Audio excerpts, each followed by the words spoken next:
Dr. Shrikant Srinivasan, HOD of Critical Care, Manipal Hospital, Delhi. A round of applause for all the chairpersons, please. Dr. Pulkit Rangar, yet to join. Consultant Interventional Radiologist, Asian Faridabad. Dr. Divesh Arora, Director and Head of Anesthesia and OT, Asian Faridabad. Dr. Spurti Man, she was yet to come, so in place of her, Dr. Nitin Saluja will be there from our hospital, Asian Hospital, and ICU consultant. And Dr. Satish Chako, Director and HOD, Emergency Services, Asian Faridabad. And with us, we will have a Zoom meeting also. I mean, he will be in a Zoom panelist. His name is Dr. Vinod Khatri, AB Cert Pulmonology and Critical Care, Ohio, USA. So he's joining with us from US. So today we'll be starting with all of our chairpersons. Thank you so much for being present here.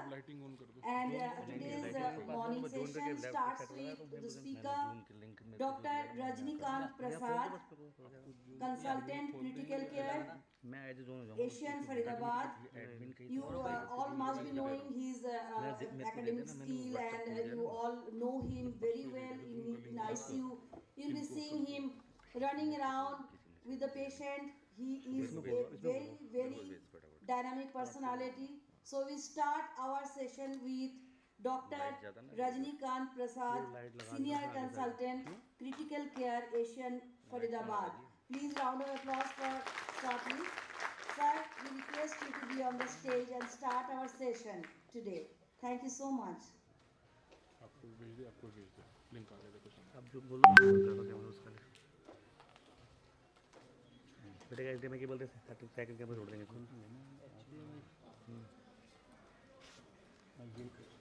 Share कर देंगे भाई निशान ये करिए इसको लोगों को over to you sir नहीं very warm welcome to our delegates. इसमें नहीं होगा जूम के believe Thank you, Dr. Jay, for such a nice introduction and kind words. My topic is today we are going to discuss the evaluation of the patient in emergency and ICU department. This evaluation is somewhat different from the OPD scenario and in ward scenario because it requires a different set of skills and different understanding. And as time is always less, so you see ICU and ER is basically an area where you get the sickest of the patient and you have the least available time to make a diagnosis, a reliable diagnosis, and start treating the patient. So this is what the preamble of this presentation.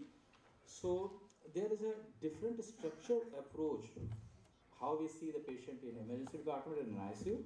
And this is actually, this structured approach is known as an ABCD approach.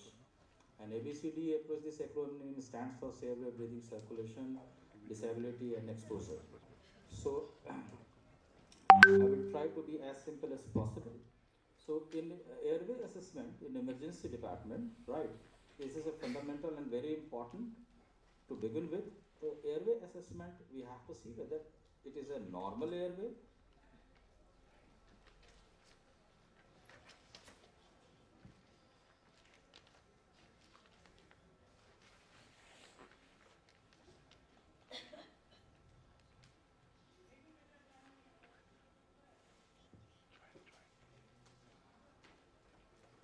right. So what we have to see, are we dealing with an airway obstruction? It could be a partial airway obstruction, a complete airway obstruction, or it could be a normal airway. So if a patient can speak a full sentence in a normal voice, your airway is absolutely clear. So this is very important understanding, right? The clinical signs of partial airway obstruction includes a list of clinical signs, which includes paradoxical movement, use of accessory muscle, inability to speak, or adequate respiratory effort. Basically, impending features suggest of an impending respiratory failure. Right. Whereas complete airway obstruction is a medical emergency which requires an urgent attention, and usually clinically presents as a patient who is unable to speak right? Or difficulty in phonation. इसमें आप देखो camera on करना है क्या? So what we do in this, why it is important, this structured approach along with your history taking and examination, which is a very short, vis-a-vis you have to keep on doing what is necessary in order to prevent any catastrophe. So let us say if it is in a complete airway obstruction, my priority instead of going any forward, first of all we have to secure the airway in the form of the basic life skills what we have learned in ER and ICU, that is head tilt and chin lift position, applying a high flow oxygen to maintain a baseline, correcting the hypoxemia and maintaining a baseline oxygenation saturation, and insertion of small airway agents in order to facilitate the oxygenation. So this is a long list of causes of airway obstruction, and we have to keep in mind when we are evaluating this in order to know yes, out of any of it is there or not. Regarding breathing, a comprehensive assessment of breathing basically focused upon three things. Number one, we have to diagnose if there is a breathing difficulty, determine the patient's respiratory effort, and assess for the sign of respiratory failure. In any patient whosoever is having a reduced or increased rate of breathing, use of accessory muscles of respiration, sinuses, worsening hypoxemia, nasal flaring, or asymmetrical chest movement, these are the red flags which states or gives you an alert that immediate something has to be done in order to revert it or at least to ease the breathing. So you will realize at every step of ABCD, you see certain clinical features, so you see certain red flags and keep on correcting then and there. So this is how it is different from an OPD or in an a ward-based practice. So history and examination and correction of the ongoing things keeps on going simultaneously. Circulation is third, and as you know, circulation hemodynamic monitoring is a very important factor. Or regarding hemodynamic monitoring in a critical care or in ER, it ranges from a non-invasive to invasive, and we all know that non-invasive starting was just taking simple blood pressure. And apart from that, there is heart rate or pulse rate monitoring, hourly urine output, skin color, capillary refill time, peripheral temperature. These all signs are suggestive of how good or bad my peripheral or patient's peripheral circulation is. Is he having a peripheral circulatory collapse, which is one of the hallmark of your shock? Right. The red flags which gets you alert at this moment is change in the color of his skin, pale or cool peripheries, falling or falling blood pressure, a decreased urine output, or a reduced level of consciousness. Disability is focused upon the assessment of a neurological status.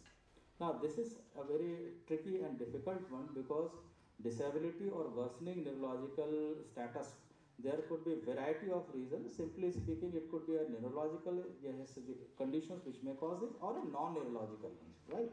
So a long list of non-neurological includes your hypoxemia, hypothermia, shock, altered sensory metabolic encephalopathy, a very long list, and uremia, of course. The exposure, exposure is basically we have to evaluate the patient for looking for the signs of a trauma, wound, skin rashes, swelling, pressure injuries, anything which is appearing on the surface in addition to your history and examination. So this is what the exposure is, and a patient who is having a sign of trauma, hard or tender, palpable muscles or a nodule or a lump, right? And signs of active bleeding, and increased temperature or dropping down the core temperature, and signs of infection, again is red flags for the exposure. So why we want an ABCD approach? This was in a nutshell of an ABCD approach, right? So why? It approaches the patient in a systemic way. It recognizes the life-threatening event early, right? And it gives you a prompt that to fix problem before moving on to the next step. The whole idea is to identify and correct the life-threatening conditions early. Following your ABCD approach, then the next step would be a sample history. Sample is an acronym SAMPLE. This is a sign and symptom, allergies, medication, past medical history, last oral intake and events. और So शुरू what कर we दो आप see अपनी into तरफ it, से this is in the slide, we just go through it. Yeah. In a very brief, there's signs and symptoms, allergies, medication, what drugs patient is on, what was the last drug it was taken, if you can recall, a family member can recall, last oral intake, right, and events surrounding the injury or illness. So with this, we have to remember that if you find a problem in the ABCD at any stage, you stop over there, correct the problem, go back to the beginning and reassess the ABCD again, right? And then we proceed. After we finishing this, the next important issue is handover protocol, either from ER to the ICU or from ICU to different specialities. And a good handover includes a brief identification of the problem, a sample history, survey, physical examination finding, anything particular you have noted, a matter of concern which has to be noted, the investigation which has been done, or a plan of care, whatever was in your mind, and reason for shifting or transferring to the patient. Now, constructing the differential diagnosis was a basic understanding of a sample survey. Constructing a differential diagnosis and validate it, we have a different type of a structured approach, right? And that requires a lot of input and understanding of different pathophysiological process in history taking, and these are a 6-step basically system. This is little in detail. First step is your data acquisition. Data acquisition is basically as a gathering information, clinical information of the patient. That includes your history, clinical examination, and relevant lab reports if it is available. Right. So, with the data acquisition, you go for an accurate problem representation. Right. The problem representation is basically, it tells you in one line what the patient is having primarily as a problem, that is teeth complaint. What we read in our conventional history taking an examination. Right. With this, there is a pivotal points. Pivotal points has to be considered this stage. Pivotal points nothing is but it is a contrasting statement of presenting symptoms. Right. Let us say if a patient presents with a headache. So is it a new onset headache or had a previous headache and there is a worsening of it? So, by contrasting upon the same clinical feature, contrasting upon one end to the another, gives you an idea to narrow down the differential diagnosis and construct a hypothesis to what this patient is actually having. Right. Following that, you develop a complete framed differential diagnosis. Now, this point is very important, and I wish my DLB students should pay attention to this. For any clinical presentation, there could be n number of differential diagnoses. It is not important, and repeat, it is not important to remember all differential diagnoses at one point of time. Rather, it is important to have some sort of a structured approach to come to a logical conclusion what is going on, what is wrong with the patient. Now, this framework could be an anatomical framework, that is let us say presented with a chest pain. Now, we know the chest pain either it could be a pulmonary origin, it is a cardiac origin, or it could be a GI origin, that is esophagus, involving esophagus, or musculoskeletal. Right. So, an anatomical framework could be one of the examples. Another is organ and system framework, and last is a pathological framework. Please remember that while constructing your differential diagnosis, many times you have to take help of a varying degree of anatomical versus organ system versus pathophysiological. So it is not a rigid compartment. We have to go only by anatomical or only by organizational framework or only by the pathophysiological framework. So there is a lot of plus and minuses. We take some cue from here, some cue from there, and keep on going. After making a differential diagnosis, we need to prioritize our differential diagnosis. This is little tricky, I think, it requires little explanation. The approach to prioritizing the differential diagnosis, what could be out of these four, what could be the most likely.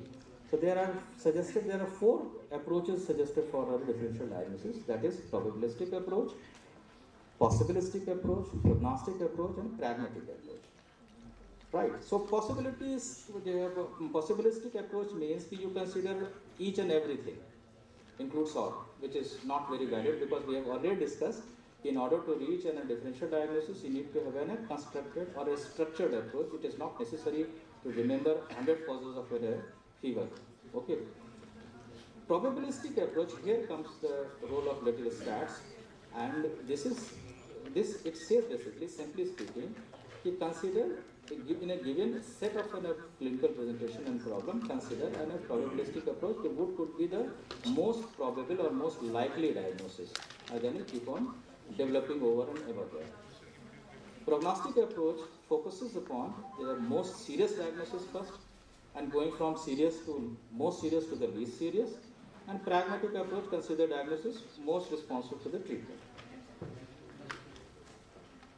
So out of all these four approaches, experienced clinicians usually take help of a couple of different, that is probabilistic and pragmatic approach, right?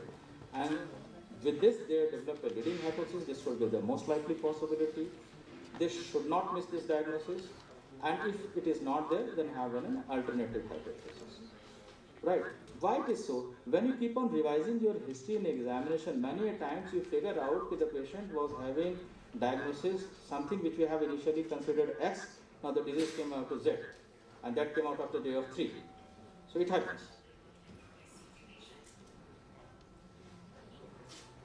So leading hypothesis, active alternative hypothesis, other hypothesis, and excluded hypothesis. There are 4 types of hypothesis what we practice in our clinical setup.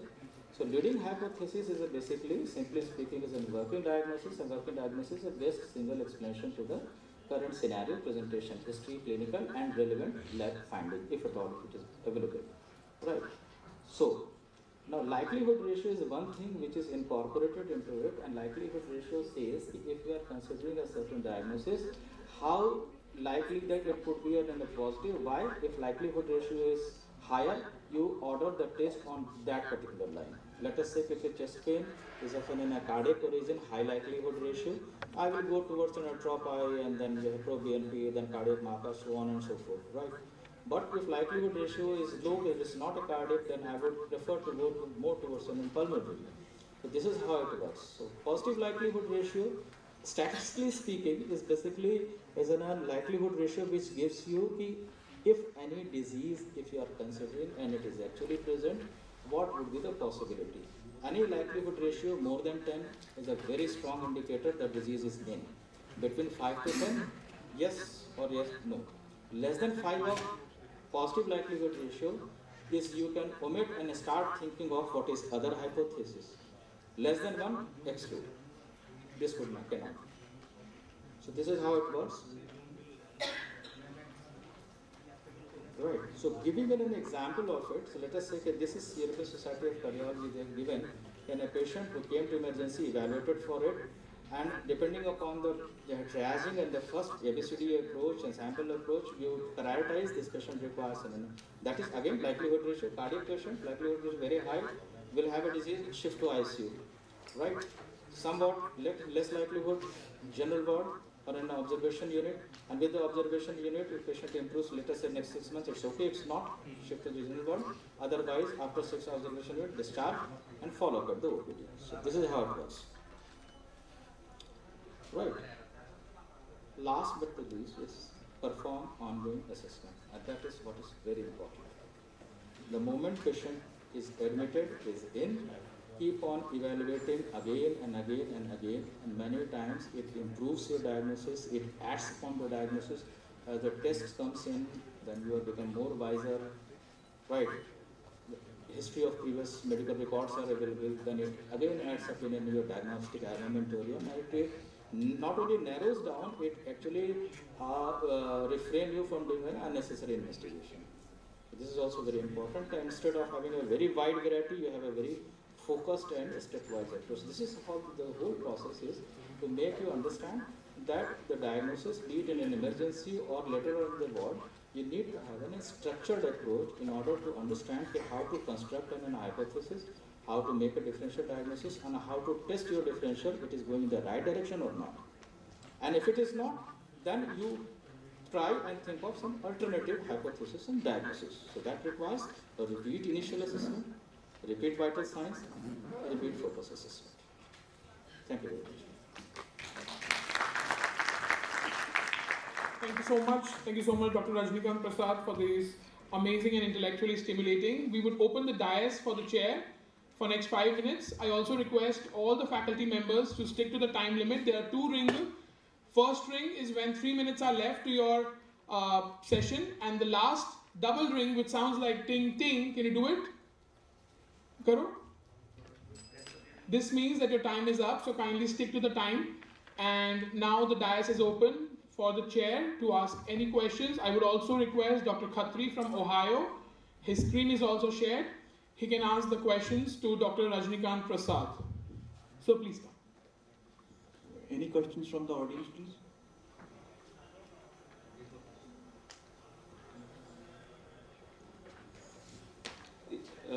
Good morning, Dr. Fulama. Is there any time frame to the assessment we would give? I thought this question is coming.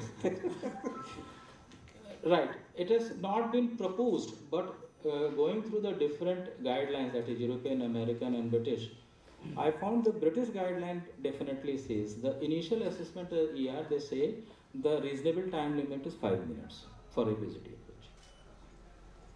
The purpose is to identify the risk factors, what is most life-threatening at this moment, and to rectify that.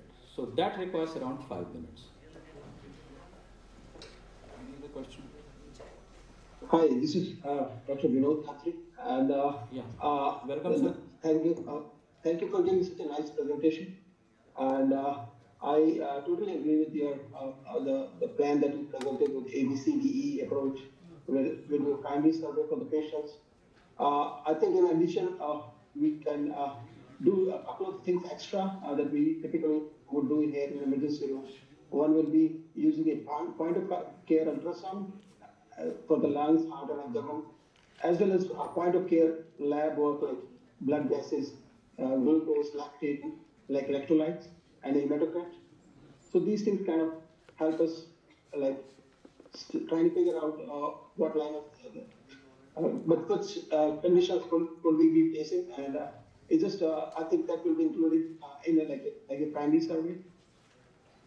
Sir, very well said, sir. The guideline says that the initial evaluation, you have got a history, examination and basic lab test. Now this basic lab test has not a standard definition for every healthcare setup, because resource constraints, availability of expertise, right, setup, these are all very important issues, right? But what you ever said is an ideal that at an emergency, first of all, a fast ultrasound has to be there, and with this basic part test, right, you need to have a certain basic parameters, that is cardiac and the basic cardiac enzymes and electrolyte panel at least minimum to begin with, right? So in an Indian scenario, you start from the bottom to up. It is in an X-ray, ECG, so the basic, and ABG if it is available. That gives us a lot of information, and if resources, then definitely. But with a fast ultrasound, it is also important that the person who is working at that particular time should know how to operate the fast. He has to be trained, so you need to have a manpower capable of doing fast. Sure, I understand. It's about what resources you have at hand, and that will be based on that. So I agree. Any questions? Sure. In Indian scenarios, the fast is tricky. I don't know. Everybody is. Are we legally supposed to do? We need certification for use of ultrasound. Just correct that. No, we don't need a certification to just operate the machine, because you're not actually creating out a report saying that this is having fluid or this is having this or that. So this is for your understanding of the patient condition. And everybody in ER should be trained not only in fast, but a basic point of care ultrasound, which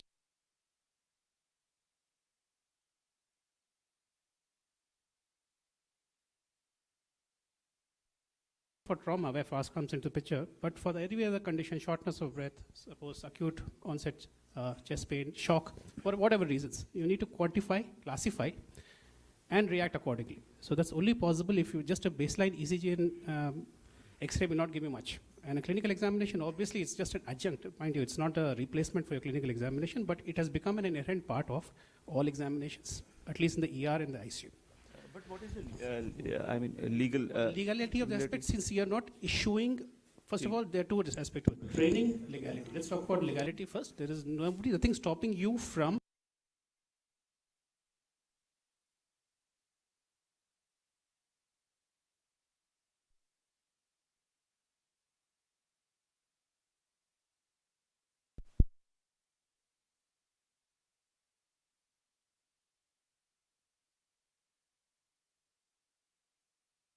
understanding of deranged physiology. And it's helpful for the patient, so should not be a hindrance for you to not do it. That is one. Second, coming to the other aspect which I said, training. That is most important. See, you may react to science wrongly, you may misinterpret. That brings about more confusion. So a structured training approach, which is already work in progress, which is happening in a lot of centers, has to be incorporated, and this has to be a part of ER training as well. As ICU training has incorporated ultrasound as a part of its curriculum, similarly, ER also has to do the same. I'm sure you agree with that. Thank you, Dr. Rajnikant Prasad. It was an excellent presentation on initial assessment, and he's a very enthusiastic intensivist, and we have been working very closely with him since almost 12 years, and his energy and passion for patient safety and quality is very evident. Thank you very much.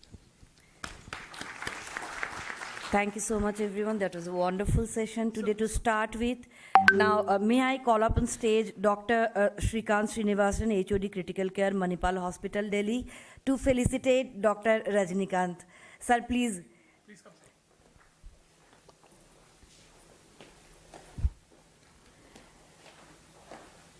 We started our session with such a wonderful speech of Dr. Rajnikant. Lights, please.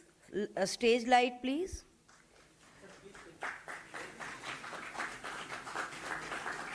This was wonderful to start with.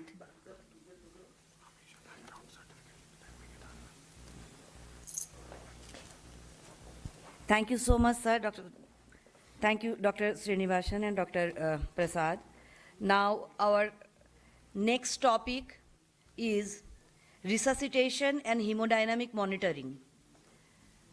Our next session is resuscitation.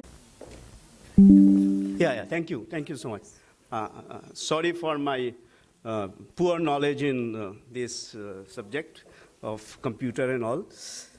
As we know, from a retrospective study from Belgium, where they could show clearly the patients who died in the intensive care unit, terminal cardiovascular collapse occurs when the SBP, mean arterial pressure, and diastolic blood pressure is around 47, 35, and 29.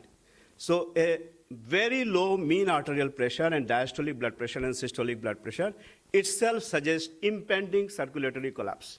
So it is important for us to improve our blood pressure as quickly as possible. We have seen from studies of postpartum hemorrhage that a patient of a lady with postpartum hemorrhage, when her blood pressure drops to below 80 systolic or below 50 diastolic, the troponin start rising, so cardiac injury markers start rising. So it is again important for us to maintain the blood pressure very quickly. And we know from our physiological things that mean arterial pressure of 50 is important for brain autoregulation, 65 around for heart autoregulation, and 65 to 75 for kidney autoregulation. So these are the lower limits of autoregulation. So we have to achieve this as promptly as possible. Moreover, from physiological study, we know that early initiation of norepinephrine can increase our mean systolic filling pressure, and thus it can improve our cardiac output. And in the same way, it can also actually reduce the cumulative fluid balance at the long run. So in this patient, probably I will go for, and I had gone for, early norepinephrine infusion through a peripheral vascular line. But at the same time, I need to start the fluid. I completely agree with my very good friend Shrikant that POCUS, the ultrasound, is now an essential part of emergency medicine and intensive care practices. And it's not that we have to generate a report. It's just a part of our clinical examination. So as soon as we do a POCUS, it can help us in diagnosing the type of the shock. There are different protocols available for that. It can help us in identifying the possible source of infection, if any. It can help us in diagnosing LV dysfunction or RV dysfunction. Not only that, it can help us in intervention. It can tell us whether our patient is fluid responsive, especially if the patient is mechanically ventilated with appropriate tidal volume. And more importantly, fluid tolerant. The fluid tolerance is the nascent concept, which is very important. Shall we give further fluid to our patient? And what can, unfortunately, these videos are not working. These are the 3 videos which I produced recently, where we can easily see from ultrasound whether our IVC is plethoric or not. If the IVC is plethoric, what is the status of the hepatic vein pulsatility, what is the status of the portal vein pulsatility, and what is the status of the intrarenal vein pulsatility. These things can combine together, help us whether our patient is fluid tolerant or not. Recording Finally, in progress. It can help us in choosing the right resuscitation measures. Shall we give fluid? Shall we give vasopressors? Shall we give inotropes? I'll come to that later. Appropriate guidance of the any pus collection is useful with an ultrasound guidance, and it can help in guiding inotropy. So POCUS is important, and we did the POCUS in this patient. Oh, it's interesting. So these are actually the normal renal vein pulsatility with a, I'm not going to the details, it's a normal portal vein pulsatility. Now, which fluid? I can't say that we don't give fluid. We have to give fluid. But first is vasopressor, and along with that, you start fluid. Now, we have a consensus little bit regarding which type of fluid. I think isotonic balanced crystalloids are the fluids of choice in today's scenario, unless proved otherwise. But which balanced fluid? No consensus so far. Hyperoncotic albumin can be used in specific scenario to reduce the overall cumulative fluid volume, but it needs more data. But we know from the SAFE TBI trial and the earlier SAFE trial that albumin should not be used in patients who has got raised intracranial pressure or who has history of traumatic brain injury. No, no, no to the synthetic colloids. All gelatins and starch must be avoided. And I'm specifically requesting my anesthesia colleagues that please do not refrain from using them. Even 500 ml can be bad. But there are situations where 0.9% salines can be utilized. For example, I'm in Andaman and Nicobar Island, and there is no other solution available, then probably it is best to go for a saline. Something happened to the screen. Other scenarios where saline can be used is, of course, in patients with traumatic brain injury, patients with hypovolemic hyponatremia, and the 4th type of patients are patients who has vomited profusely, especially we see hyperemesis gravidarum, followed by metabolic alkalosis, where probably the fluid of choice should be a 0.9% saline. All right. So we are clear about the fluid. Now the next question comes is how much fluid? How do you decide which type of fluid? So Surviving Sepsis Campaign guidelines suggest for septic shock resuscitation that you give 30 ml per kg body weight. So for a 80 kilo man like me, it should be given 2.5 liters around. That's probably has got no evidence behind it. So I still believe that we still have to follow the original description of fluid by Sir Thomas Later, provided in Lancet in 1832, where he said, having no precedence to guide me, I injected ounce after ounce of fluid, closely observing the patient. So this is the thing. We have to give fluid in a small bolus. And how much small? Probably it should be around 4 ml per kg. This is seen in a study where they could see the pharmacokinetics and pharmacodynamics of fluid itself. And they could find that 4 ml per kg is appropriate. So you give around 200, 250 ml of fluid and see whether the response is there or not. And further fluid should be guided by the patient phenotype. Did the patient has pre-existing fluid loss? For example, patient comes with a GI sepsis, or the patient comes with a hemorrhagic shock. Stage of the shock, which stage? Whether it is a resuscitation or rescue phase, or in the optimization phase, or stabilization phase, or the de-resuscitation or de-escalation phase. So based upon this, we decide your fluid dosing. And we, of course, we cannot forget fluid responsiveness and fluid tolerance, where a bedside ultrasound is helpful. Now coming to the case scenario to continue. Now this elderly young gentleman had, after 60 minutes in the intensive care unit, he has already received 1.5 liters of ringer lactate. He started on norepinephrine. It has gone up to 20 microgram per minute. He is mechanically ventilated. ABP and CBP line were placed. The first invasive monitor to be placed is an arterial blood pressure.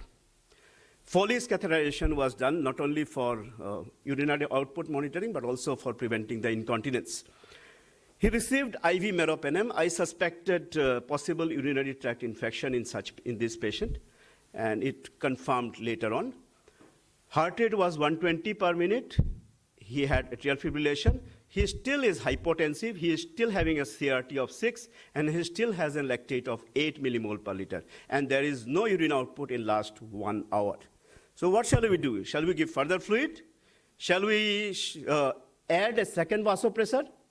What should be our target mean arterial pressure? And what about the inotropes? These are the next questions which comes to our mind. Coming to the So regarding further fluid, probably we have a consensus now that we need to go for fluid responsiveness.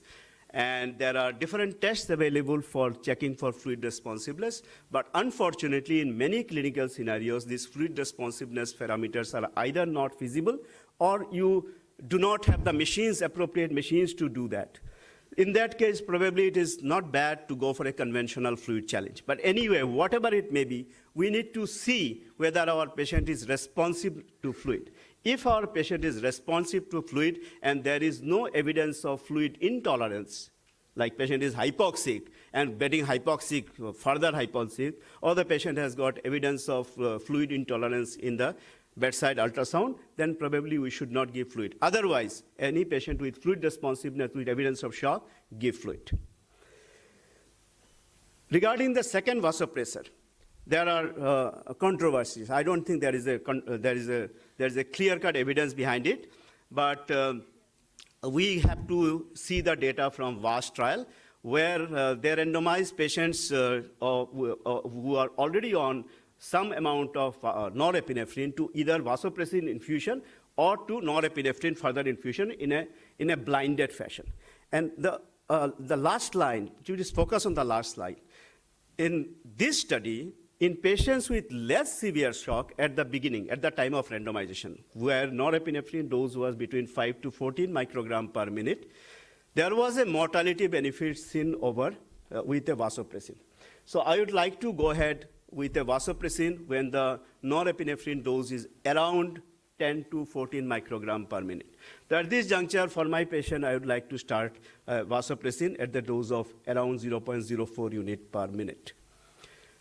Target map, controversy. We still follow that old dictum, have some fixed map for everybody. So sepsis palm trial tried whether to go for a higher map or a lower map, and they did not find any difference altogether in 90-day mortality. And where they also could find that the patients who has got a pre-existing chronic hypertension, maybe giving a higher map target improves the renal replacement therapy requirement, but with a risk of producing more atrial fibrillation in such patients. So shall we follow this guideline or this study result? Contrary to that, there are some researchers who believe that in elderly patients, the risk of arrhythmia is higher compared to a younger patient. So they tried a study called 65 trial. It's a very interesting trial from Britain, where they enrolled 65 centers. 65, there were a lot of interventions in between, okay? So 65 centers, people who are more than 65 years of age, and people who had a mean arterial pressure target of around 65 versus the placebo, and versus as per the requirement of the clinician. And again, they could not find any difference. There was no difference between the two groups. So whether we go for 60 to 65 or 80 to 85, it doesn't make any difference. So what we need more is we need a personalized map target. So I propose to the audience, so this can be an option you can think of.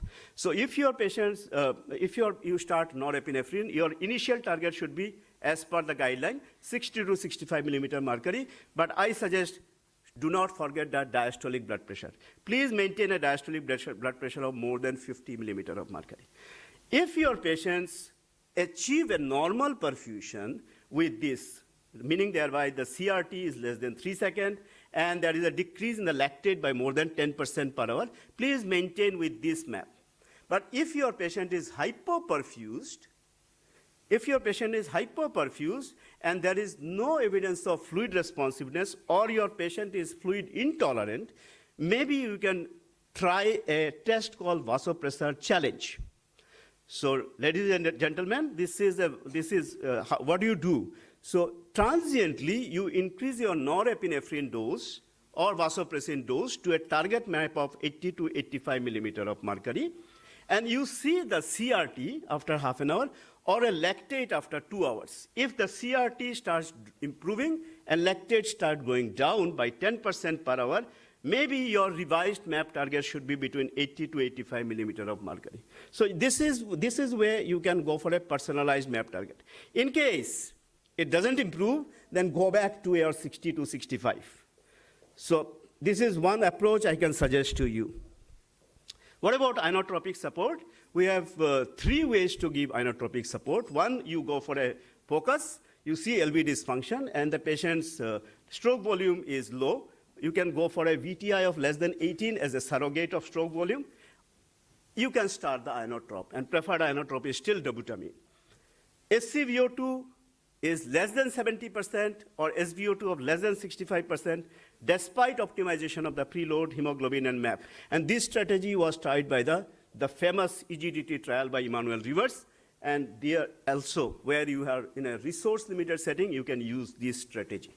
Thirdly, there is an inotropic challenge. This strategy was tried by Andromeda shock trial, where if the patient remains persistently high lactate, high CRT, despite optimization of volume and the mean arterial pressure, you give an inotropic challenge empirically. You start the dobutamine, again you check the CRT after half an hour, or after 2 hours you check the lactate. If the patient improves, continue with the dobutamine infusion. So these are the 3 strategies which are suggested. And I suggest CRT should be used as the resuscitation target. Every patient CRT, which is capillary fill time, which is a very simple, bedside, cheap, in fact no cost, standard test, that should be done, and that is convincingly shown by the Andromeda shock trial that following a CRT every half an hour probably improves not only the mortality, this has been shown in the later study, or it can also improve the organ perfusion, requirement for organ support, and everything, and resuscitation volume. So follow the CRT all the time. My take-home point for today, and this is my take-home point. You may agree, may not agree, and Shrikant may not agree. So start with a delayed CRT and raised lactate. So look for the fluid responsiveness. If it is yes and patient is fluid tolerant, give further fluid. If the fluid is no responsiveness, there is no fluid responsiveness, or patient is fluid intolerance, no further fluid. What about vasopressin? There is no scope for further fluid, and your mean arterial pressure target is this. If it is yes, go for vasopressor challenge. If it is no, go for continue with the same. And finally, if you have LV dysfunction, go for inotrop, and otherwise you can follow the SCVO2 or inotropic challenge. Thank you very much for your kind attention. Thank you so much, Dr. Ghosh. Thank you so much. I again request everybody to maintain the decorum inside the auditorium. In case there are any patient-related calls, please take them outside. No calls to be taken inside in respect of the faculty and the chairpersons. And now I open the dais for 5 minutes, because Dr. Ghosh has exceeded the time by 2.5 minutes. So I would take 1 question only, please. Dr. Khatri, if you have any question. Otherwise, I'll go to, give me 1 second. No questions, sir. I think it was a good presentation. Sure. Any questions from our chair, Dr. Shrikant, Dr. Pulkit, Dr. Satish? Just one opinion which I want to seek from you. Sepsis-induced myocardial dysfunction, diastolic being very low, diastolic BP being already pretty low, myocardial dysfunction, sepsis has contributed to that at the same time. Would you still go in for dobutamine? I'll go for, so there is only one study by Zilale Anand where they studied dobutamine versus norepinephrine plus dobutamine. Sorry. It was adrenaline versus norepinephrine plus dobutamine, CAT, some CAAT trial or something, where they did not find any difference. But in my practice, I use, I have to go for them. I have to keep the diastolic blood pressure more than 50, no doubt about it, before starting for dobutamine. So I'll go for a diastolic blood pressure more than 50, and maybe a map of, obviously, if the diastolic blood pressure is more than 50, map automatically becomes more than 65. So only after that I'll start the dobutamine. So this is my third priority. So my first priority is fluid and vasopressors, maintain the appropriate fluid response, this thing, and vasopressor. Dobutamine is the last. Now regarding levosimendan, I don't use it. I've used it and burned my fingers. Thank you so much, sir. It was a wonderful interactive session. May I call up on stage Dr. Divesh Arora, sir. Dr. Divesh Arora, Director and Head Anesthesiology and OT, ACN Faridabad, to please come on the stage and felicitate respected Sir Supradeep Ghosh, Dr. Supradeep Ghosh.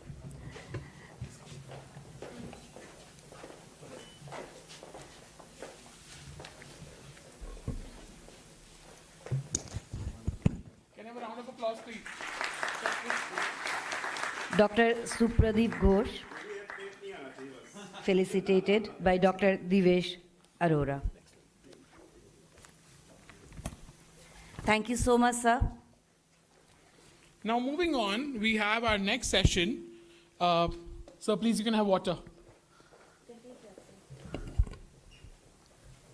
Now moving on, we have our next session, which is being chaired by our chairpersons, Dr. Srinikant Srinivasan, Dr. Pulkit Rangar, Dr. Divesh Arora, Dr. Nitin Saluja, and Dr. Vinod Khatri, joining from Ohio, and Dr. Satish Chako.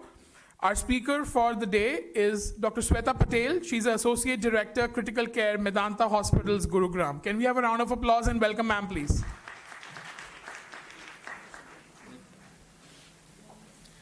So, good morning, everyone, and thank you, organizing committee to giving me this opportunity. So.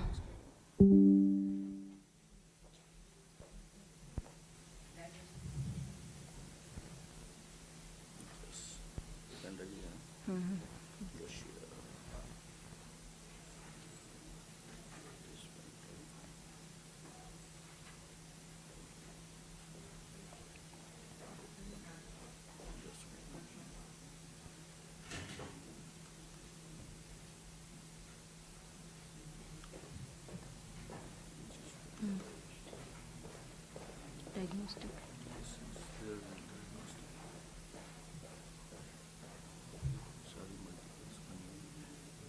This is Yes, slides.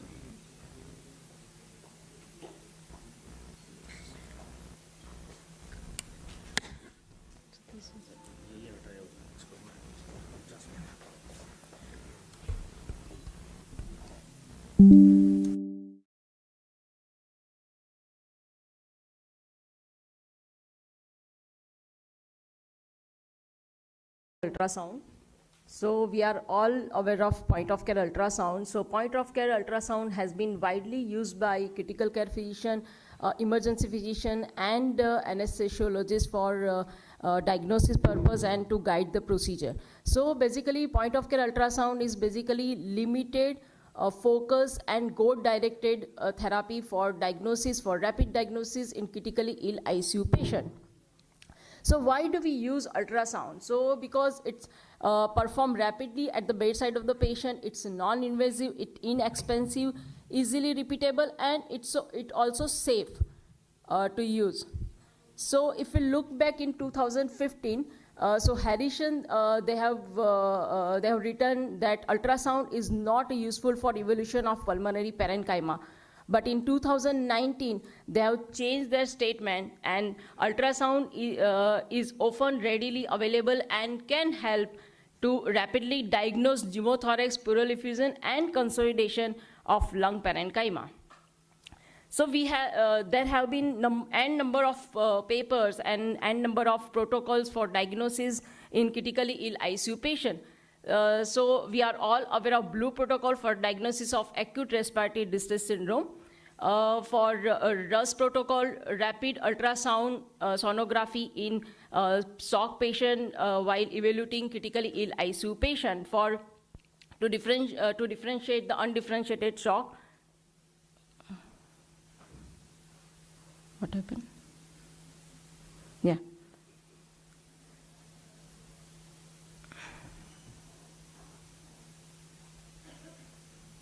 I think it's stuck.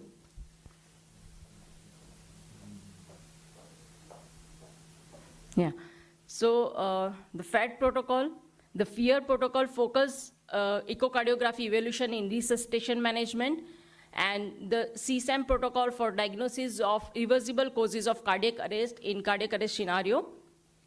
And focus and fast examination, the focus assessment with the sonography in trauma for evaluation of collection of blood in pericardial space in pleural cavity and in peritoneal cavity. So this is mainly made for trauma patient. All know Blue protocol is basically a stand for bedside ultrasound emergency, allows rapid diagnosis in rapid diagnosis at the bedside for patients who had present with acute respiratory distress syndrome. So, as we have also evidence that ultrasonography, lung ultrasonography, it has a higher specificity and sensitivity for diagnosis of lung pathology. For diagnosis of pleural effusion, it has a diagnostic accuracy of 93%. For diagnosis of consolidation, it has a diagnostic accuracy of 97%. And for diagnosis of alveolar interstitial syndrome, it has a diagnostic accuracy of 95%.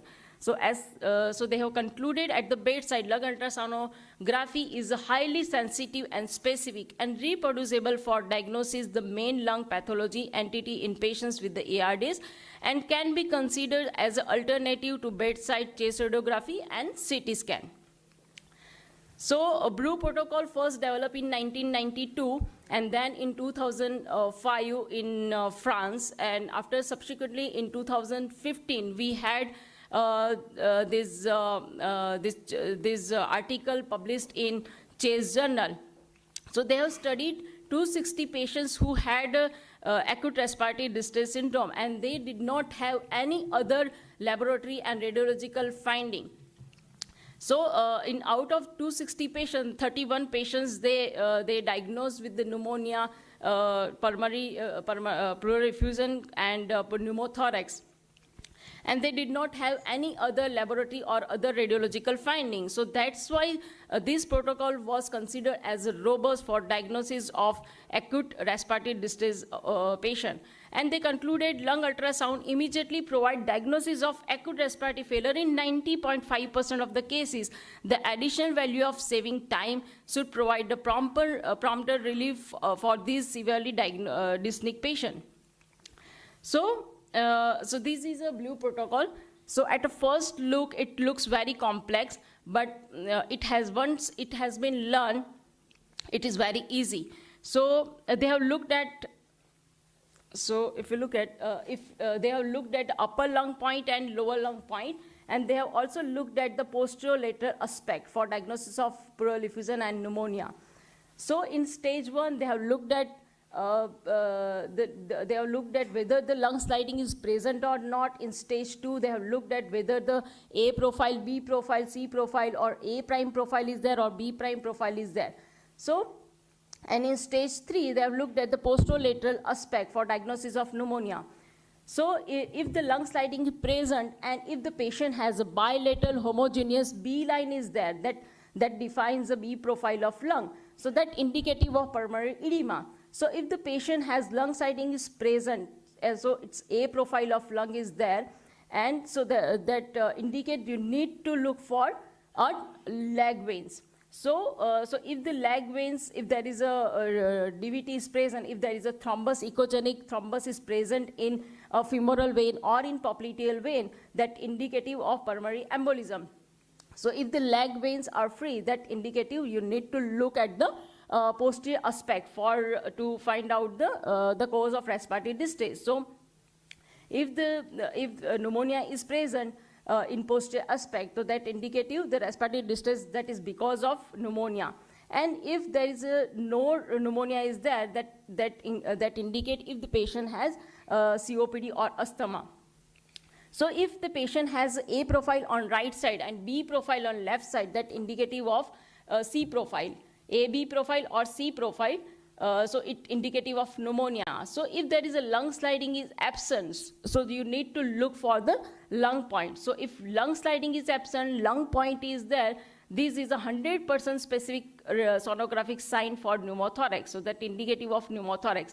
So if you do not find any lung point, then you need to do a further diagnostic modality. You need to use other diagnostic modality to confirm your diagnosis. And if the sliding is absent and B prime profile is there, that consider of pneumonia. So this is the same protocol with the, I think this video is not running. Yeah. So what do you mean by A profile? So in this video, it shows batwing appearance. You can see the pleural line. It is moving with the respiration. So you can see to and fro moment with each breath. Okay, this is this black shadow. What is this? This is a upper rib shadow and this is a lower rib shadow. And there is a skin subcutaneous tissue. So if we put a M mode, we have this image. So this is a subcutaneous tissue, skin, subcutaneous tissue, and this is the lung and pleura. So here you can see there is a to and fro moment of pleura. This is a pleural line. So it appears while the visceral pleura moves against the parietal pleura. And here you can see these are the A lines. So what are the A lines? A lines are the horizontal line. Okay, this is a A line. These are the horizontal line. So these are all are the reverberation artifact. So A profile that indicate the underlying lung is aerated and mobile. Now coming to the, Now coming to the B profile. So what do you mean by B profile? So B profile is indicative. The underlying lung is not aerated, and it also depends upon the number of B lines. So here you can see these are the vertical laser-like line moving with the patient respiration. So these are the B line. So B line that arises from the pleural line, it moves with the patient respiration, it erases all the A line and it extends up to the bottom of the screen. So that indicative of interstitial edema, the pulmonary edema. So B line, so if whenever you have this B line, that indicative of pulmonary edema. If the patient has a bilateral homogeneous B line, that indicative of pulmonary edema. So this is a B profile. So in this video, it shows batwing appearance with, you can see these are the irregular pleural line and this is a subpleural consolidation. Okay, and these are the non-homogeneous B line. In the second video, you can easily appreciate the dynamic air bronchogram. Okay, so these are the sign of pneumonia. So whenever you have this dynamic air bronchogram, you have subpleural consolidation, tissue-like pattern, or B lines, non-homogeneous B lines are there, and hepatization of lungs are there, that indicative of sign of pneumonia. So they have also labeled as a C profile. So this is AB or C profile. So these are the sign for the pneumonia. So what is this? This is a lung point. This video shows the lung point. So this is a, what is lung point? Lung point is nothing but transition zone between the normal lung and abnormal lung. Here you can see the lung sliding, okay, the to and fro moment of pleura, and here you can see the lung sliding is absent. So if you put M mode, we have this finding. Okay, so this is a stratosphere sign, and this is a seesaw sign. Seesaw means sand on beach pattern. This is a normal lung, and this is a abnormal lung. So this is lung point. Okay, so whenever you have a lung sliding is absent, you need to find out the lung point, and this is a 100% specific sign for radiological sign for diagnosis of pneumothorax. So it's A prime profile. So what is the difference between the lung point and lung pulse? So you need to know lung pulse is just a transmitted pulsation over the pleura. Okay. So these are the 10 signs you must know. So the normal lung, consolidation, pneumothorax, and interstitial lung syndrome, and effusion. So for effusion, we have a 2 sign, the cord sign and sinusoid sign for diagnosis of pleural effusion. So in this video, it shows the liver, the diaphragm, and this black anechoic space. This is a effusion. Okay, and in effusion, you can see the free floating lung is there. Okay, so if you put a M mode, we have this sinusoid sign. So here with the respiration, you can see the lung is come in and out. So this makes a sine wave on M mode. So this is a sinusoid sign, and this is a cord sign. So cord sign that is bounded by the 2 ribs, and upper by the pleura and lower by the lung. So these 2 signs are the radiological sign for diagnosis of the pleural effusion. So this is so once the patient have a profile, that rule out the COPD, that could be because of the COPD asthma and pulmonary embolism or the posterior pneumonia, and that rule out the pulmonary edema. If the B profile is that indicative of pulmonary edema, and that rule out the COPD, asthma, pulmonary embolism, pneumothorax. And when there is a A-B profile is there, means one side A profile and the left side B profile is that indicative of pneumonia. So we all know ultrasound had valuable performance in this for differentiating ARDS morphology. So the ultrasound is more specific and sensitive for diagnosis of pneumothorax. So these are the sonographic sign for diagnosis of pneumothorax. It has 81% sensitivity and 100% specificity. So 2012 consensus evidence, they have also recommended this sonographic sign for pneumothorax, and it's a strong recommendation, level 1A recommendations. Now coming to the RUS protocol. RUS protocol is basically for rapid ultrasound assessment in shock patient. So we all know shock is a hypoperfusion state, so rapid identification and prompt treatment is required for diagnosis of shock in critically ill ICU patient. Once shock is set in, then it's difficult to reverse back. So we all know the 4 types of shock: hypovolemic, cardiogenic, obstetric, and distributive shock. The hypovolemic shock is mainly because of the non-hemorrhagic or hemorrhagic causes. Cardiogenic basically pump failure. Obstructive basically obstruction to the great vessels, and distributive mainly because of the sepsis. So in RUS protocol is basically 3-step protocol. We need to look for the pump, tank, and pipe. So how strong is the pump? You need to look for the heart in parasternal long axis, parasternal short axis, apical and subcostal, to look for the tamponade, to look for the cardiogenic shock, and to look for the pulmonary embolism. And in tank, you need to look for how much tank is full. So you need to look for the IVC for any collapsibility, for shock, and you need to look for the lung, for pneumothorax, for edema, for effusion. And we also look for the look at the right upper quadrant, left upper quadrant, and and suprapubic space to look for any fluid collection in the Morrison pouch, in splenorenal space, and in the suprapubic space. And while examining the pipes, you need to ask the one question: are the pipes are obstructed or it is ruptured? So we need to screen the aorta for examination of AAA, for abdominal aortic aneurysm, for rupture, for any dissection, and we need to look for the 2-point comparison ultrasound. We need to look for the femoral vein and the popliteal vein to look for any echogenic mass in the femoral or in the popliteal vein. So this is a CSM protocol for diagnosis of reversible causes of cardiac arrest in case of cardiac arrest scenario. So with the help of ultrasound, we can easily diagnose hypovolemia, cardiac tamponade, pulmonary tension pneumothorax, pulmonary thrombosis, and the coronary thrombosis. So it can be done during the CPR, and it should be done for not more than 10 seconds. It should be done within the 10 seconds during the pulse check. And the last, so the European Society of Intensive Care, they have recommended the few guidelines, and as per this guideline, as an intensivist, we should know a basic ultrasound skill, head-to-toe skill for diagnosis in critically ill ICU patient. So cardiac, lung, and abdominal ultrasound should be a part of the basic skill for doctors managing the critical ill ICU patient, and POCUS should be considered a tool to confirm diagnosis as an extension of physical examination. Learn this skill, we can save time, radiation, and save lives. So we need practice to achieve this skill. So this is a future, one probe and whole body imaging. So ultrasound can be seen as a modern stethoscope in near future.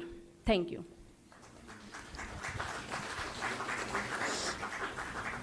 Thank you so much, Dr. Shweta, for your kind words and pearls of wisdom.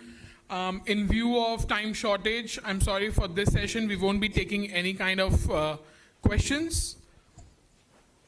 I would request Dr. Satish Chako, Director, Emergency Services at Asian Hospital, Faridabad, to please come and felicitate Dr. Shweta Patel, Associate Director, Critical Care at Medanta, Gurugram. A round of applause, please.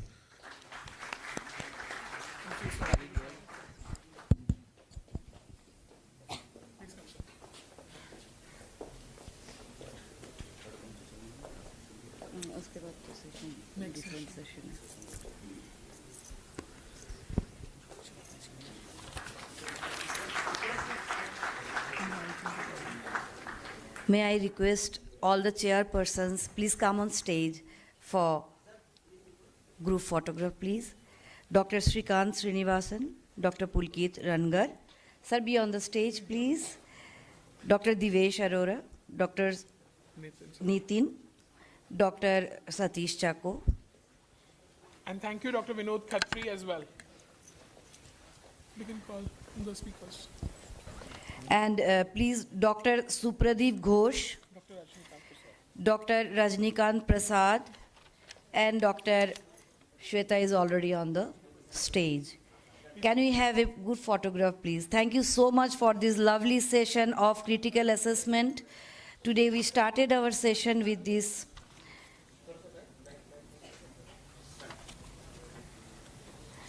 Our next session will be started as evaluation of shortness of breath. Our next session, I repeat, our next session is evaluation of shortness of breath. And for that, we'll invite our co-host and a beautiful lady, Dr. Pritha Nair. She is a consultant pulmonologist in Asian Institution of Medical Science. For the next session, there is another co-host of Dr. Pritha, Dr. Yatin. Dr. Yati, sorry, I'm sorry for the name, please. So the co-host with Dr. Pritha is Dr. Nitin Saluja. He'll be co-hosting the next session with Dr. Pritha. I request both of them to take the dais and invite the chairpersons as well. Over to you. A very good morning to everyone. And after an excellent academic session, we'll start the other session, that is the evaluation of shortness of breath. And first, we'll start with the topic, case presentation of shortness of breath with the panel discussion. I would like to invite the chairperson, Dr. V.K. Singh, Senior Consultant Critical Care, SGRH, Delhi. Can we just open up the slides?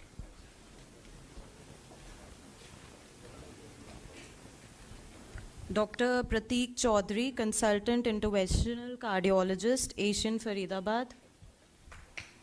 Dr. Manav Manchanda, Director and Head Pulmonology and Sleep Medicine, Asian Faridabad. Dr. Jatin Ahuja, Consultant Infectious Disease, Indraprasth Apollo Hospital, Delhi. Dr. Ritesh Sharma, Director and HOD Nephrology, Asian Faridabad. And we would also have Dr. Vinod Khatri as our Zoom panelist. He will continue in this session as well. So, may I now invite our speaker, Dr. Rajesh Pandey, who is the Senior Director and Head at BLK Max Center for Critical Care at Delhi. So, please give a big round of applause for Dr. Rajesh Pandey, please.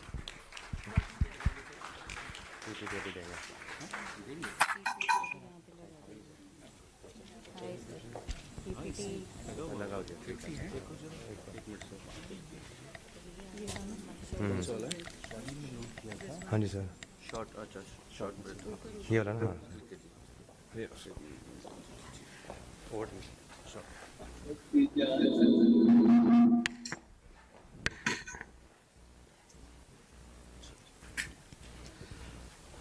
Good morning, ladies and gentlemen, and I'm grateful to Charlene for giving me the opportunity to visit this beautiful hospital. And I have all my friends sitting here as the panelists, so I'm sure they will play a very important role.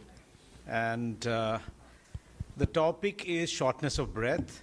Now, shortness of breath is something which is very, very vague, and this could be in almost anything and everything. So I'll try to customize this particular discussion, and I'll seek help of my other friends sitting on the panel. So we start with a clinical case. There's a 40-year-old obese female brought to the ED with complaints of high-grade fever, dry cough, mild shortness of breath for last 4 to 5 days. She's a hypertensive, diabetic, hypothyroid, and over past 2 days, she is progressively... Sorry, something happened.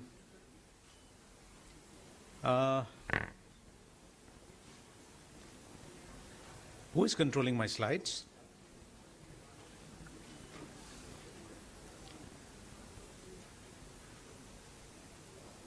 Please don't do that.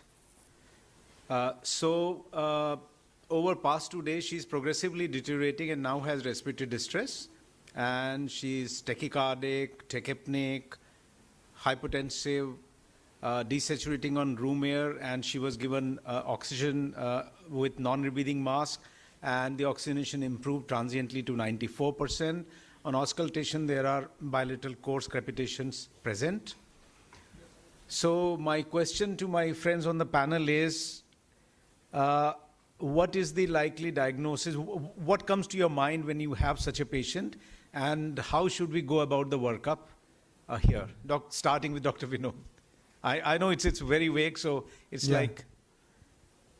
Yes, because the patient is presenting with fever and respiratory distress, which is progressing. So, and also the patient has got a very low saturation, 80% on room air. So the most important is that we should think about whether my patient has got a infective focus in the lung. Okay. This is a 40-year-old obese patient, so in infective focus, because it is a dry cough and bilateral diffuse crepitations, so it is not like a lower pneumonia or bacterial pneumonia. So we should think about priority, although we cannot exclude other things. But viral pneumonia is the one which we should think, and the viral pneumonia causing the patient to develop respiratory failure, one, and second, it is progressing very fast. That's what it is. And regarding the initial workup, okay, the basic workup to be done, like chest X-ray to find out, the ABG to find out, and then to focus on the initial etiological diagnosis. So you should, if you have a availability of respiratory biofire, that is one of the most important thing which can give you the diagnosis in 4 hours, what type of organism you are dealing. Besides that, the TLC count and kidney function test, these things should be kept in mind. I agree. Thank you. So, you know, this sort of a scenario is opening a Pandora's box. So, like he rightly said, that it doesn't seem to be a lobar pneumonia because there's bilateral diffuse creps and patient is deteriorating fast. But think of pneumonia. It could be sepsis where the lungs are secondarily involved. So pulmonary embolism in high-risk patient, oftentimes there is overlap of symptoms. So here you will have to look at the suspicion. You know, a beautiful NEJM paper said that if clinician is suspecting, then the chances of having pulmonary embolism is more than 15%. So score, Geneva score, etc., and essentially rule out or rule in any embolism also. Then oftentimes there could be infective and ACS going hand in hand. So that can also, shortness of breath is a, desaturation is a typical sign. A lot of overlap could be there. There could be significant effusion, mild pericardial effusion, the beginning of, building up to tamponade, or COPD, acute exacerbation due to a new onset pneumonia that can cause this kind of a picture, worsening asthma in addition to some infective pathology. So this is one symptom which could be there because of lot of reasons. So like Dr. Vinod highlighted, the clinical context is very, very important here. So this is pointing towards an infective pathology here. So ECG showed sinus tachycardia. There is mild acidosis, as you can see, and lactate is elevated. Anion gap is 17. Chest X-ray shows bilateral consolidation, more on the right side, but it's bilateral. POCUS, there is B profile, dynamic air bronchograms. Bilateral lower zones, there is mild pleural effusion on the right side. Heart is essentially normal. There is no RWMA here. So, Dr. Jatin, based on the limited information, what would be your guess here? I mean, I'm sure this is an infective pathology, but this is the way we work up these patients.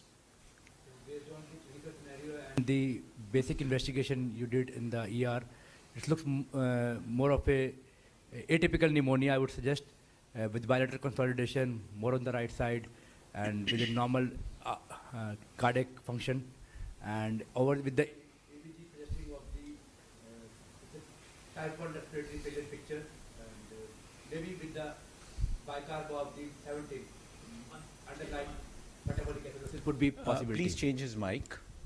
Metabolic acidosis could be also one possibility. The patient could be sepsis. That depends upon the TLC and the procal finding and blood culture later on.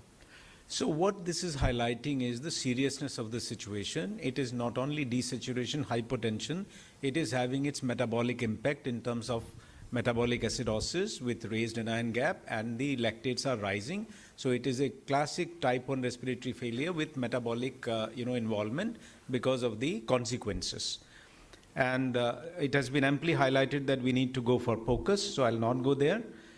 So when the labs were done, the TLC was 11,400 with 74% neutrophils, ESR was 50, liver functions were normal, urea creatinine were mildly raised, PT, APTT were normal, D-dimers was 580, procalcitonin was 0.7, CRP was 102. So, Dr. Manchanda, any further guess based on this? I mean, so I think it looks like more of an atypical, possibly viral pathology. TLC is not very high. Procal is also not very high. CRP is raised, so looking more like a viral pathology. And if available, I think I would like to do a rapid PCR COVID and an H1N1. Now we are dealing with so much of H1N1. So yes, and further imaging is, if X-ray is available, then possibly it could help us narrow down the diagnosis further. I think this is the beauty of clinical assessment. So do not be misled by other things. It has to, a pattern has to be there. So you right from the beginning, what Dr. Vinod has highlighted, that this is an infective pathology, then they identified that there is a bilateral pneumonia, atypical type, and now they are thinking of a viral pneumonia based on whatever information you are getting. So that is how you need to investigate and approach. So this is the initial X-ray of the patient that you can see. Now, hypoxia, shortness of breath manifesting as hypoxia could be because of, there could be arterial hypoxemia because of all these reasons that are listed there. Or it could be failure of oxyhemoglobin transport system. So you have to see what is the particular cause in your group of patients. And then you have to understand that the just merely giving oxygen may not be adequate in these patients. So response would depend on the VQ mismatch within individual areas of the lung. If there is VQ mismatch is a problem, and the oxygen therapy result would be unpredictable. Alveolar hyperventilation, yes, there is an initial improvement, but then subsequently you have to augment the ventilation. And right to left shunt, again, there could not be, if the shunt fraction is high, more than 20%, there may not be much improvement despite high FiO2.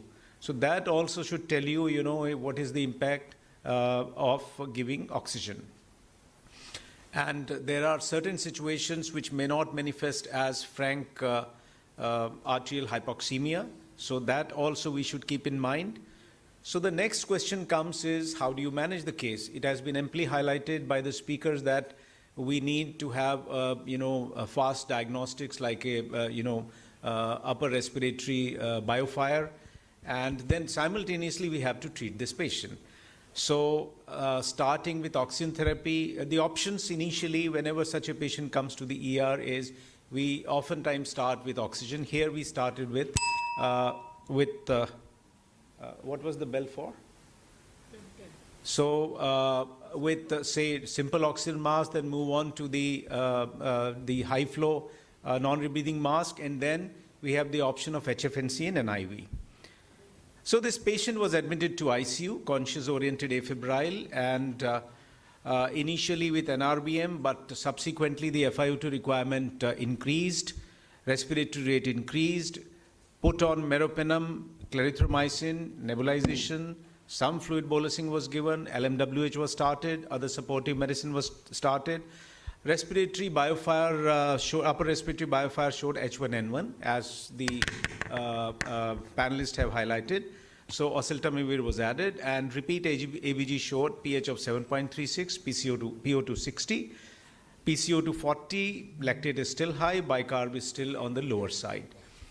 So Dr. Prateek, any further thing that you would like to do at this stage, because he is not, certainly the oxygen mask, non-rebreathing is not helping him.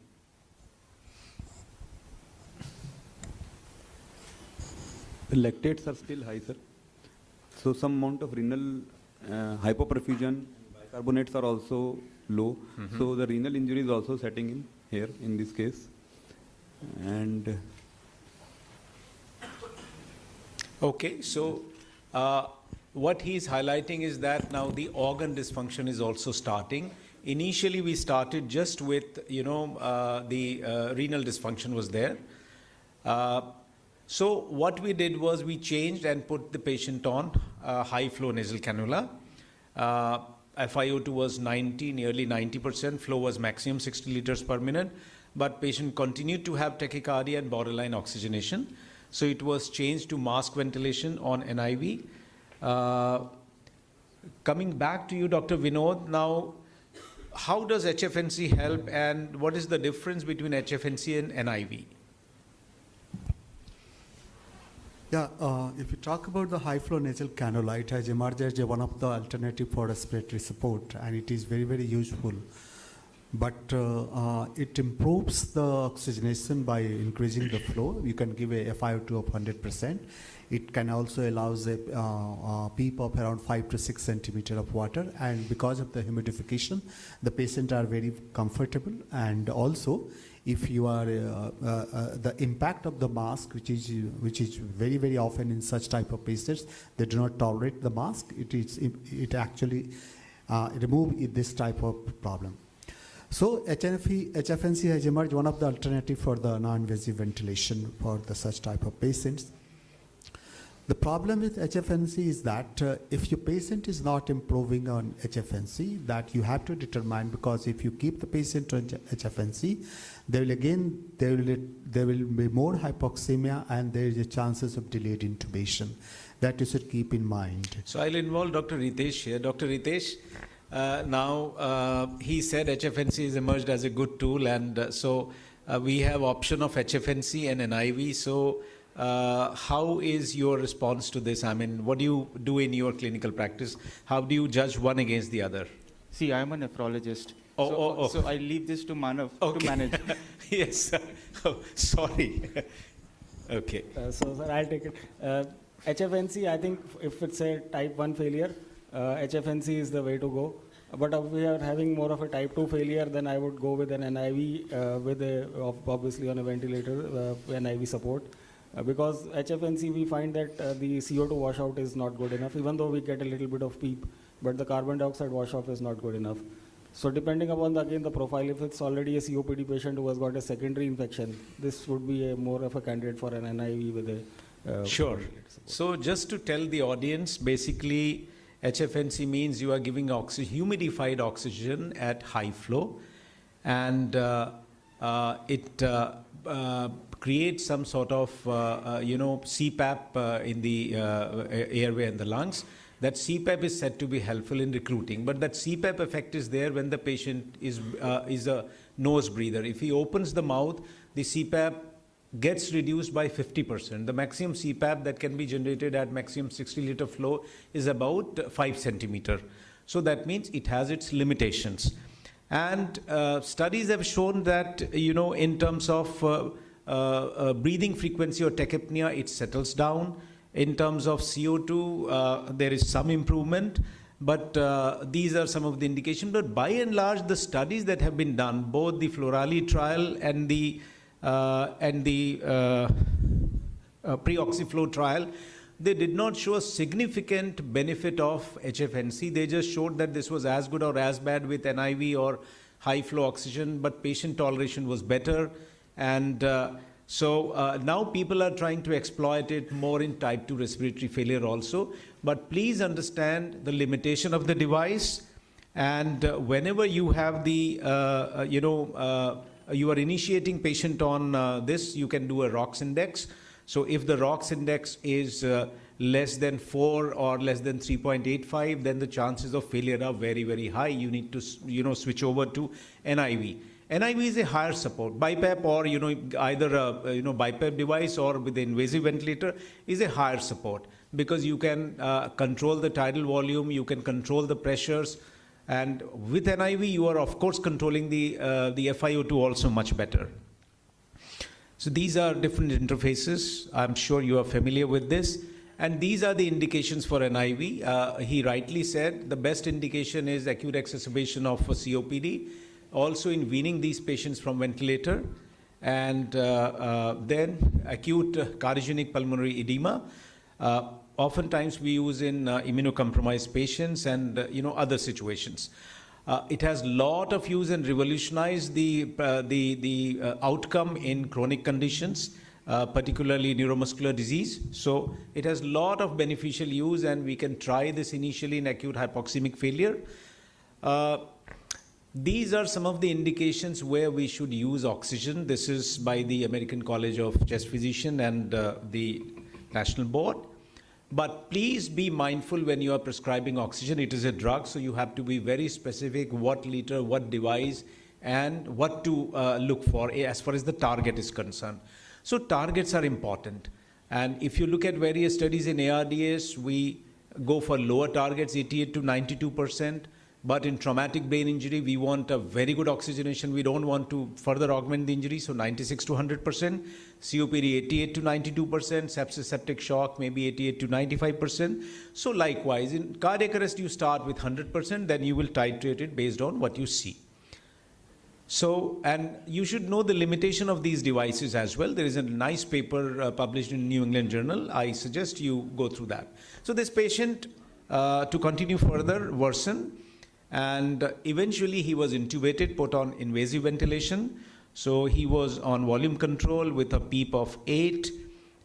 His P-plat was found to be 34. His respiratory system compliance was 12 centimeter water, and the imaging was repeated. So this was the image. So based on this, Dr. Jatin, what is your assessment of the patient now? So patient is in severe ARDS, and the volume control setting which you have set it up with the high FiO2, high PEEP, there's a typical and low tidal volume of 68 ml per kg. It's all suggestive of the you have gone for the severe ARDS management. So he is absolutely right. So your patient has worsened and now he is requiring significant support, and you can see the lung. So when you have to label, you have to use certain yardsticks because ARDS is a syndrome. So use the Berlin definition and identify whether it is mild, moderate or severe. There is also a suggestion, as a learner you should know that the African country Rwanda proposed, the Kigali town proposed a modification. They said we don't have all the resources. So SpO2 by FiO2 ratio, in addition to bilateral infiltrates on CT or X-ray, should be considered as ARDS. So if SpO2 FiO2 is less than 350, this can be used in resource limited settings or peripheral areas, even in India. And when we ventilate these lungs, there are a lot of issues. Dr. Vinod, if you can highlight the problems that these lungs face when we try to do positive pressure ventilation. The most important thing is to understand the physiology, because now we are dealing a baby lung where you have the actual lung which is taking the part in the ventilation is look like baby. So the first thing has to protect the baby lung from the ventilator-induced lung injury. So what we do is to reduce the tidal volume to 4 to 6 ml per kg body weight and limit the plateau pressure to less than 30 to minimize the ventilator-induced lung injury. Now the question also arises what to do further, because sometimes you have a silly, that means a spontaneous related lung injury also. So we have to keep the patient sedated and paralyzed for next 24 hours and maintain the hemodynamic. These are the two things which is very important when you are managing such patients, sir.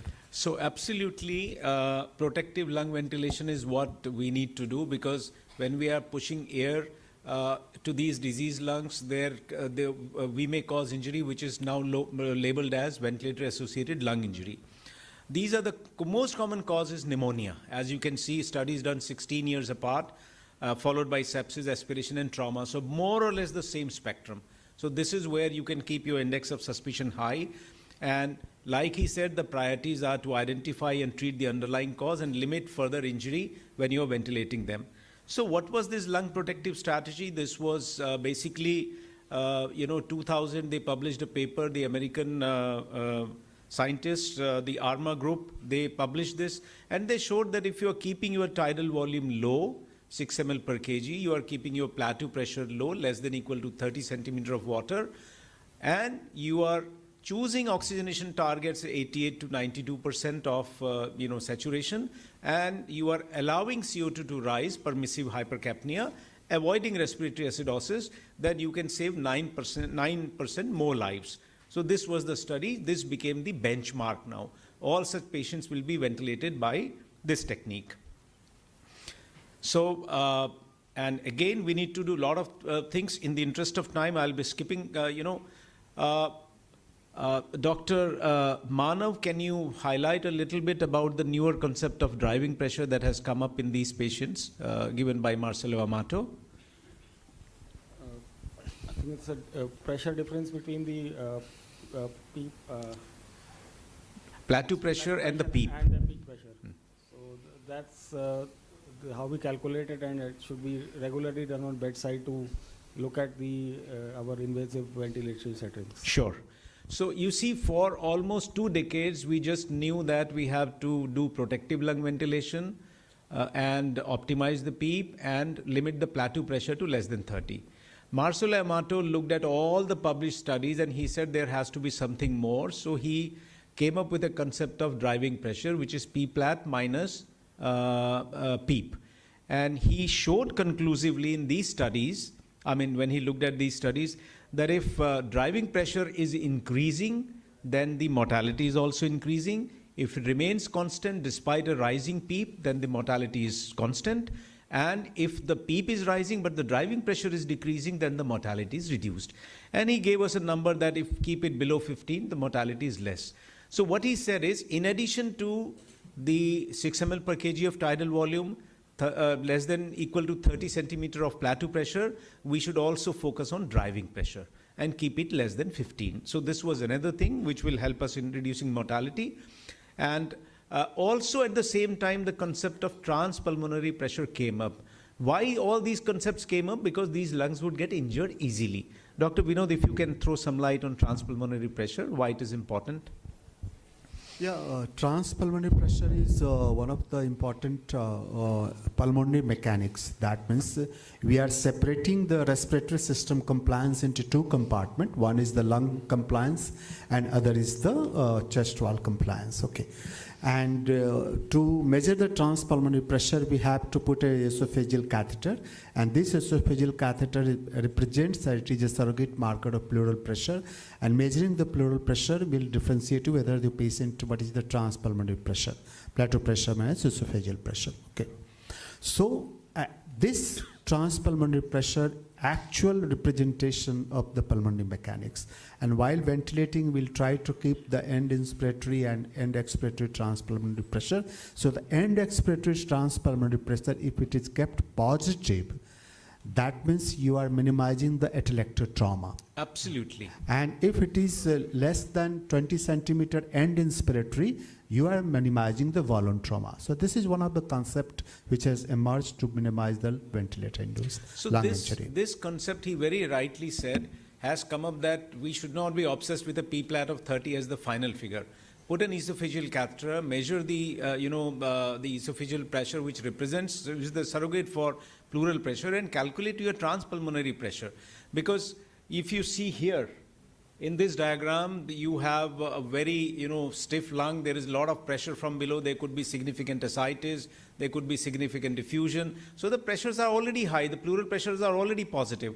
So here you can accept a higher P-plat, say 35, 36 also. If you calculate, so people say that you cannot ignore the pleural pressure. So anyway, this case continued, and the PEEP was increased, but the P-plat continued to be high. The saturation continued to be low.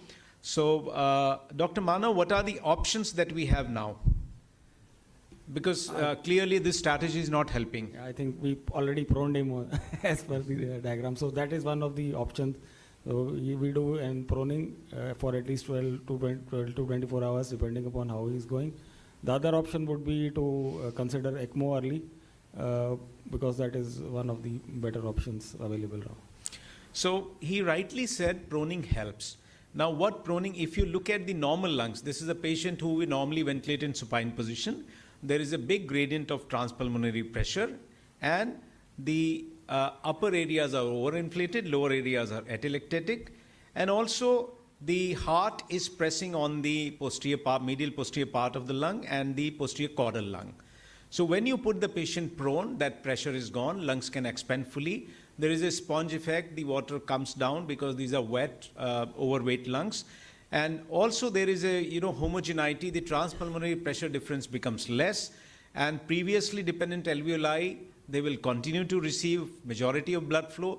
The blood flow does not undergo the gravitational effect to a great extent. It remains, it's only moderate, mild to moderate effect. So now the areas that are being well ventilated, they had previously good perfusion, so you have a net gain. And similarly, the new dependent areas where the blood supply was less, remember your west zones, now it is wasted ventilation, so your loss is also less. And this was conclusively proven that you can save a lot of lives if you do proning for 16 hours at least in one session. So this case was continued, and Dr. Manav rightly said that we need to consider ECMO. So if your patient is deteriorating fast, nothing is helping, think of ECMO very early on. Some of the guidelines are that if your PF ratio is less than 50 for 3 hours, or it is less than 80 for 6 hours, or otherwise, I would suggest that use your clinical acumen, and you may save a life if you initiate it early. Now, Dr. Vinod, you are doing a lot of ECMOs. If you can tell something to the audience about ECMO, we are coming to the end of our discussion. Yeah. The patient selection is very important, because if you are selecting the patient, as you rightly told us, that a early initiation ECMO is going to have major impact on the outcome. Early initiation means the patient should not be on mechanical ventilation for more than 7 days. That is very, very important thing. And there should not be a ventilator-induced lung injury, barotrauma. This actually minimizes the mortality if you are putting the patient on ECMO. One. Second, regarding the ABG criteria, if you have a PA, we call it a refractory hypoxemia. A refractory hypoxemia is defined as the PaO to FiO2 ratio is less than 80, somewhere it is defined less than 100. But if you have a less than 100, in spite of all your support, mechanical ventilation support, you should think, and if it is less than 80, you should definitely think to put the patient on ECMO. Because the ECMO is an invasive procedure, a lot of things required, so most important thing is that you should rule out all the contraindications for the ECMO, like coagulopathy and other things. If the patient has got a brain problem and some bleeding risk, they should not be put on the ECMO. Once you have ruled out, then a great discussion required with the family, because it is costly also and takes longer time. So, and then we have to plan for cannulation and all these things. Sure. All these things. Thank you. So ECMO you must have a plan.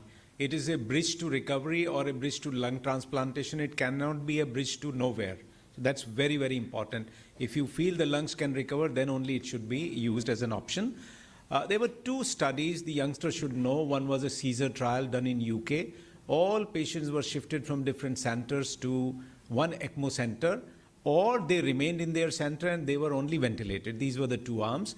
It was an economic evaluation also. So they showed that this is beneficial, but because of limitations in the design of the study, the results did not find much traction. And their rivals, the French, led by Ellen Coombs, that's where I went for my training. That time they were recruiting the patients. So they did another trial, which they felt was a perfect trial. They wanted to show 5% mortality difference, but unfortunately they could not. So this was a negative trial, but the good thing here was the patients who were in the controlled arm, for ethical reasons, if they were, non-salvageable with conventional ventilation, the ethics committee had put this, that they have to also be given ECMO. Lot of them survived when they were given ECMO. So that means, like Dr. Vinod said, the refractory ARDS patients are likely to benefit from early use of ECMO. So that is that is how I draw my conclusions. And one last question, because I need to engage Dr. Ritesh also. Now, all this with a kidney dysfunction right from the starting, and eventually patients who we put on ECMO, generally CRRT is also utilized. So how can we prevent the AKI from worsening further? What are the take-home points to the youngsters? See, as you said that the patient is a diabetic, it's very likely that she might be having an underlying CKD as well. If you look at the urine protein creatinine ratio, and if you find that to be high, so many a times these patients have underlying comorbidities, and CKD is one of them. But I think what we need to understand is we are managing the root cause of AKI, which is going to be sepsis, the hypoperfusion, looking at the hemodynamics, the drugs which might be used, which can cause nephrotoxicity, and many times imaging studies if contrast is used. But most of the times these are a necessary evil, and we will not be able to prevent these agents to be used. But when we manage the root cause, the AKI can be managed better.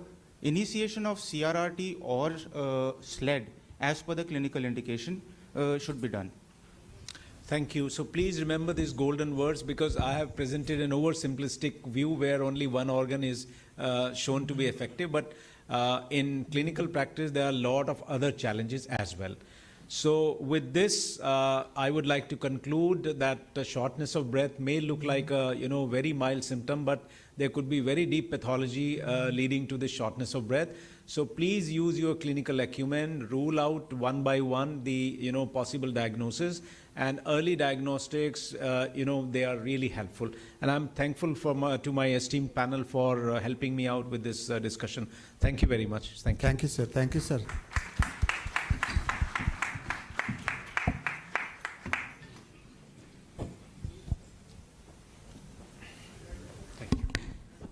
Any questions from the audience? So, thank you, Dr. Rajesh sir, and all the chairpersons for such an informative session and discussion. And we would like to now invite Dr. Manav Manchanda, who is the Director and Head of Pulmonology and Sleep Medicine, to felicitate Dr. Rajesh sir. Please.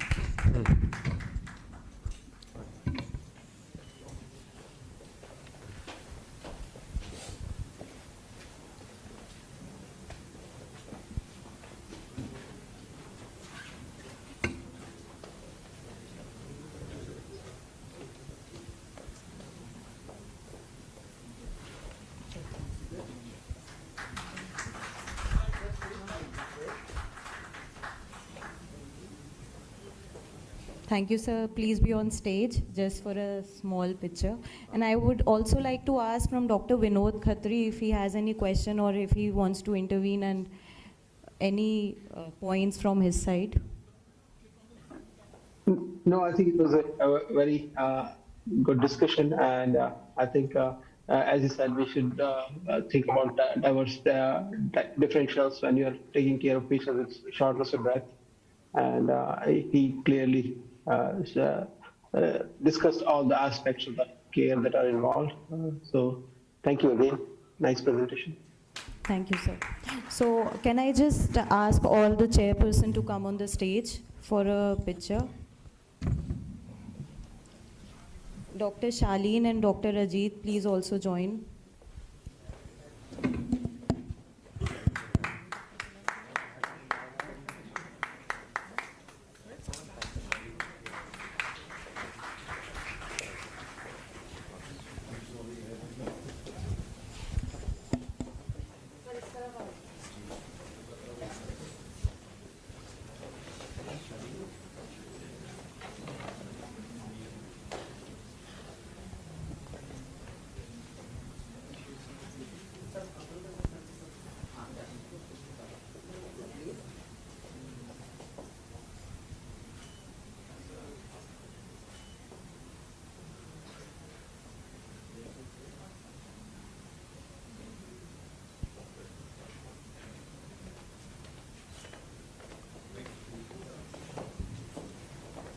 Thanks a lot. We shall begin with the inauguration ceremony. So Dr. Jaya and Dr. Charu, kindly take over.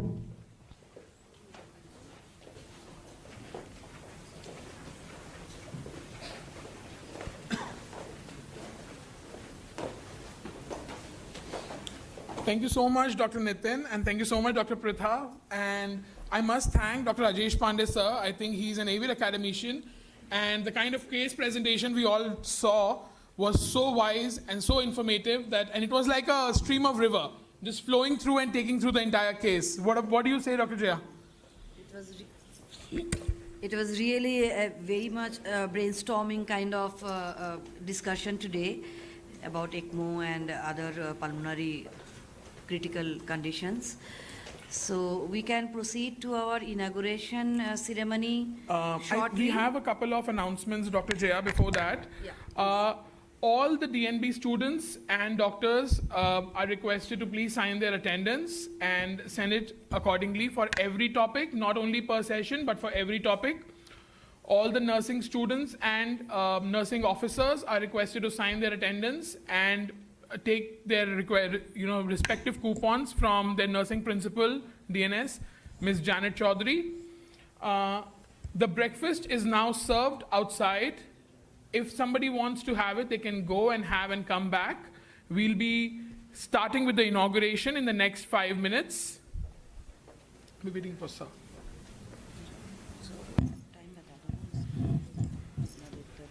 It's 10:25. We'll be starting with the inauguration in the next 5 to 7 minutes. The breakfast is served outside. And after that, we'll be having the inauguration session. So you have to wait. अच्छा rules बता दो ना तब तक में rules बता दो कि टाइम मेंटेन करें और एक बीप कप में होगा 2 बीप किस में होगा. We also want to thank Dr. Vinod Khatri for joining this entire time for the first 2 sessions. Thanks a lot for the invitation. I'm afraid we can't offer you breakfast here, but I'm sure you'll be having a good time in Ohio, having some ham and cheese. Well, yeah, it's almost midnight. It's almost midnight, and I think I'll be taking off. Sir, thank you so much for joining us in Zoom. Actually, it was beautiful to have you in our conversation. We are really enriched by your opinions and thoughts. Thank you so much, sir. Thanks.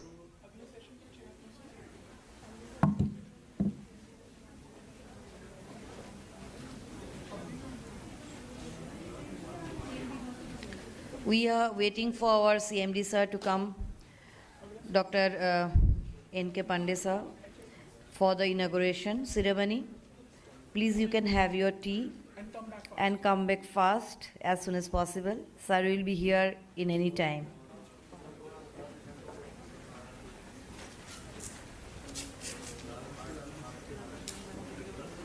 अच्छा ये change करो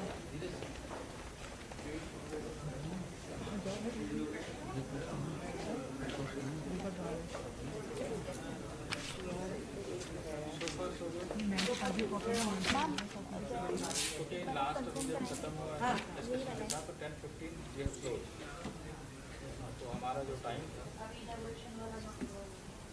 हमारे पास 10-55 तक का time है ना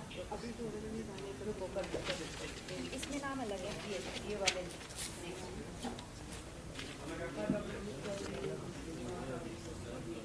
Arvind Gupta doctor Arvind Gupta वंदना तुम ये फोटो खींच लो पर ये है ना रूम में ठीक है ये बाहर के है ये लास्ट वाला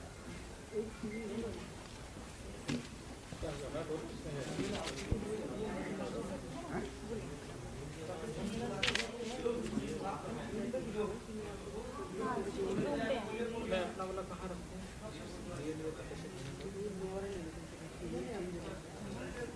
ये वाला है ना ध्रुव अरविंद वंदना श्रीनिवास वो है ये श्रीनिवास सांवेदम है श्रीनिवास सांवेदम जो जाने फ्रॉम हैदराबाद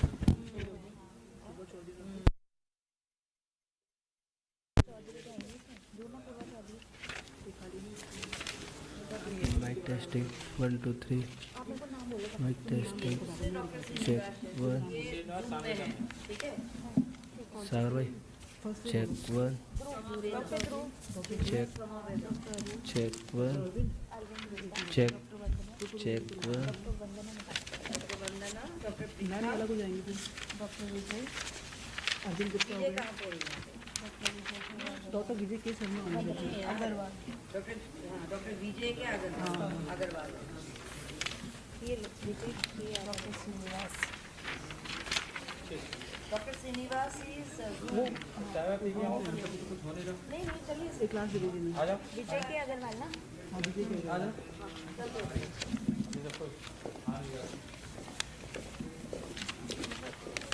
ये भी तो है मैं इतना है भी तो एक काम है कितना है ना देख लो है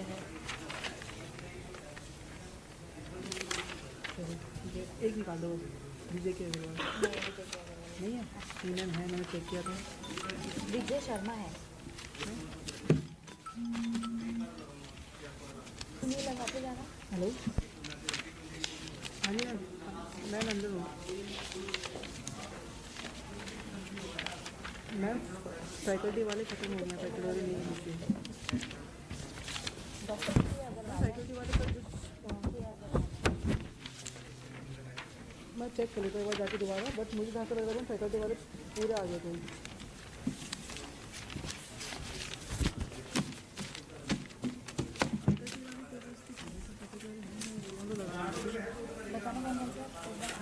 सारे हटा दो जो है नहीं छोड़ो अब बोलना फोन पे फटाफट लगाते जाओ मैं बोलता हूँ दुबा चौधरी अर्जुन गुप्ता रुक जाओ कौन सा चौधरी फोन पीछा लगा दिया दुबा चौधरी तीसरा नहीं हाँ कोई बात नहीं लगा दो तो पीछा लगा देना अर्जुन गुप्ता मैं मेरा ऑफिस होके आ गया वहाँ खाली ना आगे बोलो नाम फटाफट फैकल्टी वाले थे बेटा वंदना वंदना है इसमें हाँ ये वंदना कहाँ है इसमें हाँ है वंदना है वंदना और के अग्रवाल ना के अग्रवाल हो गया खत्म अच्छा अच्छा एक है वो ऑनलाइन होंगे देख क्या चल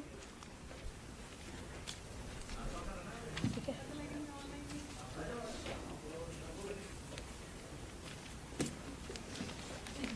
सबके पास लगा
अरे बहुत भीड़ है, भीड़ भयंकर है, बिना टाइम मिले तो जा रहे हैं।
Let's start the announcements of moving them inside. Yeah? तुम ready हो ना?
यार क्या लेट कर रही है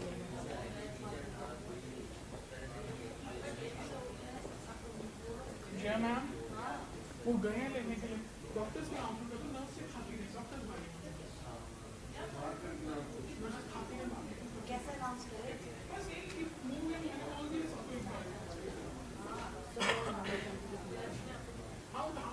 बात करना हेलो अच्छा चलो तो शुरू हो रहे हैं ऑपरेशन खाते हैं बात चलो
फर्स्ट वाला छोड़ दिया हाँ कौन है फर्स्ट वाला कोई है क्या हाँ एक एब्सेंट कौन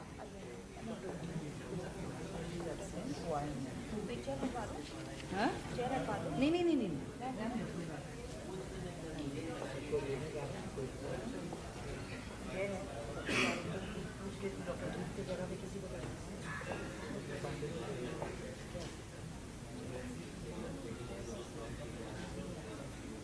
नेक्स्ट वाला के लिए मैं सर हाँ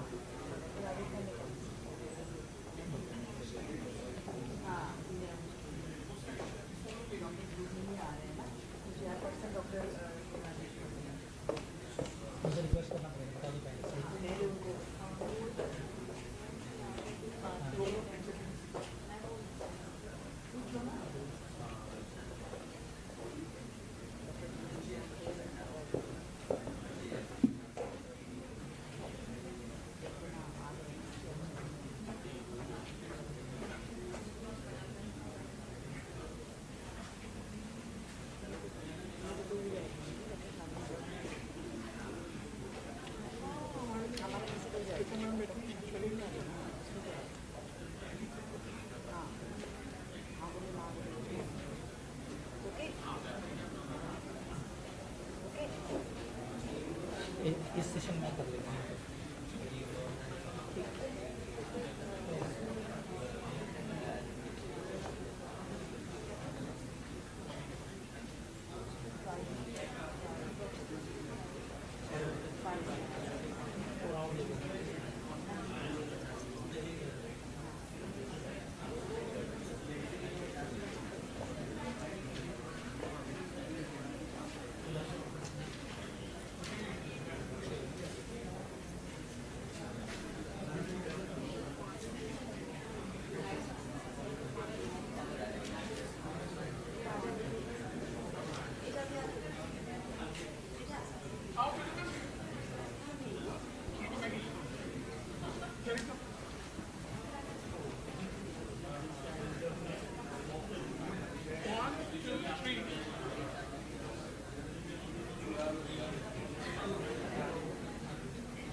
Dr. Jaya.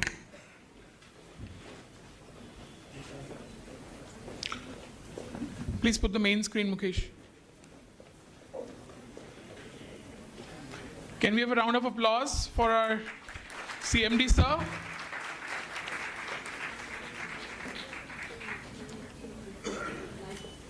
On behalf of the Asian fraternity, I, Dr. Charudat Arora, and my co-host for the day, Dr. Jaya Deberman, can I have you, ma'am, on stage?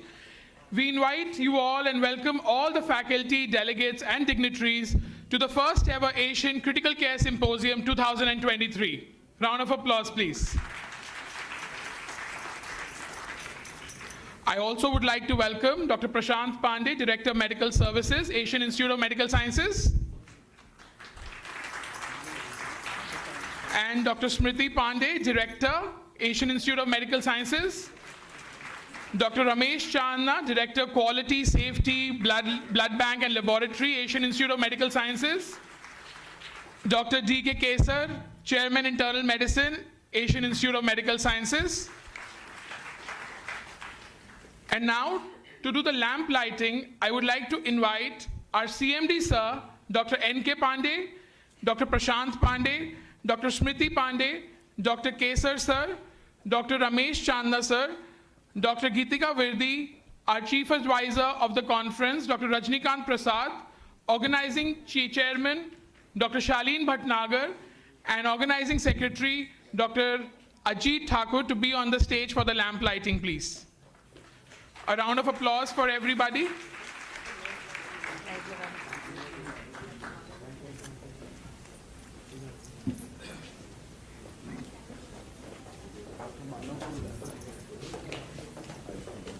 Dr. Manav, Dr. Arvind Gupta, sir, Dr. Ritesh, sir.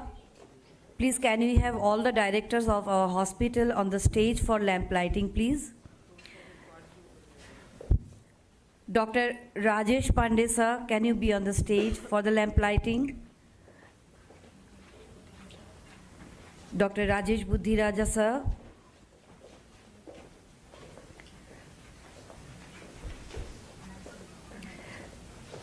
Please do the honor of lamp lighting, the auspicious way to acknowledge knowledge and wisdom.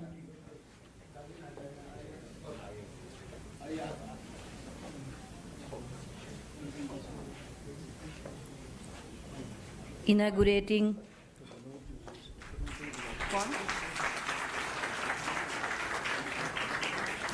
we are inaugurating our first Criticon, that is Critical Care Symposium of Asian Institution of Medical Science.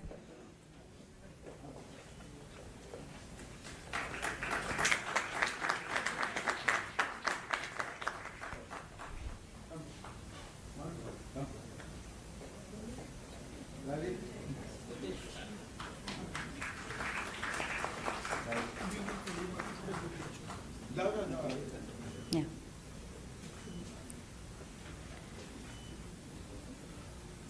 Please be on the stage for group photograph after the lamp lighting, please.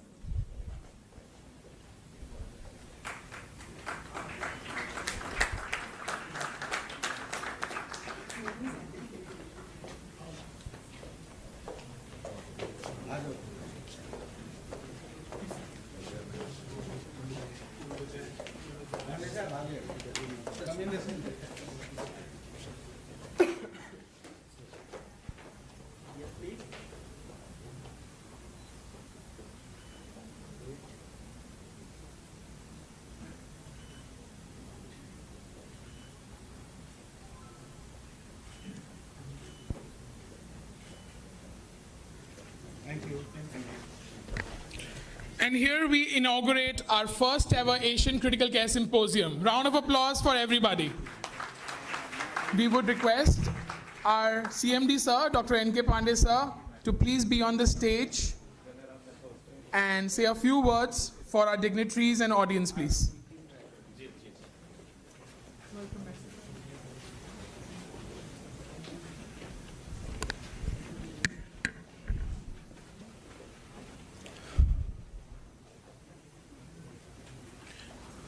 Very good morning to senior most faculty member that I see here, Dr. Rajesh Pandey sahab.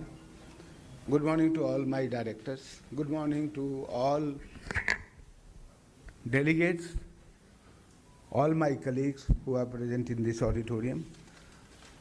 It gives me great pleasure to welcome you all here. Reason being this, that whenever we talk about doing something, counting something, writing something, I think this is one of the greatest things to learn in medicine. So when you count your mistakes, when you count your good results, when you count your complications, when you count your failure, and then you share, that gives us the best learning experience. And that is what you are doing today.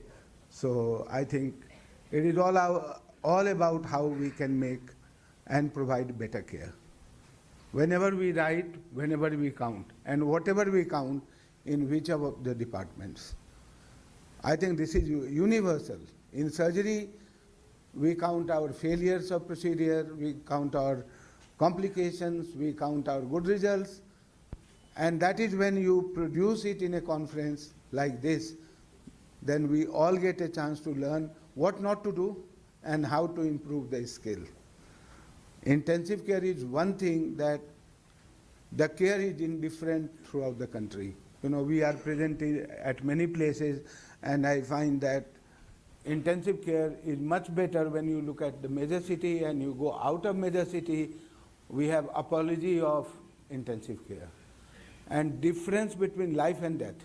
If I operate and my patient goes home, the large amount of credit goes to my intensive care team. So a big round of applause to all of you, because you make my patient better every day, you improved my outcome, you cut down the cost of treatment of my patient, in spite of what is perceived that intensive care is very expensive, but still there is no cost of life. So when you send patient home, you have to look at the cost of life versus the cost of intensive care. Of course, we should be very conscious about what we are using in intensive care, because cost remains a very important factor for Indian patients, for our patients. So that's also important.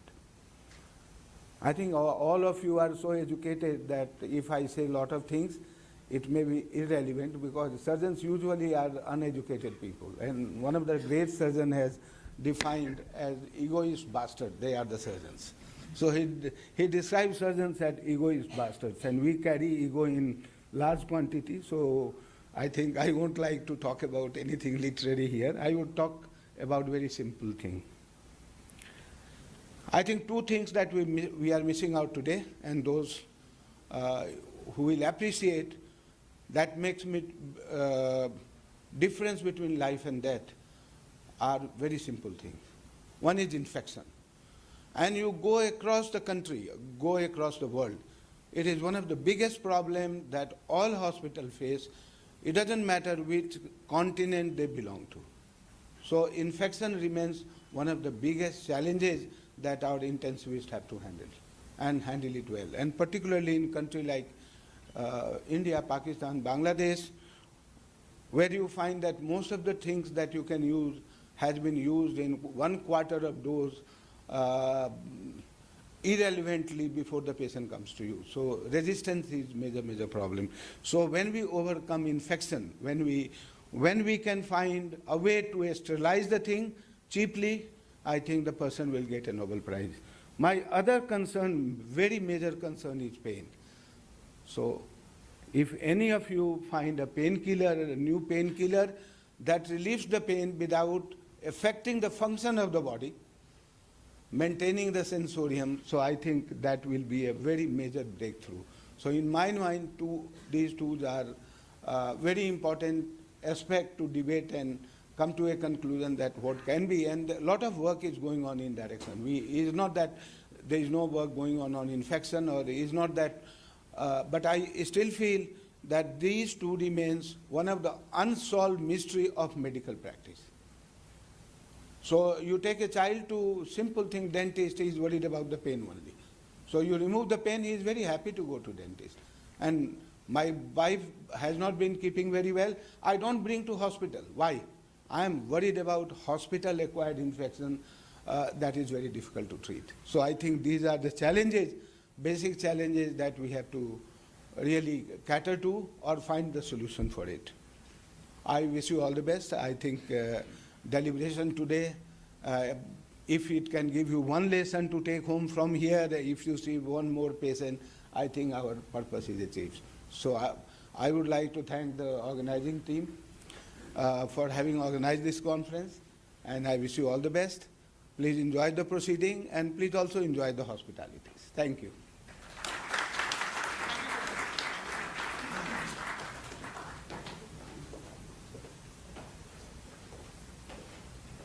Thank you so much, sir. I would like to request our organizing chairman, Dr. Shaleen Bhatnagar, sir, to please come on the dais and say a few words to welcome the entire audience and inaugurate our first ever Asian Critical Care Symposium. Round of applause for Dr. Shaleen Bhatnagar, please. Good morning, everyone. I'm Dr. Shaleen, Director Critical Care Asian Hospital, and I welcome all the esteemed faculty and delegates to this Asian Critical Care Symposium 2023.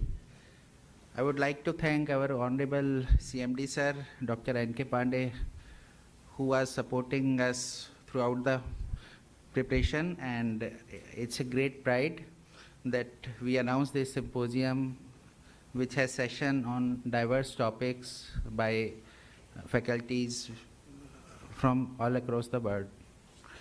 Each session will also have online faculty, many of whom are from different countries. And we are streaming it live for our online delegates. We have received wide enthusiasm and response for the symposium, and I hope it will be of immense interest and benefit to everyone. Without taking much time, I would thank all of you again. I would also like to thank our sponsors. And now I hand over to Dr. Charu. Thank you. Thank you so much, sir. The first ever Asian Critical Care Symposium. Almost 3 months of preparation, and we handed up 200 delegates who are coming for physical presence, 500 plus registrations all across the globe, which is streaming live on YouTube. And not to miss, 19 faculty watching and joining us on different parts of the world, mainly US, UK, Canada, Australia, London, and many others. Not to forget, 100 plus faculty coming to Asian Institute of Medical Sciences from different parts of India in one day. Huge round of applause for Asian. And now, I would not like to waste any further time and call upon our next session. Our next topic is the role of HFNC, high flow nasal, in intensive care. The chairpersons, I would like to invite the chairpersons to please take their dais. Dr. Rajesh Pandey, Senior Director and Head, BLK Max Center of Critical Care. Where's the Josh, guys? Dr. Arvind Gupta, Chairman Pediatrics and Neonatology, Asian Hospital. Dr. Vandana Saluja, Senior Consultant, Critical Care, Amrita Hospital, Faridabad. Dr. Pritha Nair, Consultant, Pulmonology and Sleep Medicine, Asian Hospital, Faridabad. Dr. Vijay K. Agarwal, Director and Head, Critical Care and Academics, SSB Hospital, Faridabad. And joining us live from Hyderabad is Dr. Srinivas Samavedam. He's the Head of the Department, Critical Care from Virinichi Hospital.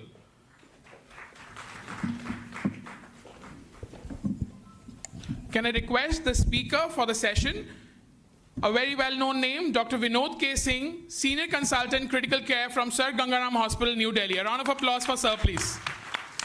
Open to you, sir. So it's a great honor to have Vinod here. Vinod is a Senior Consultant at Sir Gangaram, prestigious Sir Gangaram Hospital. And the topic is, I think I have already, in the last discussion, we learned about HFNC, its limitations. So a lot of insight will be thrown now by Dr. Vinod Singh on the topic. So Dr. Vinod, over to you.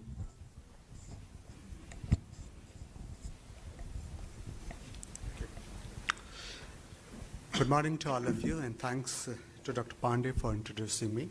And my sincere thanks to the Charlene and Dr. Thakur for inviting me, and my thanks to organizing committee.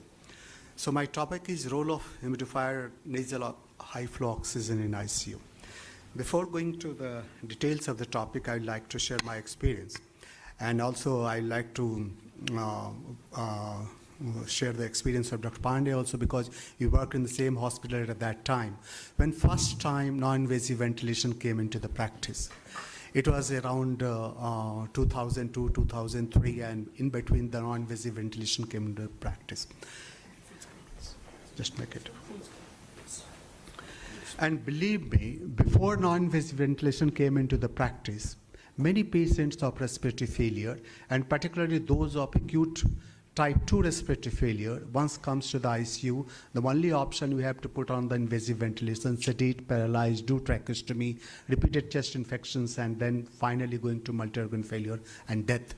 And the concept came that once the patient of COPD come to the ICU, they are not going to survive. This time, the revolution of non-invasive ventilation came, and we started using non-invasive ventilation, and we started seeing how the patient, we can avoid the intubation, and the patient used to go to the home after non-invasive ventilation. This was the duration almost 20-25 years back.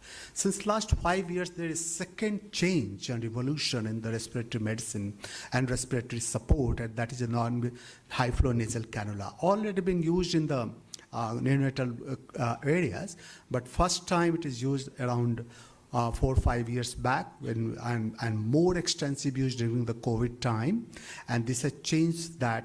My belief, it is also going to change the outcome of acute hypoxemic respiratory failure.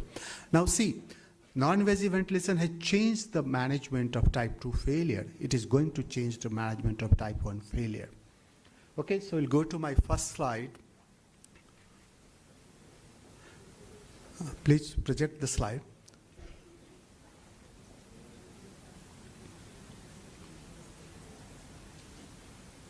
Okay.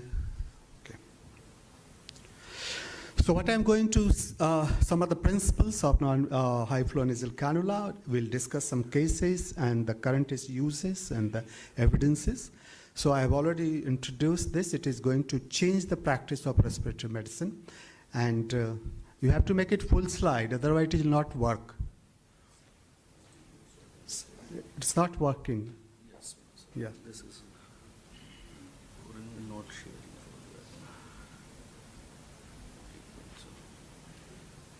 Phone पे यहाँ से जाऊँ इधर नहीं sir मैं actually और मैं अपना वो लगा नहीं नो सर होगा एक्चुअली शेयरिंग में कुछ प्रॉब्लम था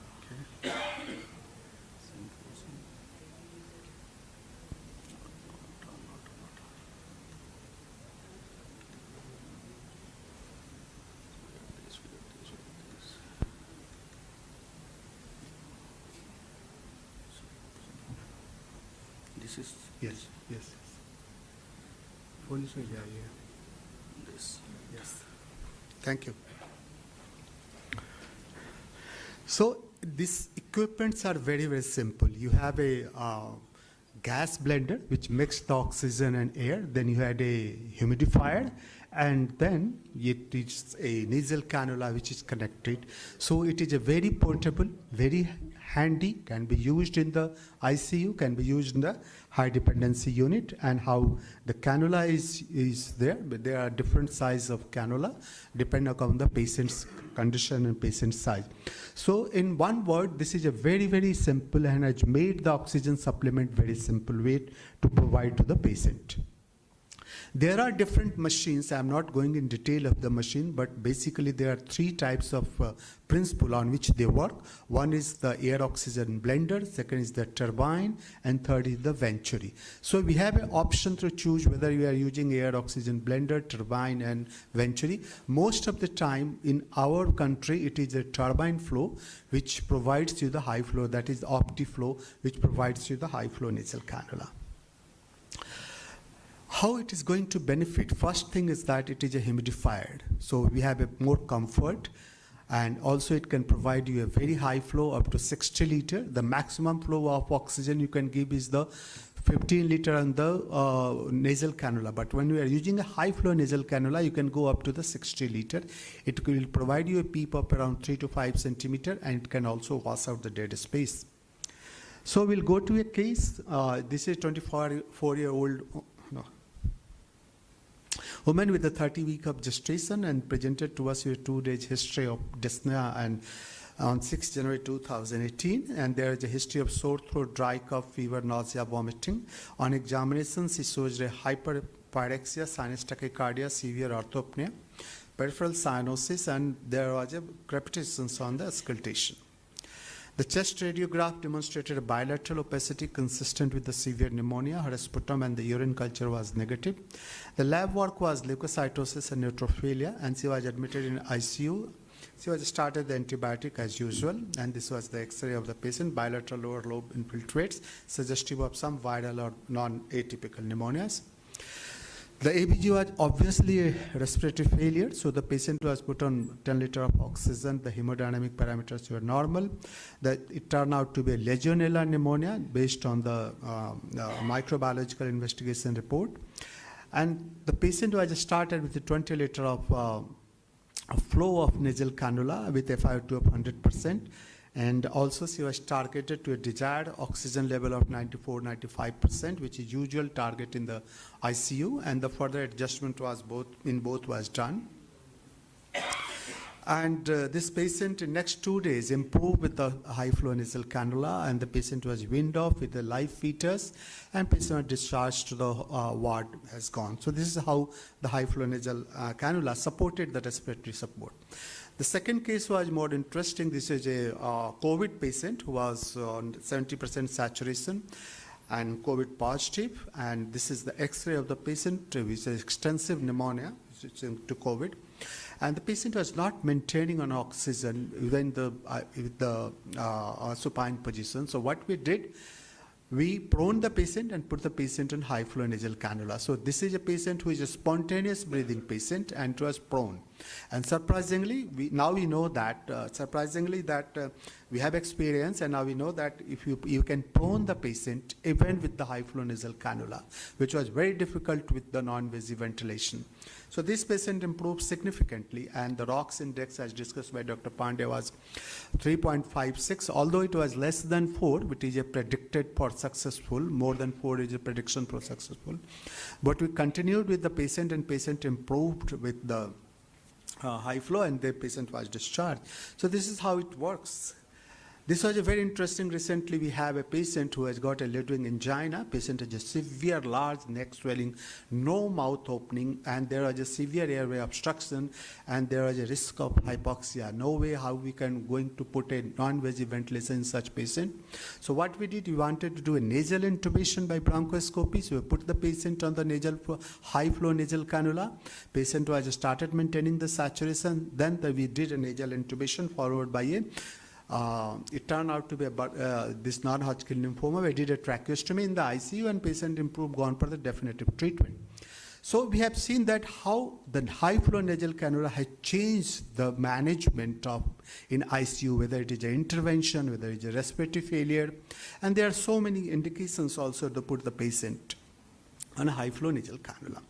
If you compare with the non-invasive ventilation or the BiPAP has mask has a poor tolerance. The patient ventilator asynchrony, delayed intubation it can cause, and most important, now we have recognized that the non-invasive ventilation can also cause barotrauma. And this experience you have learned from the COVID patients, that if your patient has got non-invasive ventilation, if you provide high pressure, the patient might develop barotrauma. So this is the advantage of high flow nasal cannula over the BiPAP.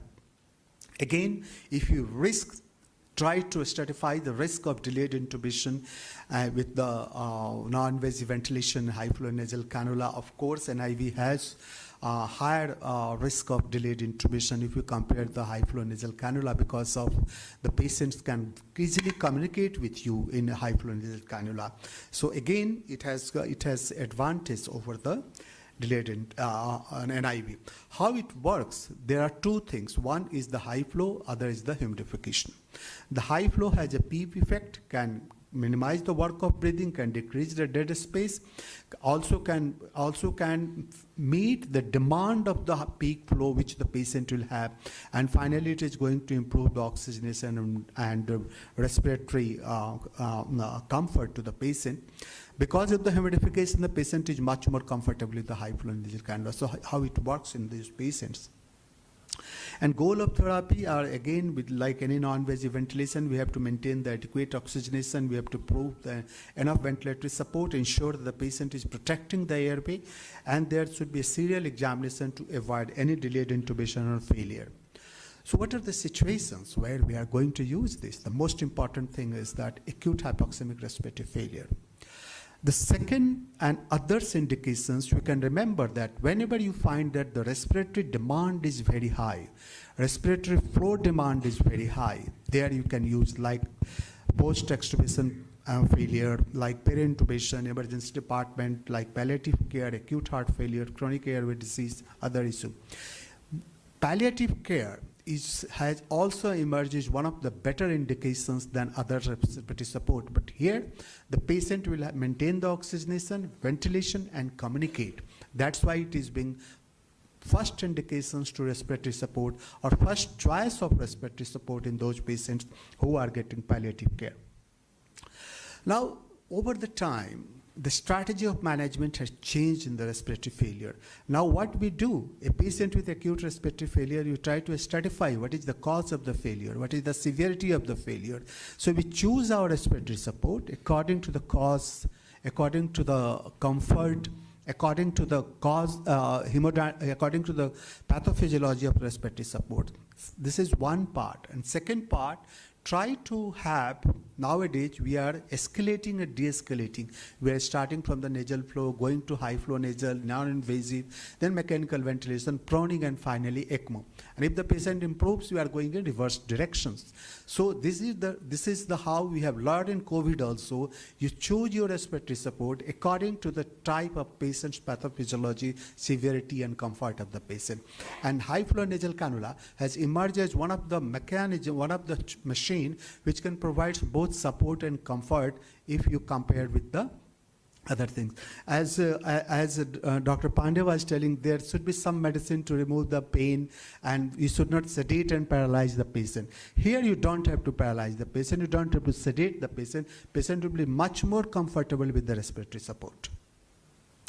And this is one example how we are choosing. If the patient has got a moderate to severe respiratory failure, don't choose for non-invasive things. You go for invasive thing, which is, we can see here that, but if the patient has got a mild to moderate failure, you have an option to choose nasal, high flow nasal, non-invasive, and also you have option to escalate or de-escalate. How much time you have?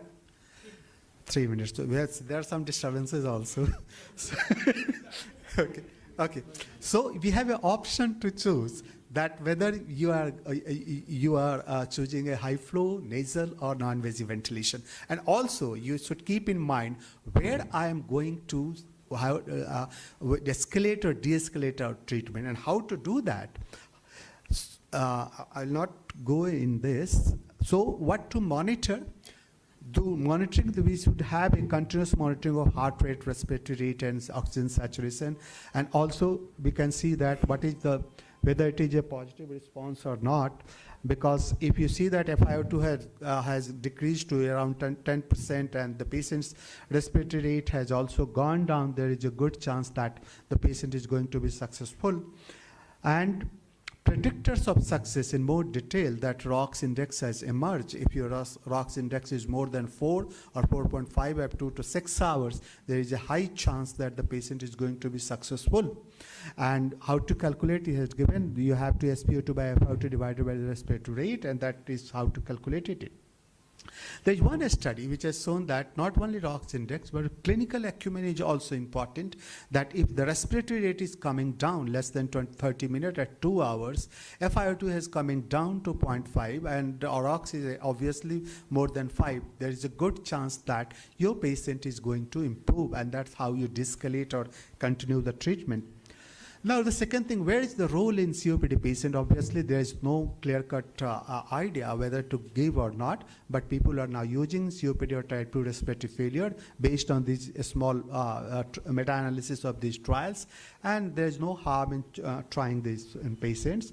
Again, post-extubation failure, one of the major challenges in those patients who have been extubated in ICU, and it has also emerged as the first line of treatment for the early management of post-extubation respiratory failure, and thanks to those this high flow nasal cannula, now we are comfortable in extubating the patient and putting the patient on high flow nasal cannula. This is very important, and this trial has shown that the 12% versus 5% intubation rate in those patients who has got a post-extubation respiratory failure. COVID, we have seen that there is a lot of hesitancy in putting the patient in high flow nasal cannula because two reasons. One is that there is a good chance of a spread of the virus, and second, the requirement of oxygen is high in high flow nasal cannula. But over the time, we have seen that putting the patient in high flow nasal cannula and COVID actually improves the oxygenation and prevents the intubation in such patients. And this BMJ article has shown that it improves the oxygenation, prevents the intubation. And this is also has shown that HFNC decreases the intubation rate in COVID-19 patients. And this is where there is no impact on the mortality. This has been recently published in JAMA, but there are a lot of controversy in this study.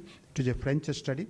Still, in COVID patient, for oxygenation support, mild to moderate, high flow nasal cannula is option.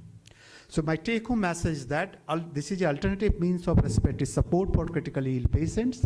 Is more effective than conventional oxygen therapy in improving the oxygenation in patients, and patients most likely to benefit who are in type 1 respiratory failure, and compared with the standard technique, HFNO improves the safety, and also the patient will with safety in those if you compare to the BiPAP and invasive ventilation, and may help in avoiding and limiting the hypoxemia during the invasive diagnostic procedure, as I shown in my picture that it can improve and help to hypoxemia. Thank you very much for your patience listening. Thank you, Dr. Vinod. Do we have time for one question now from the audience? Yes, okay. We will take questions. Okay. We will also request Dr. Srinivas Samavedam from Virinachi Hospital if he has any question. Sir, we have 5 minutes in our hands to take the questions. Sure. We can take the questions along with Zoom. On Zoom, Dr. Srinivas is there. Yes, sir. Yeah. Srinivas, you have some comments or some question? No question, sir. I can't. But I think it's been an excellent review, very crisp and brief. But my only request for Dr. Vinod Singh, sir, is what about prone ventilation? Can we? What is your experience, or what challenges do we face? Can we do this in awake prone patient with HFNC? What is your experience? Have you tried it in non-COVID population? Should it is very cumbersome to use an NIV in a prone position. What about HFNC? Is there any? Yes, Dr. Srinivas, so very rightly asked questions, because in COVID time you have experienced, as shown in my cases, that it is very easy to prone the patient with the high flow nasal cannula in compared to the those patients who have NIV, because adjusting the mask and mask leak is very important problem. So my experience, those patients who are not maintaining with the high flow nasal cannula oxygenation, before switching to the non-invasive ventilation, we should give a chance to prone spontaneous ventilation. And many times the patient improves with the prone ventilation. There is no any major side effects of the proning the patient on the high flow nasal cannula.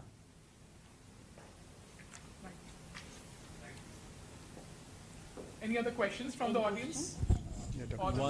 One question from my side. Yes, sir. Dr. Vinod, although now we do bronchoscopy using a special NIV mask, but there are a lot of issues with that. Yes, so people have switched over to using HFNC whenever such a requirement is there in doing bronchoscopy. So what is your experience with this? Sir, it is very good experience. Now, the first choice for supplementing oxygen and supplementary respiratory support in intervention, either in the bronchoscopy room or in the ICU, is high flow nasal cannula. Patients are much more comfortable. They can cooperate with you because the claustrophobic effect of the mask is very problem with when you are doing a bronchoscopy. We did, this is a very difficult intubation for us because there is a separate tissue, there is no place to put the NIV, but we did it comfortably by putting the patient on high flow nasal cannula. I did a nasal intubation, even putting the both prongs in the one nose, and then we did it, and patient was maintaining the saturation, sir. So I think it is now going to be first choice of supplementing oxygen. It has largely replaced the NIV. NIV, so temporarily you can take the patient on HFNC and do your scopy and then put back the NIV mask. Yes, sir. It is a good thing, very good thing. Yes, sir. Just one query as a, I'll call myself an uneducated person in this field. How long can you continue HFNC for, and are there any major side effects or adverse effects? If you compare with the neonates, there is no major side effects in the adult, because neonates may nasal mucosal damage and there is just some nasal crusting is there. In adults, we have not seen any side effects of nasal cannula, number one. Number two, as long as your patient is improving, you can keep the patient on high flow nasal cannula. But keep in mind that you can't continue if the patient is not improving or if the patient is deteriorating. This is called a delayed intubation, and there is a high risk of hypoxemia when you are intubating such type of patients, sir. So how long do you wait before you make this decision of switching over to invasive if you look at the ROX score, they're 2 hours, 6 hours, 12 hours. Then this ROX score is 12 hours and 2 hours and 6 hours will tell you that whether you continue or discontinue, depending upon your number, sir. Okay. Sir, just to answer your question, there are isolated cases of pneumothorax in pediatric patients. So there you have to be vigilant when you are using high flow nasal cannula. Otherwise, as sir said, in adults, it is pneumothorax as a side effect? Yes, because yes, it's, sir. Yes, sir. Neonate and pediatric will have a lot of side effects for the high flow, but it's not easy with the high flow nasal cannula. Yeah, even pneumomediastinum. And because the oxygen flow is very high, 60 liters or so. Another issue is if the person starts breathing from the mouth, then the impact of that CPAP is lost. It comes down by 50%. So the person has to be a nose breather. Dr. Syed Mohid Ahmed, the professor from Aligarh, has a question.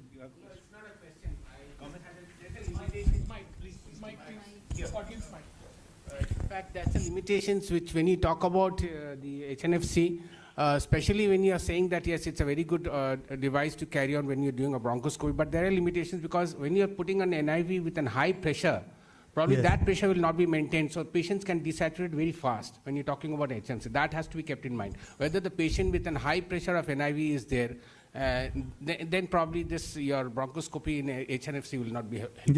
No, so that has to be kept in mind. Secondly, you can't do bronchoscopy if the patient is already NIV and putting the high flow. It is not that. If the spontaneous breathing patient, if you want to put the NIV or nasal cannula, better to go for high flow nasal cannula.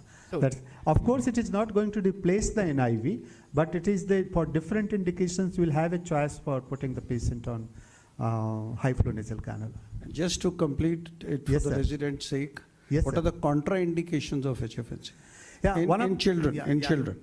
One of the contraindication is that if you have any episode of epistaxis or if you have a risk for epistaxis, nasal polyp, these are the contraindications for putting the patient on high flow nasal cannula. These are the other thing is that if the patient is not cooperating and other things is separate, but this is very, very important contraindication, sir. Okay, sir. Thank you, sir. Thank you. Thank you so much, sir. Sir, please be on the stage. Be on the stage. Sir, Dr. Arvind Gupta, sir, can you be on the stage to felicitate Dr. Vinod K. Singh, sir? Round of applause for Dr. Vinod K. Singh. Dr. Vinod K. Singh is being felicitated by Dr. Arvind Gupta. And I'll request all the chairpersons to come on the stage for a group photograph, please. Dr. Rajesh Pandey, sir, Dr. Vandana Saluja, Dr. Pritha Nair, and Dr. We can't take Dr. Srinivas on stage. Yeah, we cannot. Sir, you will be on the Zoom and you will be seeing us taking the photograph. Dr. Srinivas from Zoom from Hyderabad.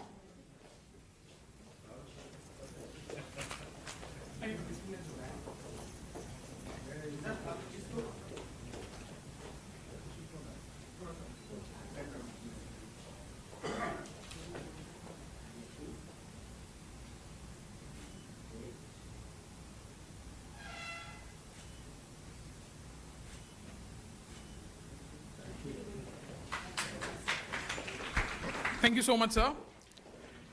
We would move to the next session, which is airway management in COVID.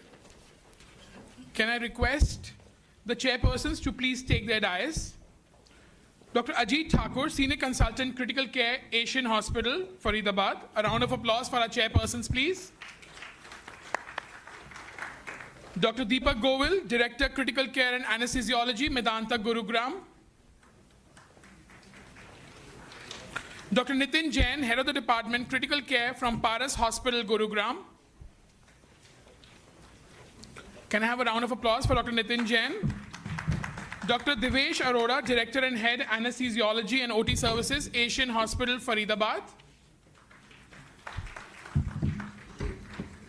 And Dr. Srinivas Samavedam will be joining us live from Hyderabad.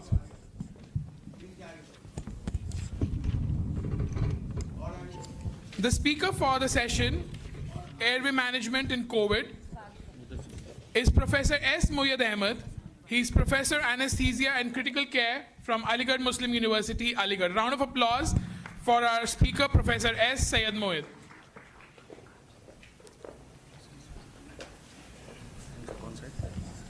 Airway Management. Okay, sir. Just one second.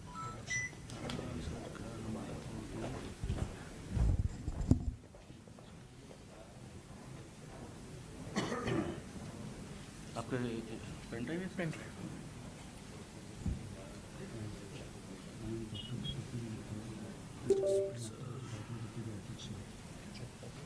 Screen share करना होगा ना sir?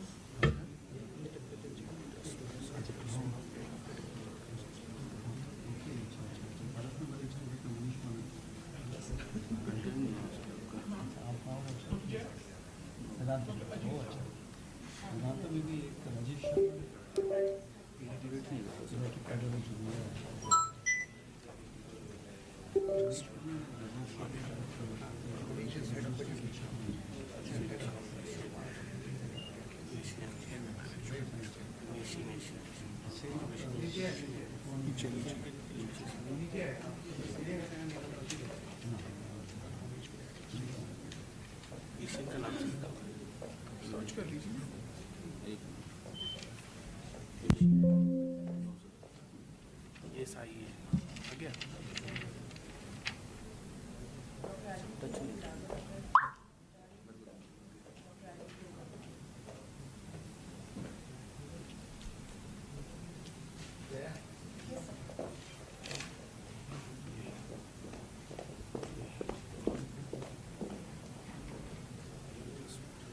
Can I please request Dr. Ajit Thakur to take the dais as a chairperson? A round of applause for Senior Consultant, Critical Care Asian Hospital, for Dr. Ajit Thakur.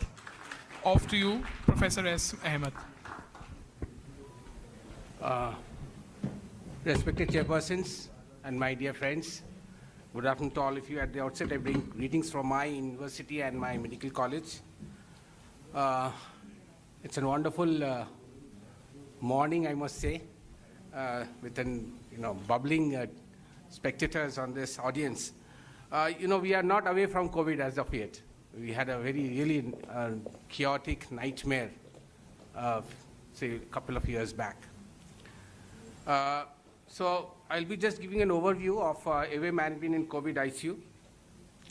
So the overview will be on factors and challenges in management of airway and when to intubate, where to intubate, who will intubate such patients, how to intubate, and what are the strategies which we have.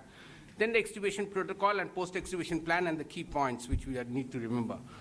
So as you have seen that there was a sudden surge in critically ill patients and that led to a shortfall in ICU beds. This was very obvious for we have seen recently.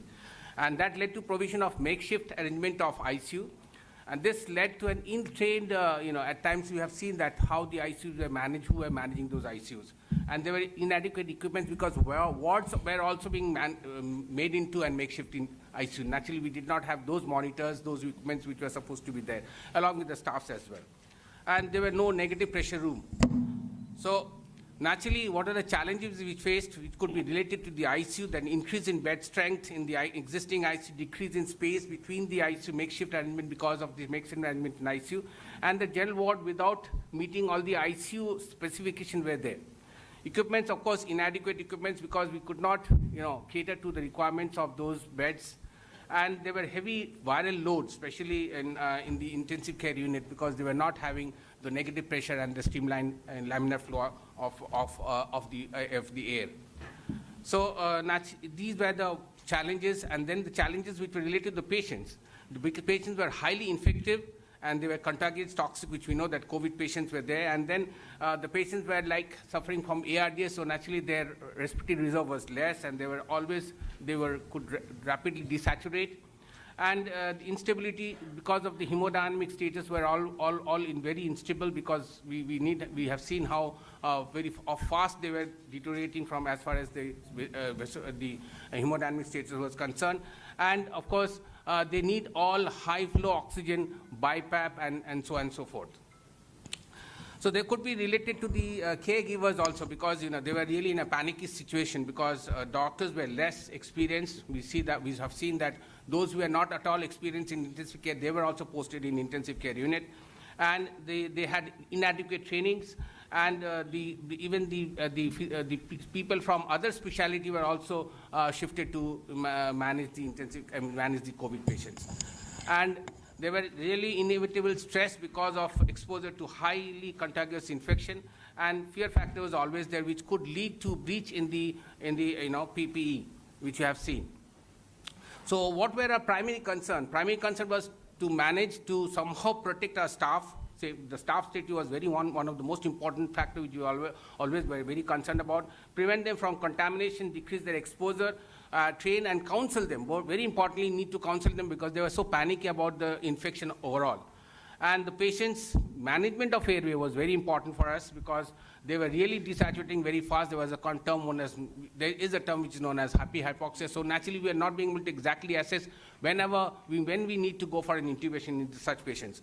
So ventilation and oxygenation was also very important for us. And then intensive care unit, we need to have a very good, strong, robust frame a guideline when to intubate, how to intubate these patients, and what should be the ICU standards. So the recommendations were that airway management should be rapid but not hurried. So naturally, that's the the rider. It should be very rapid but not hurried. You can give some time. There could be some breathing space. So intubation should be always elective. It should not be an emergency, because we know that reserve is already less. And so at the time of critical status, when we try to intubate at the patient, when the patient already lost all his reserve, you try to intubate, the patient goes, he crashes. So naturally, that's the most important point. Number of attempts should be as minimal as possible, because the more number of attempts you give, the more risk the patient goes and the more exposure you have. And operatives should undergo training with PPE, because they need to wear a PPE and then need to go on intubation. So there should be a very good training of those patients, and they should be compliant with the algorithms and guidelines which have been trained for intubation in such patients.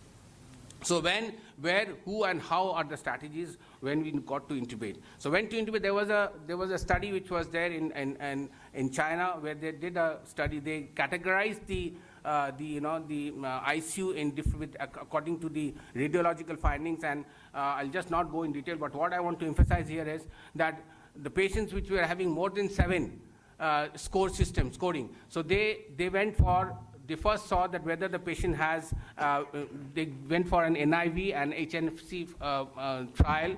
For 2 hours, they saw that whether the breathing rate could be decreased and the SpO2 should be more than 92%. But if they are not being able to maintain an SpO2 of more than 92%, that the rate goes on more than 24 and 30, they did not wait for intubating and wait for further NIV and HNFC, and they went for intubation. So they said that these patients where the saturation is 92% and the respiratory rate less than 92% and the respiratory rate goes above 330, probably we should not wait further, because they could have, when we intubate such patients at the critical state, probably will not be able to maintain their, they can crash. So when is intubation should not be done when they lose all their reserve. This was one of the most important thing. And if the patient is not responding to NIV and CPAP or HNFO, so naturally then it is better that we need to intubate these patients, and especially they targeted as SpO2 more than 92% and ETO2 of more than 85%, respiratory more than 30, and PaO2 if I reach less than 50, 150. So you need not wait for such patients, go for intubation straight away. So where to intubate? Obviously, it should be a clean negative pressure. So that was one of the most important, especially in an ICU, if you have a negative pressure room specifically meant for those patients to be intubated, because the exposure of, the aerosol exposure will be very high when you try to intubate these patients. So at least 160 liters per second should be the flow of air in such patients, or if you have an airborne infection isolation room, that could be an ideal place to intubate this patient, or even if you have a neutral pressure room with an exhaust doors closed system, then probably that could be an area where you need to intubate. Then we can wheel these patients there and then intubate, because so as to prevent the exposure of those air or those infective organs. So who will intubate? Obviously, this is again a strategy, a plan. You should at least have a plan of, people of 4, where at least 2 people should be experienced in intubating these patients. And we have a patient who's a runner, because he is outside that door, seeing through the glass door.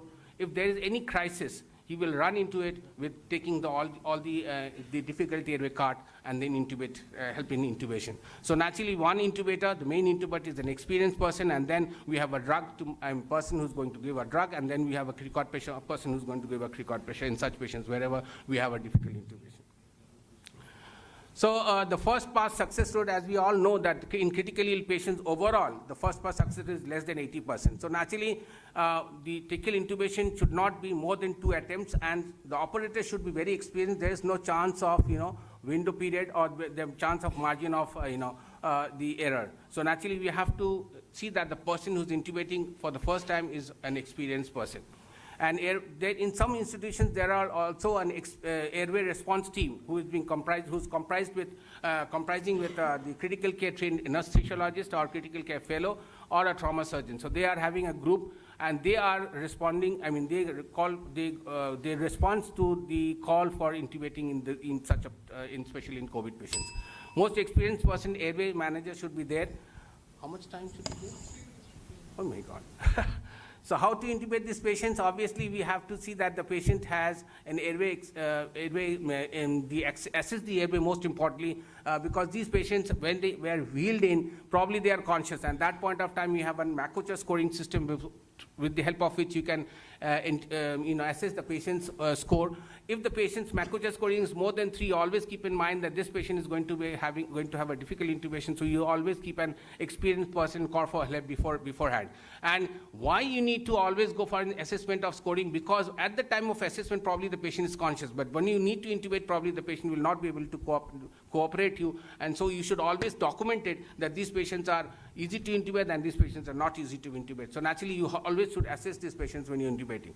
As we said that we have a 4% and use a ramp when you're intubating, because the patient could be always on an NIV or an high flow, as Dr. Vinod was saying. And the fluid bolus is always advisable in these patients because they are hemodynamically unstable. So when you try to induce this patient either with any drugs, so they can immediately crash. So naturally, it is better that you either you start in vasopressor or you give some amount of bolus of fluid. And rapid sequence intubation is always the strategy. Better to intubate with ketamine.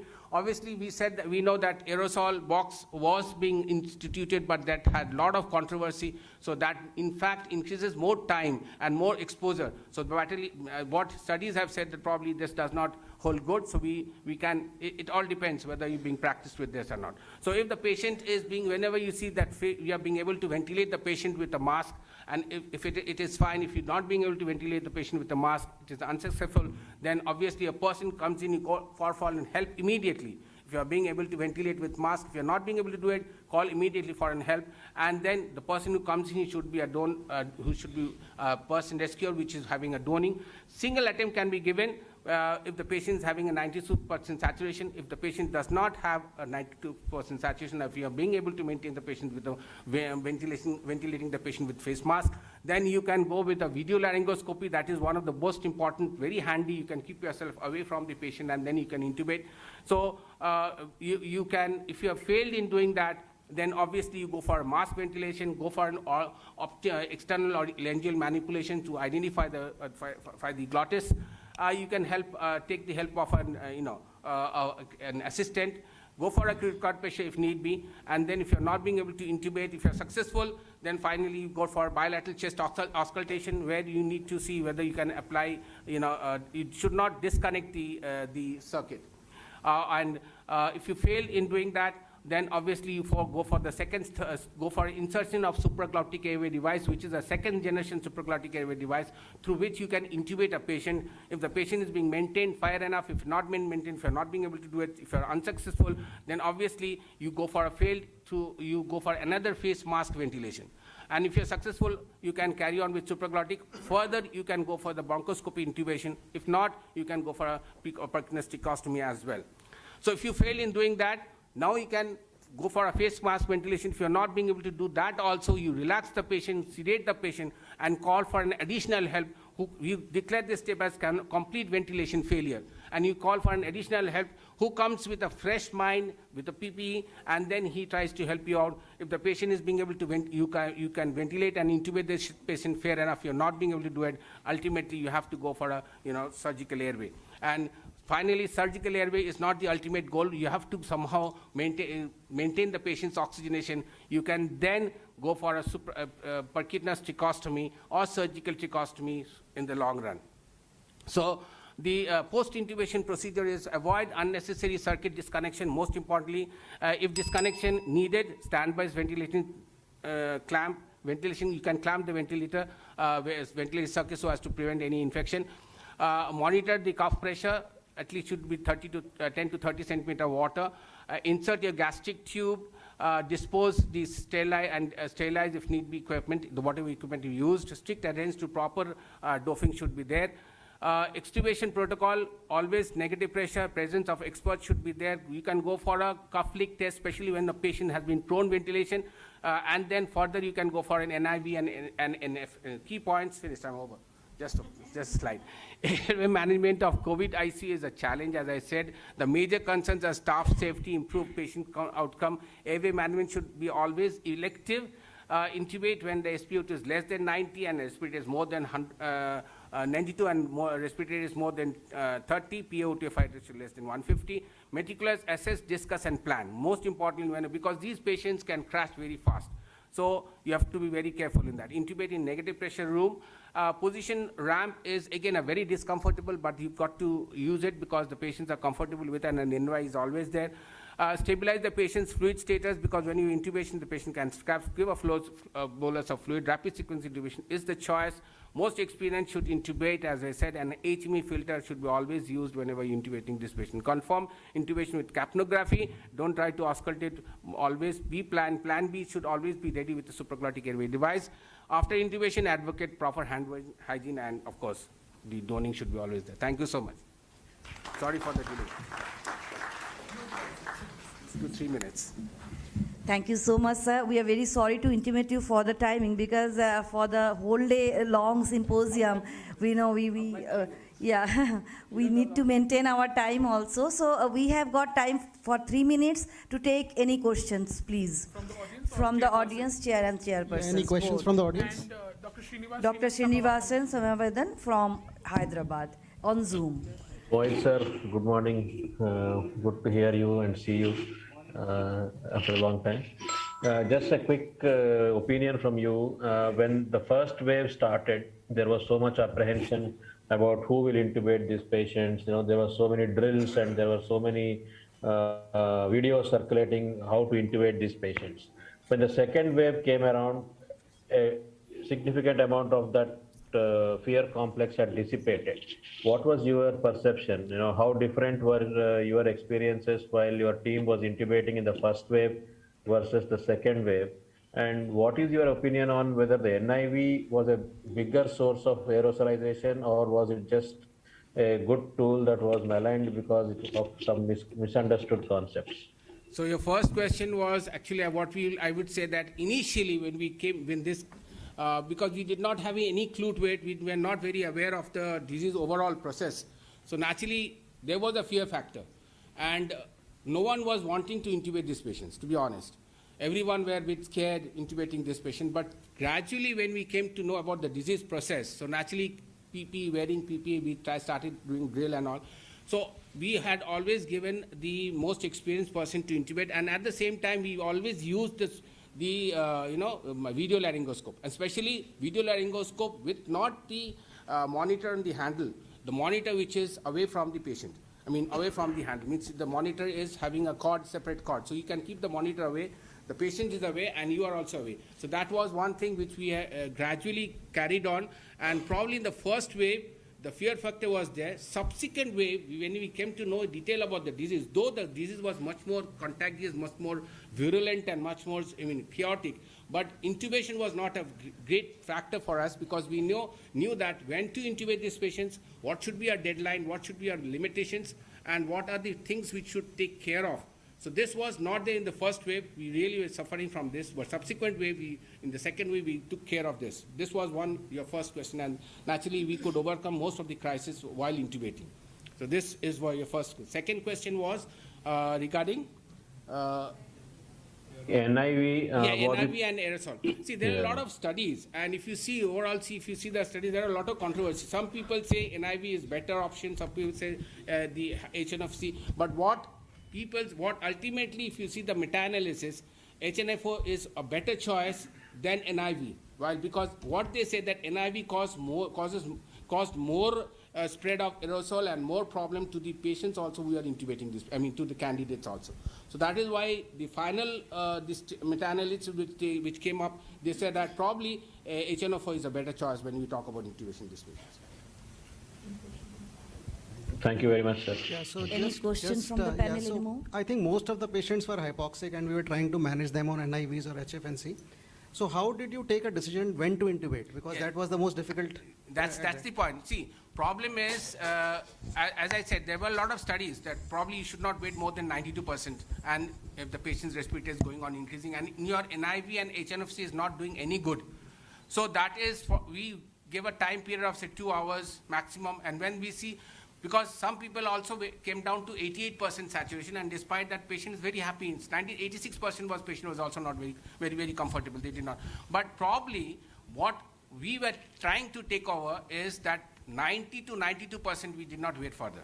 If the patient is healthy and there's no comorbid, we would give them a chance. The patient is having comorbid, we would never give them a chance to go below 90. Professor? Hello. Yeah, Professor, when COVID came, we were not prepared. Yeah. And this had many tolls. Yeah, exactly. Now COVID has waned, the severity has gone down, but there are many non-COVID viral infections. So what do you think, how to extrapolate those things? In pre-COVID, we are not prepared. So should we extrapolate these things to these non-COVID illnesses, number one?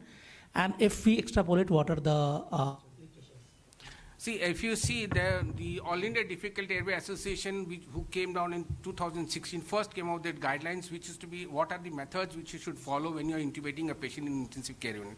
They were the first society or association which came. Subsequently, 2019, the Difficult Airway Society, they came up with the guideline. So the norm is always the same, with certain precautions and certain additions and observations. The most important thing is whenever you're intubating a patient in an intensive care unit, you have to keep certain things in mind, that these patients are all critically ill, the reserves is already less, 50% or 25% is remaining with them. So most importantly, whatever pressure support, whatever the oxygen system is being given to this, that has to be maintained. What we do in the operation theater is something different. We are putting the patient on back mask ventilation. That is not possible when you are talking about a critically ill patient who is already on an NIV. That has to be maintained when you are pre-oxygenating this patient, one.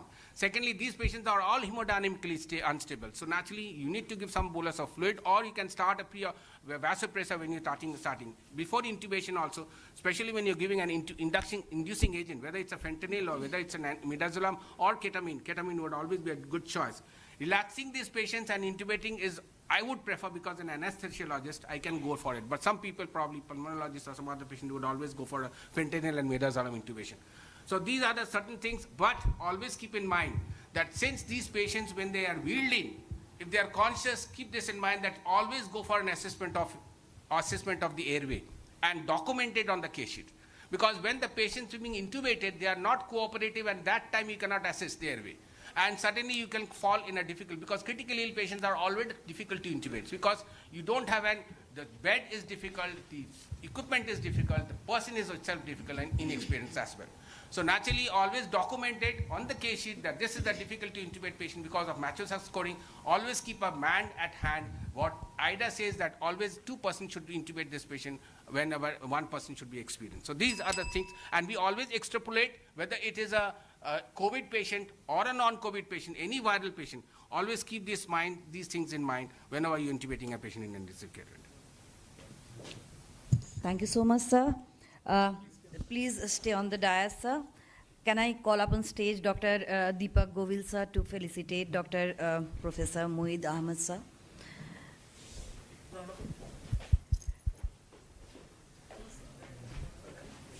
Round of applause for Dr. Mohid and Dr. Deepak Govil, please. And can I call up on stage all the chairpersons for the group photograph? Dr. Nitin Jain, sir. Dr. Yash Javeri, Dr. Ajit Thakur, sir.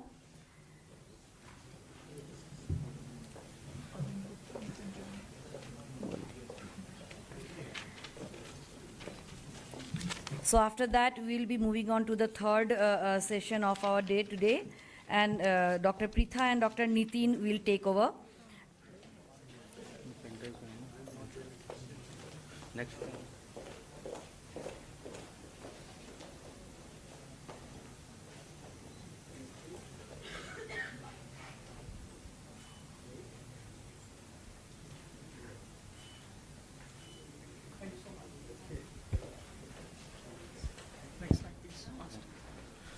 Dr. Pritha, Dr. Nitin, please.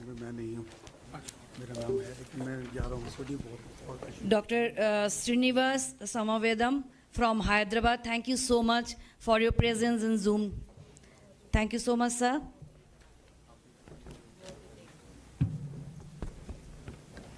Dr. Srinivas, you are there?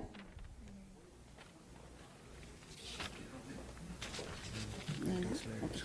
Anyway, you take it.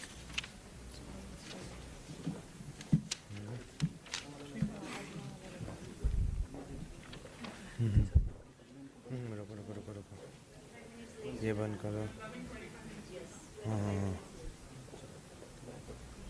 ये लो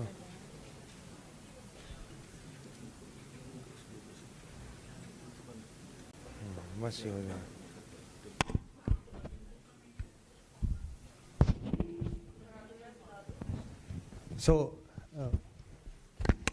So we'll start with the next session, and the session is all about the antibiotics. We'll start with the first topic, that is infection control practices in PICU.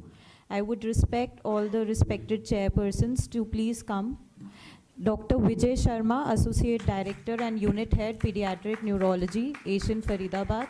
Dr. Sumit Chakravarti, Senior Consultant, Peds and Neonatology, Asian Faridabad. Dr. Sandeep Kardian, Consultant, PICU, Asian Faridabad.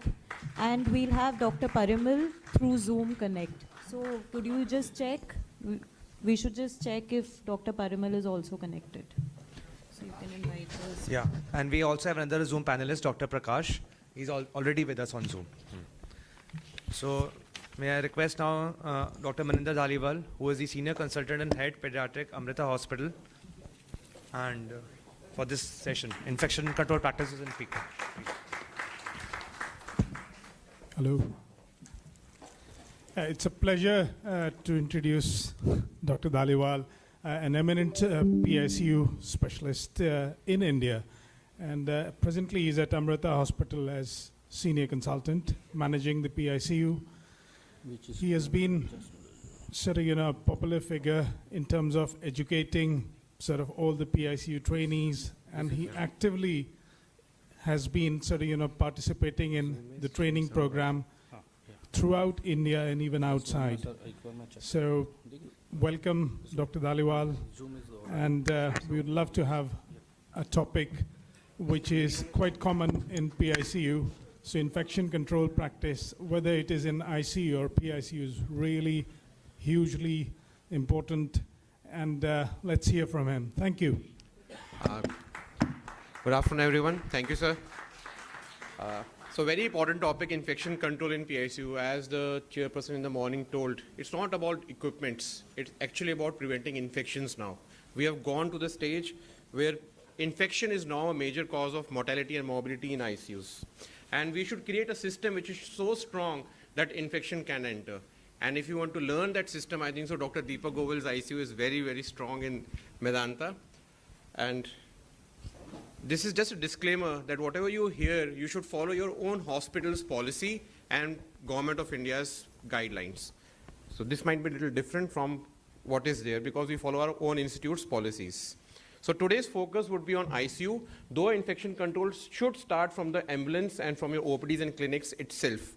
But we are going to focus only on the ICU today. And the burden in developing countries is almost 20 times higher than in the developed countries. And it's no more called hospital-acquired infections, it's healthcare-associated infections. Now, a normal baby who comes to the NICU for phototherapy develops sepsis. I think so Dr. Sumit will not like that in his NICU at all. A child undergoing surgery develops post-op sepsis. A routine OPD visits, the previous patient was a case of MRSA pneumonia, then the patient was waiting in the OPD area, develops MRSA pneumonia. Or admitted for gastroenteritis, develops Pseudomonas sepsis.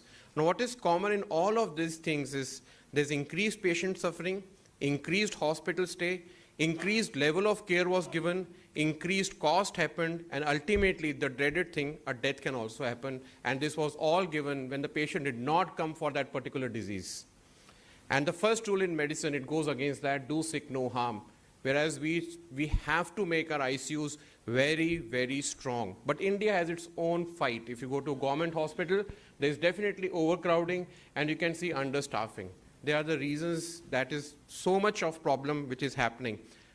So this type of nurse going from one patient to another patient, and do you think she'll use a hand rub which is far away from her? May not, she may not. And there's a concept of helpful nurses also. From this nurse goes to that nurse and they're chit-chatting over there. So that can also be a problem. And now because of tertiary care PICUs and NICUs, more the equipment, more the risk, more the precautions, more the care that we have to give so that the child who is on so much of life support does not get a super-added infection. Ultimately, we lose the battle. Now, there are two types of ICUs. We have medical ICUs where parents become a part of nursing team. And actually, parents being inside the ICU in a kid who is not ventilated, they actually tell the nurse, do hand rub, use this. So we should not discourage parents from being a part of your pediatric ICUs, and a child is comfortable with the mother and father. Whereas surgical PICUs or cardiac PICUs, on the other hand, they do not like parents at all. And they keep the parents away from the child. So just briefly, we have a source, contaminated equipment, and we have a case. We know this chain, any point, one time you break it, you'll prevent an infection. Be it hand hygiene, environmental cleaning, or PPE. But hand hygiene has been proven again and again that this is the most important step, we should work on it. There are many number of aprons that you see. No studies actually have been done, but common sense says among the three, this one is the right one because the person over here can actually do hand wash properly. Here they will not be doing hand wash properly because they'll be saving the sleeve of the arm. They don't want the apron to get dirty. And this is more of a stylish apron, nothing great. So we should start switching over this. Pediatricians, children, they really do not like white coats. So basically, if you're wearing ties, keep it inside. A lot of pediatric oncologists prefer to wear the ties like this, and blazers and coats are a strict no-no, especially in case of ICUs, because you don't wash them daily and they harbor the infection. This is very common scenario among the nurses, relatives, anywhere. You have to really fight it out. This is how your hand should look like. And now coming on to the infrastructure, is this a hand wash station that you like, where there's a wood plumbing, walls are getting scraped off, there's not a deep sink, and this is just like doing a test for passing NABH accreditation, but it is not coming down to the utility of the patient. We should have good hand wash stations like this, where there's no wooden plumbing, there are walls which are tiled, there's a deep sink, there'll be no spill, and there's directly a dustbin below it. This is how we should proceed. Though we talk about it, but we do not follow it, there are many number of studies which have proven that if we stop this and do it the right way, and we are passionate about it, then we can really bring a change. And now government has also come out in 2020 guidelines for infection control practices, and we should start following them. Now, this is a very simple everyday routine. A consultant and a fellow who comes to the rounds, this is how they should change. The consultant should remove all the coats and everything, and the person who is there should actually come down to the scrubs. Hand wash is important, then hand rub. And we see this common 2001, it was printed in a journal. This is all green spots. What are these green dots? These green dots within the ICU cubicle are actually the pathogens which are there. This is shown in every infection prevention control lecture. So from here, the concept of 5 moments hand hygiene came. Now, the 2 patients came into an ICU. This is a daily rounds without a hand rub which takes place. Now, suppose this patient is going a multi-drug resistant organism. Now, doctor comes for a round with the nurse. They go from patient A, they go from patient B, then they spend time over here, then take the organisms to here, there, and they chit-chat, they keep on spreading the organisms, and then they even spread it to the wash tank and also to the nursing station. This is not an unheard scenario. This is a very common scenario because we do not follow the 1 golden rule, that is hand rub, and 5 golden moments. So if you see all these moments, the nursing will tell you, the infection control nurse will come and scold at you. But if you do an audit, now all these 5 moments have to be audited. And we'll just go through this video. I hope the sound is...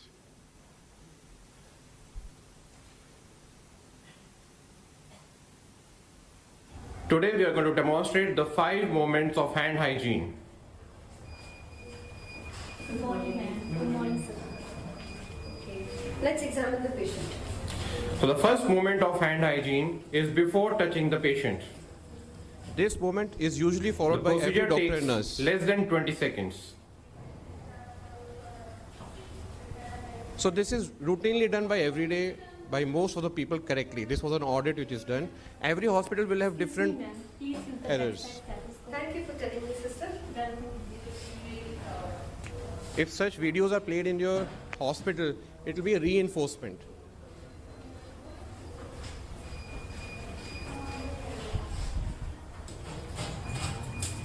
So first The is before second touching moment the of patient. hand hygiene is after touching the patient. Again, this is very rapidly done and this is a good practice. So we do before and after touching the patient. Most of the doctors and nurses follow this. Let's start the patient on oxygen. Yes, ma'am. Now this is a problem. After touching the patient's surroundings, this is a problem where there's a maximum gap that happens. We do not follow this moment of hand hygiene. We touch the patient's screen, monitors, files. The third moment of hand hygiene is after touching the patient's surrounding. This has to be again and again reinforced. This is the moment which is frequently missed in all of the studies. Let us put a cannula for this patient, doctor. The fourth moment of hand hygiene is before a aseptic procedure. Can you give me the gloves? Again, this is done correctly by most of the people. The patient is coughing. Yes. Sister, why don't we clean the secretions with some gauze? The fifth moment of hand hygiene is after touching the body fluids. Again, this is done correctly. So if we do an audit, we found that after the patient contact and after contact with patient surroundings are frequently missed. And if you harp on it again and again, the nurse and the doctors together, they can do better, it can result in better outcomes. And especially the hand rub. Nowadays, we tell the nurse only to keep a small hand rub in the pockets so that if a doctor comes, she doesn't have to go and use that hand rub. She only gives it to the doctor. This is also one of the techniques to improve the compliance. Just a routine thing, that routine hand washing takes less than 1 minute. Start using this person chlorhexidine scrub in your ICU practice. We should have these videos. It takes less than 30 seconds to play these videos. Routine hand wash. Switch on tap, wet your hands, take sufficient amount of soap, make a lather with palm over palm, then right hand over the left dorsum, left hand over the right dorsum, interlacing, interlocking, rotation of thumbs, tip of finger, change of hand, switch on water. So it takes less than that amount of time. Also, the IV fluids, if you start inserting medications into them, potassium, there's a separate medication port. Start using them. These are the key areas which you should not touch by your finger, and this can lead to infection. Again, this looks like a nursing issue, but this is also a doctor's issue. And start using aseptic non-touch technique for routine use of your injections and injection trolleys, and be focused on these key parts. I think so Dr. Sumit is very particular in his NICU about these key parts, should not be touched without using a hand rub or without gloves. As a rule, sterile gloves should be used, gowns only required for aseptic procedures, shoe cover not required in ICU, but if you see the government guidelines, they say that shoe covers are a part of ICU care, though many number of studies have shown otherwise. Skin preparation, circular is better than the longitudinal one. Start using your 2% chlorhexidine solution with alcohol for skin preparation. It can even be used for your spinal and lumbar puncture. Powdered iodine has now become an alternative way. And assess the daily requirement of isolation. Negative pressure is required for your tuberculosis, measles, and chickenpox in children. Positive pressure if the patient is any transplant ICU. And critical care bundles, I think so everybody knows them. I'll just tell you what is a frequently missed part is full body drape is not used and scrub the hub is not used. Care of the site, again scrub the hub actually makes a lot of difference. In maintenance bundle, the transparent dressing should be used. Then VAP prevention, I think so everybody follows them properly. In pediatric, start using cuffed endotracheal tube. Closed ET suction is preferred. Good oral hygiene daily, and cuff pressure should be kept less than 20. In case of your bladder, start removing the bladders. The nurse asks every day whether it is required or not, your urinary catheter. So ultimately, it's all about passion. It's nothing else but all about passion. If you're passionate about your ICU, you'll make sure that the whole team follows you and you are the person who they look forward to as a leader. So thank you. The system should be so strong that infection can enter.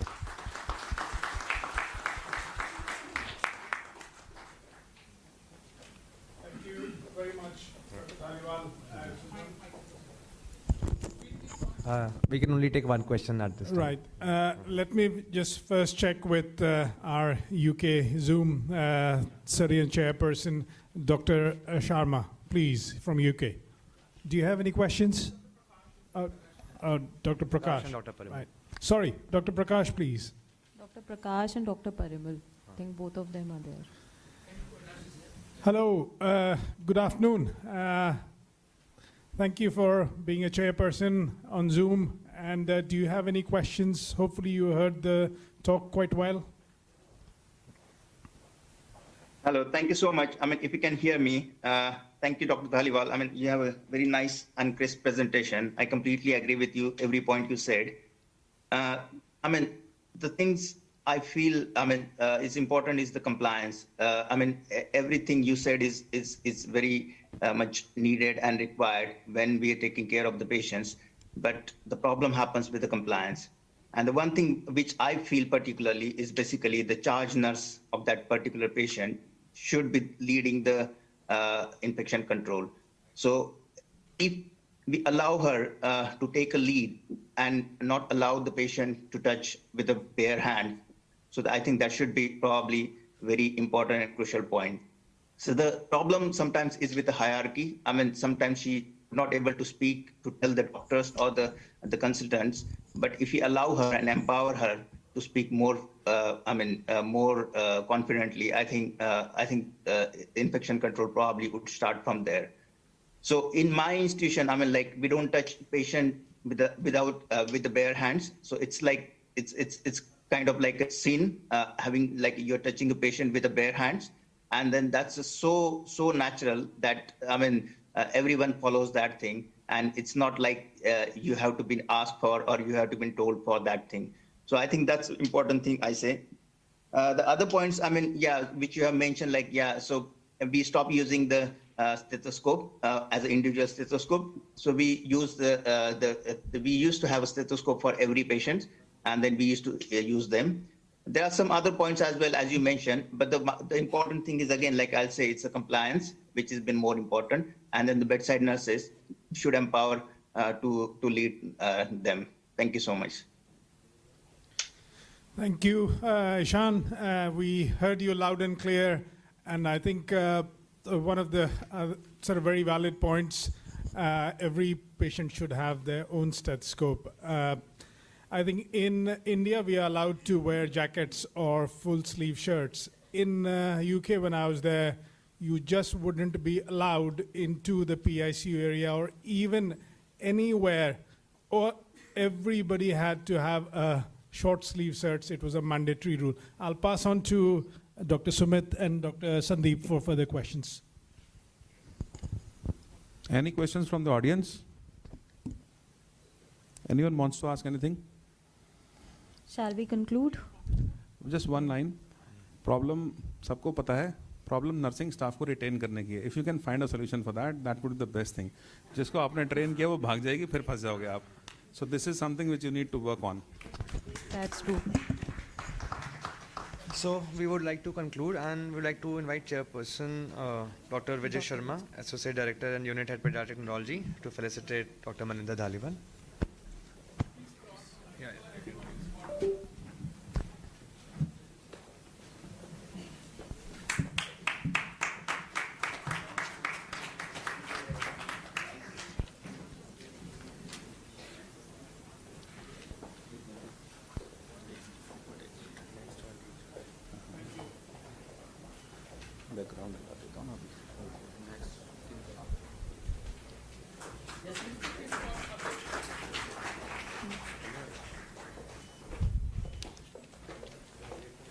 Yeah, one photograph of all together.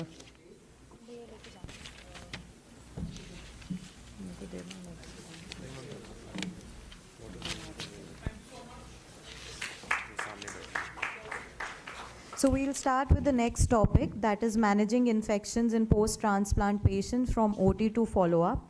And I'll invite all the chairpersons to please come. Dr. Nitin Jain, HOD Critical Care, Paras Hospital, Gurugram.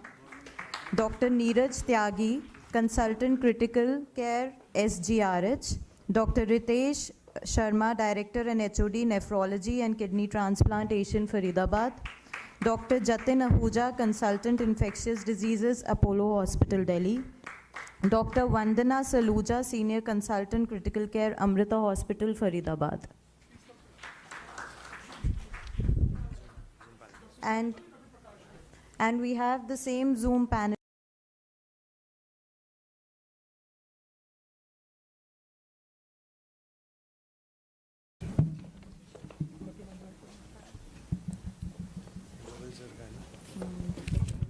We would like now to request Dr. Deepak Govind to come onto the stage.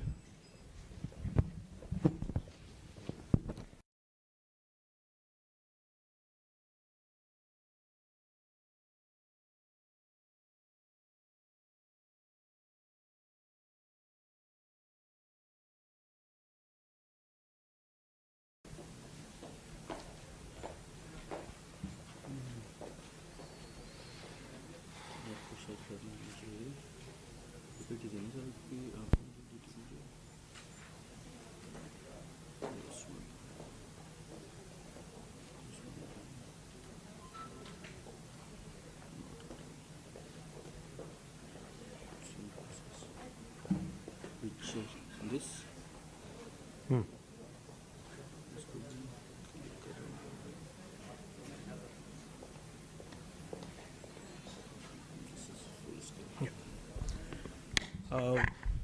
Respected Chairperson, first of all, I would like to thank Dr. Shaleen and his team for inviting me here and giving this opportunity.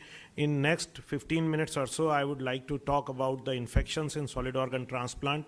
Mainly, it is based on the liver transplant patients.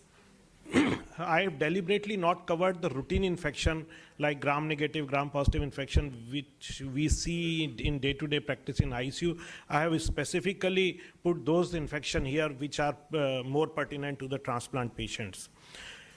So introduction of cyclosporin in 1980s and the tacrolimus a decade later herald the era of modern immunosuppression.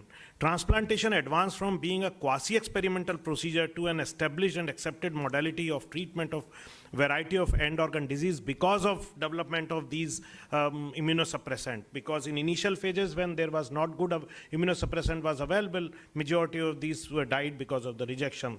This you can see is the American data as the number of transplant is getting increased year by year. Again, the death from the infection decreased from 2.8% to 1.9% in Western world. I'm not talking about our Indian world, but it's a Western world. So gradually, with a more rigid infection control policies and better antibiotics and other antimicrobials, the mortality is coming down. So why transplant recipients are different from the other patient? Because fever and physical sign of infection are diminished in these patients, infection may be signaled by more stable lab, subtle lab or radiological abnormalities. So physical sign, what we see in day-to-day practice of infection is not there, like fever, like tachycardia many times are not there. More than 40% infections cause no fever, notably in the fungal infection. 22% of fever are of non-infectious in origin in these post-transplant patients. Antimetabolites like azathioprine and mycophenolate are associated with lower TLC and lower maximum temperature of the patient. So neither TLC is rising nor temperature is rising. It becomes very difficult to identify patients who are having infection. And there are infections from the infrequent organism which we don't see in other ICU population in day-to-day practice. Reduction in immunosuppression may be useful component of antimicrobial therapy, but one has to weigh the risk of rejection versus the immune reconstitution syndrome. This is a little complicated slide where we have tried to show the timeline of the common post-transplant patients. As you can see, we have divided into 3 major areas: less than 4 weeks, 1 month to 12 months, and more than 12 months. More than 12 months when person goes back to the community. First 4 weeks when person is coming from the OT to the ICU and gradually being shifted to the transplant ward. But after 1 year to 12 years, gradually patient moves from a more rigid infection control practices to a common area where patient goes to the home, where gradually starts meeting with the people, coming out of the home, going to the community area. So the infection variety is also different. If you can see in viruses, in the first 4 weeks, there is hardly any virus except the donor-derived viruses are there. In fungus, Candida species, mainly the non-albicans is there. And if we talk about the bacteria, there is a reason the high-risk factors could be the anosmotic leak, can be Clostridium difficile, can be line infection, wound infection, can be nosocomial pneumonia, urinary tract infection, and all these. In the subsequent time, after 1 year, after 1 month to 12 months, then there are so many other infections like adenoviruses, polymyoviruses are there, hepatitis B, hepatitis C, Epstein-Barr virus, herpes simplex, human herpes virus are there, varicella zoster is there. In fungus, there could be endemic fungi, mucor can happen at this time, and pneumocystis xerovici can happen at this time. In infection, bacteria, listeria, nocardia, they are more common. In subsequently years, the mycobacterium is more common, then mucor is common, Cryptococcus sporidium is common, and then human papillomavirus, and these are the more common viruses. So why we use timeline? We use this timeline to establish a differential diagnosis for the transplant patient suspected of having infections. Identify excess environmental hazard over immunosuppression, and design preventive antimicrobial strategies in these patients. This is a slide which shows the burden and time life of infectious disease in the first year after solid organ transplantation. This is a Swiss transplant study. Some part is relevant and our in Indian scenario as well. So first clinically relevant infection by allograft were until 7 weeks after solid organ transplant. And this you can see, they are having Candida species in fungal infection, parasitic infection is Enterobacteriaceae, Enterococcus, which is still relevant in our part of the world. We are also struggling with the same type of bacteria, Enterobacteriaceae. I'm sure everybody is struggling, not only in the transplant patient, in otherwise ICU patients also we are struggling. Then in viral, it becomes the herpes virus and so on. So if we talk about the bacterial infection after the transplant, they could be because of the bloodstream infection, abdominal infection, chest infections, urinary tract infections, and surgical site infection. Out of this, blood infection could be because of the native infection in the patient, or could be because of the mishandling of the central line. Bloodstream infection can happen. Same way the chest infection can happen because of the patient's morbid condition, or could be a ventilator-associated pneumonia or a hospital-acquired pneumonia, which is further difficult to treat. So E. coli is the most common gram-negative bacilli causing bloodstream infection after liver transplantation, followed by Klebsiella pneumoniae and Pseudomonas aeruginosa. Gram-positive cocci such as Enterococcus viridans, Streptococcus, and Staphylococcus are common. Multi-drug resistant strains have been reported as high as 62.5% of Acinetobacter baumannii, 54% of Sternotrichomonas maltophilia, 51.5% of Pseudomonas species, and there are reports of the outbreak of carbapenem-resistant Klebsiella is there. And mind you, in my hospital, I don't know about the data of your hospital, almost 50% of the Klebsiella is carbapenem-resistant, and its number is going up day by day. In these patients, we have to have a high suspicion of the sepsis onset, and the moment we suspect the sepsis, onset of broad-spectrum antibiotic and antifungal therapy should be there. And it becomes a very urgent thing, and we have to keep the account of the specific risk factor in MDR bacteria as well. So if you are thinking that your patient is in the ICU or in the hospital for long time, maybe week or 10 days, then it is more probable these type of infection will having the MDR of infection. If patient is coming directly from community, then you can think of the community-acquired infections as well. Continue until identification of the infectious agent is there, or you de-escalate antifungal or antibacterial as appropriate. But mind you, the surveillance, the culture is the mainstay of antimicrobial therapy here. Multiplex panel or sequencing technology may be of interest, but these techniques deserve to be validated in solid organ transplant recipient, but still we heavily rely on these therapies, these techniques. Drug interaction between immunosuppressive agent like calcineurin and antibiotics with rifampicin, microlides, and azole antifungal treatment should be systematically considered, because if you are not considering them, your immunosuppression level can go haywire many times. So this is an immunological risk assessment of a disease donor, number of the human leukocyte HLA antigen mismatch, donor-specific antibodies, organ-specific differences, heart, lung, kidney, etc. So if we talk about the sepsis in solid organ transplant, evaluate the risk of graft rejection. If you are having a high immunological graft, keep immunosuppressive drugs as it is. But if you feel that your patient is not at that high risk of graft rejection, then gradually withdraw mycophenolate mofetil, everolimus, sirolimus during the sepsis, replace prednisolone with the hydrocortisone, and you can keep calcineurin inhibitors as such. Then prefer oral or enteral administration should be done. Intravenous cyclosporin start with a dose of 1/3, and sublingual is also available. Drug interaction with the calcineurin inhibitor we have to consider in the mind, and dose renal replacement therapy change plasmatic concentration of immunosuppressant drug. So many drugs which are like mycophenolate mofetil has got no hepatic metabolism, so can't change with the renal replacement therapy, but some other can change. Hydrocortisone should be considered in all septic solid organ transplant recipient on corticosteroids before ICU admission to avoid adrenal insufficiency. Choice of fluid is crystalloid as the first line, vasopressor as per the Surviving Sepsis Campaign guidelines. As we all know, NORAD is the first choice, and if we need to add, we can add the vasopressin. Sympathetic denervation in kidney transplant patient may increase the effect of norepinephrine on renal vasculature resistance. Response to inotropic drug may also be decreased in heart transplant patient because they are denervated. These patients who are presenting as acute respiratory failure, the respiratory complication after solid organ transplant are common, like infective and non-infective both. In some cases, an invasive diagnostic approach is needed to differentiate between infectious and non-infectious cases of acute respiratory failure. So bronchoscopy lavage is the mainstay in these patients, because that will make the difference whether my patient is having antifungal, antiviral, or antibacterial infection. I would like to miss this diagnosis, mainly describing the different modalities like chest radiography, lung tomography, lung ultrasound, biomarkers, flexible bronchoscopy and BAL, and flexible bronchoscopy and transbronchial biopsy. Everybody knows they are very valid in this scenario. CNS infection, the most common presentation of toxoplasma is multi-organ disease in these patients with or without neurological features.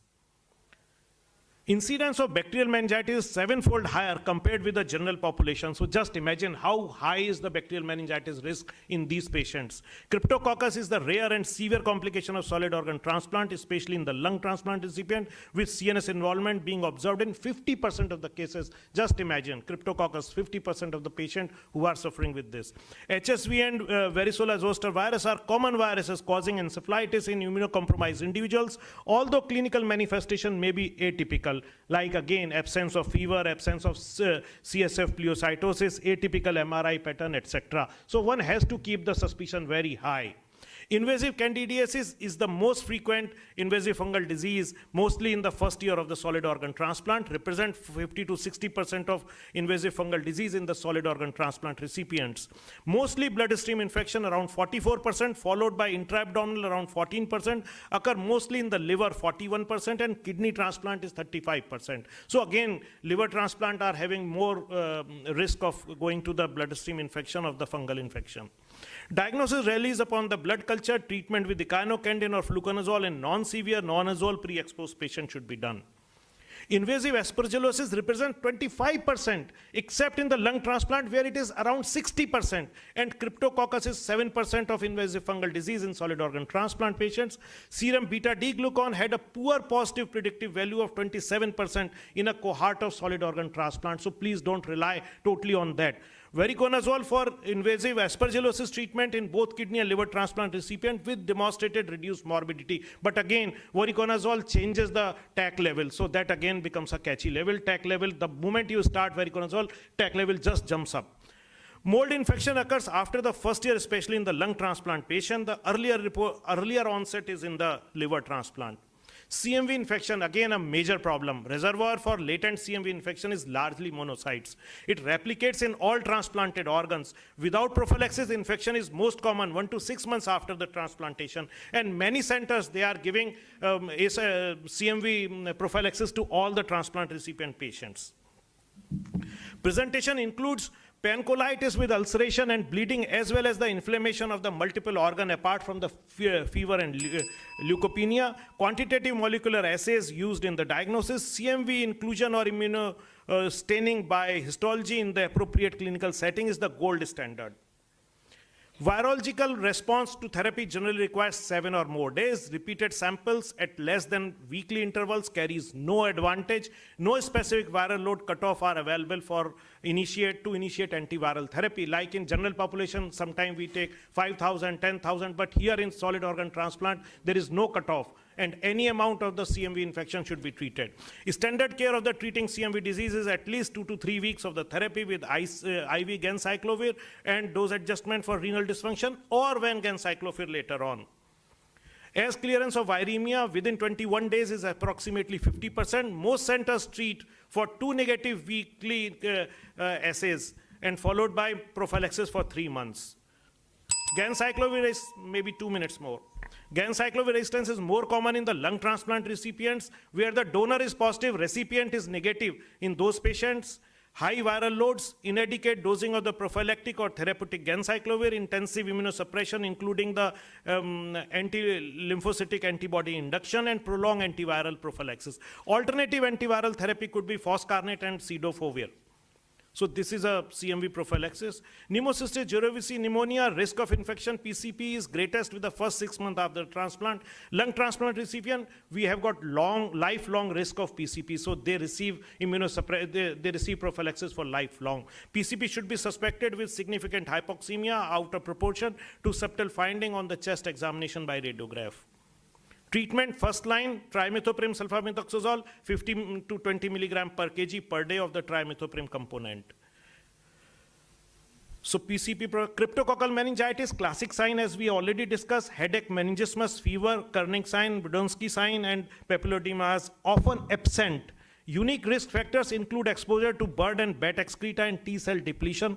Liver transplant recipient, greatest risk for among transplant recipient. So initial treatment is best with the liposomal amphotericin B and 5-flucytosine until culture are negative and clinical improvement is noted.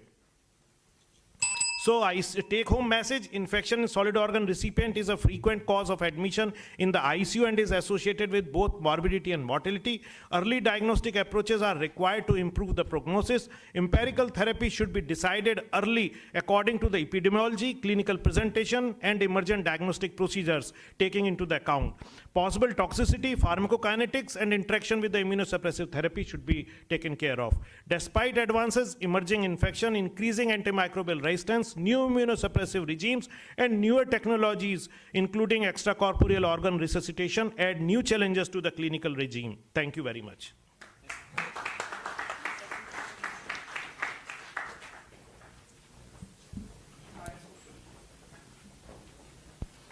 Any questions from the audience?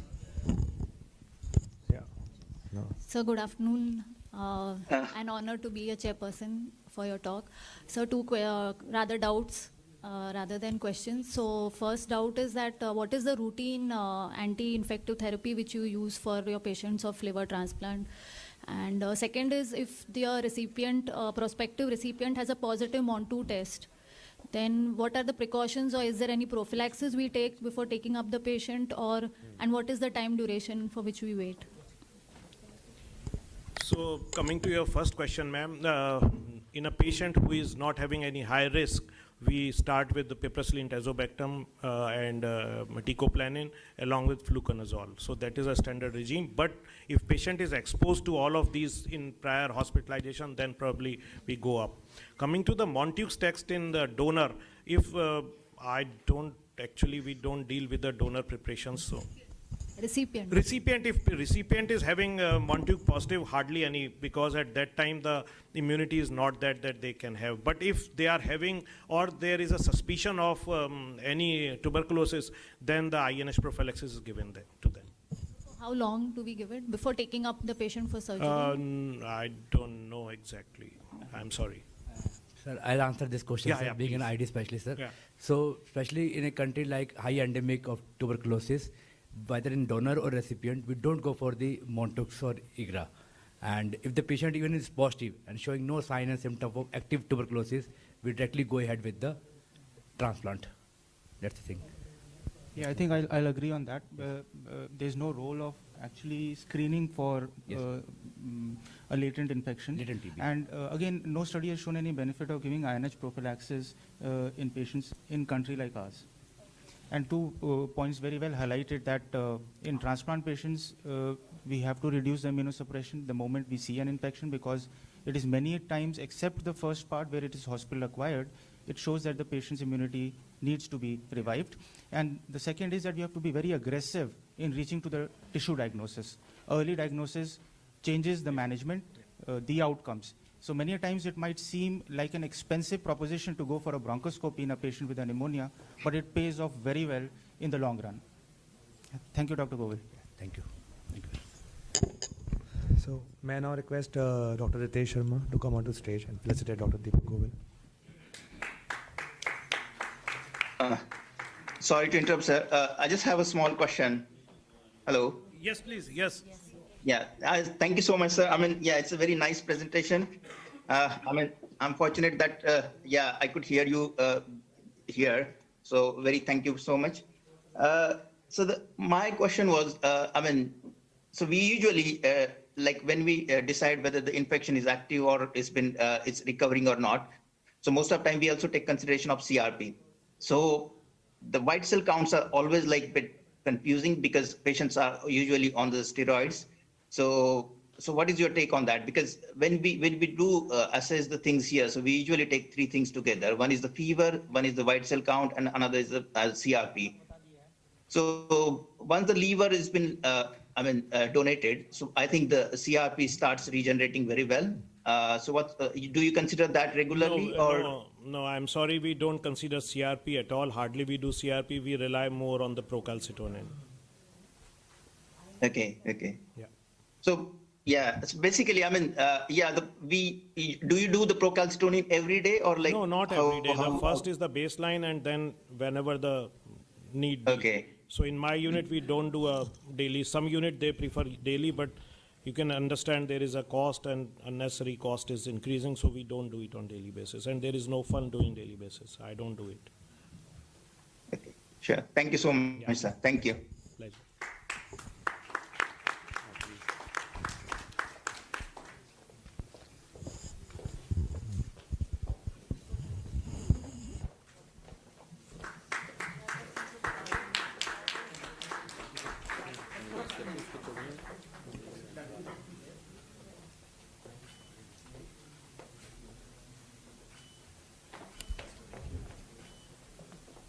Thank you, sir. Please be on stage for a minute. We'll have a picture. Please, all the chairpersons, just join on the stage.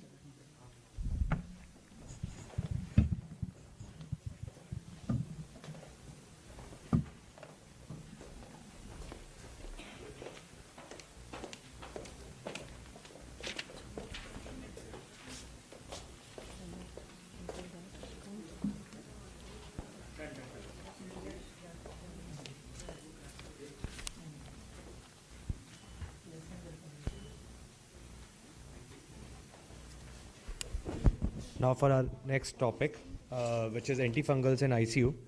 And we would like to request our following chairpersons, Dr. Rajnikant Prasad, Senior Consultant, Critical Care, Asian Hospital, Dr. Baumek, Director, Internal Medicine, Asian Hospital, Dr. Ashutosh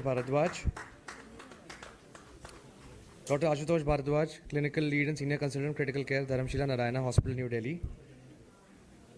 And we also have a Zoom panelist, Dr. Parimal Sharma, Consultant Critical Care at Basildon University, UK.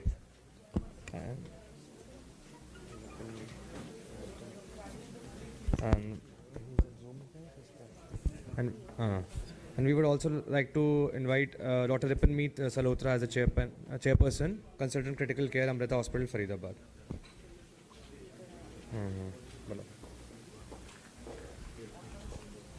I would like to invite the speaker for antifungals in ICU, Dr. Jitendra Sharma, Chief Critical Care, Medical Equality, Artemis Hospital, Gurgaon.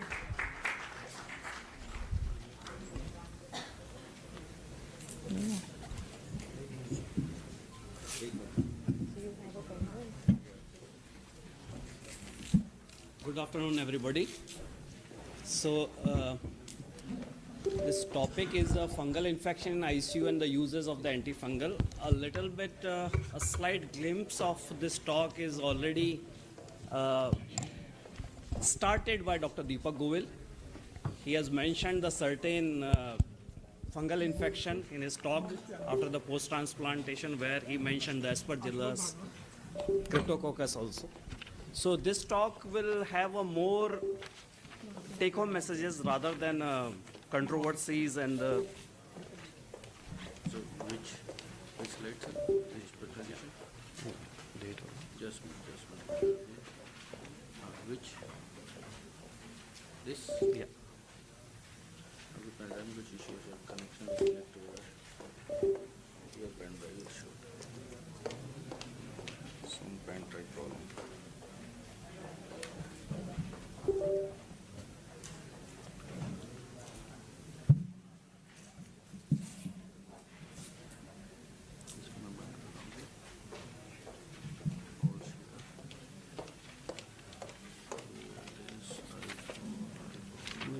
Open कर रहा हूँ।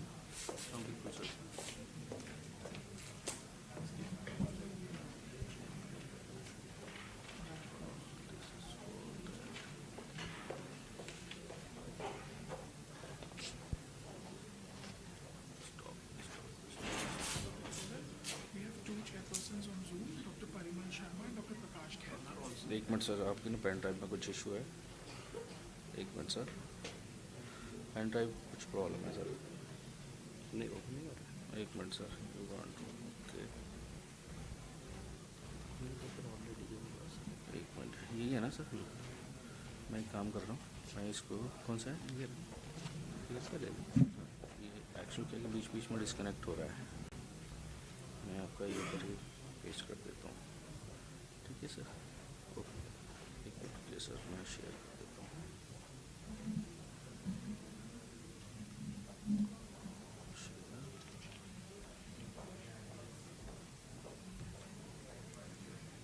This ना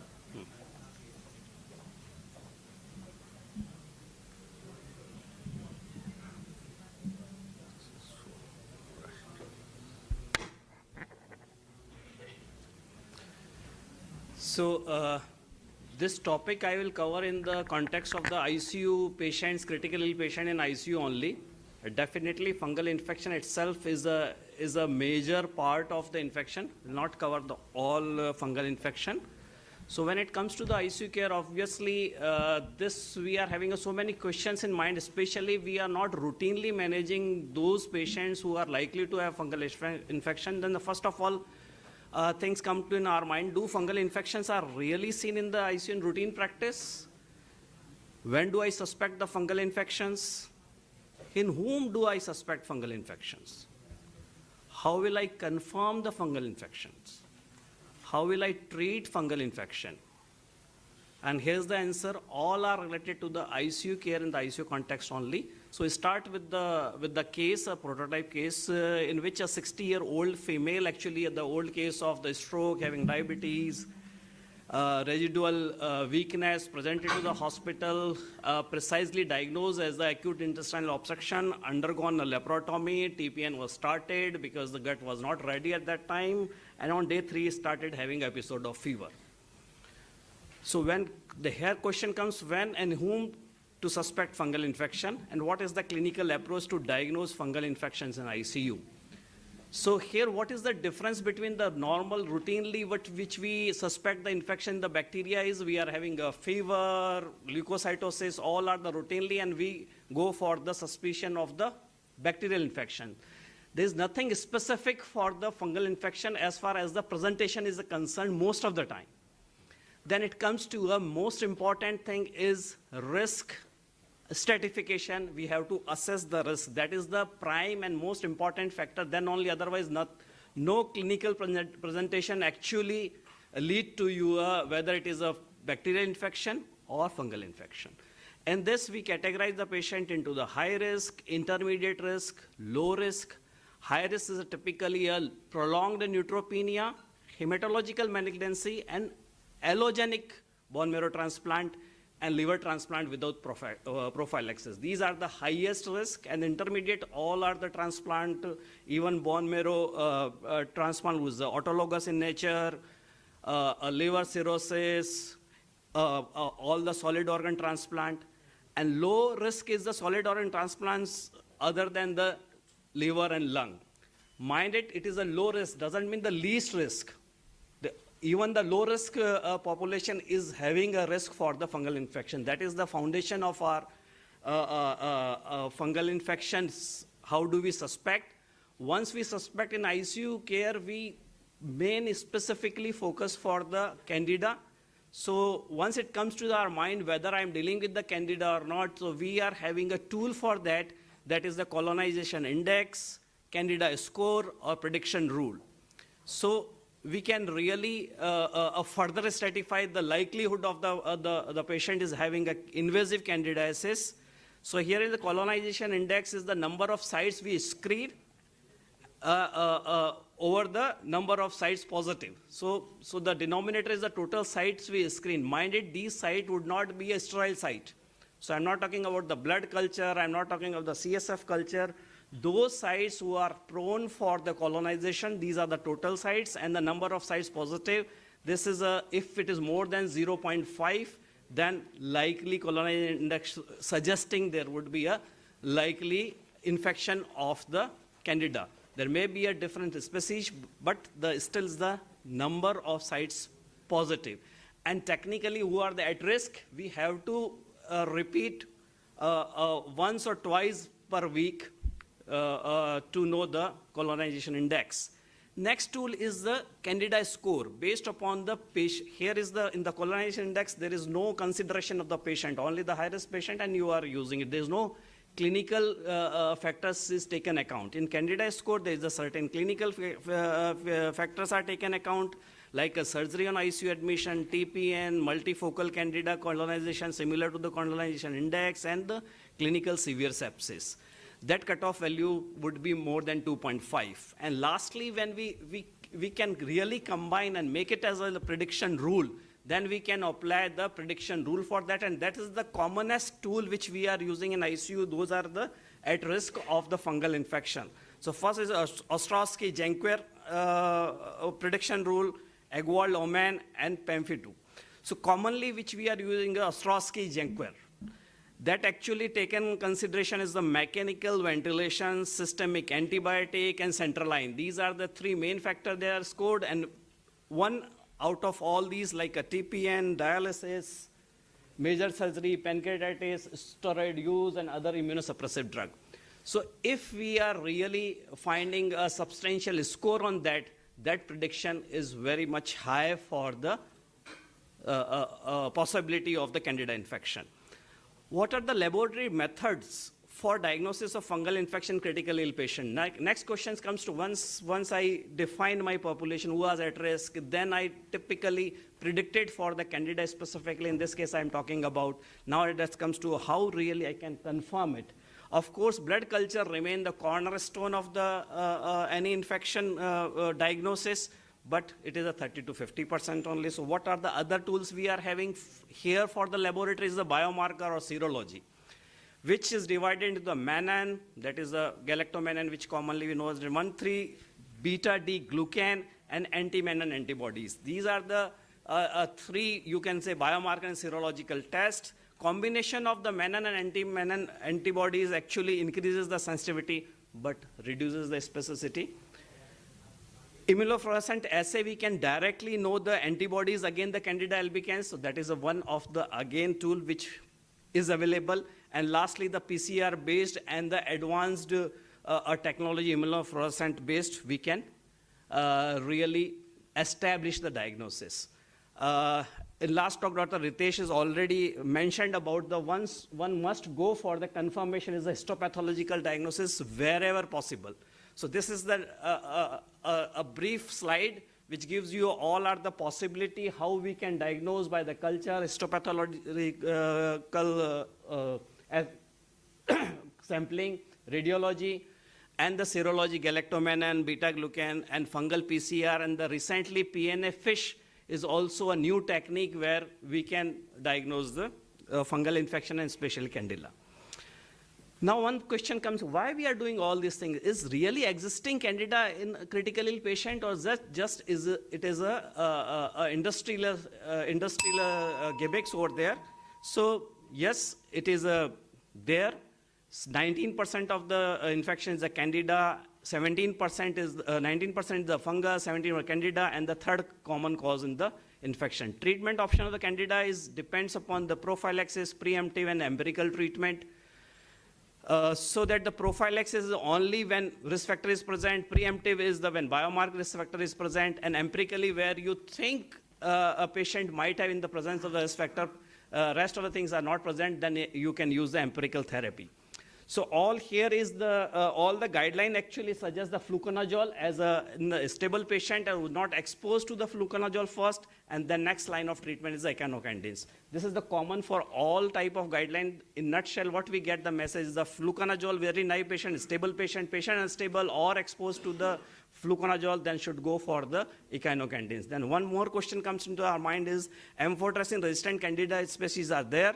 Yes, Candida lusitani is a inherently amphotericin B resistant. All other Candida can have acquired amphotericin B resistance, but it can be there. So next case is, this is a post-renal transplant, was on the immunosuppressant, and again presented with the pneumonia, multifocal ground glass opacity, and thin walled cavitary lesions are seen. Ball cytology showed a separated fungal filament. We started voriconazole, and the patient was died on the day 15. So here again, what do you think this chest infection could be? So here the clue is Aspergillus, how we can suspect. One is the risk factor, post-transplantation. Dr. Deepak Govil showed a good slide over the timeline of the infection in the patients where the Aspergillus is started taking the possibility within the 1 year and thereafter after 2 years. So timeline is there, and separated fungus is the likely of the Aspergillus. What you can see, one of the important thing here is just see what is there. That is a very, very bright in the central, and beyond that, there is a blurring over there. Just to make an association over there, this is called is the halo, and this is the halo sign, which is similar to what we have seen in the centralized there in the peripheral blurring. That suggests the aspergillus infection. Treatment, voriconazole is the drug of choice, but the problem in the transplant, there is a great interaction between the immunosuppression agent with the voriconazole, then there would be a problem. So other choices are the amphotericin B, caspofungin, micafungin, posaconazole, itraconazole, or now we are having a isavuconazole is also available. So aspergillus infection it can cause a life-threatening invasive disease in the immunocompromised patient. Possible cause in ICU is the ventilation system, water system, and the computer console. Lung and sinuses are the mainly affected in ICU patients. Neutropenic patients develop aggressive disease. Anastomotic region in the lung targets with the lung transplant can also have a endocarditis, and the osteomyelitis is the rare. Case 3, quickly, it is a diabetic and presented with the infection in the maxillary sinus and edema of the face. That was a presentation. And this is the suggestive of the mucormycosis. So this is the a slide for the overall treatment. So we can see how the all antifungal are actually acting over there. The most broad spectrum antifungal is the posaconazole and amphotericin B. And now we are having a isavuconazole that is also having a broad spectrum antifungal. So in summary, fungal infection happens in ICU often than general belief. Risk factor is prime step to suspect fungal infection. Specific tools are devised to predict invasive candidiasis in the critical ill. Commencement of antifungal treatment, that is prophylaxis, preemptive, and empirically is decided by the combination of possibility of presence of infection, invasive fungal infection, and severity of illness. So you have to take both the things in account, and one has to be aware about the inherent resistance and prevalence of acquired resistance of particular antifungal agent. Thank you.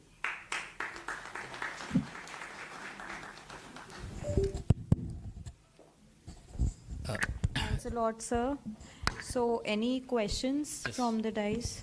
Thank you for such a nice presentation. I would like to know any environmental impact which is causing the rising tide of fungal infection, even non-neutropenic common patients.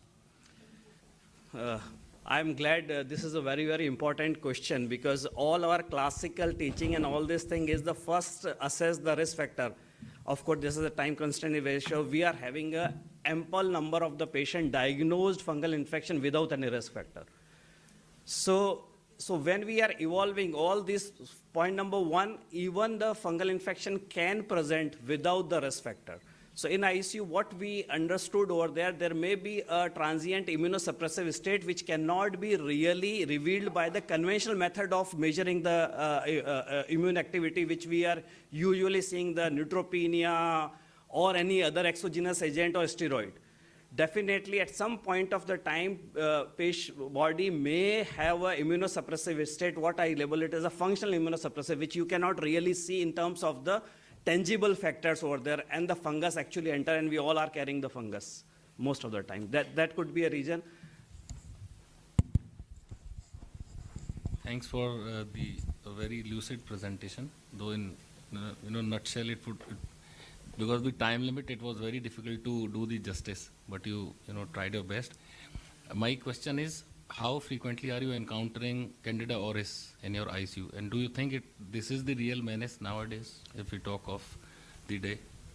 So of course I don't have data for that, but if I remember by just a memory over there, we had this real menace, for example, last 10 years until last 5 years. So last 4 or 5 years, now I'm not seeing the Candida auris much in our ICU, but 6-7 years back and 10 years back, that was a real menace at that time. So all the time, whatever literature says, the commonest is albicans, and the next non-albicans is the tropicalis. A time was there when we were having a really significant Candida auris was present, when at that time I was in Medanta. And similarly, humanely or also were there. But now somehow last 7-8 years, I am not seeing quite often. So maybe related to the whatever the practice we are doing, though we are catering the post bone marrow transplant and the post solid organ transplant patients also. But Candida is mainly for this thing is transplants is more Aspergillus and Cryptococcus. No, Candida auris first reported in India way back in 2009, so it is very long association, though it has been declared as a medical emergency as per FDA guideline, right? So it will happen because there is an emerging tide of fungal infection, especially in the context of Aspergillus, because Aspergillus flavus is known to have an environmental factor, that is global warming, rising in temperature and greenhouse effect. Both is causing the change in the ergosterol level of this fungus. So inherently it is becoming drug resistant. And inherently it is approaching and involving, infecting the patient who are immunocompetent. So it is very difficult because we have very less in our armamentarium to treat that. So that is the big tide which is coming. Now, we would like to request Dr. Bhaumick to felicitate Dr. Jitendra. And also like to request all the other chairpersons to please come onto the stage for a picture.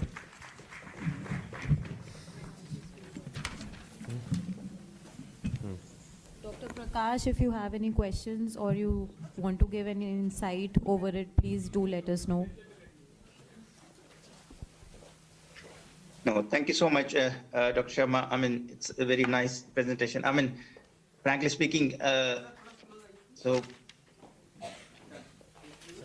now seeing a very less fungal infection here, and it's all goes to like the very strict infection control strategies. So although we use a lot of fungal prophylaxis for high-risk patients, but the actual fungal infection is very minimal here. But I can understand, like, yeah, so there we see a lot of things and then a lot of different fungal infections there. But thank you so much.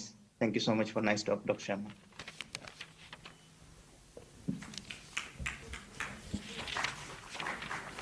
Thank you so much, Dr. Prakash, for being there with us for the last 3 sessions. So, Dr. Pritha, which is the next session? Please call the chairpersons. So our next session is about biomarkers in ID. That's an online session. Unfortunately, Dr. Yash Javeri could not join us due to some health reasons. So he will be there with us online. So if anybody has any questions to him, it can be asked online, or you can directly email to Dr. Yash Javeri. Now I would like to call all the chairpersons for this session, which mainly First I would like to invite Dr. Ramesh Channa, Chairman, Safety, Quality, Lab and Blood Bank, Asian Faridabad. Dr. Uma Rani, Director, Pathology, Asian Faridabad. Dr. Jatin Ahuja, Consultant, Infectious Disease, Indraprasth, Apollo, Delhi. Dr. Rajesh Buddhiraja, Associate Director, Internal Medicine, Asian Faridabad. And Dr. Anant, Consultant, Critical Care, Medanta, Gurugram. And we also have our Zoom panelist, Dr. Parimal, with us for this session. Now, we'll start the recording of the lecture.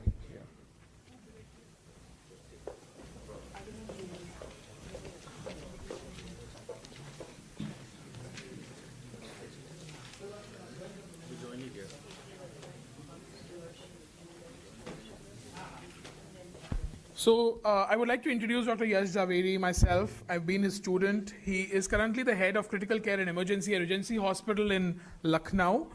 I know him. He's an avid academician, a great teacher, and a very dynamic person. He was supposed to take his flight last evening, but unfortunately he's suffering from acute gastroenteritis, because of which he wanted either Dr. Ajit to present or he could be available with us on Zoom.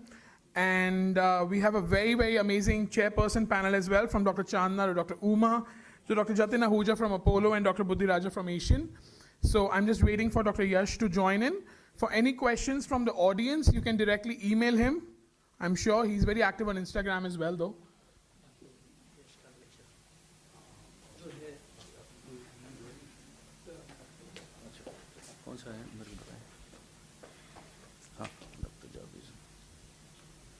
He's admitting. मेरे को PPT बता दीजिए ID sir, वो share कर रहे हैं ना? I think sir will share his screen. Okay sir, मैंने कर दिया ना, हो तो गया शेयर. देखिए जी, तो क्या करेंगे?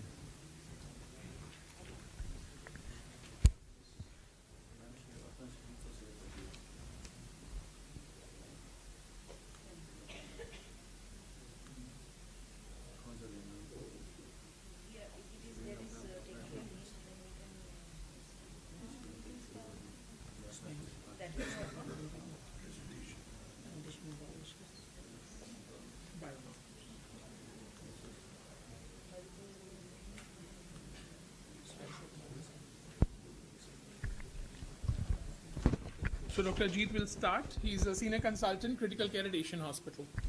Good afternoon, everyone. I am just a substitute player. Basically, yes, got unwell, and he is trying to join and present from there only. But for the sake of the time, I'll be starting. And Dr. Yash, can you hear me? Yes, I do. Yes, please. Yeah. So I'll be moving your slides from here, and please keep on continuing. Okay, sure. Yeah. Okay, good afternoon, everyone. At the onset, please apologies from my side if I'm not able to come because of some stomach issues. So we are going to discuss about biomarkers in managing ID cases, and most of it will be the critical care aspects, we being critical care people. Next slide, please. No conflict of interest. Next. Niccolo Machiavelli, in his book, The Prince, he told us that hectic fever at its inception is difficult to recognize but easy to treat. Left untended, it becomes easy to recognize but difficult to treat. And this is true for most of the critically ill infections, most of the serious life-threatening infections, whether sepsis, whether severe abdominal infections, whether meningitis. In the beginning, it might be difficult to recognize, but easy to treat. So we need investigations, biomarkers, clinical examinations with which we can diagnose various infectious diseases early and in time. Next, please. The need of biomarkers in ID. The benefits and basis of biomarkers. What are the commonly used biomarkers? And what does the future hold us for biomarkers in ID and ICU? Next, please. As a clinician, we seek three basic information from the clinical laboratory. The first, whether the patient is infected or not. Infections are always in our differentials most of the time. If the patient is infected, what infection is it? And what will treat it? We also need to have some information for risk stratification for our patients. These biomarkers enable the lab to provide some guidance. These biomarkers shrink the time window and creates the potential to provide earlier effective antimicrobials for various diseases. Next, please. So what is biomarker? Biomarker is yet not graduated to full investigation. We have to keep in mind this thing. So they are not holy grails.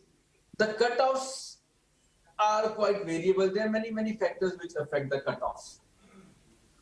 If we have to define biomarker, it is a measurable characteristic that is objectively measured and evaluated as an indicator of normal biological process, pathological processes, or physiological or pharmacological responses to a therapeutic intervention. So we utilize biomarker at various levels. How to classify them? It could be static versus dynamic. Generally, we go for dynamic or serial levels. Disease specific versus non-specific. For example, if you talk about CRP, it is a very non-specific marker of inflammation. Whereas galactomannan or candida mannan, these are specific markers. Single versus multiplex. If we talk about, say, endotoxin activity, it is a single biomarker. Whereas we talk about cytokine panel, it's a multiplex. Pathogen versus host analytes. It could be singles, pathogen specific, like various amoebic antigens, tuberculosis antigens or immunoassay, or it could be host analytes, like IL-6, endotoxin activity assay. Early stage versus late stage biomarker. Next, please. So, further, if you want to categorize this biomarker, it could be based on source. Serum, most of the biomarkers which we use are on serum-based, bile fluid, tissue, CSF, various pathophysiological. It could be inflammatory cytokines, coagulation protein like protein C, epithelial proteins and endothelial proteins. Especially if we talk about severe community-acquired pneumonia or SVAC, these epithelial and endothelial proteins have a big role to play. Next, please. What are the studies? What are the approaches to study biomarkers? We need to target known pathogen or microbiological biomarkers. We are also trying to target the host and clinical or immune markers. Various advanced platforms like lipid analysis, like anandamide for sepsis, glycomics, proteomics, metabolics, everything is being used. Most of it is still in research lab, but many of the biomarkers have come to practice also, especially if we talk about tuberculosis and fungal infections. Many of these proteomics have been analyzed. Next, please. How do we use these biomarkers? We can use them to screen, to diagnose, to rule in or to rule out, risk stratify our patient, risk stratify for site of admission, risk stratify for response to therapy, risk stratify for higher therapies, like we talk about endotoxin activity assay. If our cutoff of endotoxin activity assay was more than 0.4, then we used to give this therapy with extracorporeal therapies. Monitoring the response to intervention, we also use them as surrogate endpoints. Many times the endpoints, the clinical endpoints could not be working that well or difficult to analyze. In those cases, we use them as surrogate endpoints to know whether there is a clinical response or not. Next, please. So, in a nutshell, what happens with these biomarkers? It makes our clinical decision making better. It gives us corroborative evidence. Again, I will like to point out here, these are not holy grails. This only is corroborative evidence for diagnosis, for risk stratification, for analyzing the response to therapies. Next, please. So main thing is risk stratification. Whatever biomarker, whether serum, serial, dynamic levels you use, you have to risk stratify your patient. There are various biomarkers, the serum biomarkers, but we are now moving on to an integrated form where you use clinical biomarkers, say PF ratio, output. We use physiological biomarkers from the monitor, from the ventilator, and then integrate it with this serum level so that we are wiser. Otherwise, we are chasing numbers and we are not treating numbers, we are treating patients. Next, please. So we are a plethora of biomarkers. If we talk about sepsis, these are all sepsis biomarkers. Lactoferrin, alpha-1 trypsin, thrombomodulin, thrombin receptor, IL-18. So it's an endless list. We are not going to do each and every test for all the patients, but we have to be selective. Like if I talk about sepsis biomarkers, when we should be going for biomarkers? When the diagnosis of sepsis is uncertain, you can use it. When you want to use advanced therapies, adjuvant therapies, then you use it. Say if there is a patient with severe community-acquired pneumonia and septic shock, the diagnosis is obvious. You are not going to gain anything. Whereas there is a patient with polytrauma, after 3 days of admission, you are confused whether this is SARS or patient is having sepsis. Those patients, you will have some more certainty in diagnosing the infection and sepsis. Next, please. There are various plasma markers which are predictive of poor outcome. For acute inflammation, IL-6, IL-8, higher the level, poor the outcome. Endothelial injury, von Willebrand factor antigen, another biomarker for DIC also. Epithelial type 2 cell molecule surfactant protein D biomarker for ARDS. Adhesion molecule ICAM1, a biomarker for sepsis as well as for ARDS. Procoagulant activity protein C. This was one of the biomarkers with for sepsis, and we saw in studies which were done in 2010 up to 2012 that activated protein C where there is protein C deficiency worked wonder. Fibrinolytic activity, plasminogen activator inhibitor 1. Next, please. So there are various biomarkers of immune system, of population, of tissue, endothelium, epithelium, and there are clinical biomarkers. So we have to use all this together. We have to use them synchronized. If we use one biomarker level, only numbers, we are not going to do justice with our patient. Next, please. Urinastatin and biomarkers. Urinastatin is also physiological biomarker for sepsis. And when there is urinastatin levels are low, urinastatin treatment can reduce the level of cytokines like serum E, pre-selectin, and BK1. Again, this is more of theory. Next, please. Endotoxin activity assay. The cutoffs were less than 0.2, 0.2 to 0.4, more than 0.4. The outcomes are worse when the endotoxin activity assay were higher. This was Marshall meta-analysis on endotoxin activity assay. These are various biomarkers for sepsis. What is commercially available now? CRP, procalcitonin, pre-sepsin at many of the hospitals, endotoxin activity assay at many of the hospitals, cytokine profile at many of the hospitals is now available. Next, please. Procalcitonin. Interesting molecule, makes our life easy many a times, but many a times clinicians get confused. So again, I will like to point out here, this is no holy grail. This is no holy grail for diagnosis of sepsis. This only gives you some corroborative evidence. So very low concentrations, less than 0.033 is normal. Rise within 2 to 4 hours of infection, peaks at 6 hours, sensitivity is 74.8 to 100%, specificity is 70 to 100%. One of the prognostic marker, similar to case of CRP, it is unclear if PCT can be used to distinguish between gram-positive and gram-negative. However, with fungal and viral infections, there is not much release of endotoxins and other mediators, so procalcitonin levels tend to be low. Again, this is no definitive correlation that fungal infection procalcitonin will always be low, but we find it useful many times. Next, please. So this is an analysis from various papers, and we see this is an old jargon for definition where we use SARS, sepsis, severe sepsis, septic shock. What is evident here, if we move towards septic shock or severe sepsis, the PCT levels are higher, and this has been shown in all the papers. So higher the PCT levels, poorer the outcome, but there are many variables. Next, please. If we compare medical and surgical patients, generally, not a rule, but generally, surgical patients have higher PCT levels for SARS as well as for septic shock as compared to medical patients.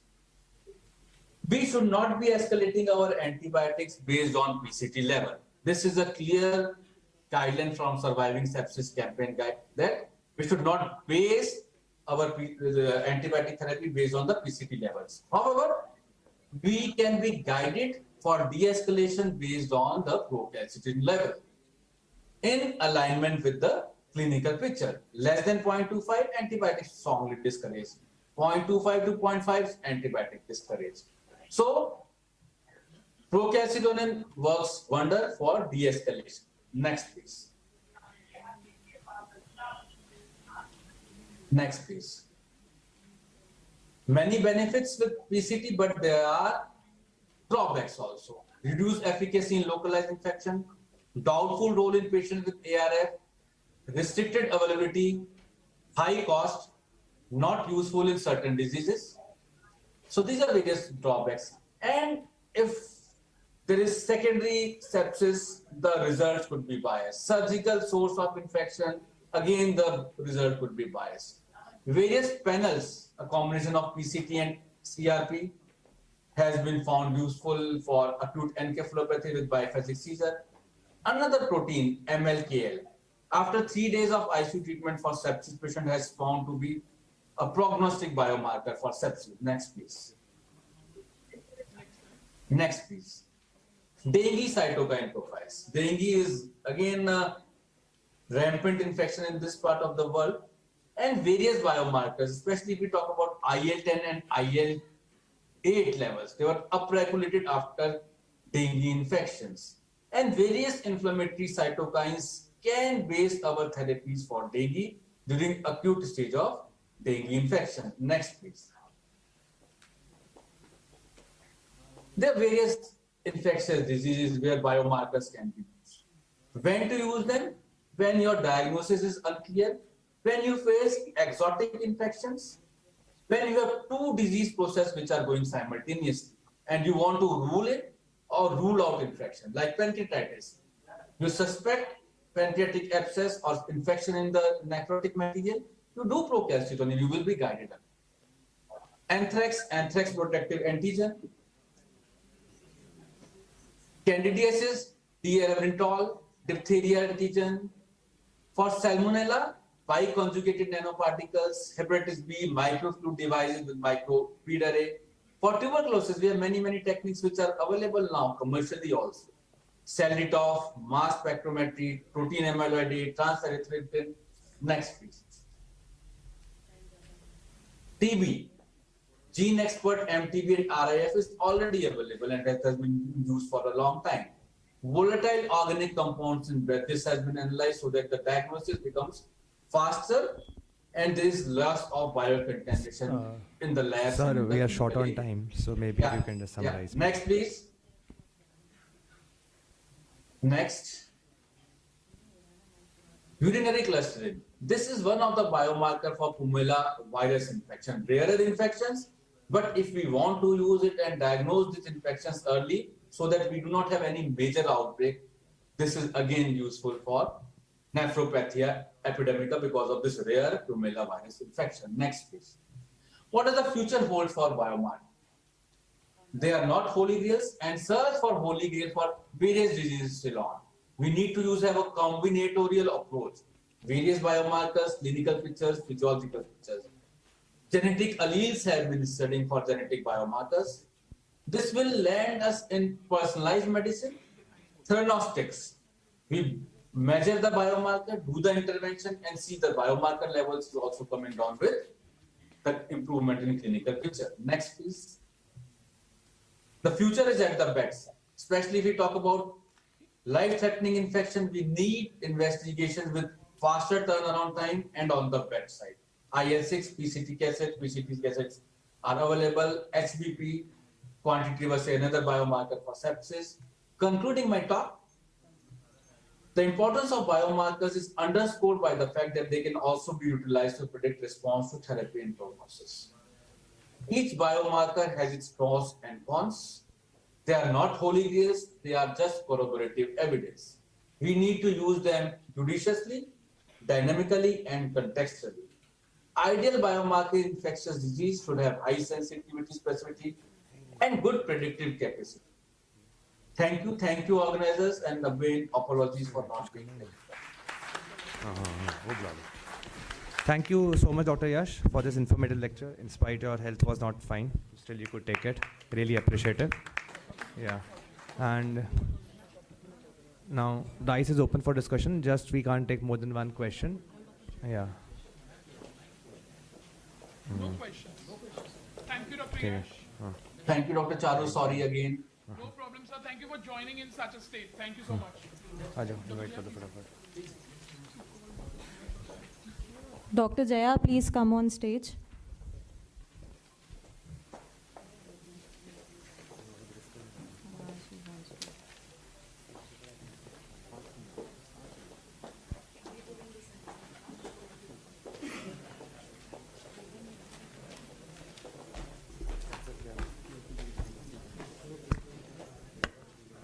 Good afternoon, everyone.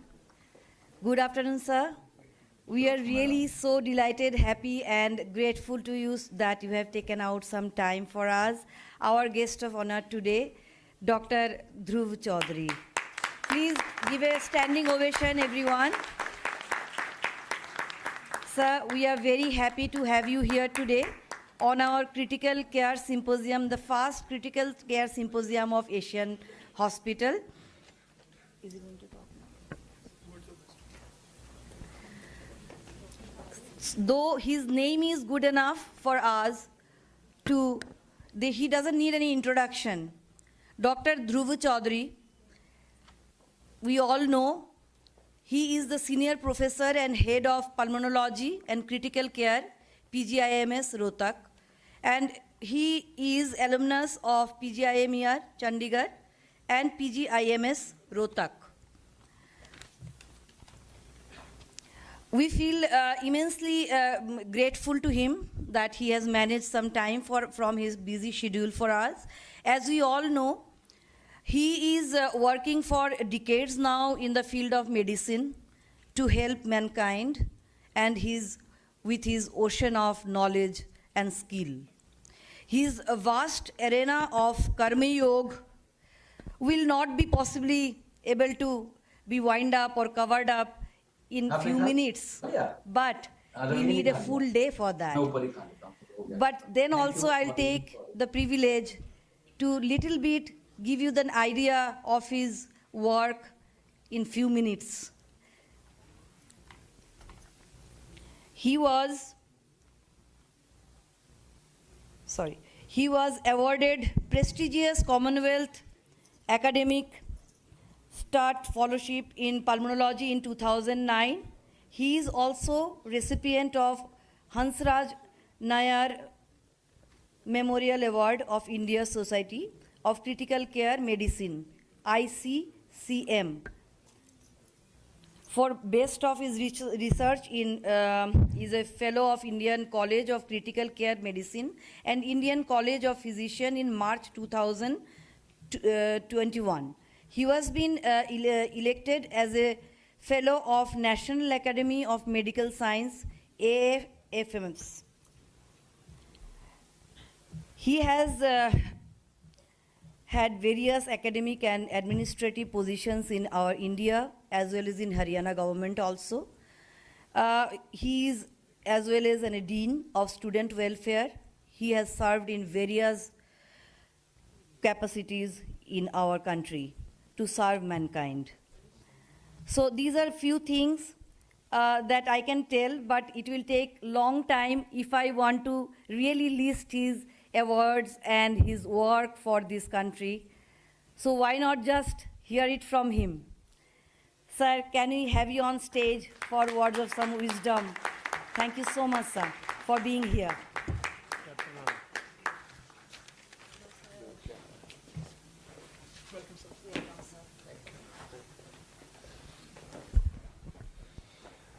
Good afternoon, everyone. I don't think so I need that much of the way Jaya was explaining. I'm a simple, humble person who's working there. And what I am today, my teacher, my guru, to whom we look up to as an ideal, Dr. Channa is sitting there, sir. And we have been really impressed, and we were lucky in our formative years, sir was there. And I am thankful to Dr. Pandey. I always consider him as my elder brother. Whenever is needed, required help, he always have been very, very kind. Thank you so much, sir. In fact, it's interesting that I wanted to be a cardiologist.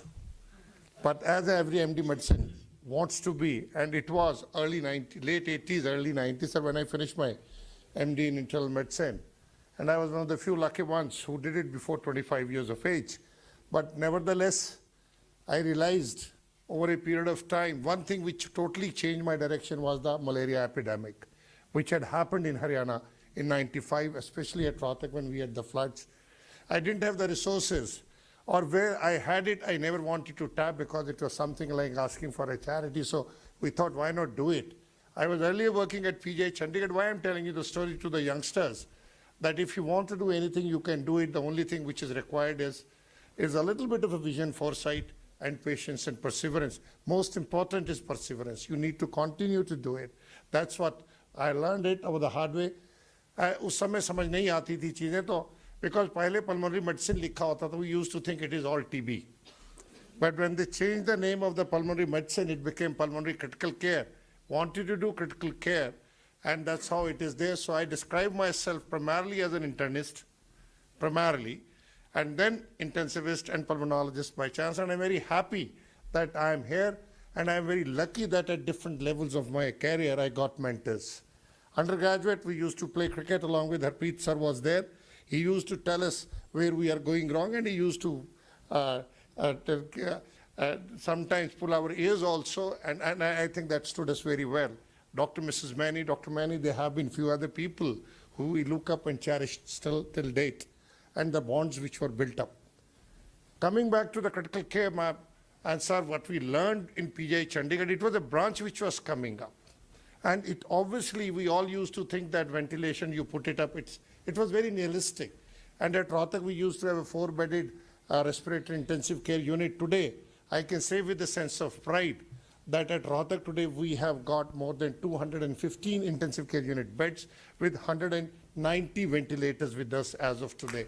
But it has expanded, and we have now specialized trauma ICU, neuro ICU, general ICU, and my ICU, which was there in intensive care, we started from the nuts and bolts.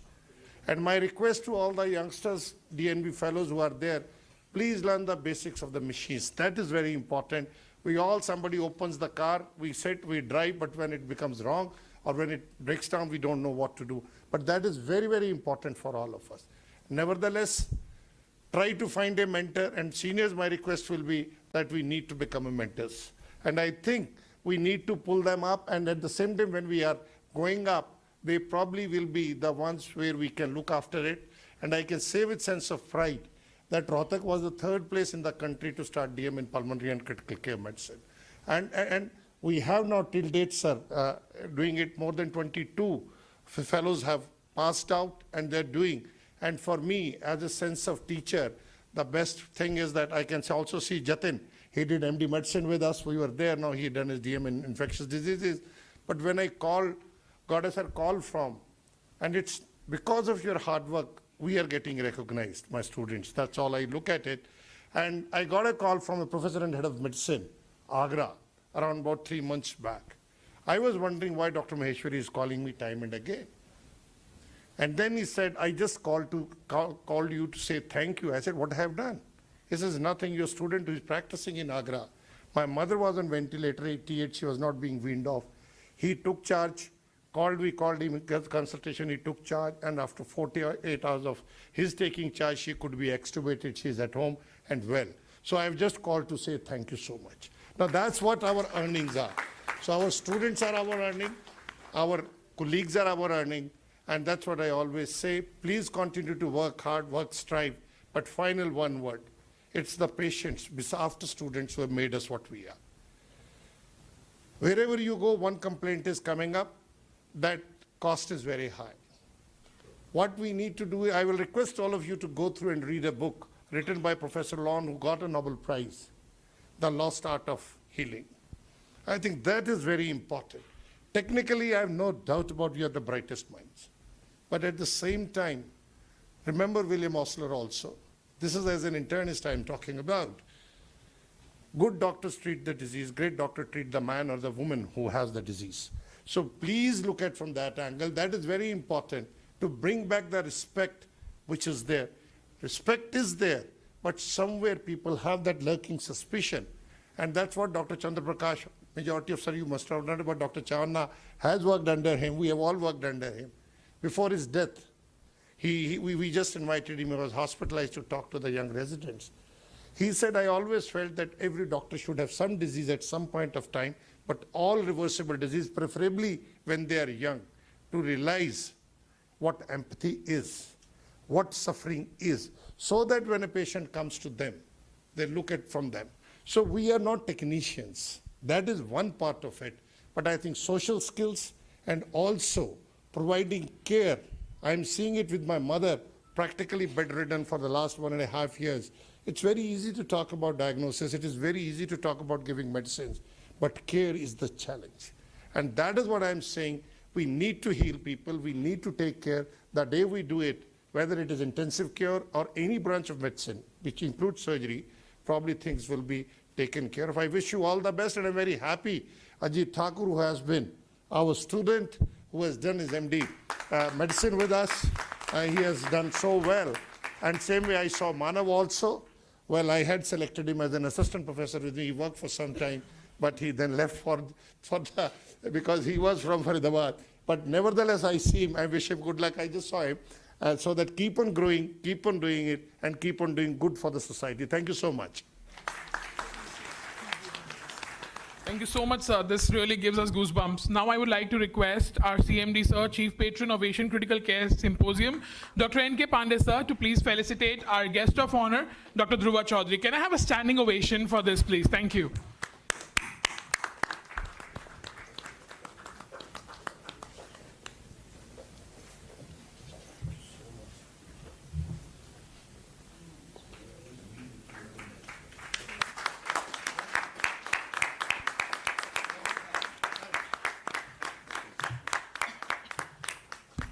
clap shouldn't stop for this.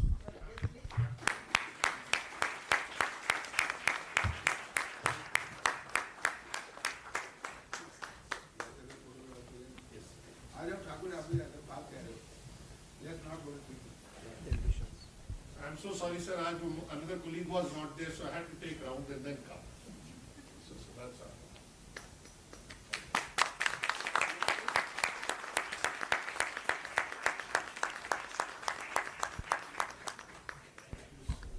Thank you so much, sir. Thank you so much, Dr. Professor Dhruva Chaudhary, sir. Thank you so much, CMD, sir. Thank you so much, Dr. Chandna. Thank you so much, Dr. Ajit. We'll go for the next. We'll proceed for the lunch. Sure. So now we are having the much awaited lunch. All the faculty is requested to take their food coupons from the registration desk, and the delegates can have lunch. The nursing students can approach Ms. Janet for their lunch. Thank you so much. We see each other in exactly 45 minutes. Our trusted partners are on the ground floor. You can visit and have pictures with them. Make sure you go to the selfie point and hashtag Asian Critical Care Symposium and tag yourself on Instagram @Asian Healthcares. Thank you so much and have a great lunch.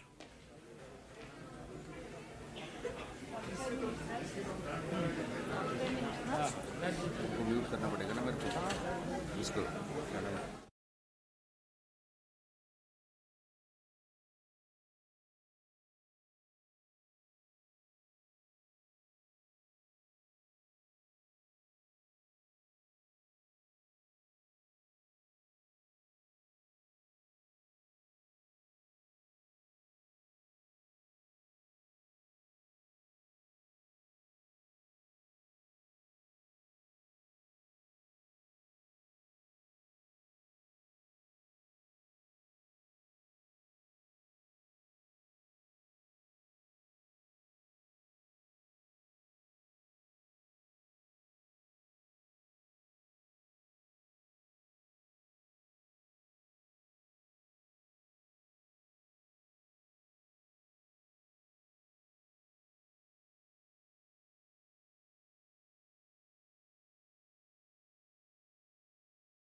auditorium, and we are waiting for Dr. Ramesh Chandna sir, Dr. Uma, and Dr. Rajesh Buddhiraja. I think Dr. Jatin Ahuja is here as a chair, the first chair for this session.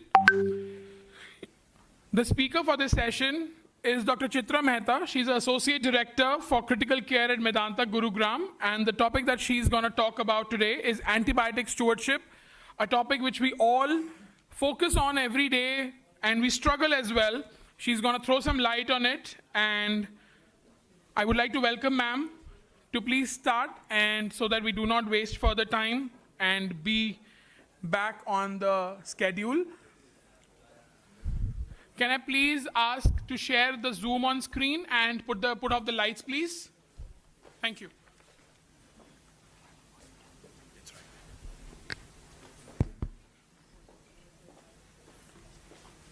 Good afternoon, everyone.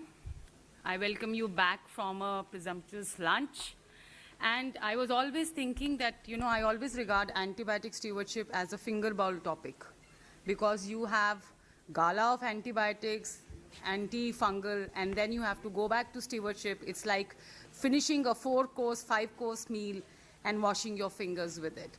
So I thank Dr. Charlene and Asian Institute for allowing me to appear on this conference, which is so very well organized and well attended. Among our dignitaries, our stalwarts of critical care, Dr. Dhruv.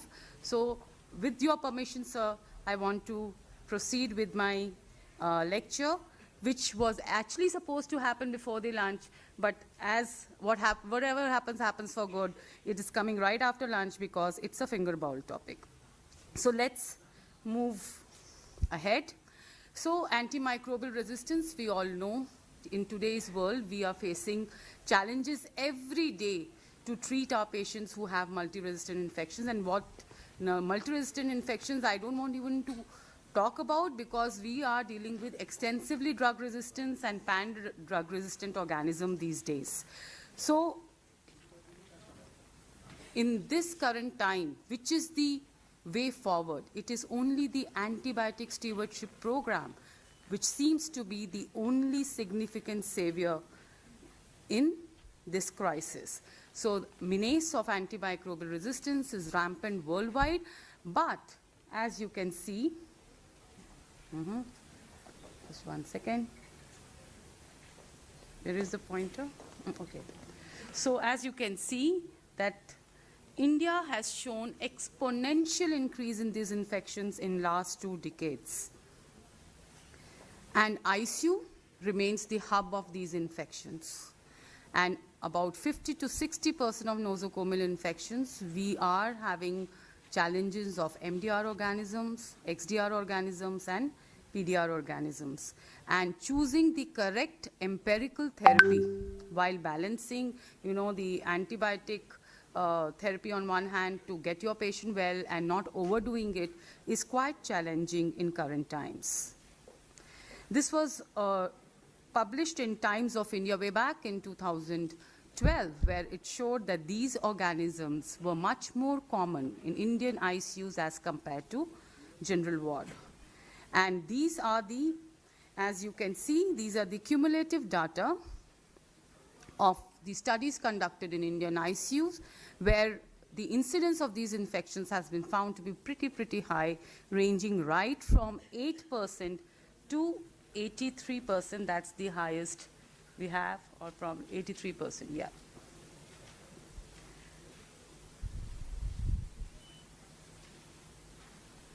It's not moving ahead.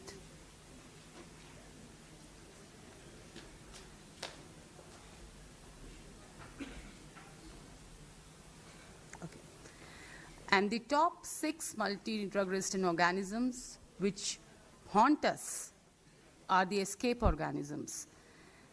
E for Enterococcus, S for Staphylococcus aureus, C for C. difficile, A for Acinetobacter, P for Pseudomonas, and E for Enterobacteriaceae, which is primarily Klebsiella. Now, ICUs are epicenters of these resistant bugs for some reason, we all know, because anywhere in the hospital, most heavily used antibiotics are present in the ICU setting because you have the sickest of patients there. You have presence of Recording stopped. presence of invasive devices which breaches the natural barrier of protection. Most of them patients, like in Medanta, we have majority of them are referred patients. They have already received antibiotics at other hospitals. These patients are immunosuppressed, and when you take the proper history, you'll realize, and the investigation, that patient is malnourished. And of course, as Dr. Maninder says, nurses do help with their cross-contamination. I don't want to say anything, but yes, it does happen in current scenario, especially in India, where we are not able to actually ensure 1:1 nursing, which ideally should be for such patients. So because of our constraints, our particular type of settings, we have same nurse taking care of 2 and sometimes more than 2 ICU patients. So cross-contamination is a natural phenomena in this situation. And how does the antimicrobial resistance affect us? What does it cost us? It costs us our patients' lives. It costs them an increased length of stay, bringing up the healthcare costs. And it also puts pressure on us to use the newer, the more expensive, so-called broad-spectrum antibiotics, because you have high incidence of treatment failure, which again contributes to the cost and to further antimicrobial resistance.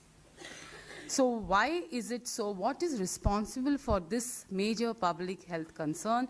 And that's only overuse and misuse of antibiotics. I'm not going to talk about those antibiotics which are being used in the animals and for experimental purposes. This is the misuse of antibiotics that we all as practitioners do it on a daily basis.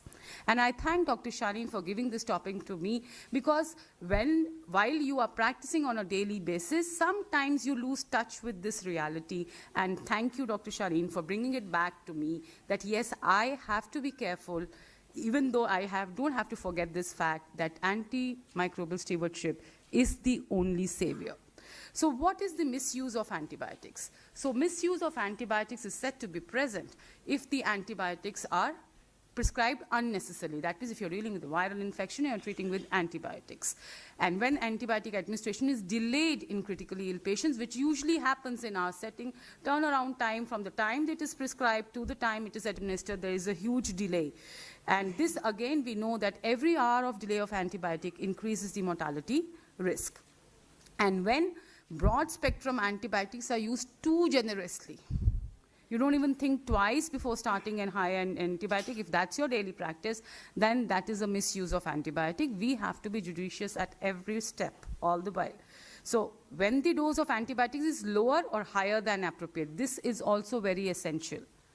Most of the time, we have newer concepts coming like augmented renal clearance. You have ECMO therapy going up. We have CRRT running. We have to view this is the time for a tailored, individualized antibiotic therapy. And that is why the dosing becomes important, because adjusting the dosage on this set of patients requires your concentration and your awareness that this, yes, it is to be. So if it's not there, then it is misuse of antibiotics, because ultimately underdosing would lead to selection of mutant variants, and patient will come back with an infection after an initial improvement of symptoms.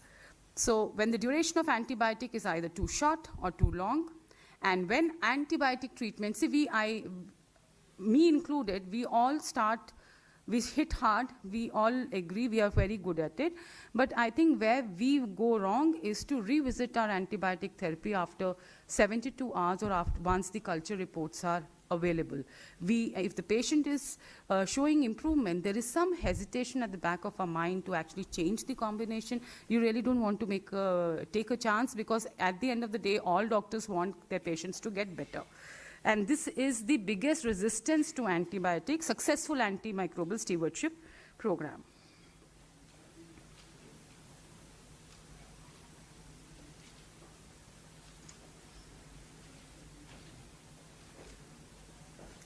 It's not moving again. Click here. Just click here. And then down. Okay. So why the fuss? Fuss is because of the association between use of antibiotics and risk of having a multi-drug resistance on your hands. So as you can see, these are the major organisms, multi-drug resistant organisms, which have been bothering us. And in each of them, we have exposure to antibiotics as a risk factor. Similar here.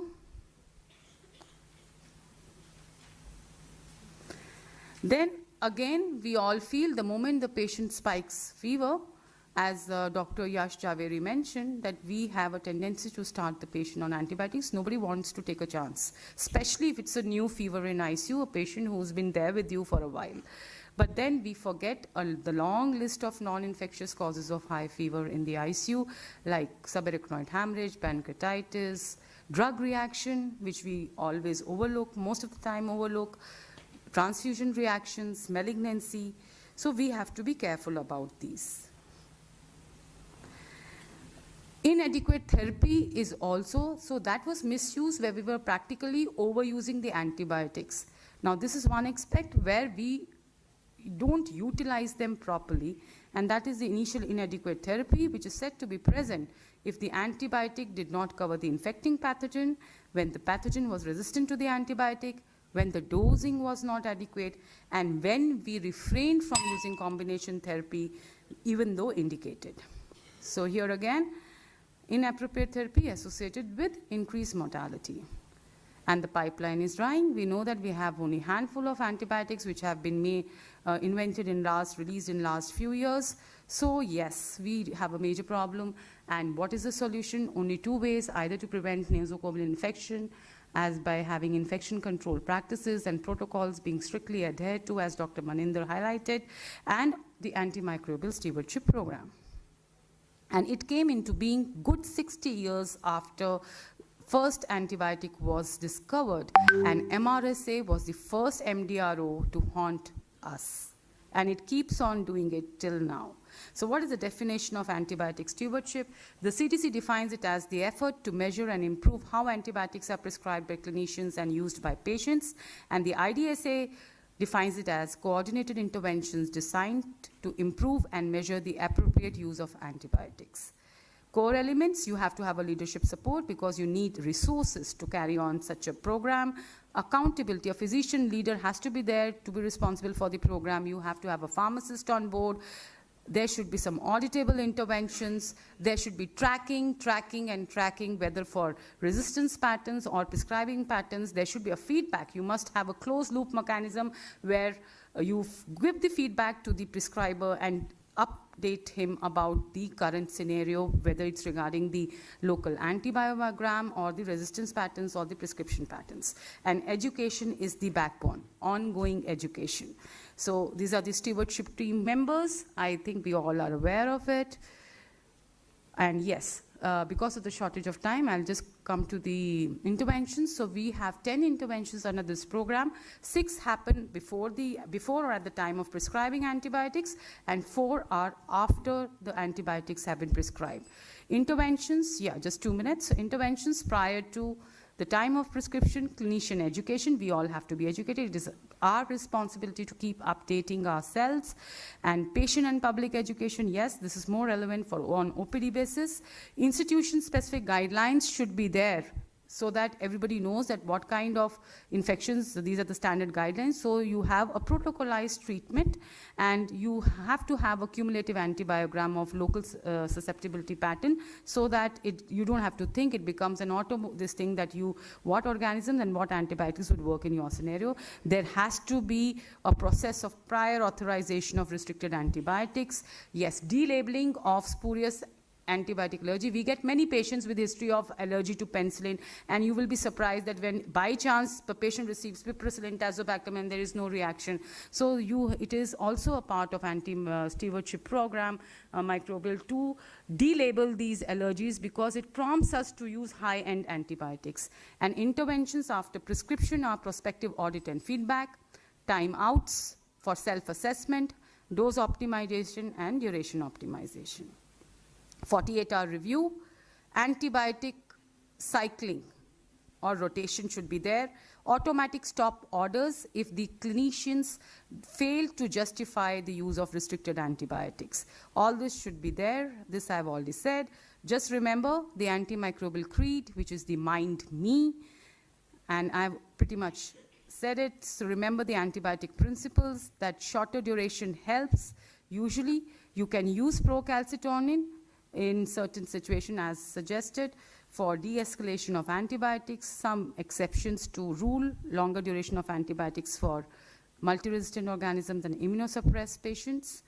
Combined antibiotics, empirically yes, and sometimes you have more than 2 bugs with different antimicrobial sensitivity only in that situation. Keep looking for organ function and keep modifying the dosages accordingly. Therapeutic drug monitoring whenever possible. New fever, I think I can skip this slide. Duration of therapy, short courses work equally well. And if supposing you don't have any bug, complete the and you've started the antibiotics, give the therapy for 5 to 7 days and stop it. Impact, yes, it decreases the antimicrobial resistance. Disadvantages, only 2. If you have too tight an antibiotic stewardship program, sometimes you miss true sepsis. Second, sometimes it causes delay if prior approval is needed. Barriers, mainly us.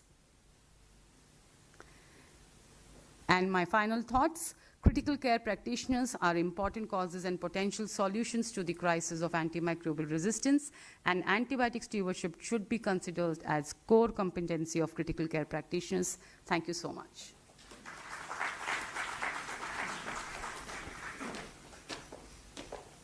Thank you so much, ma'am. Thanks a lot, ma'am. Any questions from the dais?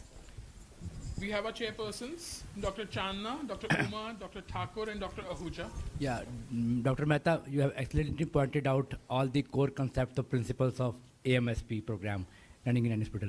But in truly sense, if I talk, cut short.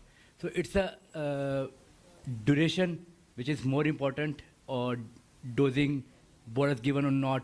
And then after all this, which is the biological factor which can be taken care by doctor, then comes the which is cannot be covered by doctors. They are the ego factors, the fear factors, the get-going factors. Everything is, yes. We have to overcome that. So they are the EFGH, the ego, fear, the get-going. Even though everything is going fine, why you want to de-escalate? And that leads to H factor, that is hesitancy. That's सब कुछ ठीक है चलने दो. So all these are the core concepts, and which take it to be in consideration while practicing your day-to-day life. Very well taken, and that's what I thank Dr. Shaleen for bringing this topic to me, because I also as a practitioner, have all these 4 in me, and you don't really want to take a chance. But yes, it's a learning that it's a learning and it's a repetition, we have to have, and that's the way forward, because no new antibiotics means real problem. Your escape list misses out on a very important organism. Which ones? Now, would you like to change the spelling to ESKAP? Yeah, that would be, yes. Because Klebsiella pneumoniae that I noticed over the last 10 years, I've been monitoring the antibiotic sensitivity patterns of organisms. And I find that most of the patients, they bring Acinetobacter from outside. But Klebsiella pneumoniae, over the years, I have noticed is today more than 50% of the isolates that we have, they're multi-drug resistant. Yeah. So that possibly tops the list today, at least in our hospital. Yes. I'm sure it must be more or less the same in other hospitals as well. Pseudomonas is not that much, but Klebsiella and followed by Acinetobacter. Yes. Yeah. Yes. Yes. Let's invite. I think Dr. Dhruva has something. The only thing as a clinician I can say is that we need to talk to the lab, which we don't do. I think that's what we have found out. And in fact, NCDC is doing a national surveillance, sir. And look at the data, which is so frightening. We did one postgraduate dissertation for MD microbiology with the critical care. We took only those patients which had not been admitted in other hospitals. And when they came up, nearly 1/3 of them were carrying, 33% to be precise, were carrying says CRE. from the anal swab on day 1. So it's a huge challenge, huge problem, and we are seeing, again I am giving a very small example before I will short of the time, we are running late of time. We are now seeing an epidemic of influenza. What we are seeing is antivirals are not being prescribed. Everybody is coming with taking azithromycin, and they are running up around and ending up with the trouble later on. So that's a very classical example. So when we are talking in terms of AMR, I think diagnostic AMR for me is the key, because that is where the lab comes into picture, where we need to talk to them. And that's why we are very fortunate that our department is helping us so much that we know it, we are upfront using now oseltamivir.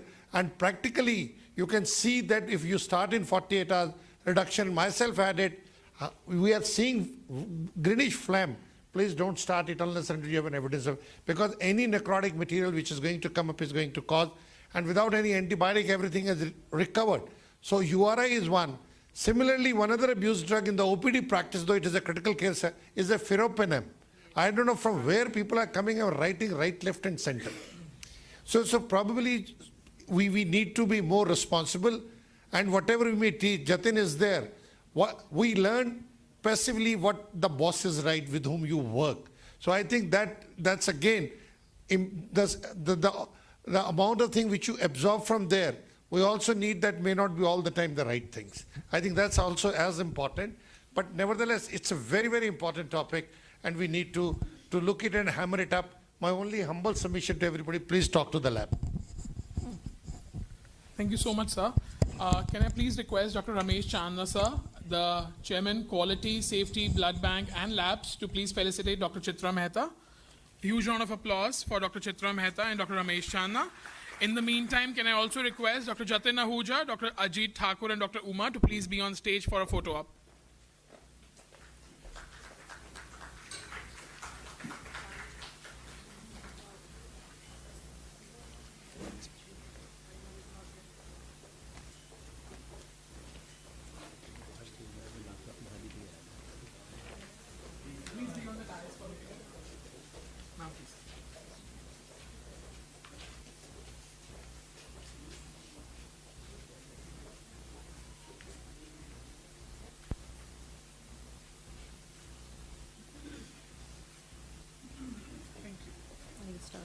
Thank you so much.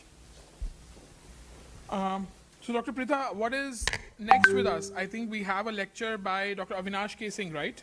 Yes, it's an approach on cytopenia and cytosis in ICU. May I invite all the chairperson, Dr. Mukul Kapoor, Head Anesthesia Critical Care, Amrita Hospital, Dr. Nitin Jain, HOD Critical Care, Paras Hospital, Dr. Jatin Ahuja, Consultant Infectious Disease. Sir, you need to be seated in the chairperson I seat think only. Dr. Jatin Ahuja is a permanent chairperson for a lot of sessions. It's a huge exercise for you. Dr. Puneet Pruthi, Director Rheumatology, Asian Faridabad, Dr. Nitin Saluja, Consultant Critical Care, Asian Faridabad, and Dr. Naveen Yadav, and he'll be joining through the Zoom. From Adelaide. The session is being, the speaker for the session, Approach to Cytopenia Cytosis, is Dr. Avinash K. Singh. He's a Senior Consultant and Head, Hematology and Bone Marrow Transplant Unit from Paras Hospital, Patna. Can I please request Dr. Avinash K. Singh, and a huge round of applause for our speaker and our chairpersons.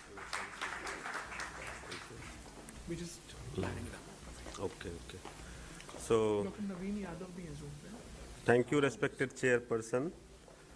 Good afternoon, everyone, and I would like to thank organizers, especially Dr. Ajit Thakur, Dr. Charu, Dr. Saluja, and all organizing team members for giving me opportunity to speak today. And my topic is cytopenia and cytosis in ICU.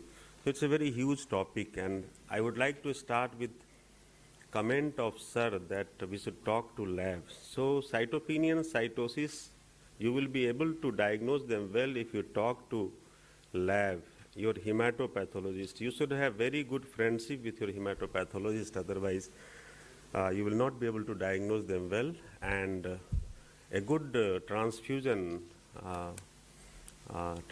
specialist, you should have friendship with them. So we all know that cytopenia is more common than cytosis, and both cytopenia and cytosis is a common problem which we encounter in critical care patients. And there are many studies which have shown that it has got prognostic significance. And as critical care is not a single specialty, there are many group of patients who come in critical care, so we need to approach differently in different type of patients like medical ICU, surgical ICU, cardiac ICU. And timely evaluation is important because there are many diseases, if you delay them by hours or days, we can lose them. So it's very important. So I would start with thrombocytopenia. I will just briefly touch upon many different cytopenia, and I would try to finish in 12 or 13 minutes time. So thrombocytopenia, we all know it's less than 1.5 lakhs, but recently as guideline has suggested that if someone's platelet is 1 to 1.5 lakh and it is stable, then no intervention is required, no diagnostic intervention tests are required. And there is one good thing about thrombocytopenia, that bleeding occur only when it is very low, like less than 20 to 30,000. So whenever we have a case of thrombocytopenia, we should start with history of mucocutaneous bleeding. In physical examination from head to toe, especially on icterus, lymphadenopathy, splenomegaly, and CBC and peripheral blood smear is the first test that we should write, because they can give us thousands of clues what could be the cause of thrombocytopenia. So if any one of you has habit of writing hemoglobin, please change it to CBC, complete blood counts. So this is just forearm. You can see these are red spots. They are called petechial spots, pinhead size. Larger one is purpura and ecchymosis are the largest one, that is more than 1 centimeter in size. And this is black spots over tongue. So everyone, doctor and nurses, they should know how to examine for wet purpura. If it is there inside oral cavity, they indicate that this patient is going to have massive bleeding in coming hours or days. So it's very important. You can't take it casually. You have to do something. If it is ITP, you have to give some fast-acting agents, or you have to transfuse platelets. It's very important. Then whenever thrombocytopenia, so first rule out spurious thrombocytopenia because of lab artifacts or EDTA effects. There Harris platelet syndrome, which is a benign macro thrombocytopenic condition, which are benign, indolent, doesn't bleed, so no active intervention is required. Hereditary are when there is some genetic mutations are there, they can lead to inherited thrombocytopenia. They are relatively rare. And acquired thrombocytopenia are the group of patients who are having the large chunk of thrombocytopenia they lead to. So depending upon what settings we discuss, we can have different types of different causes leading to thrombocytopenia. So these are all causes that we see in ICUs. So what are the mechanisms of thrombocytopenia in critical care patients? So these are just, I will enumerate: pseudothrombocytopenia, hemodilution, platelet consumption, then platelet sequestration, and this is very important. Thrombocytopenia or pancytopenia with splenomegaly, many a time CLD portal hypertension is missed. So you should tell your radiologist that I am suspecting CLD, then they will do good ultrasound and they can catch this CLD portal hypertension. Then decreased platelet production, platelet destruction, these are another causes. So I would just discuss one case. 30-year-old lady, she presented with bleeding manifestations. She had menorrhagia, gum bleeding, epistaxis. There was no history of other associated symptoms like fever, joint pain, cough. Past history, treatment history were not significant. And there was no organomegaly or lymphadenopathy. And this is the CBC. You can see there is severe thrombocytopenia. Platelets were 10,000 with almost normal hemoglobin, WBC and DLC. And the CBC peripheral smear, they confirmed it as only severe isolated thrombocytopenia, possibly ITP. She was diagnosed with ITP. So just briefly about ITP, what is ITP? It's not idiopathic thrombocytopenic purpura. So don't write idiopathic. It's immune thrombocytopenia. It's a diagnosis exclusion. So before saying that someone has ITP, you have to rule out other causes of thrombocytopenia. Then physical examination, CBC, PS is required for diagnosis. There should not be a splenomegaly. If you get thrombocytopenia with splenomegaly, it can never be ITP. Bone marrow is rarely required unless we suspect some MDS or patient is more than 60-year-old or there are some atypical features. Mechanism of thrombocytopenia and ITP is peripheral destruction and reduced production. So this is how thrombocytopenia develops in ITP, not only antibody mediated but both cell mediated and antibody mediated, they act. They lead to platelet destruction as well as there is reduced megakaryocytes in marrow which leads to thrombocytopenia. So for ITP, it can be primary when we don't know the cause, secondary when suppose someone has SLE and develops ITP, And it can be newly diagnosed, persistent, or chronic, depending upon duration of thrombocytopenia. So chronic are when it is more than 1 year, and refractory when they don't respond to any conventional treatment. So whenever a ITP patient comes to you, you should ask whether patient is having life-threatening bleeding or is at high risk of having life-threatening bleeding like IC bleed or massive GI bleed. So in that situation, we should always use agents which are fast-acting like IVIG along with Solimedrol. We may use platelet transfusion and tranexamic acid. If they are stable, then treatment is steroid and other agents. So for ITP, I would just like to summarize that primum non nocere is the conclusion or message, do no harm, because in ITP, patients are suffering because of our treatment rather than because of thrombocytopenia. So if there is no bleeding, no need to just proactively start all types of steroid and immunosuppressants. Then the second case is 20 years old girl. She presented with fever, epistaxis, gum bleeding, skin bleeds. The CBC, you can see there is severe pancytopenia, and this type of patients, this type of CBC you see in your practice. No? Sometimes you feel that it could be post-viral or something like that. But when a pathologist looks at this peripheral smear, these are buttock separate cells, these are atypical promyelocytes. Huh? These are very notorious. If you miss them, patient can have large IC bleed, and even after doing everything, once they develop IC bleed, you can't save them. So it's very important. We have to look for translocation 15-17 to confirm it as APML, and early start of ATRA and arsenic or chemotherapy can save these patients.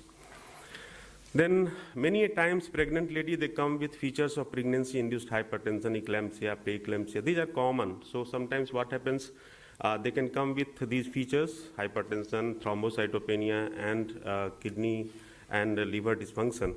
So there are some patients who may have thrombotic microangiopathy like TTP or CMHUS. So we have to look for peripheral smear. If there are cystocytes, we have to keep possibility of these entity because they need different treatment, not delivery as we do in preeclampsia or eclampsia. So it's very important. So we have to do Adams 13 level. If it is less than 10, it can be TTP. If it is more than 20, then possibility of CMHUS there. Specific agents are there which we should treat with.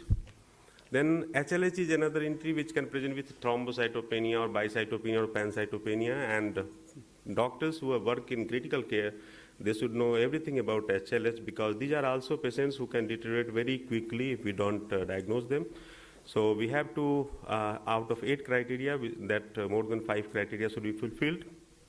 And once there is HLH, we should look for cause of HLH, whether it is due to rheumatological disorder, malignancy, infection, familial or idiopathic, because management is different. Then this is just about algorithm of thrombocytopenia. So once we have ruled out pseudothrombocytopenia, depending upon peripheral smear and other findings, we have to look for causes of thrombocytopenia. What is the management? So treatment of the cause, avoid trauma, IM injection, NSAID. This is very important. If we have practice of writing Dialona, we can kill a patient of platelet count of 10,000 or 20,000. Platelet transfusion is required in selected cases. Then these are all cut-off that we follow in critical care before doing any procedure. This is just SDP donor. We all know that SDP is better than random donor platelet, and this is how platelets are stored. So if you have not visited your blood bank, you all nurses should visit because it is important. Once platelets are there in the ICU, you should transfuse it immediately. We should not wait for 1 hour, 1.5 hours for IV access. Then these are all myths. Papaya extract, goat milk, and kiwi fruit, they don't help. They are just myth. Coming to leukopenia, if there is TLC is less than 4,000 or neutrophil less than 15,000, depending upon whether patient is symptomatic or asymptomatic, and acute, cyclic, or chronic, we have different approach. I would not go into detail. Then anemia in ICU is very common. So the one paper is there where 97% of patients in 7 days they have developed anemia in ICUs. These are all causes of anemia in ICU like blood loss, erythropoietin deficiencies, nutritional deficiencies, hemolysis and coagulation abnormalities. Leukocytosis, it's a very busy slide, and leukocytosis as such will take 1 hour time for presentation, how to approach, so I will not go into detail. But not only sepsis, there are many diseases which can present with leukocytosis, drugs, hematological malignancies, metastatic disease, so we need to know them. Polycythemia is less common in ICU. If you get very high hemoglobin, first rehydrate and then check the hemoglobin. If it is still high, do serum erythropoietin and then follow the algorithm. Thrombocytosis, it is either reactive or malignant. So reactive are more common, like iron deficiency or inflammatory disease. In malignancy, essential thrombocytosis, CML, sometimes they can present with thrombocytosis. And this is very important, that what one should not do. So do not expect that severe cytopenia or pancytopenia is self-limiting, will recover. If you just counsel a severe pancytopenia that we discussed, that, okay, come after 7 days, we will repeat CVC, they can die at home, that case of APML. So it's very important. Don't use a steroid, it doesn't help, rather worsen the outcome if you don't know the exact cause of cytopenia. Blindly use of growth factors like GCSF, erythropoietin doesn't help, and directed transfusion should not be done. That the close blood relatives' blood should not be transfused to a patient. So to conclude, cytopenia or cytosis is a common problem among ICU patients. Good history, complete physical examination along with CBC, PS, which are simple tests, hardly cost 800 rupees, can give us clue for cause of cytopenia or cytosis. Suspect promptly and treat aggressively cases of TTP, HIT, HLH, hematological malignancy, and severe infection to save life. Thank you. Thank you. Thank you so much, Dr. Singh, for this amazing presentation. The dais is open with the chairpersons and Dr. Naveen Yadav, who's joining us from Royal Adelaide Hospital as well. Yeah. Thank you so much, Dr. Avinash. It was a wonderful presentation. In a short time, you have covered most of the things. Yeah, just wanted to reiterate for the benefit of DNB students, drug-induced cytopenia, especially leukopenia, one should always look out for what the patient was taking prior to admission, and even antibiotics, NSAIDs, etc. can all cause cytopenia. That's yes, thank you, sir. Yeah. If there are any questions. Any questions from the audience? Mike. Hello. Yeah. Hello, sir. Yes. So we very frequently see platelet counts, reactive thrombocytosis going to the tune of from 8 lakhs or something in our patients. And should we be worried about thrombotic complications when this happens? And should any measures be taken for that, like antiplatelets or something? Yes. When we're seeing counts like 8, we are very much worried about sinus thrombosis and those things, please. Yes. So reactive thrombocytosis, even if it is 20 lakhs, and there is no other risk of thrombosis, we should not worry about. That is one thing. There are many patients who have just undergone some surgery or post-splenectomy, they can have leukocytosis and thrombocytosis. So if we know that it is reactive, just we have to correct the hydration. Otherwise, no ecosprin or anticoagulation is required. If it is, suppose, some malignancy like essential thrombocytosis, then depending upon risk stratification, whether it is low, intermediate, or high risk, we have to start antiplatelet and sometimes hydroxyurea. But for reactive, we don't need anything. No. Dr. Mridul?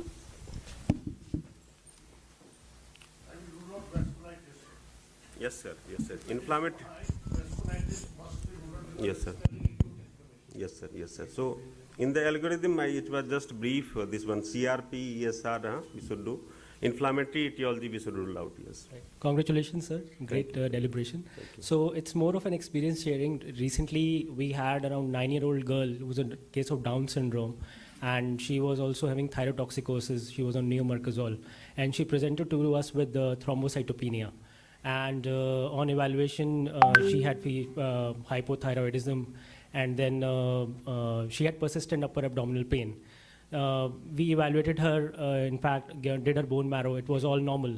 And then eventually it was not improving, and the counts were in the decreasing trend, came up to 10,000. But she was okay. So initially we gave her trial of steroids. She didn't improve. Then we gave her IVIG. And after IVIG, actually she developed sepsis. The next day only, while the IVIG infusion was on, she developed sepsis. So she was shifted to ICU, managed. So eventually we looked into the literature, and then we also saw that she was having upper abdominal pain. We got an upper GI endoscopy to rule out H. pylori infection. So there was an association of H. pylori and ITP.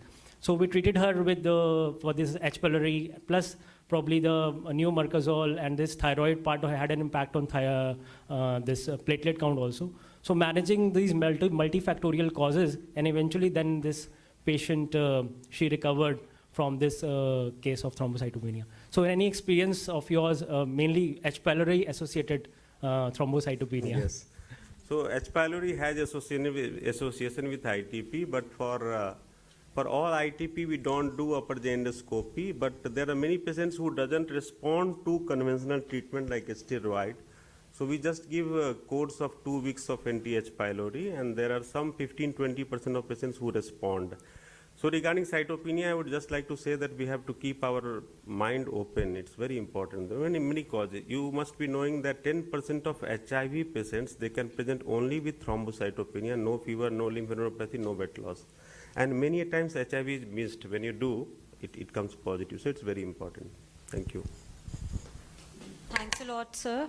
So can I please invite Dr. Puneet Pruthi to felicitate sir? And please, all the chairperson, please come for a picture.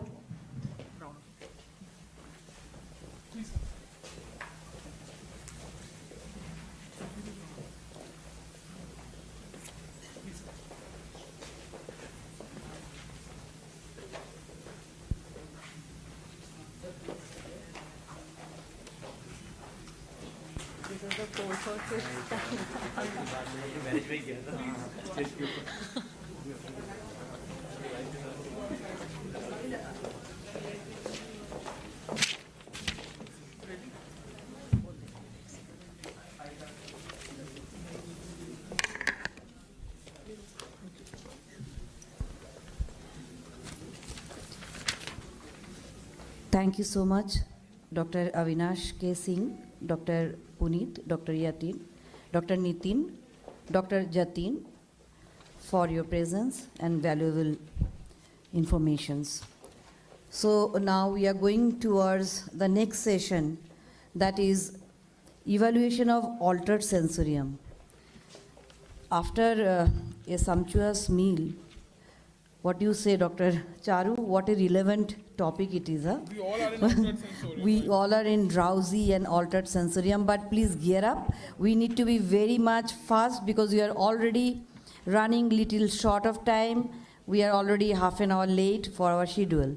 So let's start the session, evaluation of altered sensorium, for our next session. The first topic would be neurological and neurosurgical monitoring. I repeat, the topic is neurological and neurosurgical monitoring.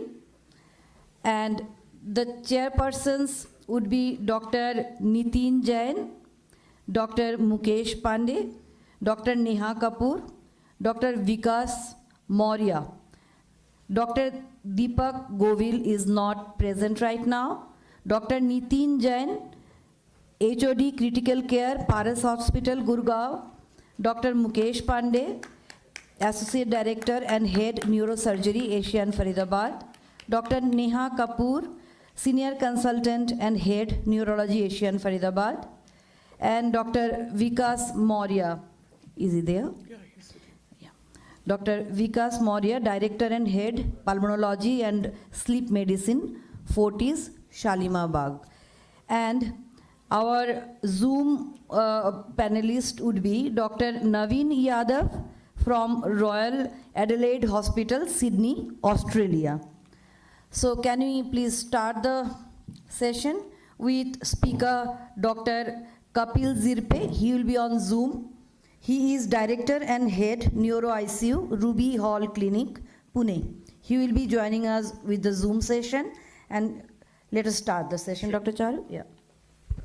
So Dr. Kapil was supposed to take his flight in the morning, but because of some defense activity at the Pune airport, he'd be joining us through Zoom.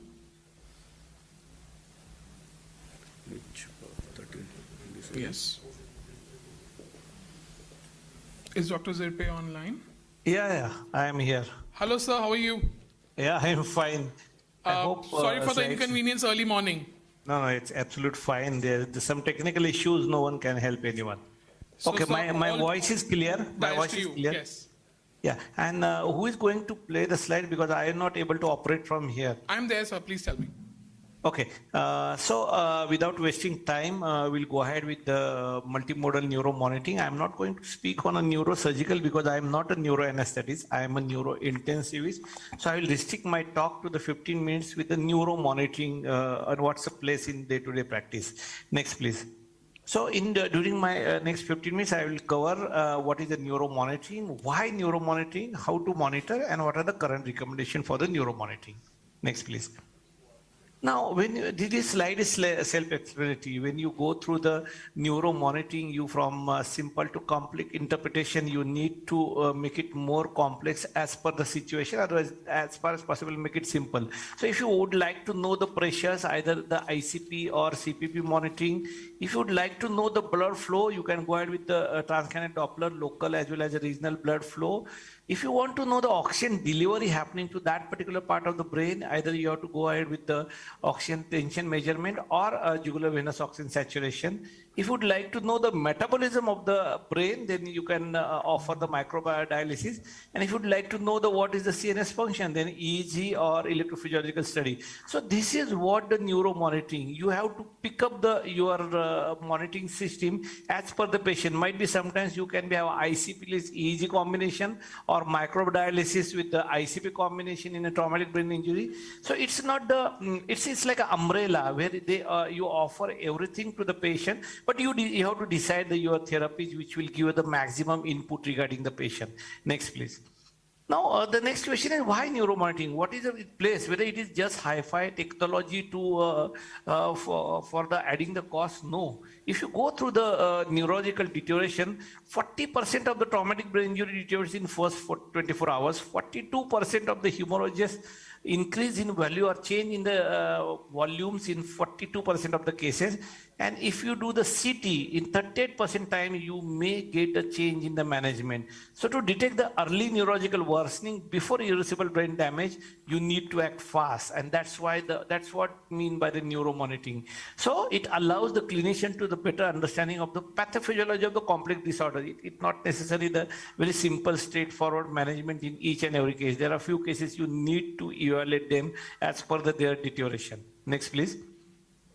So when you see it is generally the neurocritical care triad, you do the focal assessment in terms of the bedside clinical examination to just detect what is happening with your patient. Then do the monitoring system. You choose whether you would like to go for the pressure ICPs or you need the metabolism or you need to know the oxygen delivery to the brain tissue. You make them combination and then you can achieve the neurohemostasis. That means you need to halt that deterioration process. You need to avoid the secondary brain injury so that your patient recovers with less complication and as early as possible. Next, please. So what are the recommendations? That was the next part. Recommendation will start with the clinical examination. Still, there is no replacement for the bedside good clinical examination. And still, Glasgow Coma Score is the gold standard in doing the bedside examination. Though there are a lot of limitations of the GCS, like it doesn't give us idea about the pupils. It doesn't give idea about if the patient is intubated, then verbal response. If the patient has a hearing loss, then there will be problem for the, again, verbal response. There are a lot of limitation of the GCS, but still the gold standard in the neurological examination is the GCS. There might be some replacement like a 4 score, but again, the most popular and the validated scoring system is the GCS. Then you can assess the pain through the neurological scale system or behavioral pain scale system. These are very simple, easy to do, patient can understand better and easily possible in day-to-day ICUs. Next, please. However, the challenge will be clinical examination in a semi-conscious or comatose patient, where you can go ahead with the NCS coma scale. This is very particular, and it is a strong recommendation for that. How many of us are doing? I am really doubt about that, but this is what recommended by the evidence-based thing. Then you can go for the sedation score and the rest of the score. Next, please. Now, the next part is hemodynamic. Again, in though whether it is a critical care or non-neurological care, hemodynamic management has its own place. If your patient is unstable, you have to offer him the neurological invasive monitoring of the arterial blood pressure. Just give him the detailed monitoring. If you required, go ahead with the cerebral blood flow and oxygenation monitoring. If required, go ahead with the intravascular assessment, echocardiography, and whatever the needed in unstable, rapidly deteriorating acute brain injury patient, you need to do the advanced hemodynamic management. You just cannot hold on with your non-invasive or your physical assessment of the blood pressure. In unstable acute brain injury, you need to go ahead with the aggressive advanced hemodynamic management. Next, please. Now the most discussed topic or a debatable topic, and always it is labeled under the low middle income countries, is the ICP monitoring. Now this trial, BESTIP trial, had a big shout against the ICP. They have recommended that it is again the good clinical practice versus the ICP. They have negative, but again, you need to follow under what circumstances it was done. It was done in 2012 in a Latin American situation where the skills and neurosurgical skills and this thing are not available. Against that, it is not possible uniformly you can apply. You should not say yes or you should not no. You need to decide as per your patient demand and the facilities available. Next. So we talk about a lot about the ICP monitoring, but now you need to just mold yourself with the non-invasive and invasive combination. Like there are so many methods available, non-invasive ICP monitoring. They have their own limitations, but you can, if you use them in a ideal situation, they may give you the edge over the not monitoring the ICP. So non-invasive monitoring like a transcranial Doppler, MRI, CT, optic nerve sheath diameter, a lot of limitation.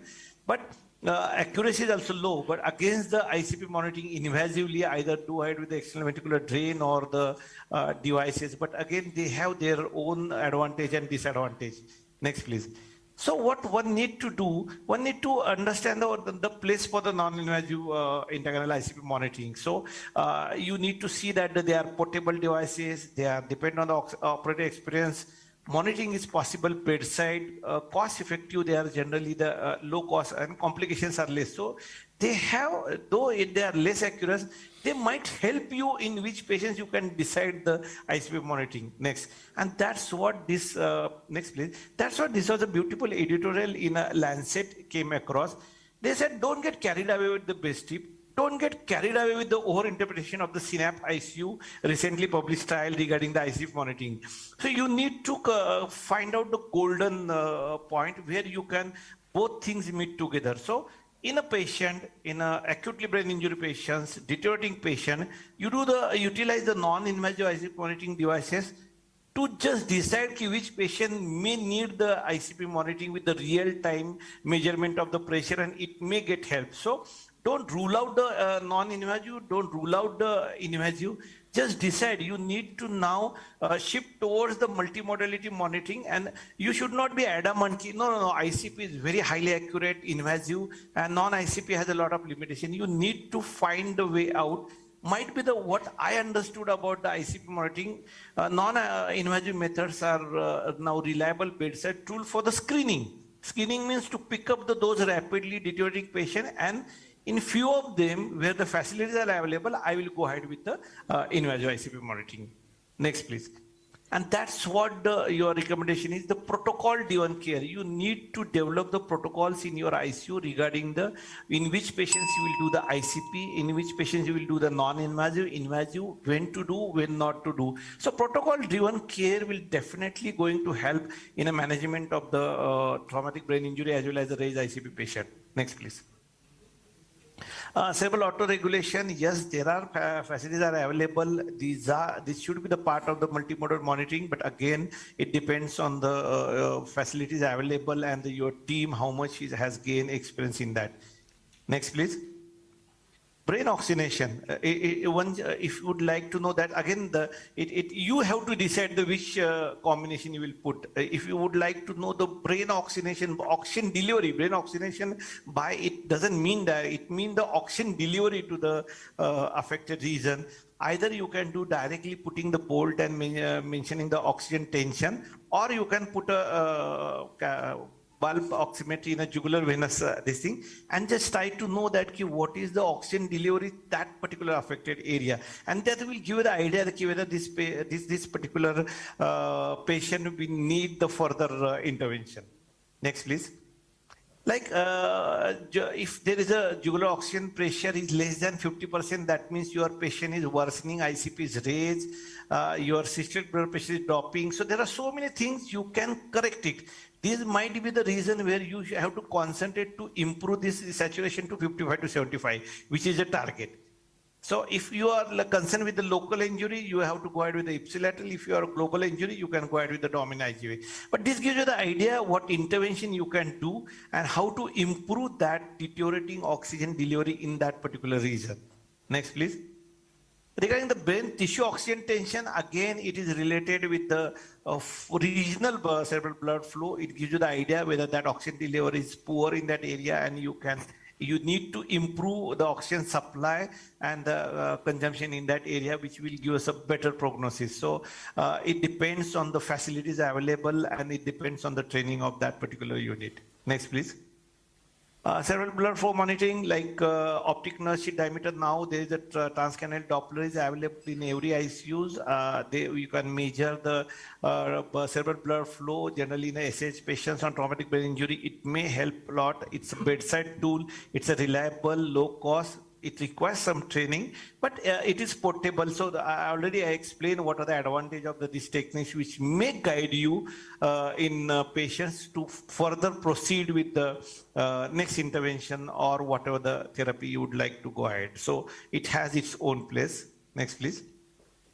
Electrophysiological, again, EEG. EEG is as such, it's a different topic for the discussion, but one should know when to do EEG. Generally, in acute brain injury, all rapidly deteriorating acute brain injury, you should do the EEG. But the most important, the unexplained persistent altered consciousness. If you are not sure still why patient is not improving or your clinico-radiological mismatch is there, please go ahead with the EEG. It may give you the idea about the non-convulsive status of the this thing or the brain functioning.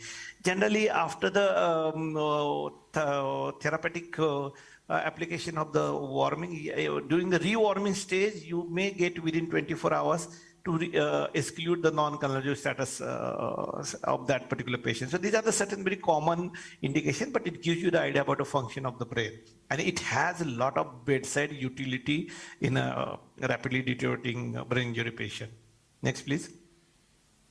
Metabolism, I told you, if you would like to know the metabolism, whether it is anabolic metabolism or it is hypoxic encephalopathy, where you would like to know what is happening with the brain, then you can do the cerebral microdialysis, where your elevated lactate pyruvate ratio may give us an idea about the unfavorable outcome, and it may predict the mortality. So again, it depends on whether your unit is geared up, facilities available, and you need to make those monitoring combinations to know what exactly happening to your patient. Earlier the better. If you pick up those deterioration in early phase, your patient will do better. Or sometimes it will guide you to speak with the relatives in terms of the prognosis and the overall neurological status. Next, please. So to summarize the variable multiple monitoring, what we discuss is the ICP regarding the pressure.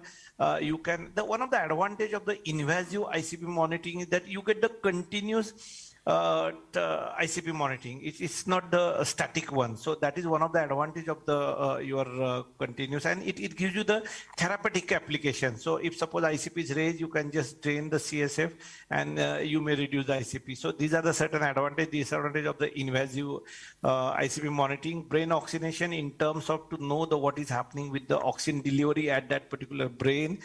Cerebral blood flow with the TCD, you can come to know the focal issues regarding the blood flow.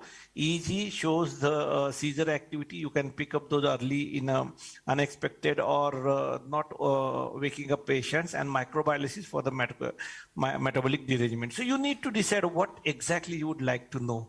Now, this is the neuromonitoring doesn't mean that with the equipment, doesn't mean that only to know about the brain. It is a major concern in the neurological monitoring is your glucose and metabolism. That means what nutritional requirement of the patient, what you are feeding, whether you are adequately giving the calories and this thing. So you need to know your nutrition requirement of the patient. Second most important part of the neuromonitoring is a continuous glucose monitoring, whether you do it with the point of care management or intermittent. It's a strong recommendation, high quality evidence. The brain is very sensitive to the hypoxia, hypotension, and the hypo or hyperglycemia. So serial glucose measurement is your backbone of the neuromonitoring. Your target is generally very flexible, 180 to 100. It should not be too tight. It should not be too liberal. then routine gastric residual monitoring should not be done. Should not be done. Next, please. The last part of the monitoring is a dedicated neurocritical care unit or stroke unit seems to be having the better prognosis. If at all you'd like to develop the dedicated area, please go ahead and that shows the lot of improvement, evidence-based improvement in terms of the neurological patients. Ventriculostomy related infections are one of the quality marker or quality indicators of the neuro ICU. So VAP is not your quality indicators. It is for medical ICU. For neurosurgical or neurocritical care, ventriculostomy related infection rate is one of the quality care. So for NABH also you need to follow this marker rather than the VAP and the routine medical quality indicators. And your moderate glycemic control is a useful indicator. So if you concern with the quality of the neurocritical care, dedicated neurocritical care unit, ventriculostomy related infection, moderate glycemic control, and no VAP follow-up. So these are the quality markers for your delivery in the neurocritical care patient. So to summarize the talk, role and the cost of the ratio of the multimodal monitoring must be weighed against the overall priorities of delivering the basic health care at the individual. So you need to decide your combinations. Neuromonitoring may improve situation awareness because the physicians or the neurosurgeons get better idea in terms of what is happening with their patient.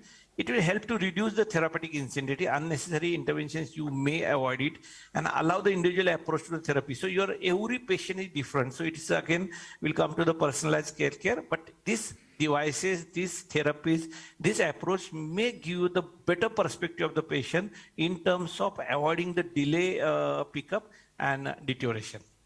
Thank you. And I'm not going to cover the neurosurgical patient because I'm not a neurointensivist. That is altogether again, it will be the different topic and it is not the cup of tea for me. So please excuse me for the neurosurgical patients. Thank you so much, Dr. Zirpe, for such a great deliberation. Now I open the dais to the chairpersons, Dr. Vikas Maurya, Dr. Neha Kapoor, and Dr. Mukesh Pandey.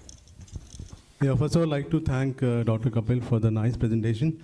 And I think I do agree with him that, nowadays neuro monitoring depends upon the the intensivists, whether they're comfortable with the invasive or the non-invasive methods.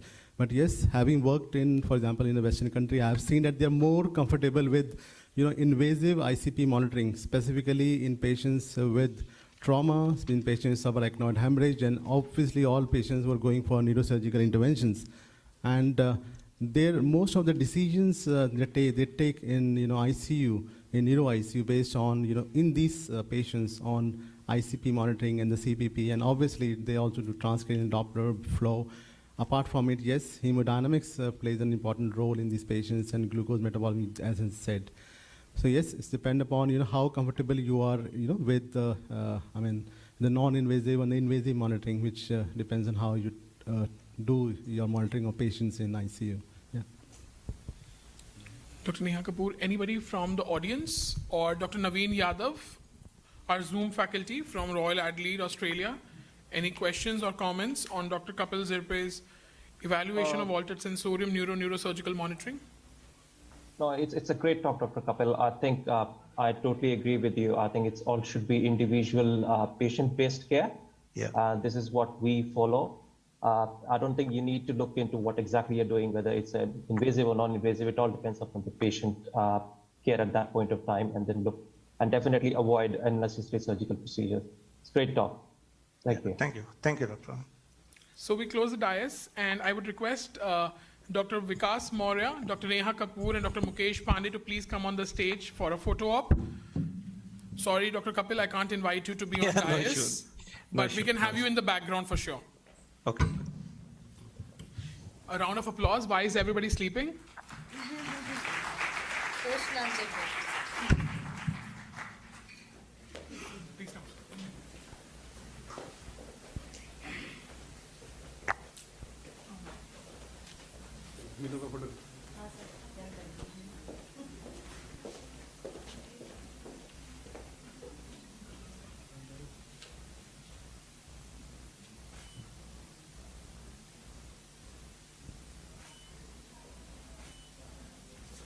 Thank you so much.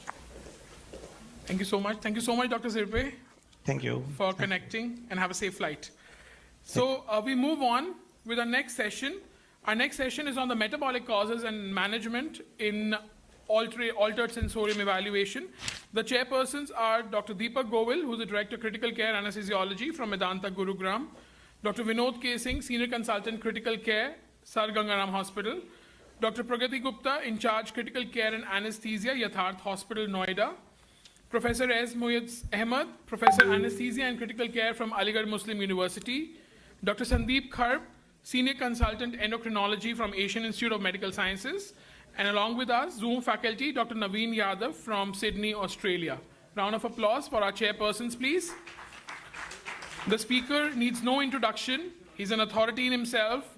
Dr. Mrinal Sarkar, Director and Head, Pulmonology and Critical Care from Fortis, Noida. A huge round of applause for Dr. Mrinal, please.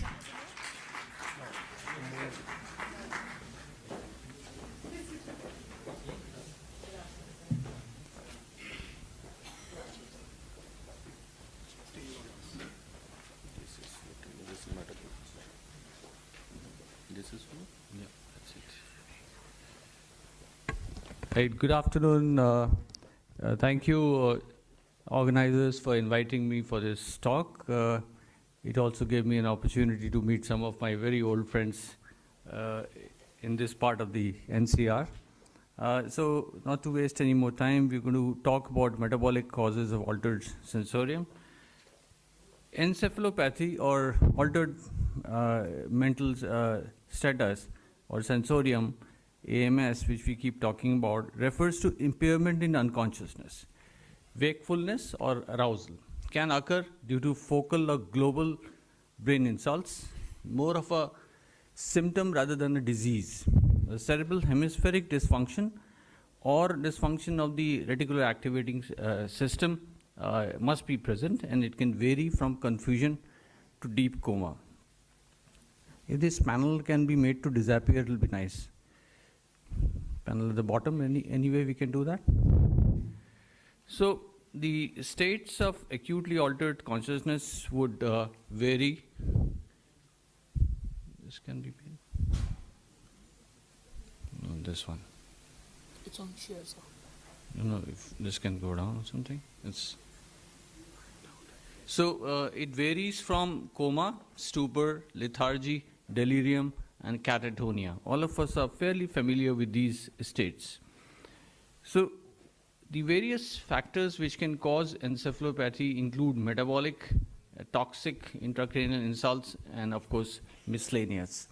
The metabolic include electrolyte disturbance, which is very, very common in critical ill patients, acid-based disturbances, endocrine disorders, organ failures, including hepatic, renal, and respiratory. So, metabolic encephalopathy caused due to global cerebral dysfunction. There is some systemic disorders affecting the hemispheres, brainstem, and reticular activating system, and is not due to a focal CNS insult or structural abnormality. There is a good correlation with age. So, older the patient, higher the incidence of metabolic NCAF. So, for instance, those above 75 years residing in nursing homes, if they come in as patients, 60% chance of developing NCAF, whereas a population younger than 55, this proportion is around 1%. The encephalopathy can occur in 10 to 40% of hospitalized patients older than 65. And AMS is associated with increased mortality and morbidity in the ICU, as well as increased length of stay. So it's a marker of the sickness of the patient. The most common cause of encephalopathy being septic NCAF, and we face this every day. So this is the various mechanisms by which the metabolic NCAF is happening. So cytokines, altered metabolism, oxidative stress, osmotic, acute, toxic, vasogenic, etc., etc. So the picture says it all. So coming to the various parameters, electrolytes, something we look at every day. So lots of H's, so sodium up or down, hypercalcemia, magnesemia, hypophosphatemia, severe acid-base disturbances, delayed drug effects, very common and often missed. Severe organ system failures, including livers, kidneys, shock, pancreatitis, respiratory failure, both hypoxemia and hypercarbia, sepsis-associated encephalopathy, drugs and toxins, drug withdrawal. So somebody may be alcoholic, and once we get them in the ICU, there's no more alcohol. That may itself cause encephalopathy. So vascular causes, endocrine disorders, and nutritional deficiencies are, of course, another source of encephalopathy. So patients may it tends to correlate with severity of the metabolic disorder that causes it, the clinical presentation. Clinical presentation varies from subtle behavioral changes. So patient may be blank, looking oblivious to what's happening around, absent-minded, to severe consciousness disturbances such as stupor or coma, or personality disorder. Somebody who is nice, gentleman-like personality may become very hyperactive, aggressive, and maybe having hallucinations and illusions. The most common symptoms in metabolic encephalopathy is delirium. In the initial stages of metabolic encaph, global symptoms may be observed, such as disorientation, etc. GCS is usually between 11 and 14, and various autonomic nervous systems abnormalities such as insomnia, nausea, heart rhythm disorders, and breathing problems may be observed. As the disease progresses, we can even get seizures and oral and facial tics, pathological reflexes, myoclonus, etc. And it can progress on to decerebration, to deeper levels of coma, and even death. How do we diagnose it? That's the problem of a intensivist at the bedside. Well, we start as usual with history, usually from the family. The patients will not be in a state to give a history. Pace of the onset, how quickly this is developed, and what is the progression, the duration, and the organs failure that we can observe. The physical examination sometimes can help, and so does investigation. The vital signs are important. So whether somebody is in shock, for instance, GCS, as my previous speaker referred to, is still the gold standard. Sensory loss, pupillary size, symmetry, reaction to light, other cranial nerves, motor reflexes, neck signs, oculomotor signs, dysarthria, and extrapyramidal signs. The tools we use are GCS, the Ford score, Western Haven grading for hepatic encaph, and very importantly, CAM-ICU, the assessment of delirium. So what does CAM-ICU consist of? Feature 1 is acute onset and fluctuating in course. So there is waxing and waning, and often the best source for this information comes from the bedside nurse, because we come and see the patient in a particular time and walk away. So nurse is spending more time and would say sometimes the patient is kind of behaving sensibly and the other times behaving completely oddly. Then second feature is inattention, third feature is altered consciousness, and fourth is disorganized thinking. So for a positive CAM-ICU score, we need feature 1 plus feature 2, and either 3 or 4 need to be present. So drugs which are notorious are opioids and benzodiazepines. We tend to use them in the ICU. Delayed clearance, which can occur because of various organ failures and the age of the patient. The elderly tend to clear the drugs more slowly than a young 20-year-old. Whether patient is intubated, because intubated patient, they can't verbalize, so it's more difficult to assess. And shock. Greater the degree of shock, more the likelihood of encephalopathy. The electrolytes are common culprits, and we need to look out for them. Drugs, which we use, many of them in the ICUs, metronidazole can cause encephalopathy, cefepime can cause neurotoxicity, carbapenems are known to produce seizures, and of course chemotherapeutic agents. The investigations are the ones we do usually at bedside: ABG, biochemistry, ultrasound, chest X-ray, ECG, EEG, sometimes CT and MRI, and CSF analysis if we are thinking of infection. A very good source is bedside arterial blood gas. And as you can see, much of what we have talked of is there in the simple ABG report. So look for acid base, hypocarbia, hypoxemia, acidemia, alkalemia, hypo or hyponatremia, acidosis, hypoglycemia, lactatemia, whatever the cause. All these features are on a simple ABG, which we do right, left, and center. We just need to keep our eyes open to pick up the clues. The biochemistry, of course, needs to be done. So we need to look at KFTs, LFTs, thyroid function, arterial ammonia, occasionally drug levels, and urine toxicology. So these are the common things we need to look for. EEG may be useful, more useful in differentiating organic from psychiatric conditions. And if a person is not waking up and you've had given enough time for the drugs to wear off, look for potential silent seizures, and is as common as we get an EEG done. So more EEGs we get done in the ICU, more silent seizures we pick up. And these are some of the common patterns. The triphasic waves are common in hepatic NCAF, as well as uremic and endocrine disorders. Spike and wave pattern are there in hypo and hyperglycemia, uremia, vitamin deficiencies. Spindle coma seen in brainstem dysfunction, and alpha coma in post-cardiac arrest and traumatic brain injury. A CT and an MRI can rule out structural causes such as a bleed or an infarct, usually normal in metabolic encephalopathy. However, subtle changes can occur. Focal or generalized edema, changes in signal intensity on MRI may be seen, and involved regions are basal ganglia, thalamus, cortex, and hemispheric white matter. So these are some of the features that we can see on brain MRI. It's a busy slide, and I'm sure our radiology consultants will be very helpful here, better than the average intensivist like me.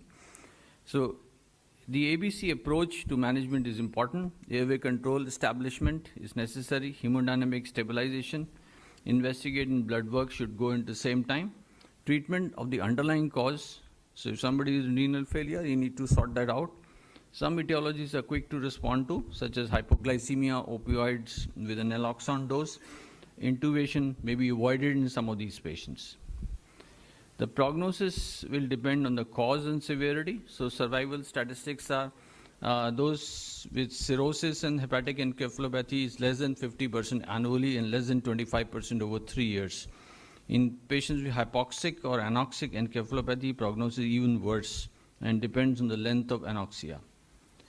So this is a paper in 1996, Spectrum of Septic Encephalopathy. This is a JAMA paper, and they said encephalopathy was associated with increase in mortality when graded by GCS. So a score of 15 had 16% mortality, between 13 and 14 had 20%, and so on and so forth. So the exact figures may not apply today, but the fact underlined is that the higher the lower the GCS, higher the chances of mortality when associated with NCAF.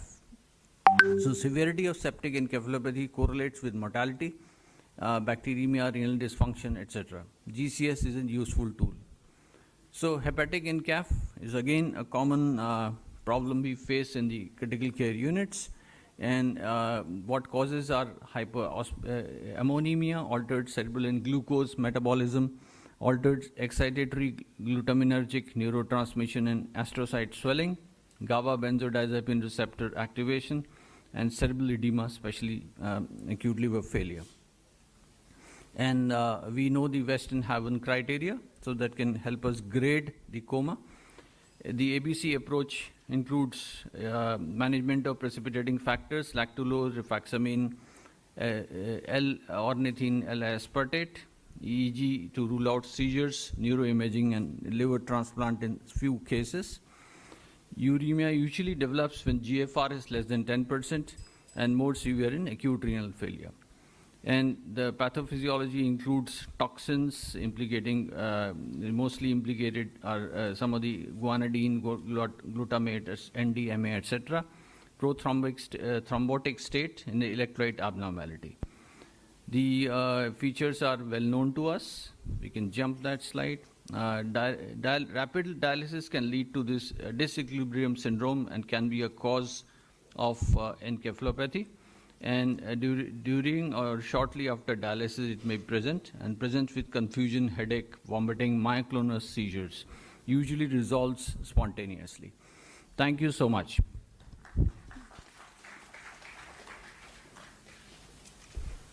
Thank you so much, Dr. Sirkar, for the deliberation. I think it was wonderful. The dais is open to Professor Mohit and Dr. Kharb and Dr. Naveen Yadav from Sydney. Excellent, Dr. Sirkar. It was really stepwise. The sequence you had mentioned is quite natural, and that's how we really do a clinical assessment. You assisted, and then you went on management, stepwise management. Very nicely dealt with the topic, and within a reasonable period of time. That's the most important thing which I find. And since this was a very important,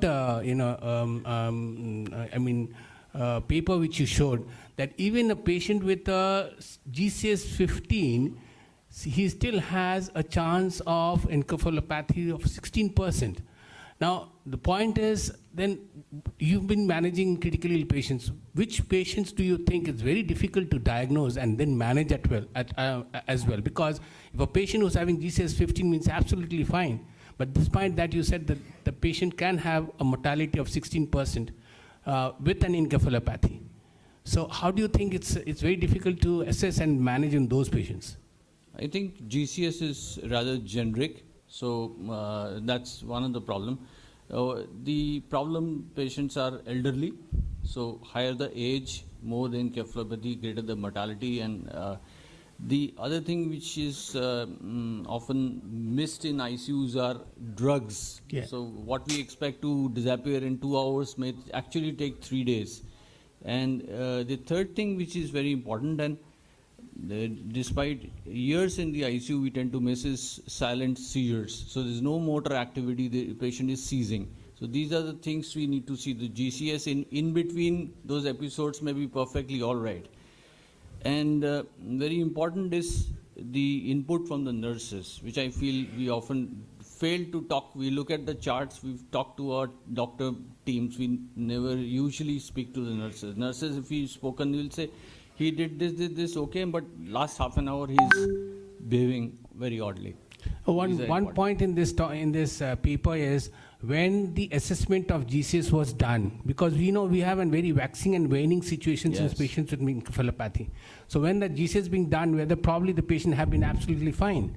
So naturally, you cannot exactly say on the basis of GCS that yes, the patient has a very good GCS, he does not have a mortality due to encephalopathy. That's right, and also the GCS on the charts and the GCS actually in the patient can vary. We all know that practically. Thank you. Any question from the audience? Any questions from Dr. Naveen Yadav? Yeah, I think as Dr. Mrinal mentioned, just a couple of points. The CAM ICU score is a really important score. And I think as Dr. Mrinal mentioned that the nurses spend quite a lot of time with them, and we should not just, if they raise something to us, we should actually look into that and make sure that those particular patients are being actually looked upon. The other thing is about the cafepium-induced neurotoxicity, and especially with this becoming the second-line drug, especially after the resistance being developing with tazocin and cafepium with the major drugs we are using now. I think it's around 15 to 20% of neurotoxicity which happens. So especially for the trainees who are new, I think that's one thing we need to watch for. Thank you. Thank you. Dr. Sirkar agrees to it. I'll just request you to please be on stage. He needs to be felicitated by another authority, and who better than Dr. Dhruva Chaudhary. So can I please request Professor Dhruva Chaudhary to felicitate Dr. Mrinal Sarkar?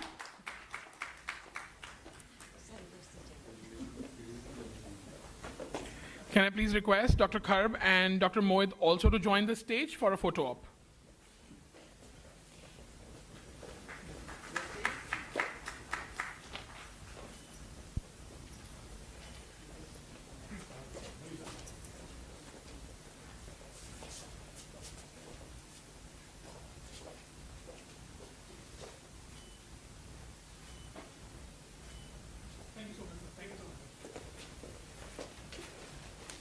I think the next is Dr. Dhruva for the topic. It's your topic. Yes, sir. Yes, sir. So the next topic for today's session is toxicology, evolving trends and shifts in management. So for chairpersons, I'll call upon Dr.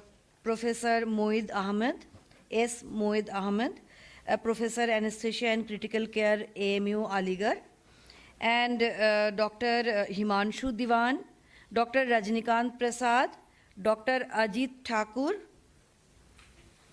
That's it, right? Okay. And of course, our speaker, guest of honor, Sir Dr. Dhruva Chaudhary, Senior Professional Pulmonology and Critical Care, PGIMS, Rohtak. He will be the next speaker, so please, DNB's attention. Thank you.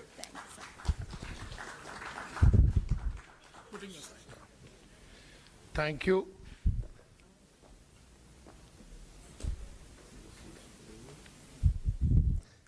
I hope with an altered sensorium with a sumptuous lunch, all of us having a little groggy and sleepiness. But nevertheless, in next 10 minutes, I shall be talking about evolving trends and shifts in management. I was just wondering, I was asking Ajit, what the back of your mind you are having it.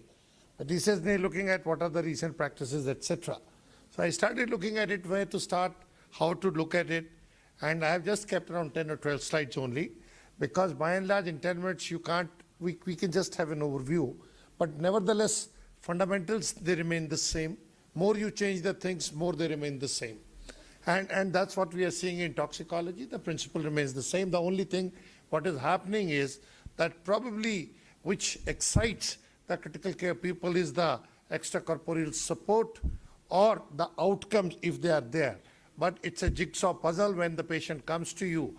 We know we are looking at the set patterns, but we are seeing that in the Western world, polonium, other etc. things, biological weapons have been used at different places. So they all come under dominantly toxicology, but biggest gap which we are seeing actually is in terms of diagnosis.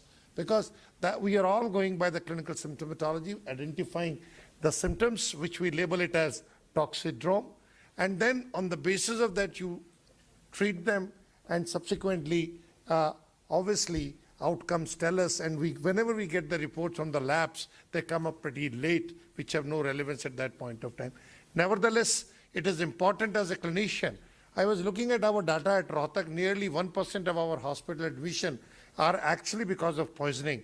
And when I'm saying 1%, it's a huge number, and because we are admitting each year more than 88,000 people. So when we are hospitalizing that much number in a 2,000 bedded hospital, it's a big number. And every single case which there as a part of protocol gets a MLR, that's the medical legal report. So it is documented. This is one data. Last year we had around about 1,800 admissions of poisoning in our institution. So let's look at it. This is because when you start looking at it, your first and most important thing is the epidemiology of the disease, because on the basis of that you make up the diagnosis, because that's what you see commonality. This was the toxicology pattern of poisoning in urban hospitals of Western India. The report came from Pune, from the Bharati Vidyapeeth, because every place has a different, what you are seeing today. Faridabad, if I have to take, I have to look at two parts, which is rural and which is urban, which is a part of the Delhi NCR. So you see mixed pattern, and as you start going towards South Delhi, more and more towards Gurgaon, you are seeing more and more evidence of drug toxicity, or you are looking at the rave parties. We will come to that little later. But what is very important is, in this, you are seeing, these are the deaths because which has happened. I'll just take a small amount. But here again, you will see, when the urban hospitals, only one case, though the number of deaths again continue to be dominantly in these cases because of, again, organophosphorus poisoning. But all said and done, still you can see variations from human mixture to BCG vaccination. Also, you are like a Propaxar or Paraquat. That means you are seeing a variety of things, but dominantly it still continues to be OP. And that is where the parcellus becomes important. And what happens is when person tries to come in, majority are actually not incidental or accidental. They are ingestion or suicidal purposes. Therefore, that's where the parcellus becomes important. Dose makes the poison. So anything which you are taking, I remember a young boy coming to our casualty medical student, he had taken 8 grams of paracetamol. I said, why did you take 8? Why didn't you take 10? He said the professor of pharmacology told us that 8 grams is a fatal dose and he had a failed love affair. So fortunately, weight was much more. So it was on the little lower one and came early and we can manage with acetylcysteine. Similarly, there was another girl who was a dental student, was depressed and came to the casualty and we found out she was an anti-epileptic. I'm talking of 10 years ago. And what she was taking, she was on phenobarbital. So we saw the barbital toxicity. There was another lady who came to us and she had taken, we thought that we are dealing with an acute flaccid paralysis. Later on realized it was the DDT poisoning. And when you look at the literature back, you will find out that the epidemic of polio, which was there in the Scandinavian country, also matched with the maximum use of DDT because it also affects anterior horn cells. Therefore, a lot of these things which we need to take in account, and you need to be Sherlock Holmes or 007 to identify those factors. This is again from Chennai. Here you will see there are 3 things which we are seeing. First and foremost, they are talking in terms of having it in terms of tablet overdoses there, organophosphorus 30% plus, nearly 1/3 continues still to be OP in Chennai itself, then tablet overdose, and others there, they had a rat killer, mosquito repellent, etc. But when you see it here in terms of tablets, you will see commonest are the benzodiazepines, followed by antipsychotics. Antibiotics people have also trained. We have also seen people taking antihypertensive combination. Therefore, it is very important. We had one lady came to us while having a severe bradycardia, hypotension, congestive heart failure, young girl. She was working with doctor and came to know that she has consumed 30 tablets of amlodipine plus atenolol combination. Therefore, it is very important from the history that whatever is available to a person will gulp it down, and then your children in particular, accidentals are much more common. But nevertheless, this part we need to be aware about. Similarly, now the club drugs which are coming, these are 4 drugs which are important. And I can see the youngsters sitting out there. Be very careful about it. The rave party, you have a techno music, and then you have get a kick out of it, and Gurgaon is becoming famous for it, and I'm certain Faridabad is not very far away from it. We have started seeing this sort of a pattern even in Rohtak, even in the university hostels. These are the 4 drugs. This is amphetamines, this is gamma, GHB is a gamma hexabutyrate, ketamine, and rohypnol. This is also the commonest. I have not gone beyond the detail, but be very careful about GHB. We had been commonly seeing patients coming completely dozed off in the trains, or they have gone to cattle festivals, etc. And this is also used as a date rape drug. What is happening is that it's a liquid. So in the Tetra Paks, people put it. Therefore, if somebody offers you a Tetra Pak, if you don't know, please don't take it. This is something which is there, and they're taking away the things from you.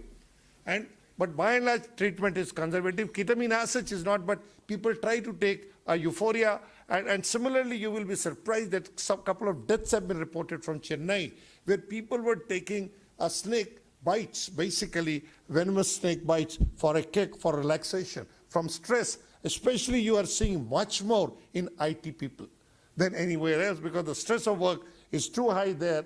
And obviously, rohypnol is a small acting. This is a type of benzodiazepines, and this again works on the CNS system. MDMA as well as LSD, they are the ones which have a lot of agitation, and it can give you a lot of energy. Amphetamines, all of us know how habit forming they are. This is the paper which has come from PGI Chandigarh, and they looked at the poisoning things in the PGI. I've never seen that much of an incidence of a corrosive poisoning which I saw in PGI Chandigarh. Because what you are looking at it all depends upon the type of cases which are coming to you. And in this case, obviously, majority, nearly 2/3 survived and 1/3 they die. Commonest continues to be corrosive aluminum phosphide, organophosphate, sedative. So all said and done, the pesticide poisoning, again, seeing a trend. But what we are seeing a shift over a couple of times, aluminum phosphate has gone down. And we are seeing more and more of herbicides coming up. Paraquat toxicity, what amount I have seen in last 2 to 3 years, I have not seen it earlier. And we are also seeing now 2,4-D as well as ipidacloramide, etc., which will lead to acute fulminant liver failure.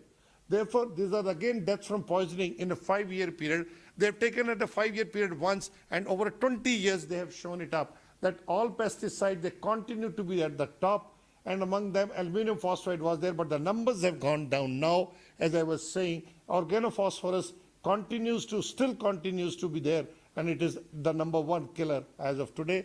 Plants, herbicides, and the medicines are following a small number. Why I am talking about this before talking in terms of other things is because it is on this basis we make up a plan to make and manage the cases. Now these are the toxidromes. It's a fundamental of, and this all I have taken from from Dr. Yatin Mehta's book, and this is the chapter which we wrote it in the first edition as well as second edition, myself along with Dr. Sunny Virdi and Dr. Pawan Singh. And what you see is the common toxidromes. That is what we need to identify at the bedside in the emergency itself. And you see it in anticholinergics, cholinergics, opioids, hypnotics, sympathomatics. Serotonergic is very important. This is one drug. Any person comes with a sympathetic overactivity, agitation, and has a myoclonus, think in terms of it. These are the SSRI inhibitors, and that is sertraline is one of the classical examples. So myoclonic drugs coming up with the drug toxicity straight away takes you to serotonergic. Neuroleptics, again, all of us are aware about hypertension, arrhythmias, and ocular eye signs are very important. I will come to that. Anticholinergics like a datura toxicity, and cholinergic is your OP. And this is the graph which we made. You need to look at it 4 or 5 things. First, look at sensorium. Second, look at pupils. Then you look at it, the vitals, and then skin, and looking at it, the gut. So this combination gives you on the bedside, whether you are dealing with the sympathomimetic, anticholinergic, opiate, etc. In children and young adults, if they're coming up to you with a stroke, and you're finding an acute coronary and normal coronaries, or when they come with stroke with a bleed, hypertension and tachycardia both, then think in terms of cocaine. Sympathetic overactivity, this is not uncommon. If you're finding depression with the miotic pupils, think in terms of skin little warm and reacting to your light, think in terms of opiates. So it's not uncommon, people are coming. And what I'm finding very astonishing is that nearly 2/3 of our people, young male from 18 to 60 age group, are having withdrawal on delirium tremors in the intensive care unit. Because of the drug withdrawal, that is in this case tends to be smoking, but far more is in alcohol. So please don't forget alcohol also, which is common, and the huge tragedies keeps on happening on a regular basis. So this is what we follow, A, B, C, D, E, airway, breathing, circulation, that remains the same as what we have been doing earlier. And in this methods of elimination, there's no change what has been there. The change which we are seeing over, this is an approach, again it is given in that book, you can pick it up from there. Most important when these patients identify toxidrome and then go with the ABCD approach and stabilize the patient. Get time to manage it and look at it. Airway if threatened, take care of it. Breathing is threatened, take care of it. Cardiovascular destabilization there, stabilize them, and in the meanwhile try to find out. But that does not mean that every poison will have an antidote. Most important, stabilization of the vitals, maintenance of the vitals, and then you will be able to get the answer. Now, aluminum phosphide management protocol, this has been all come up, but what is most important in this patient is that you need to identify who are at risk. The person #1, you need to look at what is the blood pressure. Second, arrhythmia. Third, you look at blood gases, what is the pH level. If it is persistently less than 7.1 or so, and the patient has a clinical evidence of myocarditis, then probably you need to look at differently. And that is what is making a huge difference. I'm thankful to Dr. Arvind, who is running the Kainos Hospital. They have now the experience, which I took it from yesterday. Over the last 2 years, they have actually done ECMO in nearly 24 cases of aluminum phosphide. 2 have died, rest of have survived. So it's not that every patient will be taken up, but if you find 2 or more these factors, these are the patients for extracorporeal support, whereas CMC Vellore is trying to take it up on a plasma exchange with CRRT. So that's what they are looking at it. OP, most important part, 2 things, they are delayed. Unconsciousness encephalopathy is known, continue with atropine, please don't shift to glycopyrrolate. Glycopyrrolate does not have any effect as far as CNS is concerned. The second thing is to identify intermediate syndrome, and we are still realizing how these things are happening. PAM, only place we use if we find a lot of fasciculation, tachycardia and hypertension, and pediatric people where there is a nicotinic excess. Otherwise, there is no role of PAM today. What you need is a simple ventilation. And paraquat, again, it's a pain in the neck. What you are saying, they get out of the liver failure, they get out of the kidney failure, but the lungs, they are very, very challenging, and oxygen is a problem. So in this particular group, we are still looking at it, what to do, but we do try cyclophosphamide, and we also do try in these patients, steroids also, but plus minus effect. Most important is if you get a paraquat, please do early hemoadsorption. That is the one which is required, my dear friends, and this is the last slide. The challenge continues to be the identification. For that, you need toxidrome. Confirmation, you need lab. Most of the time, it is not there. But for the drugs, you have the urine test, which you can identify. But sometimes there can be challenges because of the limit, the thresholds which are there. But if you have given somebody a shot of benzodiazepine, please don't look at it and say he or she has a benzodiazepine. So you have to first take is a urine sample. That is the key. Therapeutics depend upon the cause, but look and ensure that ABC is maintained, vitals are maintained, rest of the things will follow. And if you find anybody is having a seizure, the best drug is benzodiazepines. And counseling, most important, we all forget. When you're sending, there is an event which has called them. So if you are sending today, if you ask me, as a care of a toxicology patient, whether you are looking at discharging them from the intensive care unit or from the ward, please have psychiatric consultation or clinical psychologist consult. If they come back again, you will be held responsible.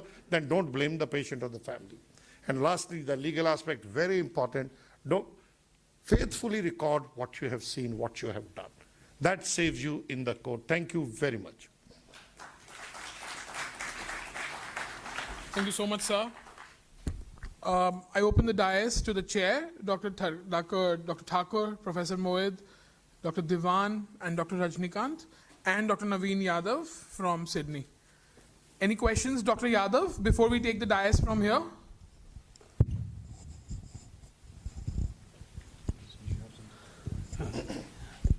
I think the way he has dealt with the topic, people must have been, they are all through with it. But anyway, there are a lot of, poisons which are there. I'm coming from a place where I have reported quite a number of snake bite poisoning, which is very common in our place. Snake bite poisoning, right? That's a very common place, and we reported quite a number of cases also. It was over a period of, say, 5 years ago, reported around 57 cases. So naturally, which is very common in our place. I don't know whether you have any such, especially we have in our place, this part of India, crate is a very common poisoning, and that's coming up very often. Organophosphorus poisoning is again a common place which we are coming from, where we deal with these patients as well. Overall, of course, the way you have dealt with the topic and the management is, again, it's protocolized. There's nothing that, a lot of deviations. One very important thing which I would always try to bank on is the general management is the same, but when it comes to you, you're not in the, they report in the emergency department. Now, the ball starts rolling from there. The lag period, when the patient has been poisoned and when he has been dealt with, that plays a very important role, because that is the lag time which is very important as far as prognosis is concerned. And a lot of cases are not being reported also because they try to hide the sequence of what has happened. So how do you deal with this part of the management? You see, snake is not a poison, it's an envenomation. Therefore, I have not kept into it.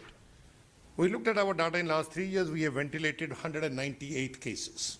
One with the 2 deaths, rest everything has gone. And 2 deaths have been, as you're talking about, because they came and they already had a cardiac arrest in the casualty. They had gone to one Baba, or some have gone that way.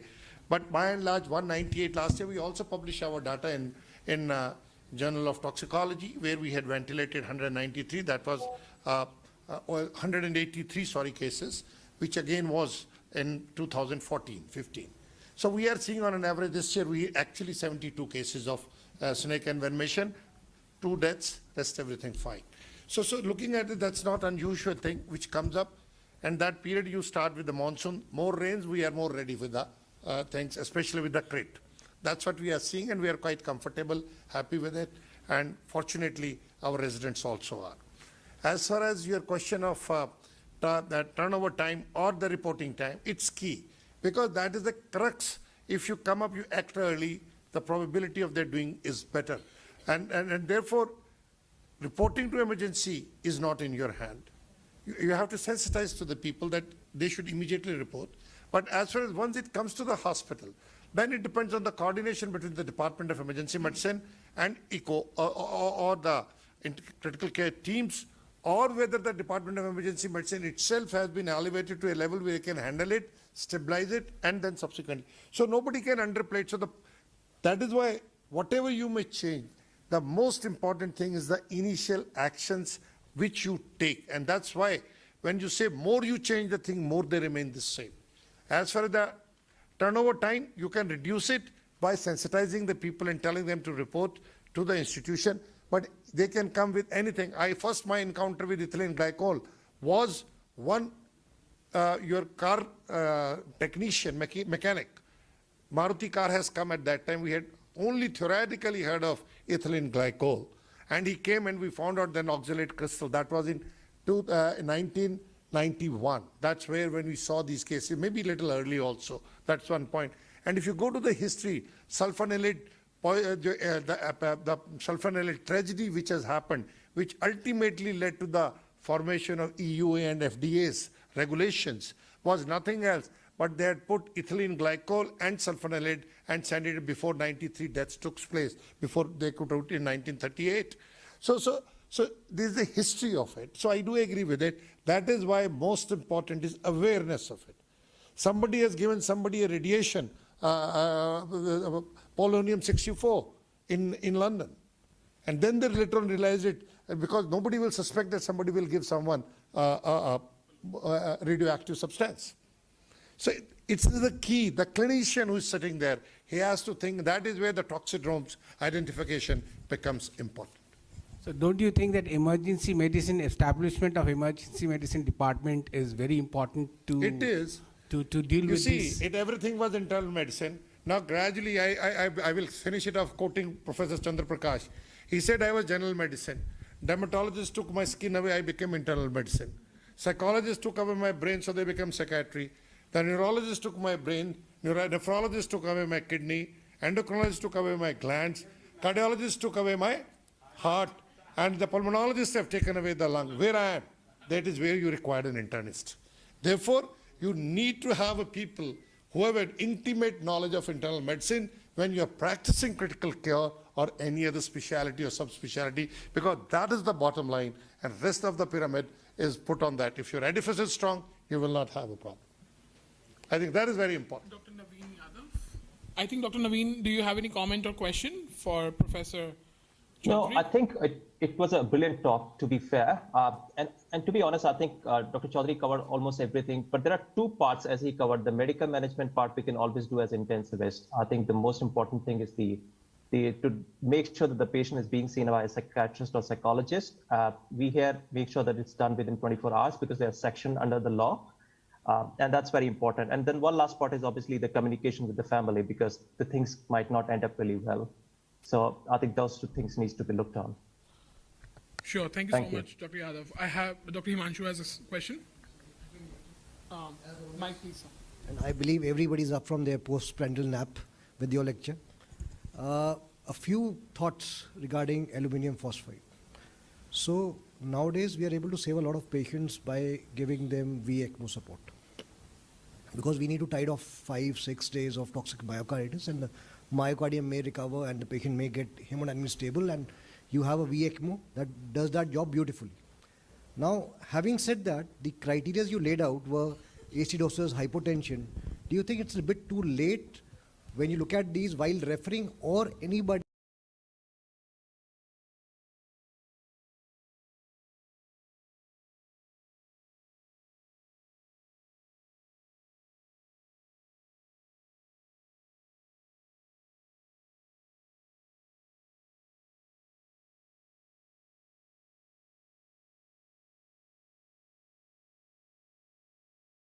corrected A. Along with it, if you find person having hypotension is having you are using 2-3 inotropes, it is not coming up. And also, the person is having a continuous tachyarrhythmias or bradyarrhythmias. Bradyarrhythmia is even worse than the tachyarrhythmias in these cases. And if you start getting those feelings, and urine output usually is maintained to an extent. If you are having 2 to 3 these symptoms, in first 1 to 4, it is better to go ahead quickly rather than waiting. And these severe, one single factor may not be good enough. But you try to correct it. If they are not settling down in 4 to 6 hours, then probably it is good point at that point of time to consider VA ECMO. Or alternatively, now there is a group which is talking in terms of, I have no experience as far as that is also concerned, is a plasma exchange or the plasmapheresis. You can take them upon a CRRT and remove it up. Therefore, it is these are evolving, still evolving. But nevertheless, if you don't have an ECMO, person cannot, I think the short answer will be to try putting them on CRRT and at the same time try and do a plasma exchange. I think that is one thing which CMC Vellore says they have already sent it for publication. So we do expect it sooner or later. But that is one viable option short of VA ECMO, because VA ECMO is expensive relative to CRRT. And medical management is cheaper than your CRRT. But nevertheless, not single thing will define, it's a multiplicity. You have to have practically a resistant myocarditis with significant tissue hypoxemia, because it's a cytochrome oxidase has been blocked altogether like cyanide. Therefore, till it takes the phosphine is taken out and the function is restored back. If you do too late, then there is a challenge. You may lose the patient. If you do too early, then probably one can say you have been jumping the gun. So that is what average period will be, that you correct it 2 to 4 hours is a good enough time.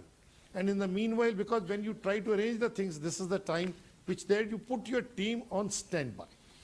And when you put a team on standby not doing it, then you quickly take over the patient. Thank you so much, sir. One group where even eCPR has also found to be there. Expert on ECMO is sitting here now, Sandeep Diwan. He can always talk about it. His good friend. There are 3 or 4 people. He, Arvind, and Vivek. They are very actively into now in aluminum phosphate, This is one group which does help them. Thank you so much, sir. I would request Dr. Ajit Thakur, Dr. Rajnikant Prasad, Professor Mohit, and Dr. Himanshu Diwan to come on the stage for a quick photo op. We're already running late by 45 minutes. So we have to rush now. Dr. Pratha, can I please request you to call the next session chairpersons?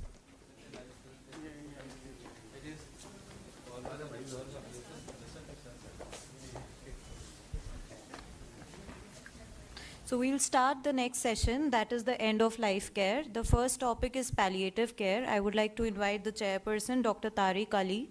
He's a director, critical care and anesthesiology, Medanta, Gurgaon. Dr. Rajneesh Goyal, senior consultant, FMRI, Gurgaon.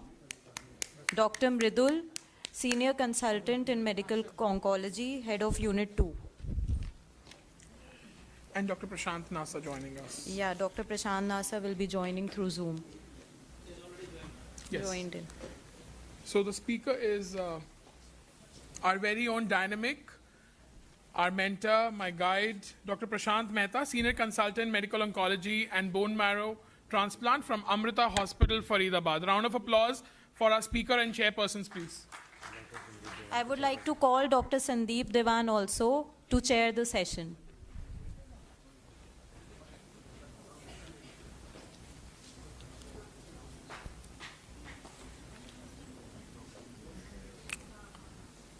Mukesh.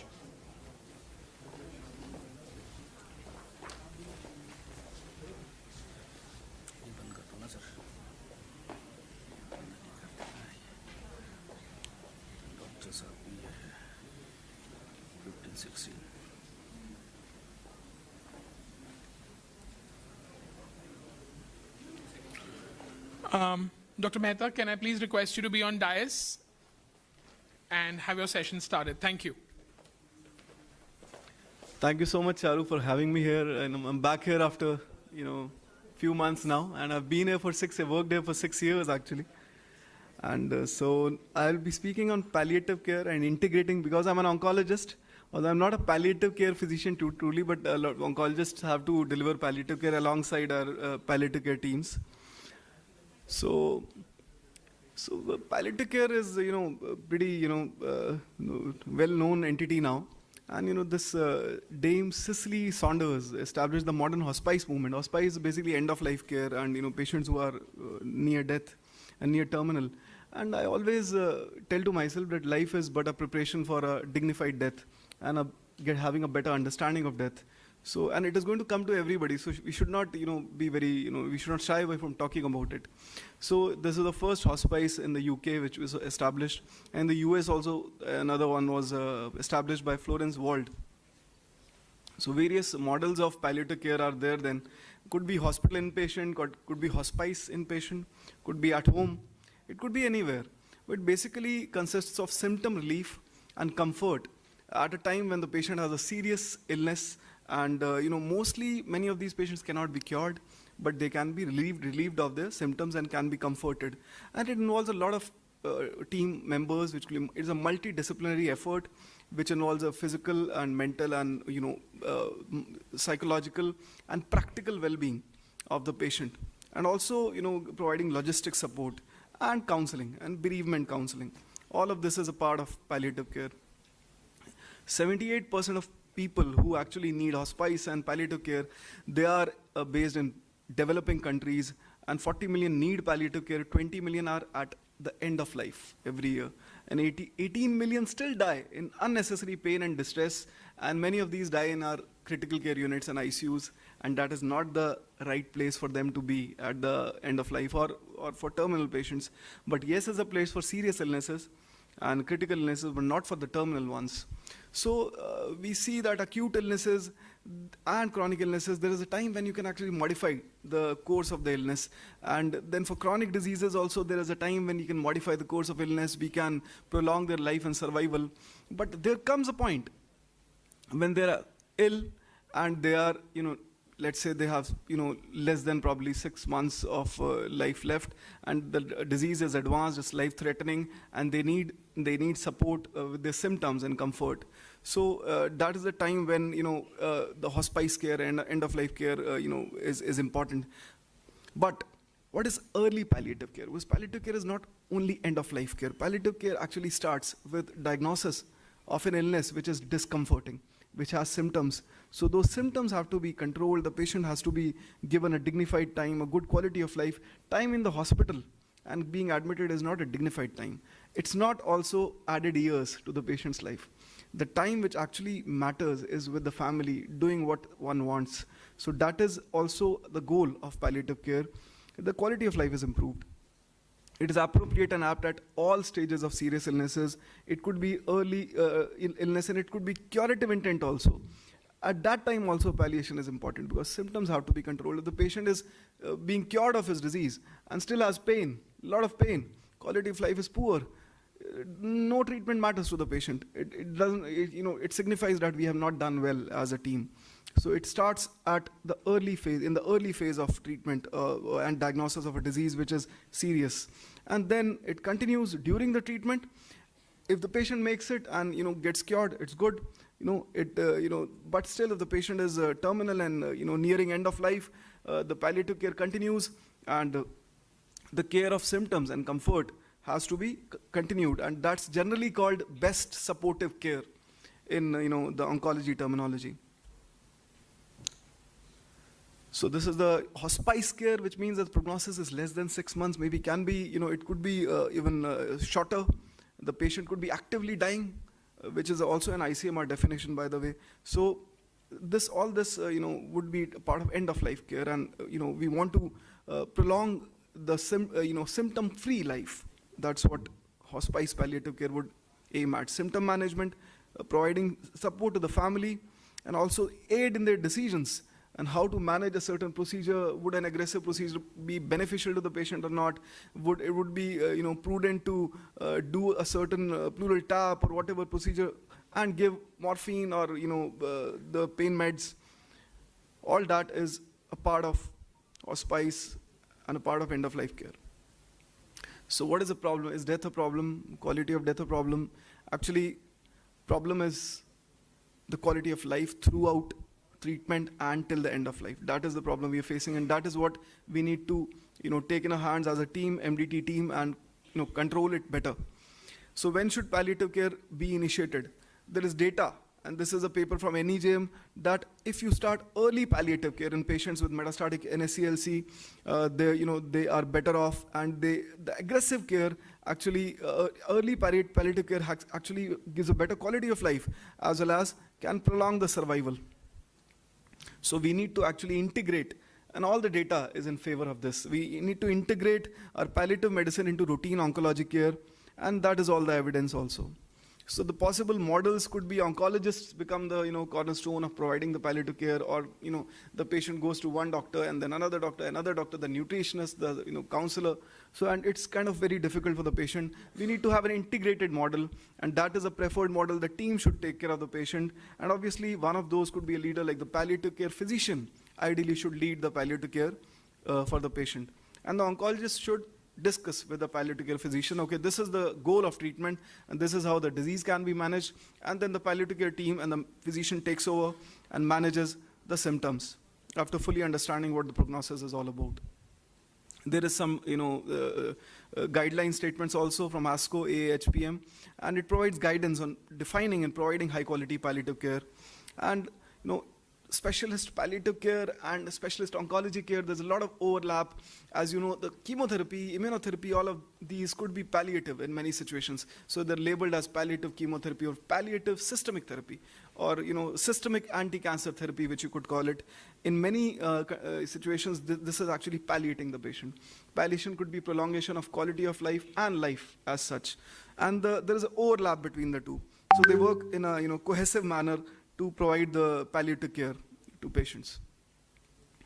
So this is, the ASCO guideline statement that inpatient, outpatient with advanced cancer should receive dedicated palliative care services early in the disease course. It is not that when they're dying, you refer them suddenly to the palliative care physician and tell him, okay, please take care of the symptoms now. They have to be a part of the team at the outset, and they have to understand, and ideally all hospitals should make a, should have a vision to have a palliative care team in place at the outset, and oncology services, if are running in a hospital, a palliative care team actually is a must. It's not always there though. It's a work in progress for our nation. And even potentially curable malignancies like early pancreatic cancer, they also should be receiving palliative care as per these guideline statements. So the status of palliative care, less than 1% of India's population has access to palliative care, which is dismal. 1 million patients of people diagnosed with cancer and this, serious illnesses every year. And around 80% of all cancer are diagnosed in a stage when treatment is much less effective and palliative care becomes absolutely essential. So the focus on palliative care should be, the delivery should be based on consensus-based plans, a comprehensive team-based care, and continuity of care at home is extremely important, because that's where the continuum is actually lost. The patient goes home, has symptoms, there are so many drugs in the list. Many times the patient is not able to understand the drugs properly. They're not being delivered properly at home. There is no proper delivery of nursing care at home. It's all very difficult. And right now, I don't see many structured home care nursing teams in place in the country. Dr. Charu is running one and doing a very good job, and I thank him for that. Many of our patients are actually in touch with Dr. Charu for the home care, and which is a very difficult thing to deliver. Actually, the expectations and of the families here, they are extremely connected to their patients, and they don't ignore them at all. Even elderly, there is a lot of love in India, and in the family, there's a lot of attachment. So it is not the place where you find that patients will be abandoned by the families. They are extremely concerned about their symptoms, and the palliative care physician has to talk to them nearly every day. And a lot of counseling goes in, and it's a difficult thing to do in India. But yes, we are getting there, and Dr. Charu, thanks for doing the brilliant job you're doing. And so how do we assess, what's the policy? How we explain our, strategy to the family? All this is a part of, the counseling, actually. Financial planning. Many people they die, but they don't know. They are not able to manage their finances. Their families are suffering after they die. And if you tell them this, if you tell the families this, they are very understanding, let me tell you. And we do it every day. It's an important part of discussion with the terminal patient and the families. And people do understand. It's not that you can just put it under the carpet and just let it go. Psychological assessment, evaluation of the support system, medical assessment of the symptoms, and establishing goals of care, and counsel regarding nutrition, rehab, physiotherapy. All of this is very important. Planning investments, appointing a power of attorney, writing a will. All this is very important. Just ask the patient, okay, what, this is, we are nearing the end now. What exactly you want in life now? What exactly do you want to do for your family, for yourself? Please talk regarding this to the families and the patients. Tumor boards are very important because absolutely we need to establish that, okay, this is what the treatment approach should be, and tumor boards do aid in managing and deciding what the ideal plan should be and how we should control the symptoms. Because if you're together in a team, there would be some doctors in the team who would have better treatment options, better modalities of pain management or symptom management than, let's say an oncologist like me would have. So please talk to each other. Very important. And all this can be discussed in tumor boards. And obviously the cost effectiveness of treatment, intensive care versus intensive palliative care, all can be discussed. One important thing, any terminal dying patient, the right place to be is not ICU, is not at all the ICU, should not be in the ICU. The patient should not be kept in the ICU, and the counseling should be in that direction. It is possible. If we set ourselves to it, it is possible to do. So pain management, extremely important. Pharmacological management, drugs we use, but there are some non-interventional management strategies like yoga, meditation, TENS, scrambler therapy. Please talk to your pain physicians. Mostly anesthetists are involved as pain physicians, and we should talk to them and discuss it out. There are better strategies, and all this works. And integrated medicine it works very well for oncology patients, and there's data to support that also. So this is, the pain, the components of pain could be physical, spiritual, psychological, social pain. And all this are, all these are components. And we need to address each and every point. So should be provided, palliative care should be provided by a team, absolutely no doubts about that. And all these people could be part of that team, could be physicians, nurses, physiotherapists, social workers, counselors, and other hospital staff. Each person who comes in contact with the patient and their family is a part of the palliative care team. You need to talk to them, counsel them. It's a continuous process. Every person should have the knowledge base which is required for his or her particular stature in the team, and should be able to discuss with the patient. So all these questions we ask our patients, all these are important components. We all know this, but we need to do better and take care of all this in a early, when we are early in the course of the disease, so we are better planned. So bereavement counseling, all this is important. So we need to prepare better for our deaths and understand death better. And life is, as I said, it's a preparation for a dignified death. And helping others have a dignified death is also, a noble process, noble deed, and we should engage ourselves in that. This is another, integrated, guideline statement, and this is from an Indian body, and this is where we are in the quality of death index. We are low down somewhere, very low somewhere here, and we are not doing well for our palliative care patients. We need to do better. We are at 67 somewhere, very low down. So we need to create better systems and to live well and die well, so that our families after us are also living well. It's slightly a morbid talk, but somebody had to do it. So I took up, you gave me a difficult topic, but we should talk freely about death. Thank you. And I chose the right person to talk about this very grave and morbid topic. Thank you so much, Dr. Mehta.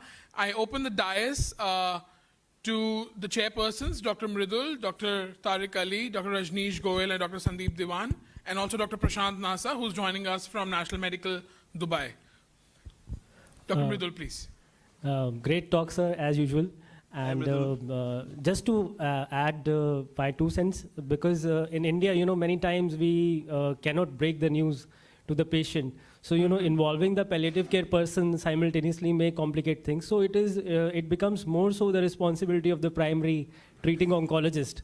Although it is additional burden, you know, managing and taking the psychological part and all those things.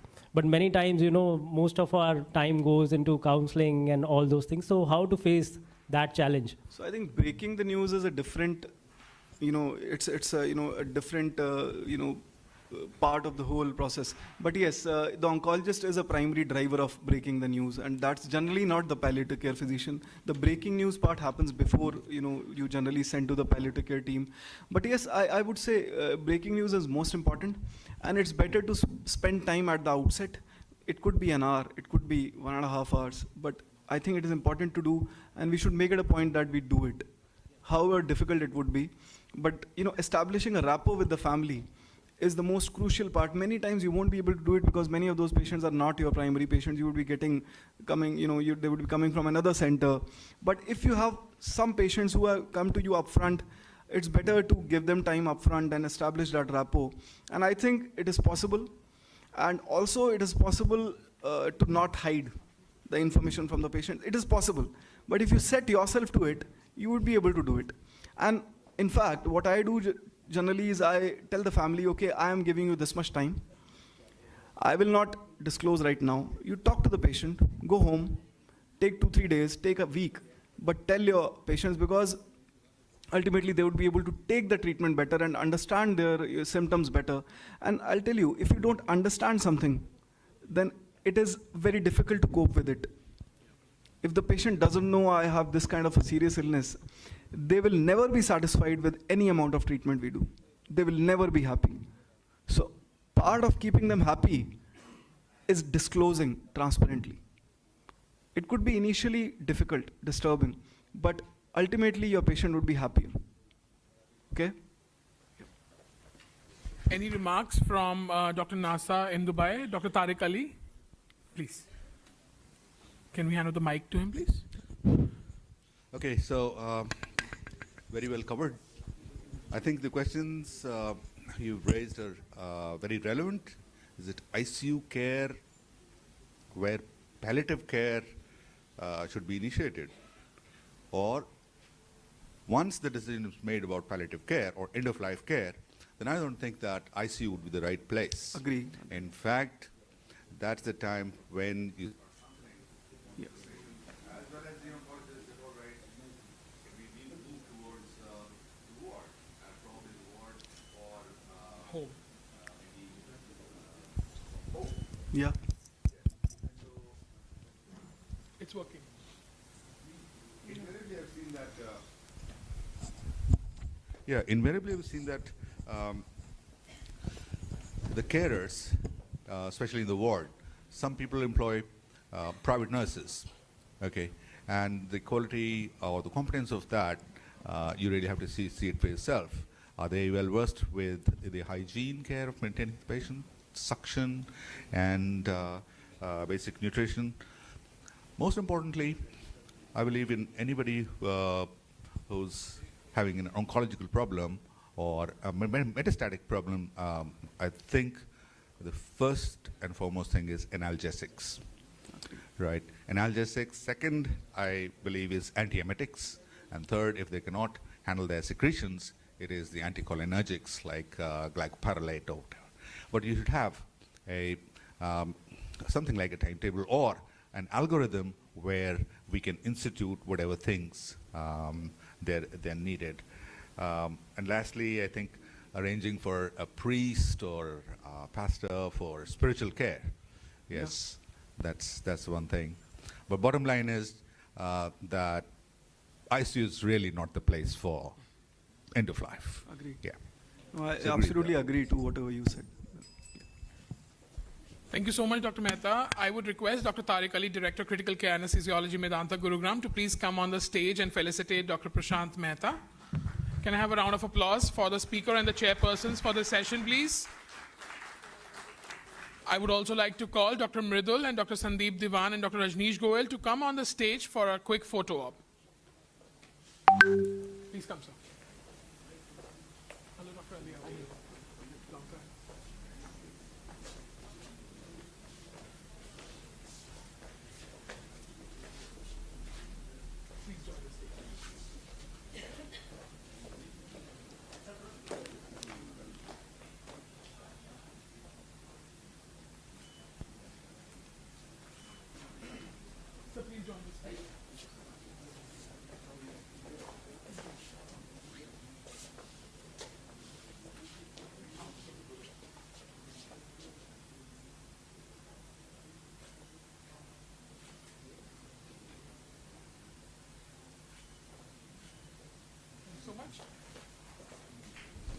The time has come to hand over the stage to Dr. Pritha Nair to call an institution in himself. Our guest of honor is here, so I hand over the stage to Dr. Pritha Nair.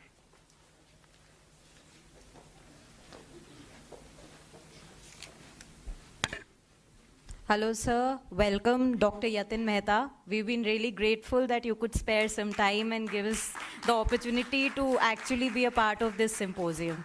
Thank you so much.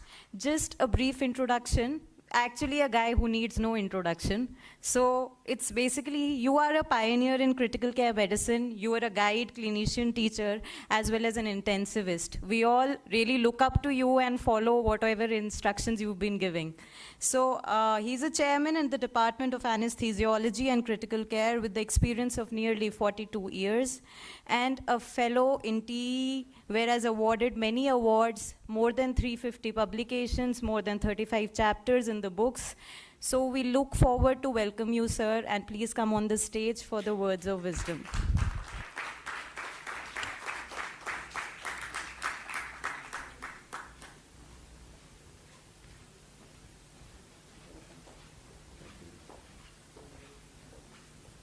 Thank you. Indeed, a pleasure to be here.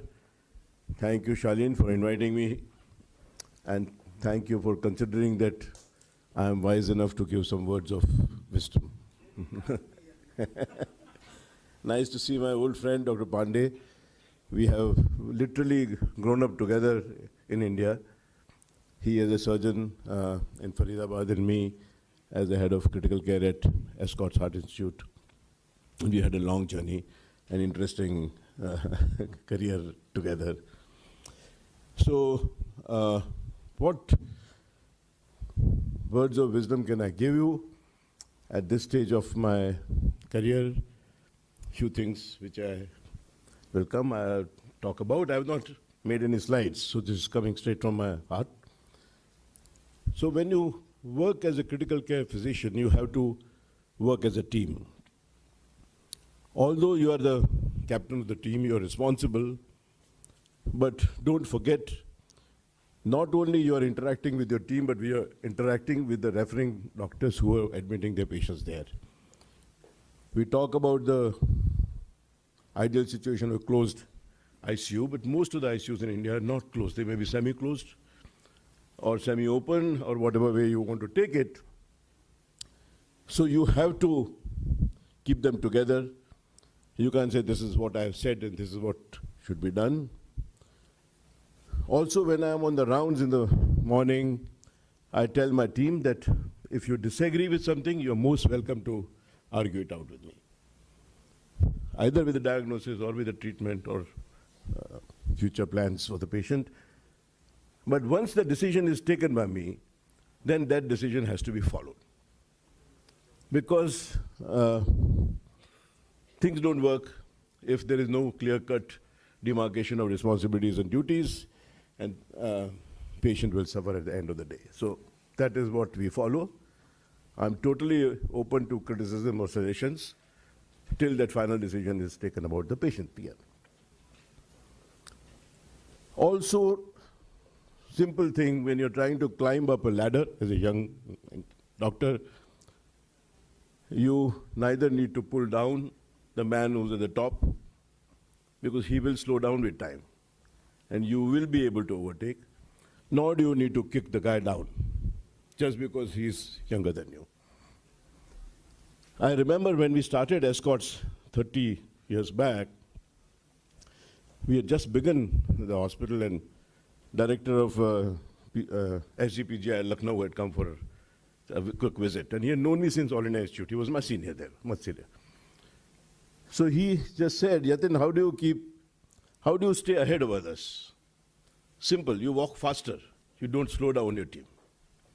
And that does make sense. You know, just because somebody in your team is better at something, you don't need to pull him down, you need to encourage it. See, everything works together. You need to identify the strengths and weaknesses of your colleagues and use their strengths instead of telling them repeatedly what their weaknesses are. For instance, for a research, some people are research-minded, some are not. But I tell them all the time, you're working in a full-time institution, which most of us are doing that, you must produce something out of it. academically. Now, you may not have the expertise or the enthusiasm to start a project, but at least you can collect the data, you can check the paper when it is written, you can check, if nothing else, you can check the English language, if you are good at it, whatever. So those things can be done, if not the planning of the whole study. Or single institution should produce academic this thing. Anyway, with the DNB happening in most of the institutions, it is required. All of them will have thesis, insist on the thesis students to publish those papers. That's easily done. More you come into black and white, more the world will know about you and your institution. So it benefits both the parties. Simple example, when implantable cardioverter defibrillator, the first one was put in India, you Google search, first time in India, you will see Yatin Mehta's name. It was Sunday. Team from abroad had come. One implantation was done in All India Institute, and one implantation was done at Escorts Heart Institute. Sunday we did the case. Monday I had already submitted the case report to Indian Heart Journal. Who knows whether All India Institute was there or not there, they did it wrong. It's what is written in black and white is what is done. We didn't do anything wrong. We were smarter than them. That's all it is. Also, we have a lot of interaction with industry. Never let the industry drive you. Obviously, you'll utilize the industry. This conference is held, some tea, snacks, lunch has to be provided. Somebody is going to do it. Nothing wrong in that. You go for a conference, some industry guy sponsors you, nothing wrong in that. But keep it above board. You should not be identified as an industry man. Or he only prescribes this, he doesn't prescribe that. No, don't do it. Even now, sometimes when I go for a conference, somebody may sponsor the conference, my travel. But whenever my wife is traveling with me, I never, ever let them buy her ticket. So that's a given. And they all know that. They now stop talking about it also. So these are simple things in life you don't need to do. You can succeed if you're sincere in your work, sincere with your colleagues, and sincere with your patients. So you can sleep well at night. My wife gets surprised. I pick up every phone, whichever comes. It still comes many times at nights. I pick up my phone, I talk, advise, put the phone down and go to sleep. Because I never take a sleeping pill. I don't need it. My conscience is clear. And you should be able to sleep well and come back next day to morning to work. So I think this is what drives you to ultimately a peaceful and successful life. And the younger colleagues, I wish you all the best, and thank you again, Dr. Pandey, for inviting me here.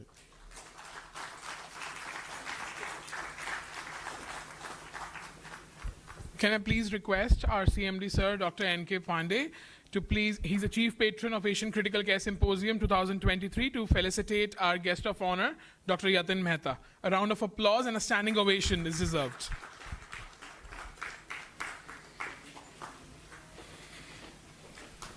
Can I request our chief chairperson, Dr. Shalin Bhatnagar, also to join?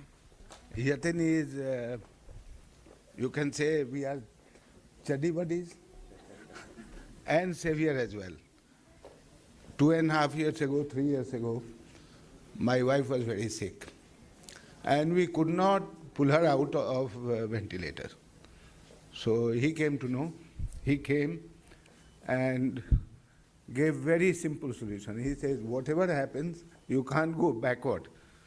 Dialyze her and then pull out the vent. And she came out. So, big thank you.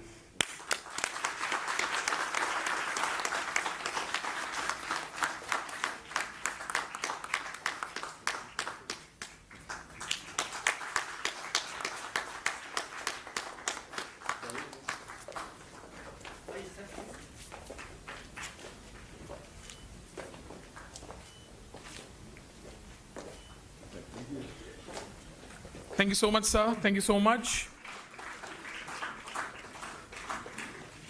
So further moving, our next topic is brain death and organ transplantation. Can I request Dr. Pritha to take the dais? Can I invite the chairperson, Dr. Tariq Ali, Director Critical Care Anesthesiology, Medanta, Gurgaon, Dr. Sandeep Devan, Director Critical Care FMRI, Gurgaon, Dr. Neha Kapoor, Senior Consultant and Head, Neurology, Asian, Faridabad. Dr. Vinita Goyal, HOD Critical Care, Sarvodaya Hospital, Faridabad, and we'll have on Zoom Dr. Prashant Nasa from Dubai. And Dr. Kapil Zarpe from the Zoom itself. He'll be also be a part of a panel. Can I request our speaker, Dr. Himanshu Diwan, Associate Director and Head of the Department, Critical Care at Marengo QRG Hospital, Faridabad, to please take the dais. Thank you so much, and a round of applause for our chairpersons and speaker. Hi, how are you, sir? Good to see you. Yeah. Mukesh, share the slide, please. Good afternoon, everyone, and thank you, Dr. Shaleen and the whole team from Asian for inviting me, and thanks for making my life difficult to speak after Dr. Yatin. So I hope everybody's up from their afternoon nap. I have a topic at hand called brain death and organ transplantation. Now, I would be brief in what I present. Whenever you see this topic, there are three major parts of this topic. One is about the brain death definition, how you define it. And the surprising part is 65 years after the first definition, we're still trying to define something for 65 years now. The second part as an intensivist would be how to maintain an organ donor after brain death has been established. And the last part would be the medical legal aspects of brain death and donation and the whole process. Because of lack of time, I would be covering brain death and try to briefly cover the medical legal aspects. So this is where the global donations are. So this is all the organs combined together. And if you see the peri-COVID area, the extreme right of the chart, last 2 years, there's been a significant rise in the organ donations across the board. But when it comes to specifically brain death donations, the number is almost less than 1/3 of the total donations. So most of the donations even now worldwide are live donors, where a live patient is donating to a live recipient. Now this is the Indian data, much below the Indian world standard. Our numbers are very few. And when it comes to the brain death donations, the they're called DBD, death, brain death donations, extremely low. If you see the chart, the one in the red are the high donation countries, US, Portugal, Spain. We are behind countries like Iran, behind countries like China. With such a big population, we hardly have any major breakthrough with post-brain death donations. These are numbers, dismal. And again, this chart donates that our living transplants constitute to roughly 80-90% of the total donations that are happening in our country today.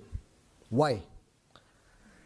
One, very simple, our organ donation rates are very poor, well below the international numbers. We are less than 1% of what the world is. Why? Why are we such a dismal country where the donations don't happen? Just look at the right of the chart. 80% of our country is aware that the organs can be donated. 67% are thinking that donation is important. 35% are aware what the process is. You register into THOTA, then you become an organ donor, and then have a living will. 24% are definitely willing to donate the organs, but only 3% actually end up donating. That's the worst part. To make the things worse, you have something called advanced directives. So in my living term, I can say, I can tell my family that after I'm no more, my organs need to be donated. Very simple. This is my conscious decision of donating my organs. But what happens? Our organ donation, the laws of a country, after we are no more and we are an organ donor registered as an advanced directive, the doctor still has to ask the family, are you willing to carry out his will? And a lot of time, the family members refuse. So in spite of the fact that you are an organ donor, in your full consciousness, you said that I want to donate, somebody might say no after your death. So that's a complete intrusion of my living will. And that's a fact. That's a big reason that even after registered donors are there, 3% of 1.6 billion is a big number. I can't even do the maths. But out of that, if you're doing like 800 donations, 900 donations a year, the number is dismal. And there has to be reason to it. Now that's the process. So the organ donation starts with the diagnosis of the brain death. Sorry, I think there's a pointer. No. Let me get the slide straight. Can you put it to full screen? Sorry. Yeah.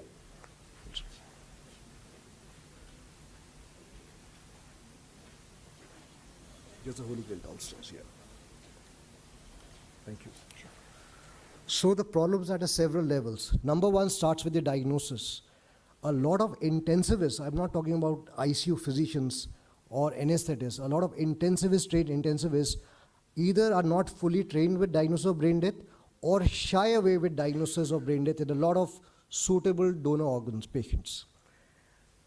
Even if someone has done brain death diagnosis, they really don't know how to refer out the patient, who to call, how to process, and you understand these patients are extremely sick, rapidly deteriorating. So whole process has to be in place prior to you diagnosing the brain death patient. That only you can send a referral out and see if the organs can be retrieved.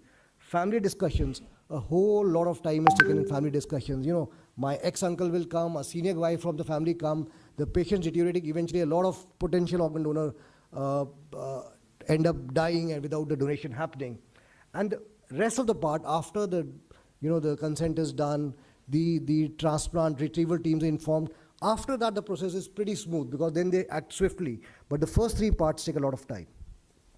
Now coming to a main topic, how do you define brain death? You can see a whole lot of perception what a brain death is like. So a lot of people in India think brain death is equal to brainstem death. That's actually not the case. So brain death is the whole brain and the brainstem is the brainstem dying. And in our country, we require the whole brain death. Though a lot of people use it as synonymous, brainstem death, but we need the whole brain death to say brain death for our country. A lot of countries use brainstem death as a criteria to diagnose a patient is now legally dead. Okay? So how did this process start? As in all matters, the French took the lead. They are thinkers, and I'm sure the slides are not clear.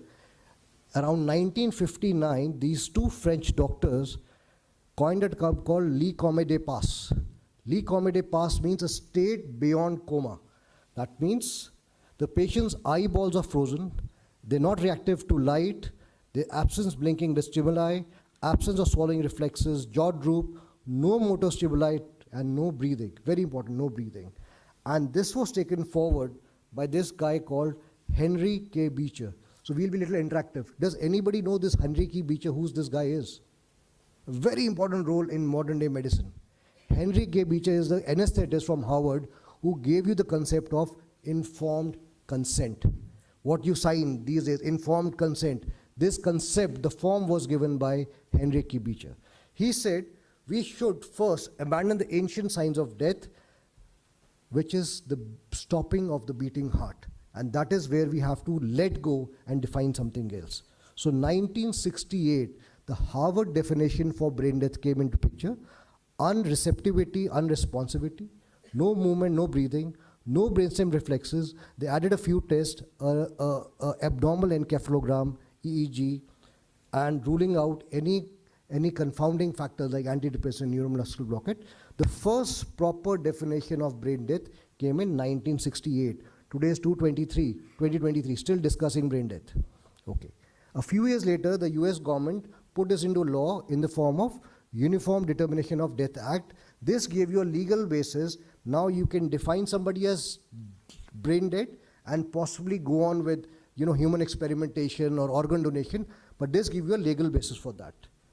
We didn't go much later. 1980 US did, 1994 we did with our first TOTA Tissue Act, modified subsequently 2001, 2014. We had a lot of additions, modifications. And in our case, brain stem death, though it is what we see is brain death, the definition says brain stem death means a stage at which all functions of brain stem have permanently and irreversibly ceased. And it has to be certified by a particular fashion. So what is that fashion? I just go. We have to have a panel of 4 doctors, at least 4. One of them has to be the MS, medical superintendent of the hospital, or administrative part of the hospital. One of them has to be the treating doctor. One should be a neurologist or a neurosurgeon because they're the experts for neurology. And later on, because every hospital doesn't have the luxury of having a neurologist or a neurosurgeon, they modify to include any surgeon, physician, intensivist, or anesthetist. So this was modified. And the 4th guy is a guy defined by the MS who's a part of the panel. So at least 4 doctors are required to document brain death, at least 4. Now how do we do it? So we'll do at how brain death testing is done. This is more for the fellows. First of all, before proceeding for the process, the certifying of brain death, we need to have some prerequisites. What are the prerequisites? The patient's history should be known. It should not be unknown, found patient somewhere where the etiology is unknown. It should be a brain trauma or an infarct or a bleed patient where the etiology is known. The neuroimaging should be consistent with the diagnosis of brain damage. Confounding factors in the form of hypotension, toxins, poisoning should be ruled out, and the patient should be hemodynamically stable with a near normothermic temperature. What do? We assess the patient top to bottom. So we examine physically that the patient is in coma. There's no response of the patient to noxious stimuli. You do the brainstem reflexes in the form of pupils, cough, gag, vestibulo-ocular, vestibulo-cephalic reflexes. I don't have the time to tell you in detail how you do it, but it's very important that all these reflexes have got some caveats to it. For example, if you're doing a cold caloric test for a patient to diagnose brain death, you should be aware that the auditory canal is clear of wax. So first you have to do an otoscopic examination and see if it is patent, then only you can do it. So a lot of caveats, I won't go in details. After you've done all of these tests, the brainstem testing, you have to repeat the test 6 hours later. So you have to have 2 tests 6 hours apart, of course by the same team. And the second test, if the brainstem reflexes are absent, patient is in coma, you do the apnea test. How do you do the apnea test? So we'll just go briefly. The patient is stable. We done the brainstem testing and we found it to be negative for any brainstem reflex or activity to pain or noxious stimuli. We pre-oxygenate the patient and try to achieve, with the help of ventilator, a normocarbia, that is a carbon dioxide between 35 to 40, and a hyperoxia to a PO2 of more than 200. With this, we have enough residual oxygen that the patient, if it's disconnected from the ventilator, he'll have oxygen getting to his body by the functional residual capacity of the lungs. Now, after you've done that, you disconnect the patient from the ventilator and you very closely observe him for any respiratory movement. If the patient during this apnea test, we do it for 8 minutes, becomes hypotensive, has arrhythmia, or significantly, sustainedly desaturates, you have to abandon the apnea test. If you are able to successfully do it for 8 minutes, then you go ahead and do a blood gas analysis. In this blood gas analysis, what will happen is the patient doesn't have a respiratory effort, his carbon dioxide mounts. Carbon dioxide is a very important stimulant for the brainstem to generate a breath. If for a rise of 20 millimeter of mercury of baseline CO2, you do not trigger a breath, that means your brainstem now is unresponsive to rise in CO2 and possibly dead. How many times do you do an apnea test for brain test? You do brainstem testing 6 hours apart. But the apnea test is only done once for the second testing, 6 hours apart. Okay. Now, a lot of patients, we are not able to do all the tests. So the patient became hypotensive during apnea. Apnea had to be abandoned. Some part of the apnea testing was not possible, not feasible. Cervical injury, you can't do the doll's eye reflex. In those particular patients, you need some confirmatory tests in the form of advanced testing. Now, I'll discuss that, but a lot of time it is very difficult to do. These are unstable patients who can't be sent to a CT, MRI, or angiography suite. You are just left with an EEG finding at the bedside, requesting the neurologist to please do it and see if you can do it. Rest all the tests are theoretical discussions. If you look at the CT angiogram for a brain dead patient, what do you see? You see the blood flow up to the carotids, but in the brain there is no blood flow. So most of the time, because of raised pressures, you will have no blood flow going into the brain. So that's a positive for brain dead CT angiogram. So this is a EEG which is flat And a lot of time in ICU, you have a CRRT machine going on, a monitor going on, a ventilator going on. You may have artifacts, and those have to be interpreted by the neurologist. Okay. Now, this is a radionucleotide scan. Can you appreciate the difference between the bottom images and top images? The top images have no radio tracer uptake in the brain. So there's an empty skull sign or a light bulb sign indicative of brain death. And the portable test that you have available in ICU is a transcranial Doppler. What happens is, the moment your pressure rises, initially your systolic flow will go down, your systolic peak will be smaller earlier in the phase, you won't have any diastolic flow, or you may have some reverberating flow in the diastole. And all of these are indicative of, consistent with the diagnosis of brain death. Now this is my last slide, the medical aspects of brain death. Number one, if after brain death, if the only purpose of brain death diagnosis is organ donation, and they deny organ donation, what do? You still treat the patient? Big question. We can't discuss, we don't have the time. Who pays for the additional testing? Because the relatives won't pay for it. They don't even pay for the time after you diagnose brain death to maintain the organ donor. Who's going to pay for it? And lastly, as I discussed, if somebody is consented for a brain death and somebody else refuses, can you approach the court to get a consent for brain death? So these are where I end my talk. Thank you very much.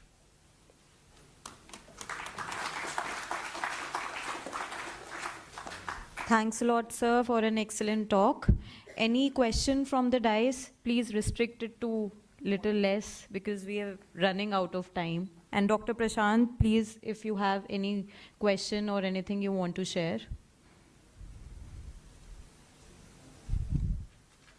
Anybody from the dais? Dr. Neha, Dr. Vinita, Dr. Tariq Ali, Dr. Sandeep Diwan? No, I think it was a very well explained. The questions that you have ended actually are the ones which are still unanswered. And probably we don't have the answer at that point of time.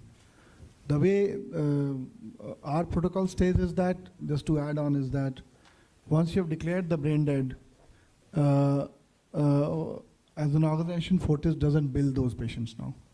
Because sometimes we are hard pressed to continue the treatment. Because in India, the brain dead definition still does not mean you're dead. There's a gray area there. So obviously there's no point in holding these patients on the ventilator, but we don't have the capacity to remove it once you are not getting any consent for the transplant or the donation, sorry. So the rest of the costs are taken care by the hospital, because as a goodwill gesture, because we had initiated that discussion with the family. But now things have changed. If you do the discussions nicely, spend time, most of them actually agree for the donation. But yes, there will always be a minor subset who will not agree. So there I think the costs have to be sucked up by the hospital only. Thank you. Any final comments? Dr. Himanshu, I think in South India, we have a lot of the highest number of organ donations.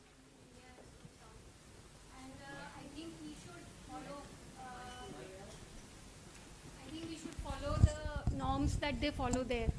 So because at Sarvodaya also we have tried many a times, we get a lot of trauma cases and we've tried many a times to get conversion. But in fact, so one of the families has agreed also. But the thing is that there is a lot of second relatives who may not agree. The question that you put up, that can court take the decision? Where we are now in India, the court cannot take the decision. It has to be family decision. So I think we have a lot of work to do on organ donation. DCDs, we've not even started DCDs. We have so many DCDs in ICU. But since we are not even working on DVDs, the point of DCD doesn't even arise. So I think from the South model, we have to take a lot of concentration in bringing organ donation into the. I'm finished. Thank you. Absolutely. So South, state-wise, they have proper laws. Kerala has laws. Last 2 days back, there's a Supreme Court judgment which has come, which has actually put, and if I'm sure a lot of people would have read that, that you can actually document your advance will, which would be followed and wrote revoked by any of the relatives. There's a way. The whole judgment is still to come. But I think that will set a path for somebody who's really a willing owner, organ donor, to actually get his wishes across. 99% of all those donors, somebody says, we just want to cremate the patient, we don't want to make the misery any worse, just let us go. And then the whole circus around who's going to pay, there's a big ICU bill pending, is one of the major reasons that you don't end up with donations. Thank you very much. May I call on stage Dr. Sandeep Devan to felicitate Dr. Himanshu Devan? And please, all the chairperson, please join for a short pic.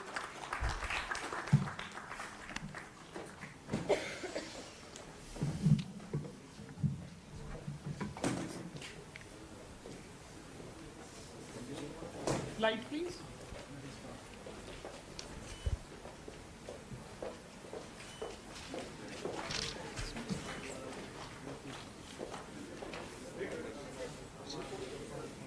Group photograph, please. Group photograph, please.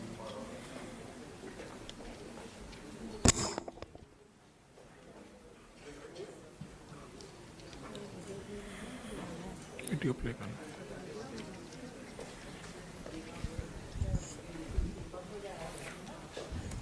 Before we move to the next session, I would like to play this video for everyone.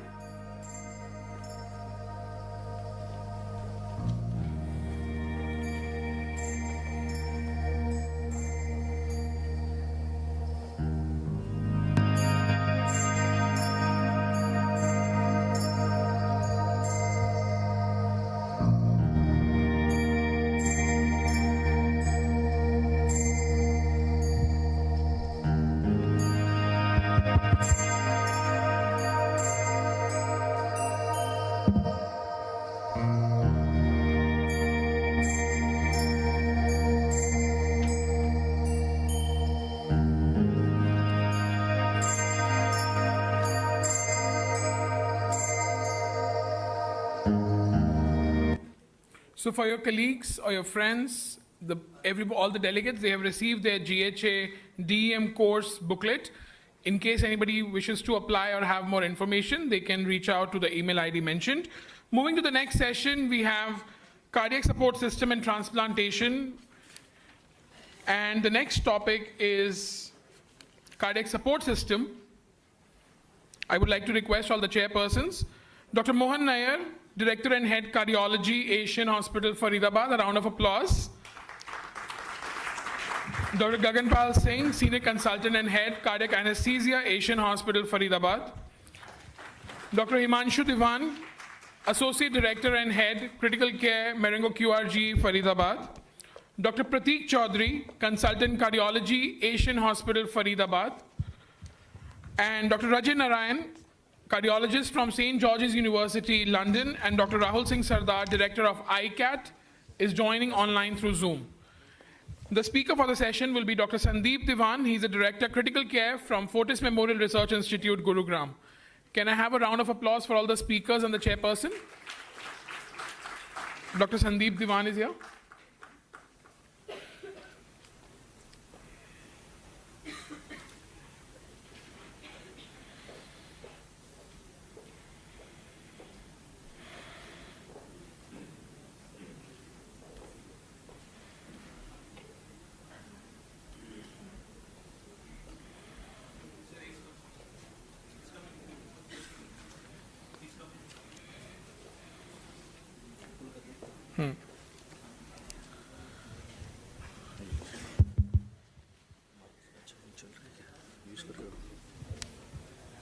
So we'll wait for Dr. Sandeep Devan to join in. Oh, he's here. So we have our chairpersons, Dr. Gaganpal Singh, Dr. Mohan Nair, Dr. Prateek Chaudhary, and Dr. Sandeep Devan. The stage is yours. Good evening. Thank you, team at Asian, for giving me the opportunity to speak on. Now, the topic said cardiac support devices. Now, the only cardiac support devices which critical care physicians use as of today is ECMO, and our experience is there with few veno arterial ECMO, so that's why I thought that will be the best thing to discuss with you guys. We don't deal with Impella. I think that's more of cardiologist domain, so that's why at this point of time IBP and ECMO would be two support devices which critical care are using. So I will just discuss a case to take the discussions forward. This is a real case. It's a 17-year-old gentleman. He was actually a doctor by profession. Okay. And he was a known case of CAD. PTC had done to LAD in 2012. And he was advised by his dental surgeon to stop antiplatelets because he had to do some tooth extraction. And so he had stopped his antiplatelets 6 days. And he came to emergency with a chest pain of 2 hours with sweating and breathlessness for 1 hour. When we were called to the emergency, he already hypotensive, blood pressure was 80/40, mild bradycardia, desaturating 84% on room air, chest was full of creps. So what we did, we immediately intubated him and started him on inotropes, vasopressor. Relevant investigations were being sent, and by the time, this was the initial ECG of the patient. As you can see, it's a frank ST elevation MI, and the echo showed global hypokinesia, EF 35%, mild RV dysfunction, mild pericardial effusion along the right ventricular free wall, and few regurgitant lesions. This was the initial chest X-ray, and by the time we immediately shifted him to the angio, to the cath lab, and the angio showed that LAD ostial had a lesion and the stenting was done. It was total blocked with thrombus, LCX, Ramus, and LM, and other was normal. So LAD stenting was done, but unfortunately, he had hemodynamic instability in the cath lab. So the IBP was inserted by the cardiologist through the left femoral root. TPI was inserted in view of recurrent bradycardia. PTCA to LAD was done in the cath lab. The cardiac anesthetists were monitoring this patient. Though they started him on a high dose of NORAD at 0.4 mics, adrenaline 0.4 mics, and vasopressin at 0.03 units per minute. He had a cardiac arrest in the cath lab. A CPR was done as per ACLS protocol.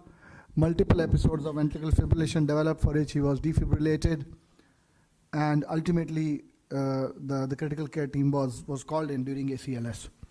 So this was a time when we had debated on this being a doctor himself, a physician in Gurgaon. And this is a dilemma time when you don't know, because a CPR has been done on a patient. You don't know what will be the neurological status. He's still on high inotropes. IBP has been inserted, and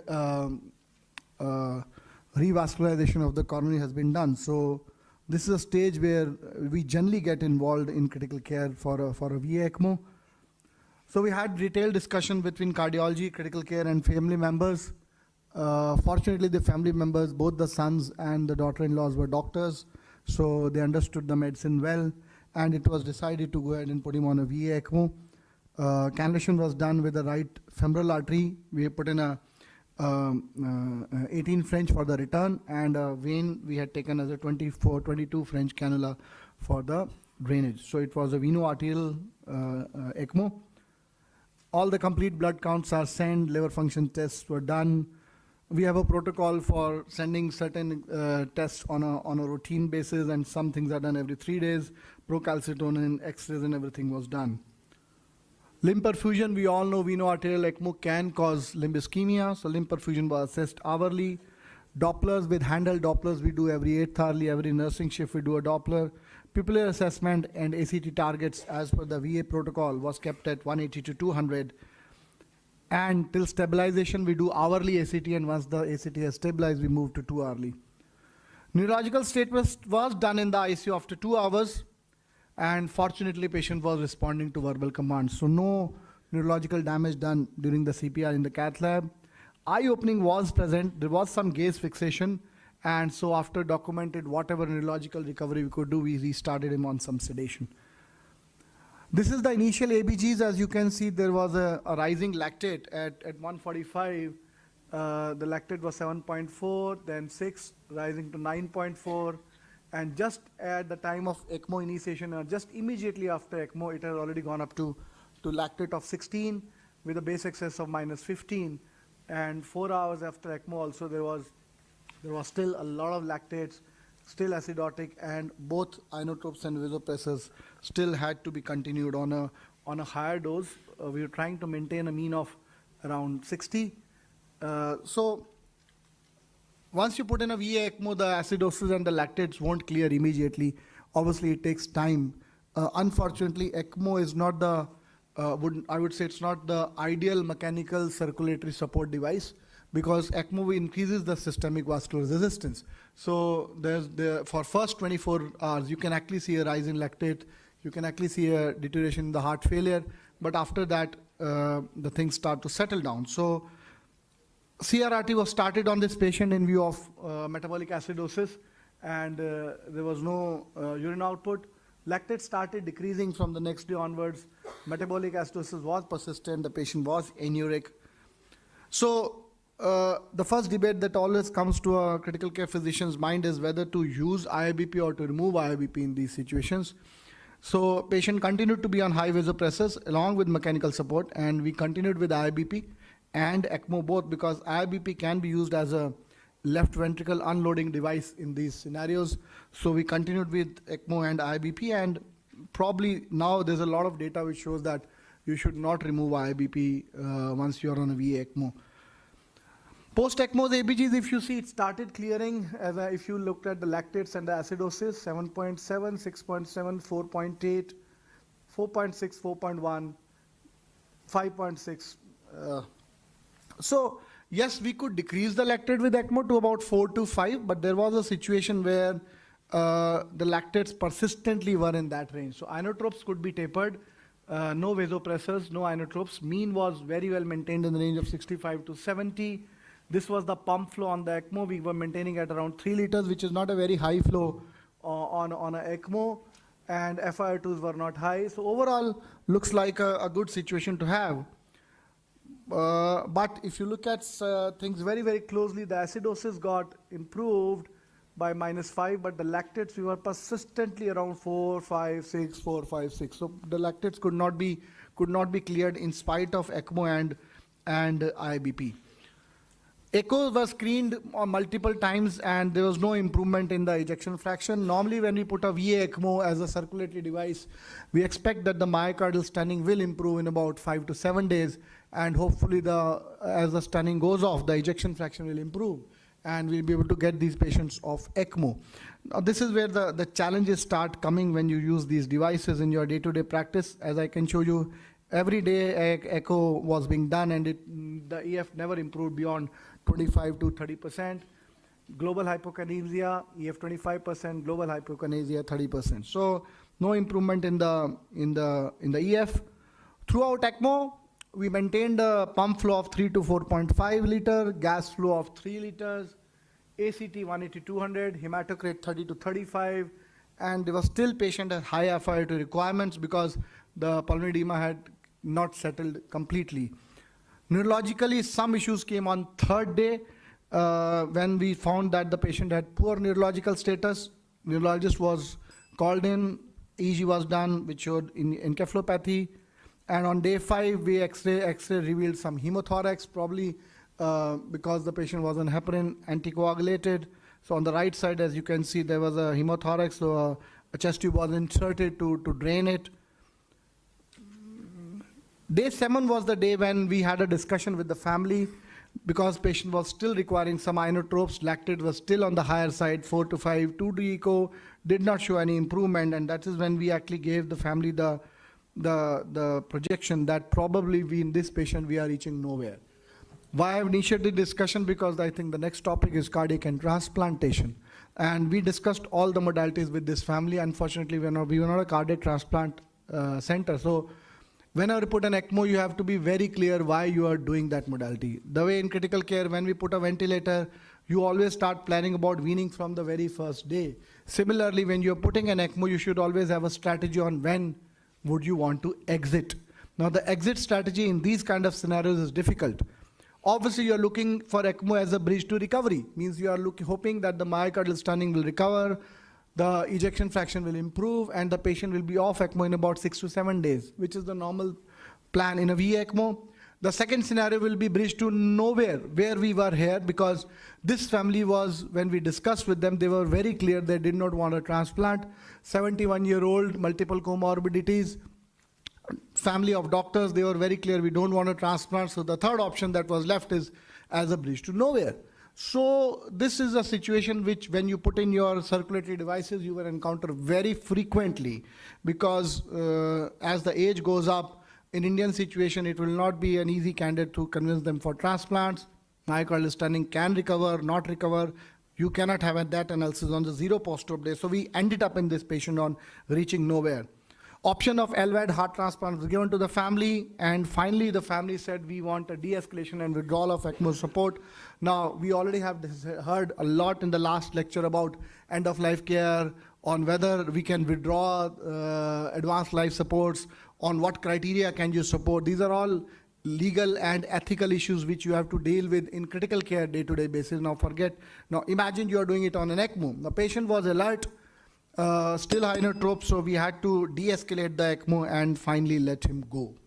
So fortunately the family was supportive and we removed the ECMO, and obviously then so there's a lot of ethical dilemmas when you're putting these patients on ECMO. One should always have this mind, is ECMO a bridge to recovery? Is ECMO a guarantee of a status quo, or you're just preventing patients from dying? We don't know at that point of time. So as per ELSO registry, mechanical circulatory devices have been used in about 8,000 cases till now. So yes, as the number of cases in ECMO grow, because if you look at the world data, we know arterial ECMO is growing at a much rapid pace than a VV ECMO for respiratory failure. So because of the non-communicable diseases, because of more cardiac issues, because of more comorbidities, we are living longer, and that's why these are becoming the norm of the day. So I will just skip few slides and just look at the indications. Any patient who is in shock, who is not refractory to conventional therapy, who is not improving, can be considered for a veno-arterial ECMO. It can be cardiac post-MI, it can be sulfose poisoning, it can be myocardial dysfunction because of viral myocarditis, it can be peripartum cardiomyopathy. So practically now, any patient of cardiogenic shock who has deteriorated and you believe that the disease is reversible can be put on a veno-arterial ECMO. It's a salvage technique, but yes, as we grow into this technique, we understand it more. We know that it has benefits, but it also has its own limitations. So with that, I'll end my deliberation. Thank you, everybody, for a patient listening. Thank you very much.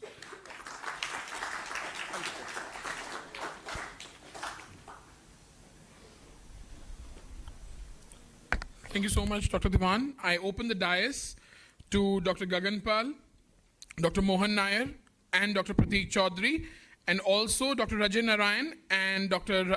Rahul Singh Sardar on Zoom. Any questions from the Zoom faculty for Dr. Sandeep Diwan? No, it's excellent presentation, Dr. Diwan, and obviously, hi, this is Dr. Rajay Narayan here. Excellent presentation. I know, and we see that in the UK as well, that the need for heart transplantation, especially cardiac transplantation, is growing because the number of patients with heart failure globally is growing. Till recently, we knew that the prevalence and the incidence of heart failure at a global level is somewhere between 25 to 30 million. But the latest global burden disease data shows that the prevalence is somewhere around 60 to 65 million. And majority of these patients who get cardiac transplant, who do very well, are patients with advanced heart failure, who are stable patients in the sense that they are in the stage 3, stage 4 New York heart classification. They have been on ICD, CRTD. They have been on the 4 pillars of heart failure, but still they are having symptoms of heart failure. Obviously, most of those patients do very well long term, but the need for this is going to grow. So I think it is important that we create awareness about heart transplantation, and we carry on the exciting work that India especially has done during the pandemic of managing patients through ECMO and transferring all these critically ill patients. So very well done to the entire team in India. Thank you very much. Over to you, Rahul. Thank you. Thank you. Very nice hearing from you, Dr. Diwan. You're a very well-known name in our circles. By the way, my name is Dr. Rahul Singh Sardar. I'm the co-founder and director of ICAT, Air Ambulance Service. We are proud that we have done more than 225 ECMO initiations and transfers in the last 2 years. predominantly VV ECMOs, obviously because of the COVID. But now we have developed a very, a rapid response VA ECMO team stationed in Bangalore and Hyderabad. We were attached to a helicopter. So, we do respond to immediate requirements for VA ECMOs in the interiors of Karnataka and also in Andhra. But it was a fantastic presentation, and just one very interesting thing which came up on the end-of-life care with regards to if the patient is on ECMO. And interestingly, day before yesterday, we transferred a patient who was on ECMO for 157 days. Clearly, there was an issue about decannulating and pulling the plug off because of family consent. The patient already, it was confirmed brain damage, hypoxic brain damage, even before the ECMO went in. But then, such issues are happening, and those are the issues that we need to work on in terms of the medical legalities around how do you wean down ECMO when you know that outcome is poor, and end of life care on ECMO. It's a fantastic presentation. Thank you very much. Thank you, Dr. Rahul. Thank you, Dr. Rajnarayan. Yes, you're right. Even today, I have a patient on ECMO. She is 39-year-old. She has been on ECMO for 22 days now. The family has run out of money. That's a big problem in India. Unlike Dr. Raj, where in UK, where it is all NHS sponsored, we face a lot of price issues in our country. So 39-year-old, fully conscious, alert, single organ damage, lungs have recovered, but not recovered enough to be put off ECMO. So what do you do here? So we're just trying to buy time day by day, multiple counseling sessions with the family. Yes, these are the problems once you go into advanced life support systems, and unfortunately we don't have too many answers at this point of time. Yeah. Any questions? Otherwise, let me request Dr. Mohan Nair. He's a director and head of Department of Cardiology at Asian Institute of Medical Sciences to please come and felicitate Dr. Sandeep Diwan, Director FMRI. Also request Dr. Gaganpal Singh and Dr. Prateek Chaudhary to come for a quick photo op. A huge round of applause for this session speaker.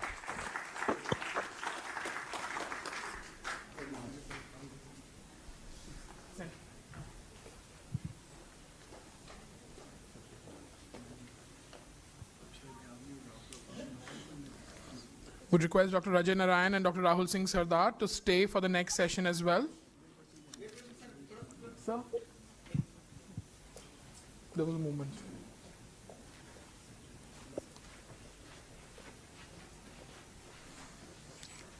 The next topic is the real-life scenario of cardiac transplantation. Asian Institute of Medical Sciences, Faridabad is proud to be one of the institutions to do region's first heart transplant. A huge round of applause for this. And our Associate Director of CVTS, Dr. Amit Chaudhary, will be presenting a real-life scenario of how he fell through and what all problems he faced. Also requesting Dr. Sandeep Diwan, Dr. Mohan Nair, Dr. Prateek Chaudhary, and Dr. Gaganpal Singh to take the dais to have a panel discussion with Dr. Amit Chaudhary. I'll be playing a video followed by his verbal session. Dr. Rajay Narayan and Dr. Rahul Singh Sardar will be available for Zoom faculty for Q&A.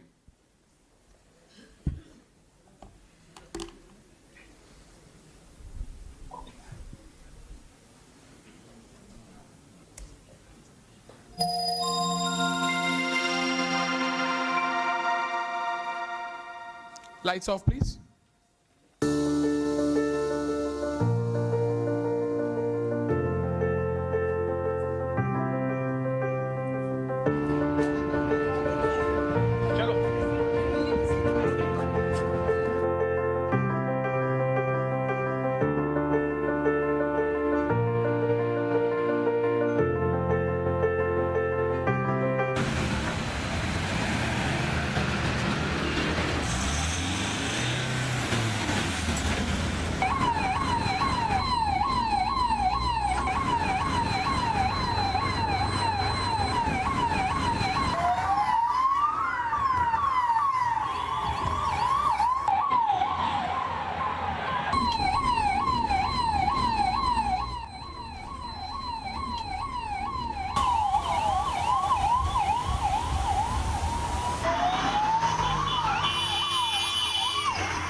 A huge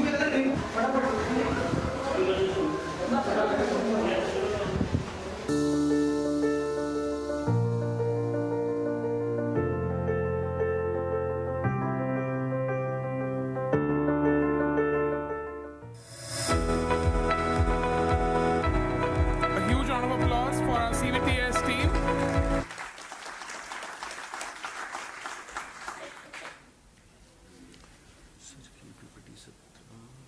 Asian Hospital. Make sure they are online, huh? Zoom faculty. Stage is yours.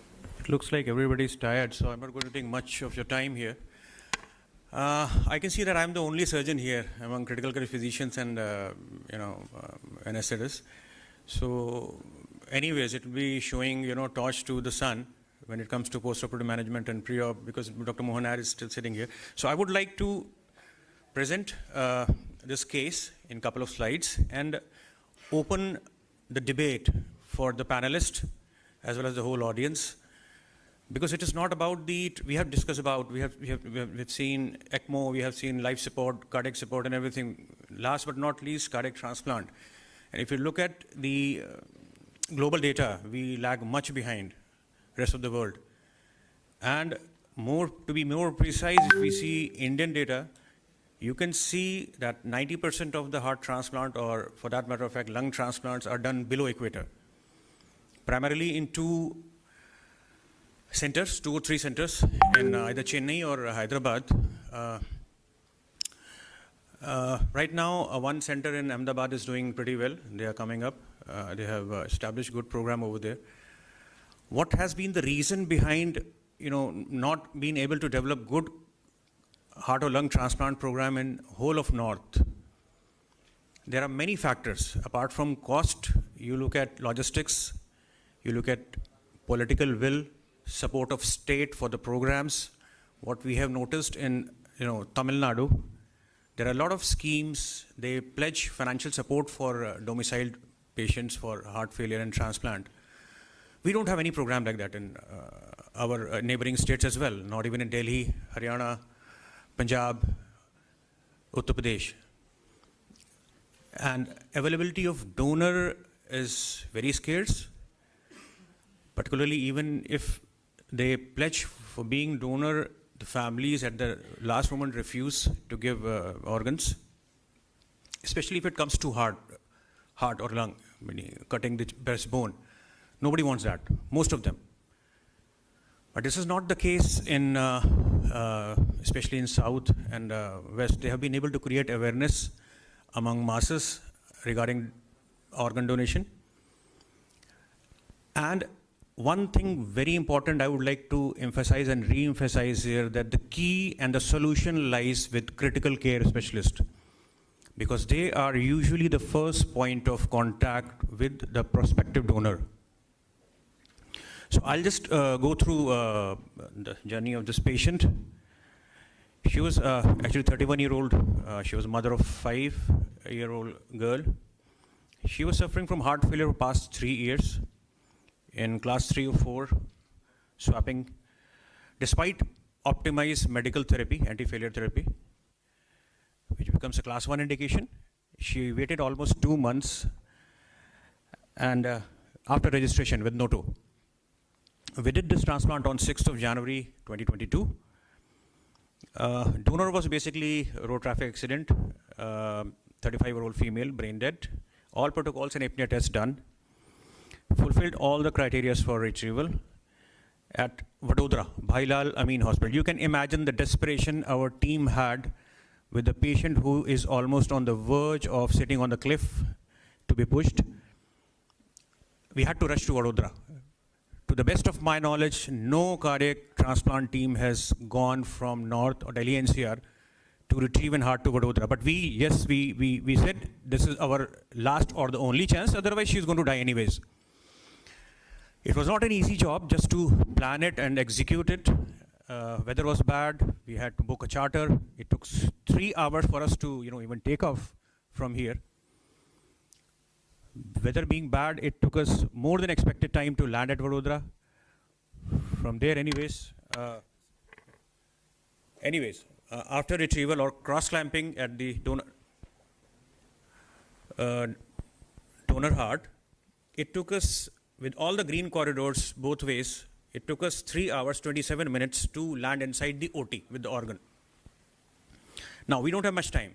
You know, the golden hours, you know, you have to start the recirculation in 4 hours, or else the chances of heart getting rejected are very high.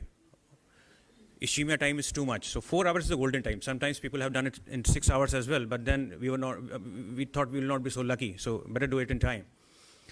So we reversed the protocol of surgery. We did aortic anastomosis and LA anastomosis first and opened the cross clamp. In 4 hours, we were able to perfuse the heart and completed rest of the anastomosis. So anyways, now, I would like to open, this is all about the patient. I mean, there is nothing much to tell about it. So I would like to open a debate and, discussion on what we can do to establish a good donor program. We have thousands of beds in Delhi NCR, neighboring states, but see the amount of donation happening here. In fact, I'm in the group of NOTO, and from last 1 year, we are noticing significant increase in organ donors, especially from PJ Chandigarh, a couple of donors from Rohtak, even Medanta, and RNR. RNR has been doing a pretty good job in terms of donation and getting transplants done. So Dr. Nair is sitting here, so I think he will put some light on it. What we can do? We can mobilize state support for regarding the cost of the program, awareness amongst the masses regarding organ donation, and critical care specialists who are actually the first point of contact. And it is not necessary that neurologist or neurosurgeon has to be there. It is the doctor on duty in critical care area who can do all the apnea test and who can identify the prospective donor and ring the bell. Sir.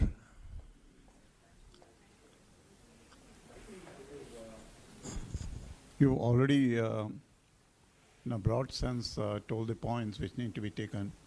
And if I know the program in both Tamil Nadu and Telangana, it's primarily because there's a very strong government support.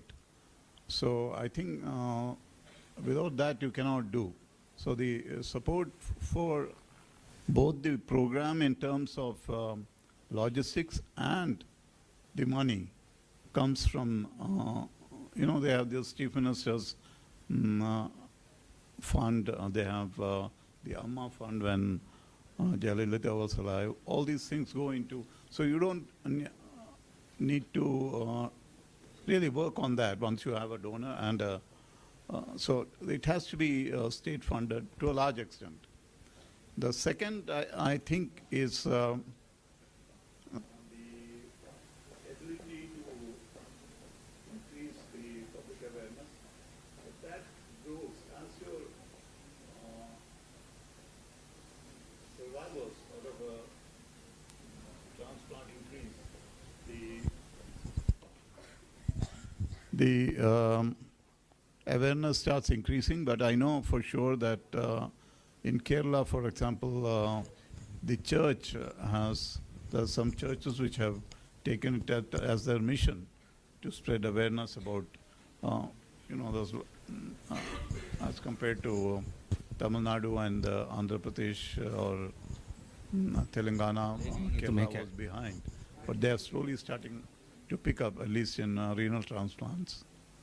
And third, of course, is I think for the hospital itself to have a kind of team, like you said, the intensivists to kind of raise the first red flag, and also already try or start the first steps towards identifying a potential donor and keeping a potential recipient ready.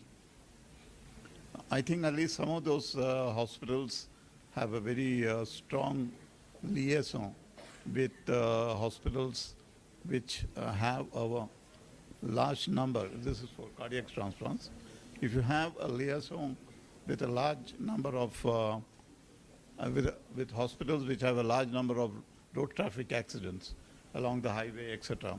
I know that Fortis Malar, for example, tied up a lot of these people, so they would be informed. So I think it requires a lot of planning, which seems to be somehow lacking in otherwise, which is the health capital of India. Sir, I think it's not only the state. I think we are not organized as well, because I've seen in Tamil Nadu, we have been to Center of Dr. Bala. In Tamil Nadu, state government pledges 16 lakh rupees for domiciled lung transplant or the cardiac transplant patient. Immediately, they get advance money for that to the hospital directly. I can quote our Honorable Chief Minister, Khattar Saab, in Parliament, pledging money for Haryana government patients going to MGM. Why can't we do that in our state?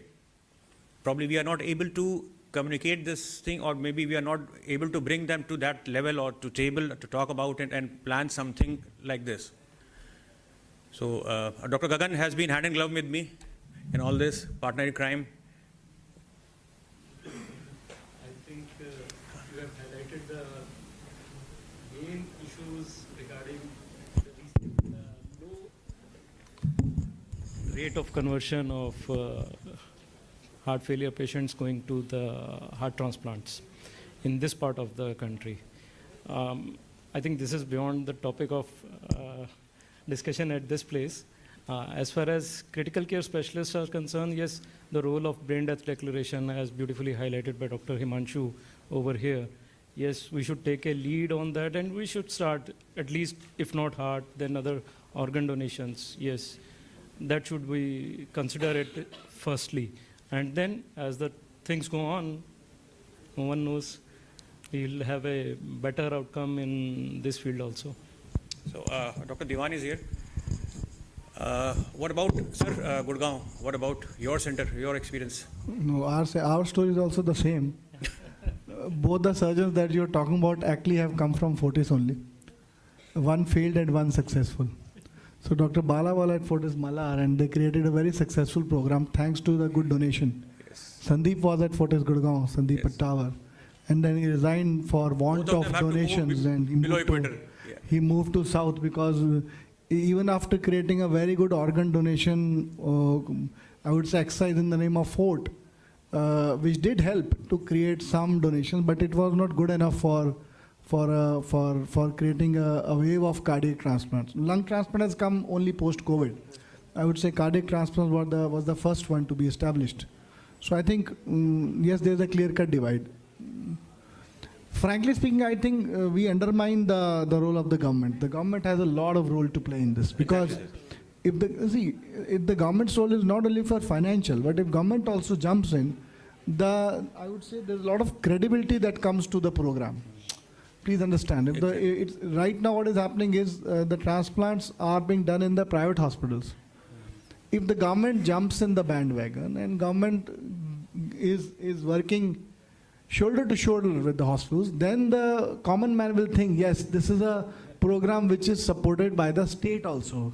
Right now, this is a support program in North India which is supported by few private hospitals. That is a big difference between the...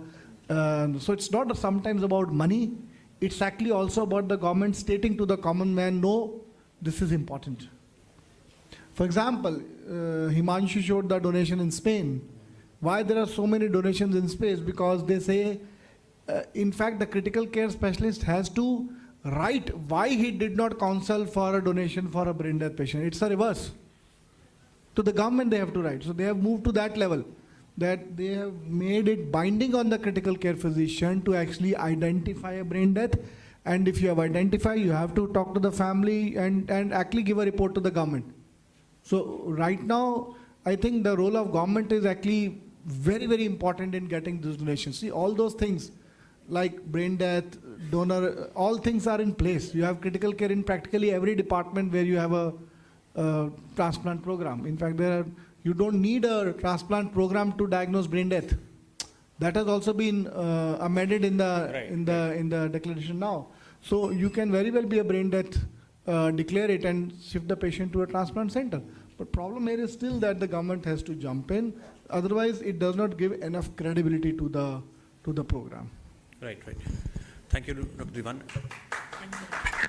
Thank you so much, Dr. Amit. I would request our organizing secretary, Dr. Ajit Thakur, to please come on stage and felicitate Dr. Amit Chaudhary. Huge round of applause for our CVTS Associate Director. Light, please. Thank you so much, Dr. Rajay Narayan and Dr. Rahul Singh Sardar for joining as a Zoom faculty. Thank you very much. Pleasure. Thank you.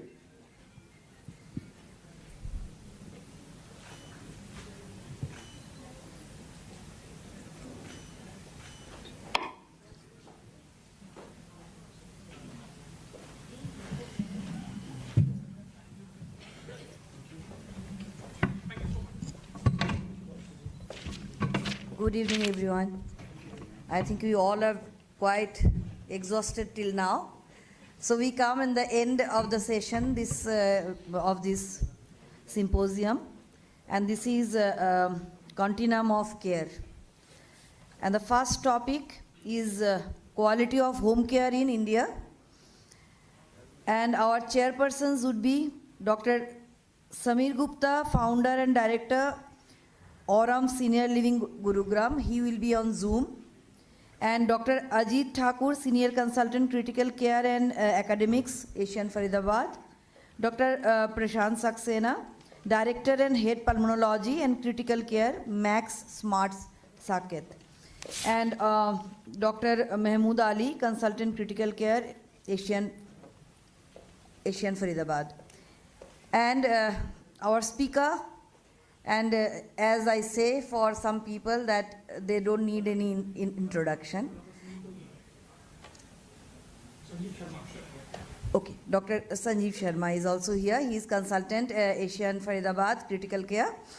And I'll call up on stage someone who is so vibrant and lively and super active person. And behind this full symposium, you can say he was the backbone of all of us, putting us into on the toes and directing us everything, arranging everything, and he's the one who has really made this possible. So he is none other than Dr. Charu Dutt Arora, consultant and head, Ameri Health Home Care, Faridabad. Sir, always the stage is yours. Now your stage is yours. Thank you so much, Dr. Jaya. Thank you so much. I know it's been a very, very tiring day, and actually tiring 2 months for me. But I'm not going to torture you more, but I really wanted to the end of the symposium, Dr. Shaleen had thought that why not end with the modern care, and that's why we wanted continuum of care. Can I ask Mukesh, please, to... Which, sir? Up the side. PDF. PDF. Yes. Hello, Dr. Samir, how are you? This is video. Good to see you, Dr. Charu. I look forward to your presentation.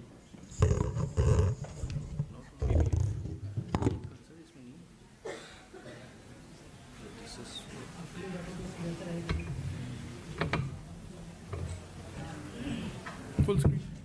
Fully है sir, fully है. ये वैसे आएगा. ये full है. और sharing पे ही तो इसको मैं ये कर देता हूँ. अच्छा, ठीक है. अब नीचे drag करना. Sure. So good evening, everybody. We are in the terminal end of Asian Critical Care Symposium, and the last topic we wanted to have modern care, which is the continuum of care. Why was it important and relevant is because we still think that patient who leaves from the ICU goes to home and the journey is done, but actually it's not. Why? Because we want to talk about the quality of home healthcare in India. Myself, Dr. Charu Dutt Arora, consultant physician and head, infectious disease specialist, certified palliative care provider, and senior care advocate. Now, the objective of the slide is going to be only a 5-minute presentation followed by a dialogue. The objectives are: how do we define home healthcare? What is the purpose of such services? What are the nursing processes and approach towards home healthcare? Types of services available in home care, major limitations followed by scope of improvement, and the Indian scenario. Most of the pictures that you will see in the presentation are real life scenarios, real life pictures of my patients taken with their consent. Now, the definition of home healthcare is very simple. It's like the provision of providing medical, professional, paraprofessional health aids and equipment services to individuals and families residing at their places for the purposes of not only treating, but promoting, maintaining, restoring health, or minimizing the effects of illness or any kind of disability. The most important thing is one should be prepared to become a part of the caring team of the chronically ill or terminally ill patient at home. It is a more people and more community-oriented care and not just a medical services. The first home care program was documented in 1796 in Boston, and the first visiting nursing service at home was in Philadelphia in 1886. What are the major services that should be provided in home health care? They include medical care, rehabilitation, which includes physiotherapy, counseling and health education, wellness program and dietetics, diagnostic and therapeutic services, nursing care, spiritual and social care, psychological support services, community services, medical transportation, bereavement and grief, first aid and emergency, COVID care, maternal and child care. You can list as many as possible, but the aim is to be able to provide comfortable transition to home and maintenance of optimal clinical condition, ongoing health, education, and reinforcement of learning and continuity of care. So what exactly the role of a home care physician? Now, standing after 8 years of education, somebody asked me, why home care? You've done fellowship, you're an ID specialist, you're doing palliative care, then why home care? Because the leader is not just of a physician, it's an entrepreneur. I love to be a manager.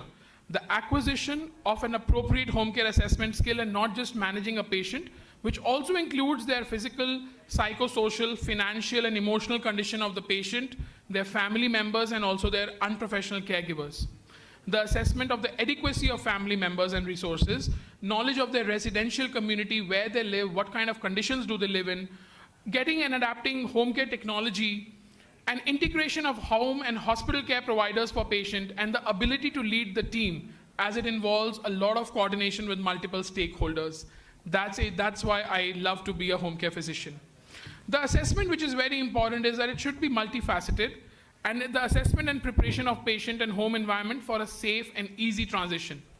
There should be a careful planning of mobility for bathroom, doors, and stairs at home. The training of the manpower and their safety is must, and you must explain to the family when to hit the panic button, because otherwise they will hit the panic button every half an hour. So you must tell them all the warning signs. What are the most common types of patients we get in home care? There are neurological cases, which include CVA and stroke, neurosurgical and post-RTA, as in trauma patients, progressive neurological patients such as dementia, chronic pain, cancer patients, incontinence patients, palliative care patients, post-critical care sepsis, orthopedical surgeries and fractures, COPD, heart failure, CKD, post-maintenance hemodialysis patients, post-C-section patients, NICU patients who require infusions, and maternal care, which also requires lactation consultancy. The major role is that of a home healthcare nurse. They're not only nursing providers, they are actually an advocate, they are coordinators, they are educators, because their key skills is not only giving an IV or getting their vitals started. Their major role is to be attentive, compassionate, and reliable. And compatibility is definitely necessary in all kinds of nursing jobs. But for home care nursing, it becomes inevitable, because meeting the expectations in a person's own home surroundings and a peculiar living space needs an alternate level of aptitude and comprehension. The nursing services must learn multiple cultural practices and spiritual values. The communication principles are primary because they are the ones without any supervision who are taking care at that point of moment. A strong knowledge base and definitely having some kind of a diplomacy in understanding family dynamics is the key to be a good home care nurse. What are the major limitations that we see in India with this industry? First of all, quality accreditation. Unfortunately, there is no national level quality accreditation for any home healthcare organization. There are private quality accreditations such as QI, but they are not on the national level and they do not remain uniform. The legislation, it is still considered an informal way of healthcare for the only way that the government does not regularize it. the uniformity of services, substandard care is still being provided in the society by untrained manpower. Insurance policy, home health care is still not being covered majorly by the TPAs. The tertiary care providers, when we did a gap analysis, we found that they have their quote-unquote issues and quote-unquote understanding of this branch of medicine. They still don't understand how this works. And majorly documentation. How can we scope of improvement? What are the major scope of improvement in this? First of all, there should be a national level quality accreditation like NABH, the legalization of services, certification and training. Just the way American board certified and Japanese board certified doctors have an option to be trained and then certified as home care providers to take independent decisions. Similarly, we should have that in the Indian subcontinent. Caregivers who are generally 8th and 10th pass students, they should be certified by associations on the basis of their skills in home aids and elderly care. Implementation of topics of home care in nursing and medical curriculum so that the kids and the younger generation can gain more interest. Involve the stakeholders and insurance providers. And most importantly, sensitize the doctors who are practicing in big swanky hospitals to be in sync with the continuum of care and understand the inevitability of their structure and keep patients' interest as primary. This picture on the right is extremely special for me. I remember 6 years before, I was one of the students who went to Harvard University for a fellowship program, and now two students, one from UK and one from US, came from their countries to learn home health care from me. And that was a time when I understood that how training can make a huge difference. What is the exact Indian scenario? Definitely it's gaining traction. Home healthcare is poised for a huge transformation. With a compound annual growth rate of 19.4%, it's a multi-billion-dollar industry. Once it used to be an unorganized and fragmented sector, it is definitely fast catching the attention of all the entrepreneurs, young doctors, investors to become more organized, technology-led, and standards and protocols-driven industry. Everybody knows that the life expectancy is increasing in India. Senior care, home care is becoming mandatory. There is definitely a high need of better quality post-ICU and post-operative care. The current trends moves from sick care to health care, and that's why it's the most humane and preferred health delivery systems in many types of care.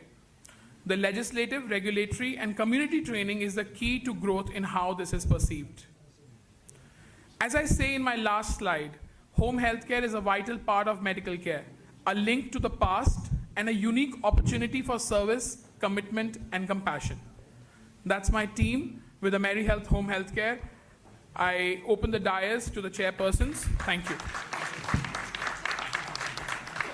Thank you so much, Dr. Charu. And any questions from dais? Dr. Samir Gupta, sir? Yes, thank you so much. Yes, I would just like to comment that Dr. Charu, you've done a fantastic job of trying to summarize the entire spectrum of home healthcare. And I'll just add 2 cents to your presentation, which you've given really nicely. As an interventional cardiologist and as a healthcare administrator as well, when we look at healthcare, or when we look at care, I think the care can be divided into 4 parts. One is pre-care, where the person is sick at home before he goes to a hospital or to an institution. The second is in-hospital care. The third is home care. And then there is a certain spectrum which is coming up, a new area which is coming up, which is a post-op recovery in a facility, kind of what we are doing. I think this is the full spectrum. This is the full spectrum of healthcare as it is delivered today. And I think home care is definitely, which is something which is a very fragmented market. And people like you who are starting AmeriCare and other players in the market as well are trying to standardize this thing. And the future of home care is going to be less driven from the mom and pop shops and more from institutions, because if you see right now, most major hospitals, including ourselves, are getting into this. So if you are a patient, you will have more trust in a hospital brand backing home care versus a third party PE-funded home care company. That is the way I see this entire space evolving, and I think you've done a fantastic job of taking this space forward. Thank you so much. Thank you so much, Dr. Gupta. Thank you, sir. So may I call up on stage Dr. Prashant Saxena, Director and Head Pulmonology and Critical Care, Max. I think he is not there today, right? Okay, then we can call up Dr. Shaleen, please, to be on the stage and felicitate Dr. Charu Dutt Arora.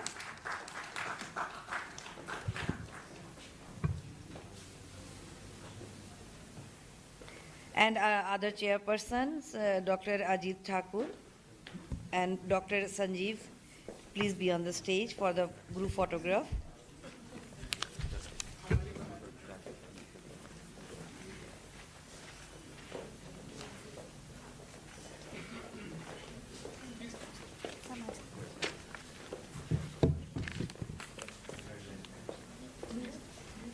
Dr. Amit Miglani, sir, Director Gastroenterology, is here with us. Dr. Nitin is here with us. And this is a very special moment for all of us. Thank you so much, everyone. Our next topic is rehabilitation and physiotherapy. Thank you so much, Dr. Sameer, for joining us. It was really a great time. I missed you here personally, but we'll catch up soon. Thanks.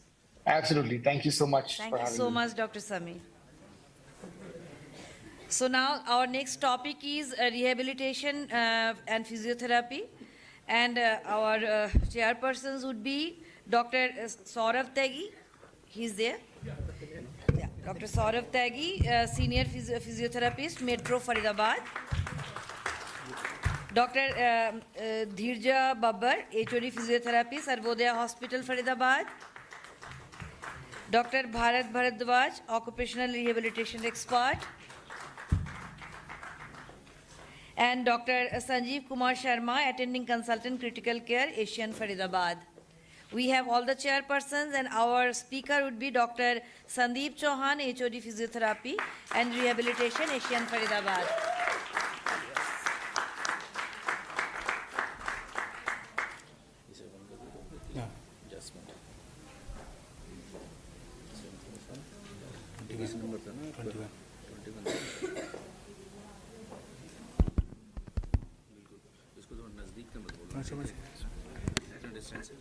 ये चल रहा है? हाँ बिल्कुल चल रहा है बस लेफ्ट राइट ठीक है सब चल रहा है. So good evening everyone. So my topic of today is physiotherapy in critical care patients. So what exactly is physiotherapy for your understanding? Physiotherapy is a treatment procedure inside ICU and post-hospitalization to regain patient's mobility, stability with use of procedures such as chest physiotherapy, range of motion exercise, early mobilization activities to improve quality of life of patient. So who do we all have in our team? So we have a cardiorespiratory therapist, we have a speech and swallow therapist, we have an occupational therapist, we have an orthotic and prosthetic support, we have a clinical psychologist. So how do we, stage-wise, how do we do rehabilitation? One is inpatient rehabilitation, when the patient is in hospital. Then the patient is discharged and then patient is being taken care by our home care team. And then we do a community rehab. Like how we wean off the patient from home care, it has to be done properly. So what is aim of physiotherapy in ICU? It is to aid in airway clearance. It is to decrease complications of immobility. It is to decrease symptoms such as pain, breathless, and we should make patient mobile. It is to decrease psychosis, anxiety, depression. It is to facilitate patient early out of bed. But the short and long-term goals of physiotherapy in ICU. So the short-term goals are early activity. We should position the patient according to the secretions in the lobes to allow gravity to help sputum drain from the lungs. Manual techniques we use such as percussion, vibrations. Suctioning is done. And we play a vital role in weaning patient off ventilation. We play for long-term goals we play an extensive rehabilitation program to integrate and reinitiate the patient into society. We help in the patients to increase vital lung capacities. What all techniques we use in ICU, it is we mobilize the patient early, we do positioning of the patient, chest physiotherapy, ACBT, positive expiration pressure, postural drainage, suctioning, and airway clearance. So early mobilization is an important part of the rehabilitation. Why mobilization in ventilated patients is necessary? Because therapeutic positioning is carried out with the intention to mobilize the secretion, prevent ventilator-associated pneumonia, improve the lung volumes and capacities, and facilitate weaning of ventilator. We do manual hyperinflation in which patient is discontinued from mechanical ventilation for a brief interval and high tidal volume is delivered through a manual bag. So in COVID times, we have seen that we used to keep patients in prone. So in prone, principles of body positioning have a direct outcome in optimizing the respiratory mechanics and thereby enhancing gas exchange, oxygenation, and ventilation perfusion matching in mechanically ventilated ICU patients. Chest physiotherapy is an important part of rehabilitation in ICU. So what all we do is positioning, education, ventilator hyperinflation, weaning from mechanical ventilation, non-invasive ventilation, percussion, vibration, suctioning, respiratory muscle strengthening, breathing exercise, and mobilization. So chest wall manipulation like percussion and vibration are usually carried out in gravity-assisted position to aid secretion clearance. The mechanical energy produced by chest wall manipulation is transmitted to the airways and promotes the loosening and mobilization of secretions. So now there is a technique we use, active cycle of breathing technique. So in which there is a breathing control, 20 to 30 seconds. We ask the patient to keep hands on the chest and take a deep breath.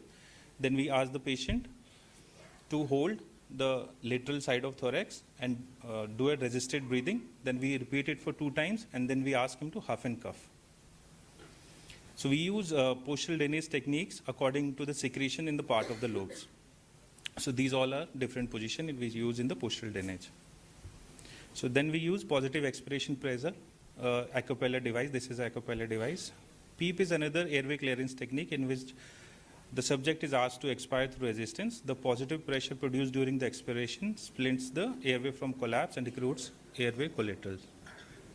So why rehabilitation is necessary? 2% of the body muscles are loosened every day if the patient is bedridden. So they also can experience joint stiffness, muscle stiffness, and reduced fitness. This can lead to long-term disability. We can take patient out of the ICU, but he will take a longer time if the rehabilitation is not done in ICU to rehabilitate properly. So how will the physiotherapist do this? We use stretches and splints for hand or legs, bed and chair bike, electrical stimulation, improve the way you sit to stand, being tilted into standing using tilt table, standing and walking practice, bed exercises. So after the patient is hospitalized and he's discharged, we provide services so that patient is rehabilitated at home. So what all things we should keep in mind? So it is infection control, choosing right team for the care, treating patient as a whole. Don't see just the lungs and just see the muscle strength, and patient counseling should be done. Realistic goals should be set. You should not just over enthusiastically treat a patient. Phases of rehabilitation, you should divide the rehabilitation in phases. Regular updates to primary consultant, and most importantly, empathy towards patient. So this is our home care team. We have a specialist doctor visits. Our home care services, we provide a complete treatment like behavioral therapy, COVID care, geriatric care, physiotherapy, occupational speech. And this is our complete rehabilitation team. Thank you.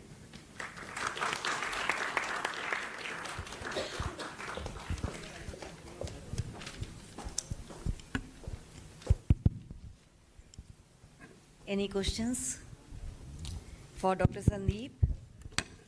I think it was a very well presentation. Thank you, Dr. Sandeep. I would like to ask just one question.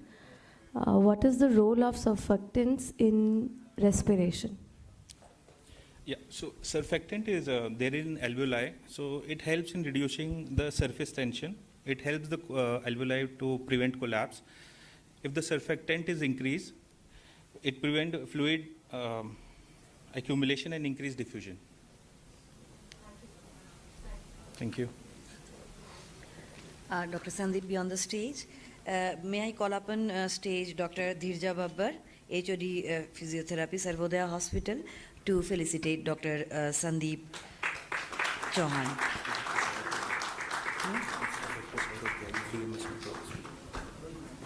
है नहीं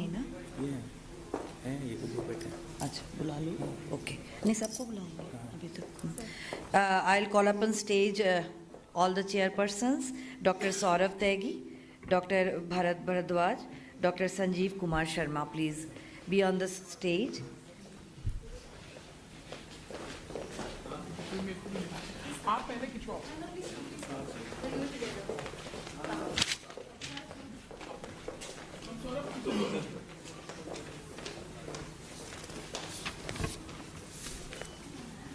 So here with this, we come to the end of our last topic of the last session, and that topic is role of dietetics in ICU. Dr. Jay, the clap is for the topic or the clap is for the last session? The clap is for you, actually. I didn't hear it. Then make it loud, guys. Okay, so for the role of dietetics in ICU, we have our chairpersons, Dr. Shaleen Bhatnagar, who's the organizing chairperson and critical care director, Asian Hospital, Faridabad. Dr. Amit Miglani, director and HOD gastroenterology, Asian Hospital, Faridabad. Dr. Himani Sarbatikari, who's a visiting consultant with Ameri Health Home Healthcare. And Sunil is not there. And we have Dr. Pritha Nair, consultant pulmonology and sleep medicine, Asian Hospital, Faridabad. A round of applause for our chairpersons. The speaker for the last topic is Ms. Komal Malik, who's the HOD of Dietetics and Nutrition from Asian Hospital of Institute of Medical Sciences. Thank you.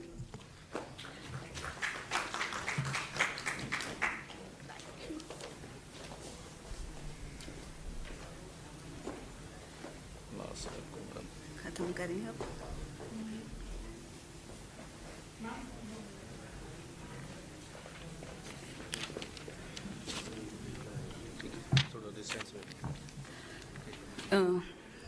Good evening, everyone. Thank you, everybody, and the organizing committee. So today's my topic for the presentation is current clinical practices in critical care nutrition. As we all know, diet plays a very important role for critical care patients because the main aim to obtain speedy recovery, better outcome, reduce morbidity and mortality, and prevent malnutrition. So the outline of this presentation is how to assess malnutrition and addressing malnutrition in hospitalized patient. There are certain nutrition guidelines, clinical evidences. The status of malnutrition in hospital, high prevalence of malnutrition from admission to discharge in hospitalized patient. If we see up to 62% suffer from malnutrition at the time of admission, and this percentage goes up till 78% during the stay in a hospital. What is malnutrition? If we say malnutrition is any disorder of nutrition, be it from overnutrition to undernutrition. It can also be used to describe unbalanced nutrition with one or more micronutrient deficiencies and mineral deficiencies. It is a continuum. It starts when the patient fails to eat enough of nutrition as per his requirement and progresses through a series of functional changes that precedes any changes in body composition. So here we see the patients, like both the patient, one is overnourished and other is undernourished. They are both malnourished. Here we'll cover more of undernutrition in this presentation.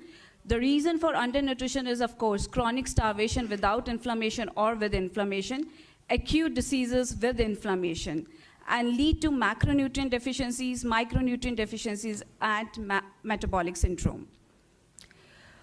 How hospital exposed to malnutrition? There are different reasons. Around 56% patients are not being measured for height in a hospital setup, and around 23% of cases not being measured for body weight during their stay. 61% of those whose weight was recorded had lost more than 6 kgs, and around 37% patient had albumin less than 3. And very important reason for hospital malnutrition is little or no nutritional supplementation. Critical illness. Critical illness is typically associated with catabolic stress state, in which malnourished patients demonstrate a systemic inflammatory response, coupled with many other complications like increased infectious morbidity, multiple organ dysfunctions, prolonged hospitalization, and around 37% had albumin less than 3. Role of nutrition. The role of nutrition in the improvement of clinical course. It helps to reduce disease severity, diminish complication, and decrease the length of stay in the ICU.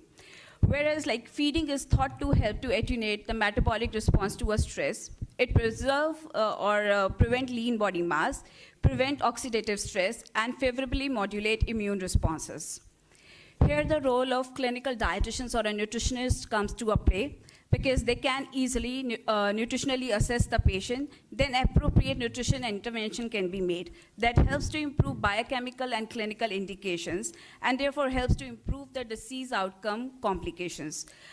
Therefore, it helps to reduce the healthcare utilizations and cost saving. When is nutrition intervention justified? See, here we have 3 basic routes for the nutrition supply. One is oral nutrition, other is enteral nutrition, and the parenteral nutrition. As we all know, oral nutrition can swallow safely. Their GI tract is functional. Whereas on the enteral nutrition, GI tract is they are accessible. The motility is adequate and absorptive capacity is good. But on the parenteral nutrition, where the enteral nutrition is not feasible, gut is not fully functional, the physically inaccessible, and tube feeding is unsafe and unlikely to be effective. So here are some guidelines which says the benefits of enteral nutrition over parenteral nutrition, because it decreases the effects of mortality, reduction in infectious morbidity like central line infections and pneumonia. ICU length stay, it can be reduced by almost 1 day. So again, we have different indication by the European Society and the American societies, which says we should start the enteral nutrition as early as it is possible. Generally, it happens like within first 24 hours with a standard high protein formulation. The specific reason for providing early enteral nutrition is to maintain gut integrity, modulate stress and systemic immune response, and attenuate disease severity. There is common myth which says that blenderized diet are less expensive and then can replace scientific enteral formulas. But there is a big difference between a blenderized and the commercial formulas. The commercial formulas, they are complete and balanced in nutrition, as well as the blenderized foods are unknown for the nutritional content. The osmolality of a commercial formula is better than your blenderized food. They are lactose and gluten-free, the commercial formulas, but the blenderized food may have lactose and gluten. And of course, the commercial formulas, they are commercially sterile, they have excellent tube flow, and calorically dense. So blenderized foods provide highly variable nutrients and calories because there is day-to-day variability. The recipe does not accurately predict actual contents. Natural foods provide inconsistent nutrients. And there are certain guidelines which says specialty, high-fat, low-carbohydrate formulation designed to manipulate the respiratory quotient and reduce carbon dioxide production should not be used in ICU with acute respiratory failure. Instead, we should go for a fluid-restricted, energy-dense formulations. The other study says in stable COPD patient, there is no additional advantage of disease-specific low-carbohydrate, high-fat ONS over standard and high-protein, high-energy ONS. Frequent small amount of ONS are preferred to avoid postprandial dyspnea and satiety and to improve compliance. So I summarize here with the malnutrition is prevalent in hospitalized patient. Early assessment and timely intervention can help to manage malnutrition and improve health outcomes. Guidelines suggest benefits of early enteral nutrition over a parenteral nutrition, and use of scientific feeds should be preferred over a blenderized feeds. Thank you. Thank you so much, Ms. Komal. Can I have, I open the dais for the chair, Ms. Himani, Dr. Pritha, and Dr. Shaleen. Any questions or any comments? Dr. Pritha? No questions as such, but it was a great session and quite informative. So I think we can close the session now. If any comments, Ms. Himani? Yeah, hi Komal, it's a very interactive and knowledgeable session. My only question is, we always discuss about the patient IPD admission in the hospital. What about the role of the discharge counseling, especially in the case of the lama patients?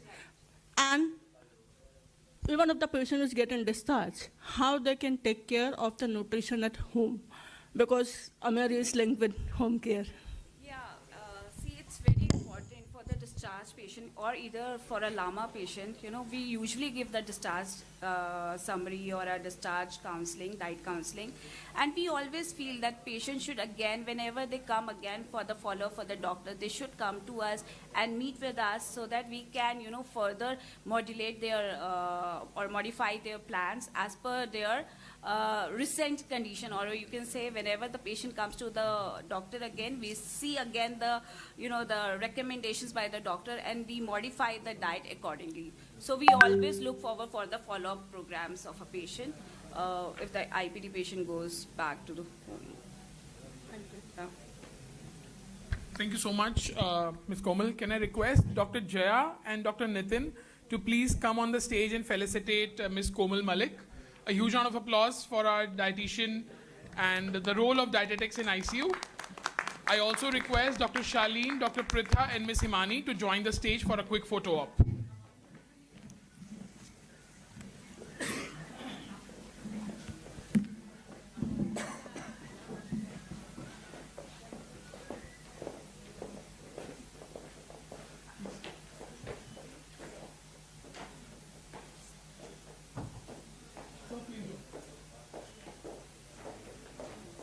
Please join everybody.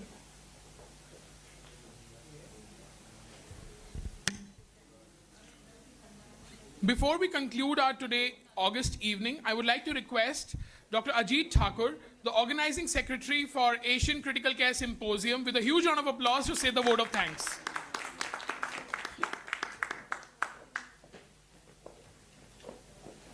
Sir, I will not be ringing the bell for this, but you don't have time.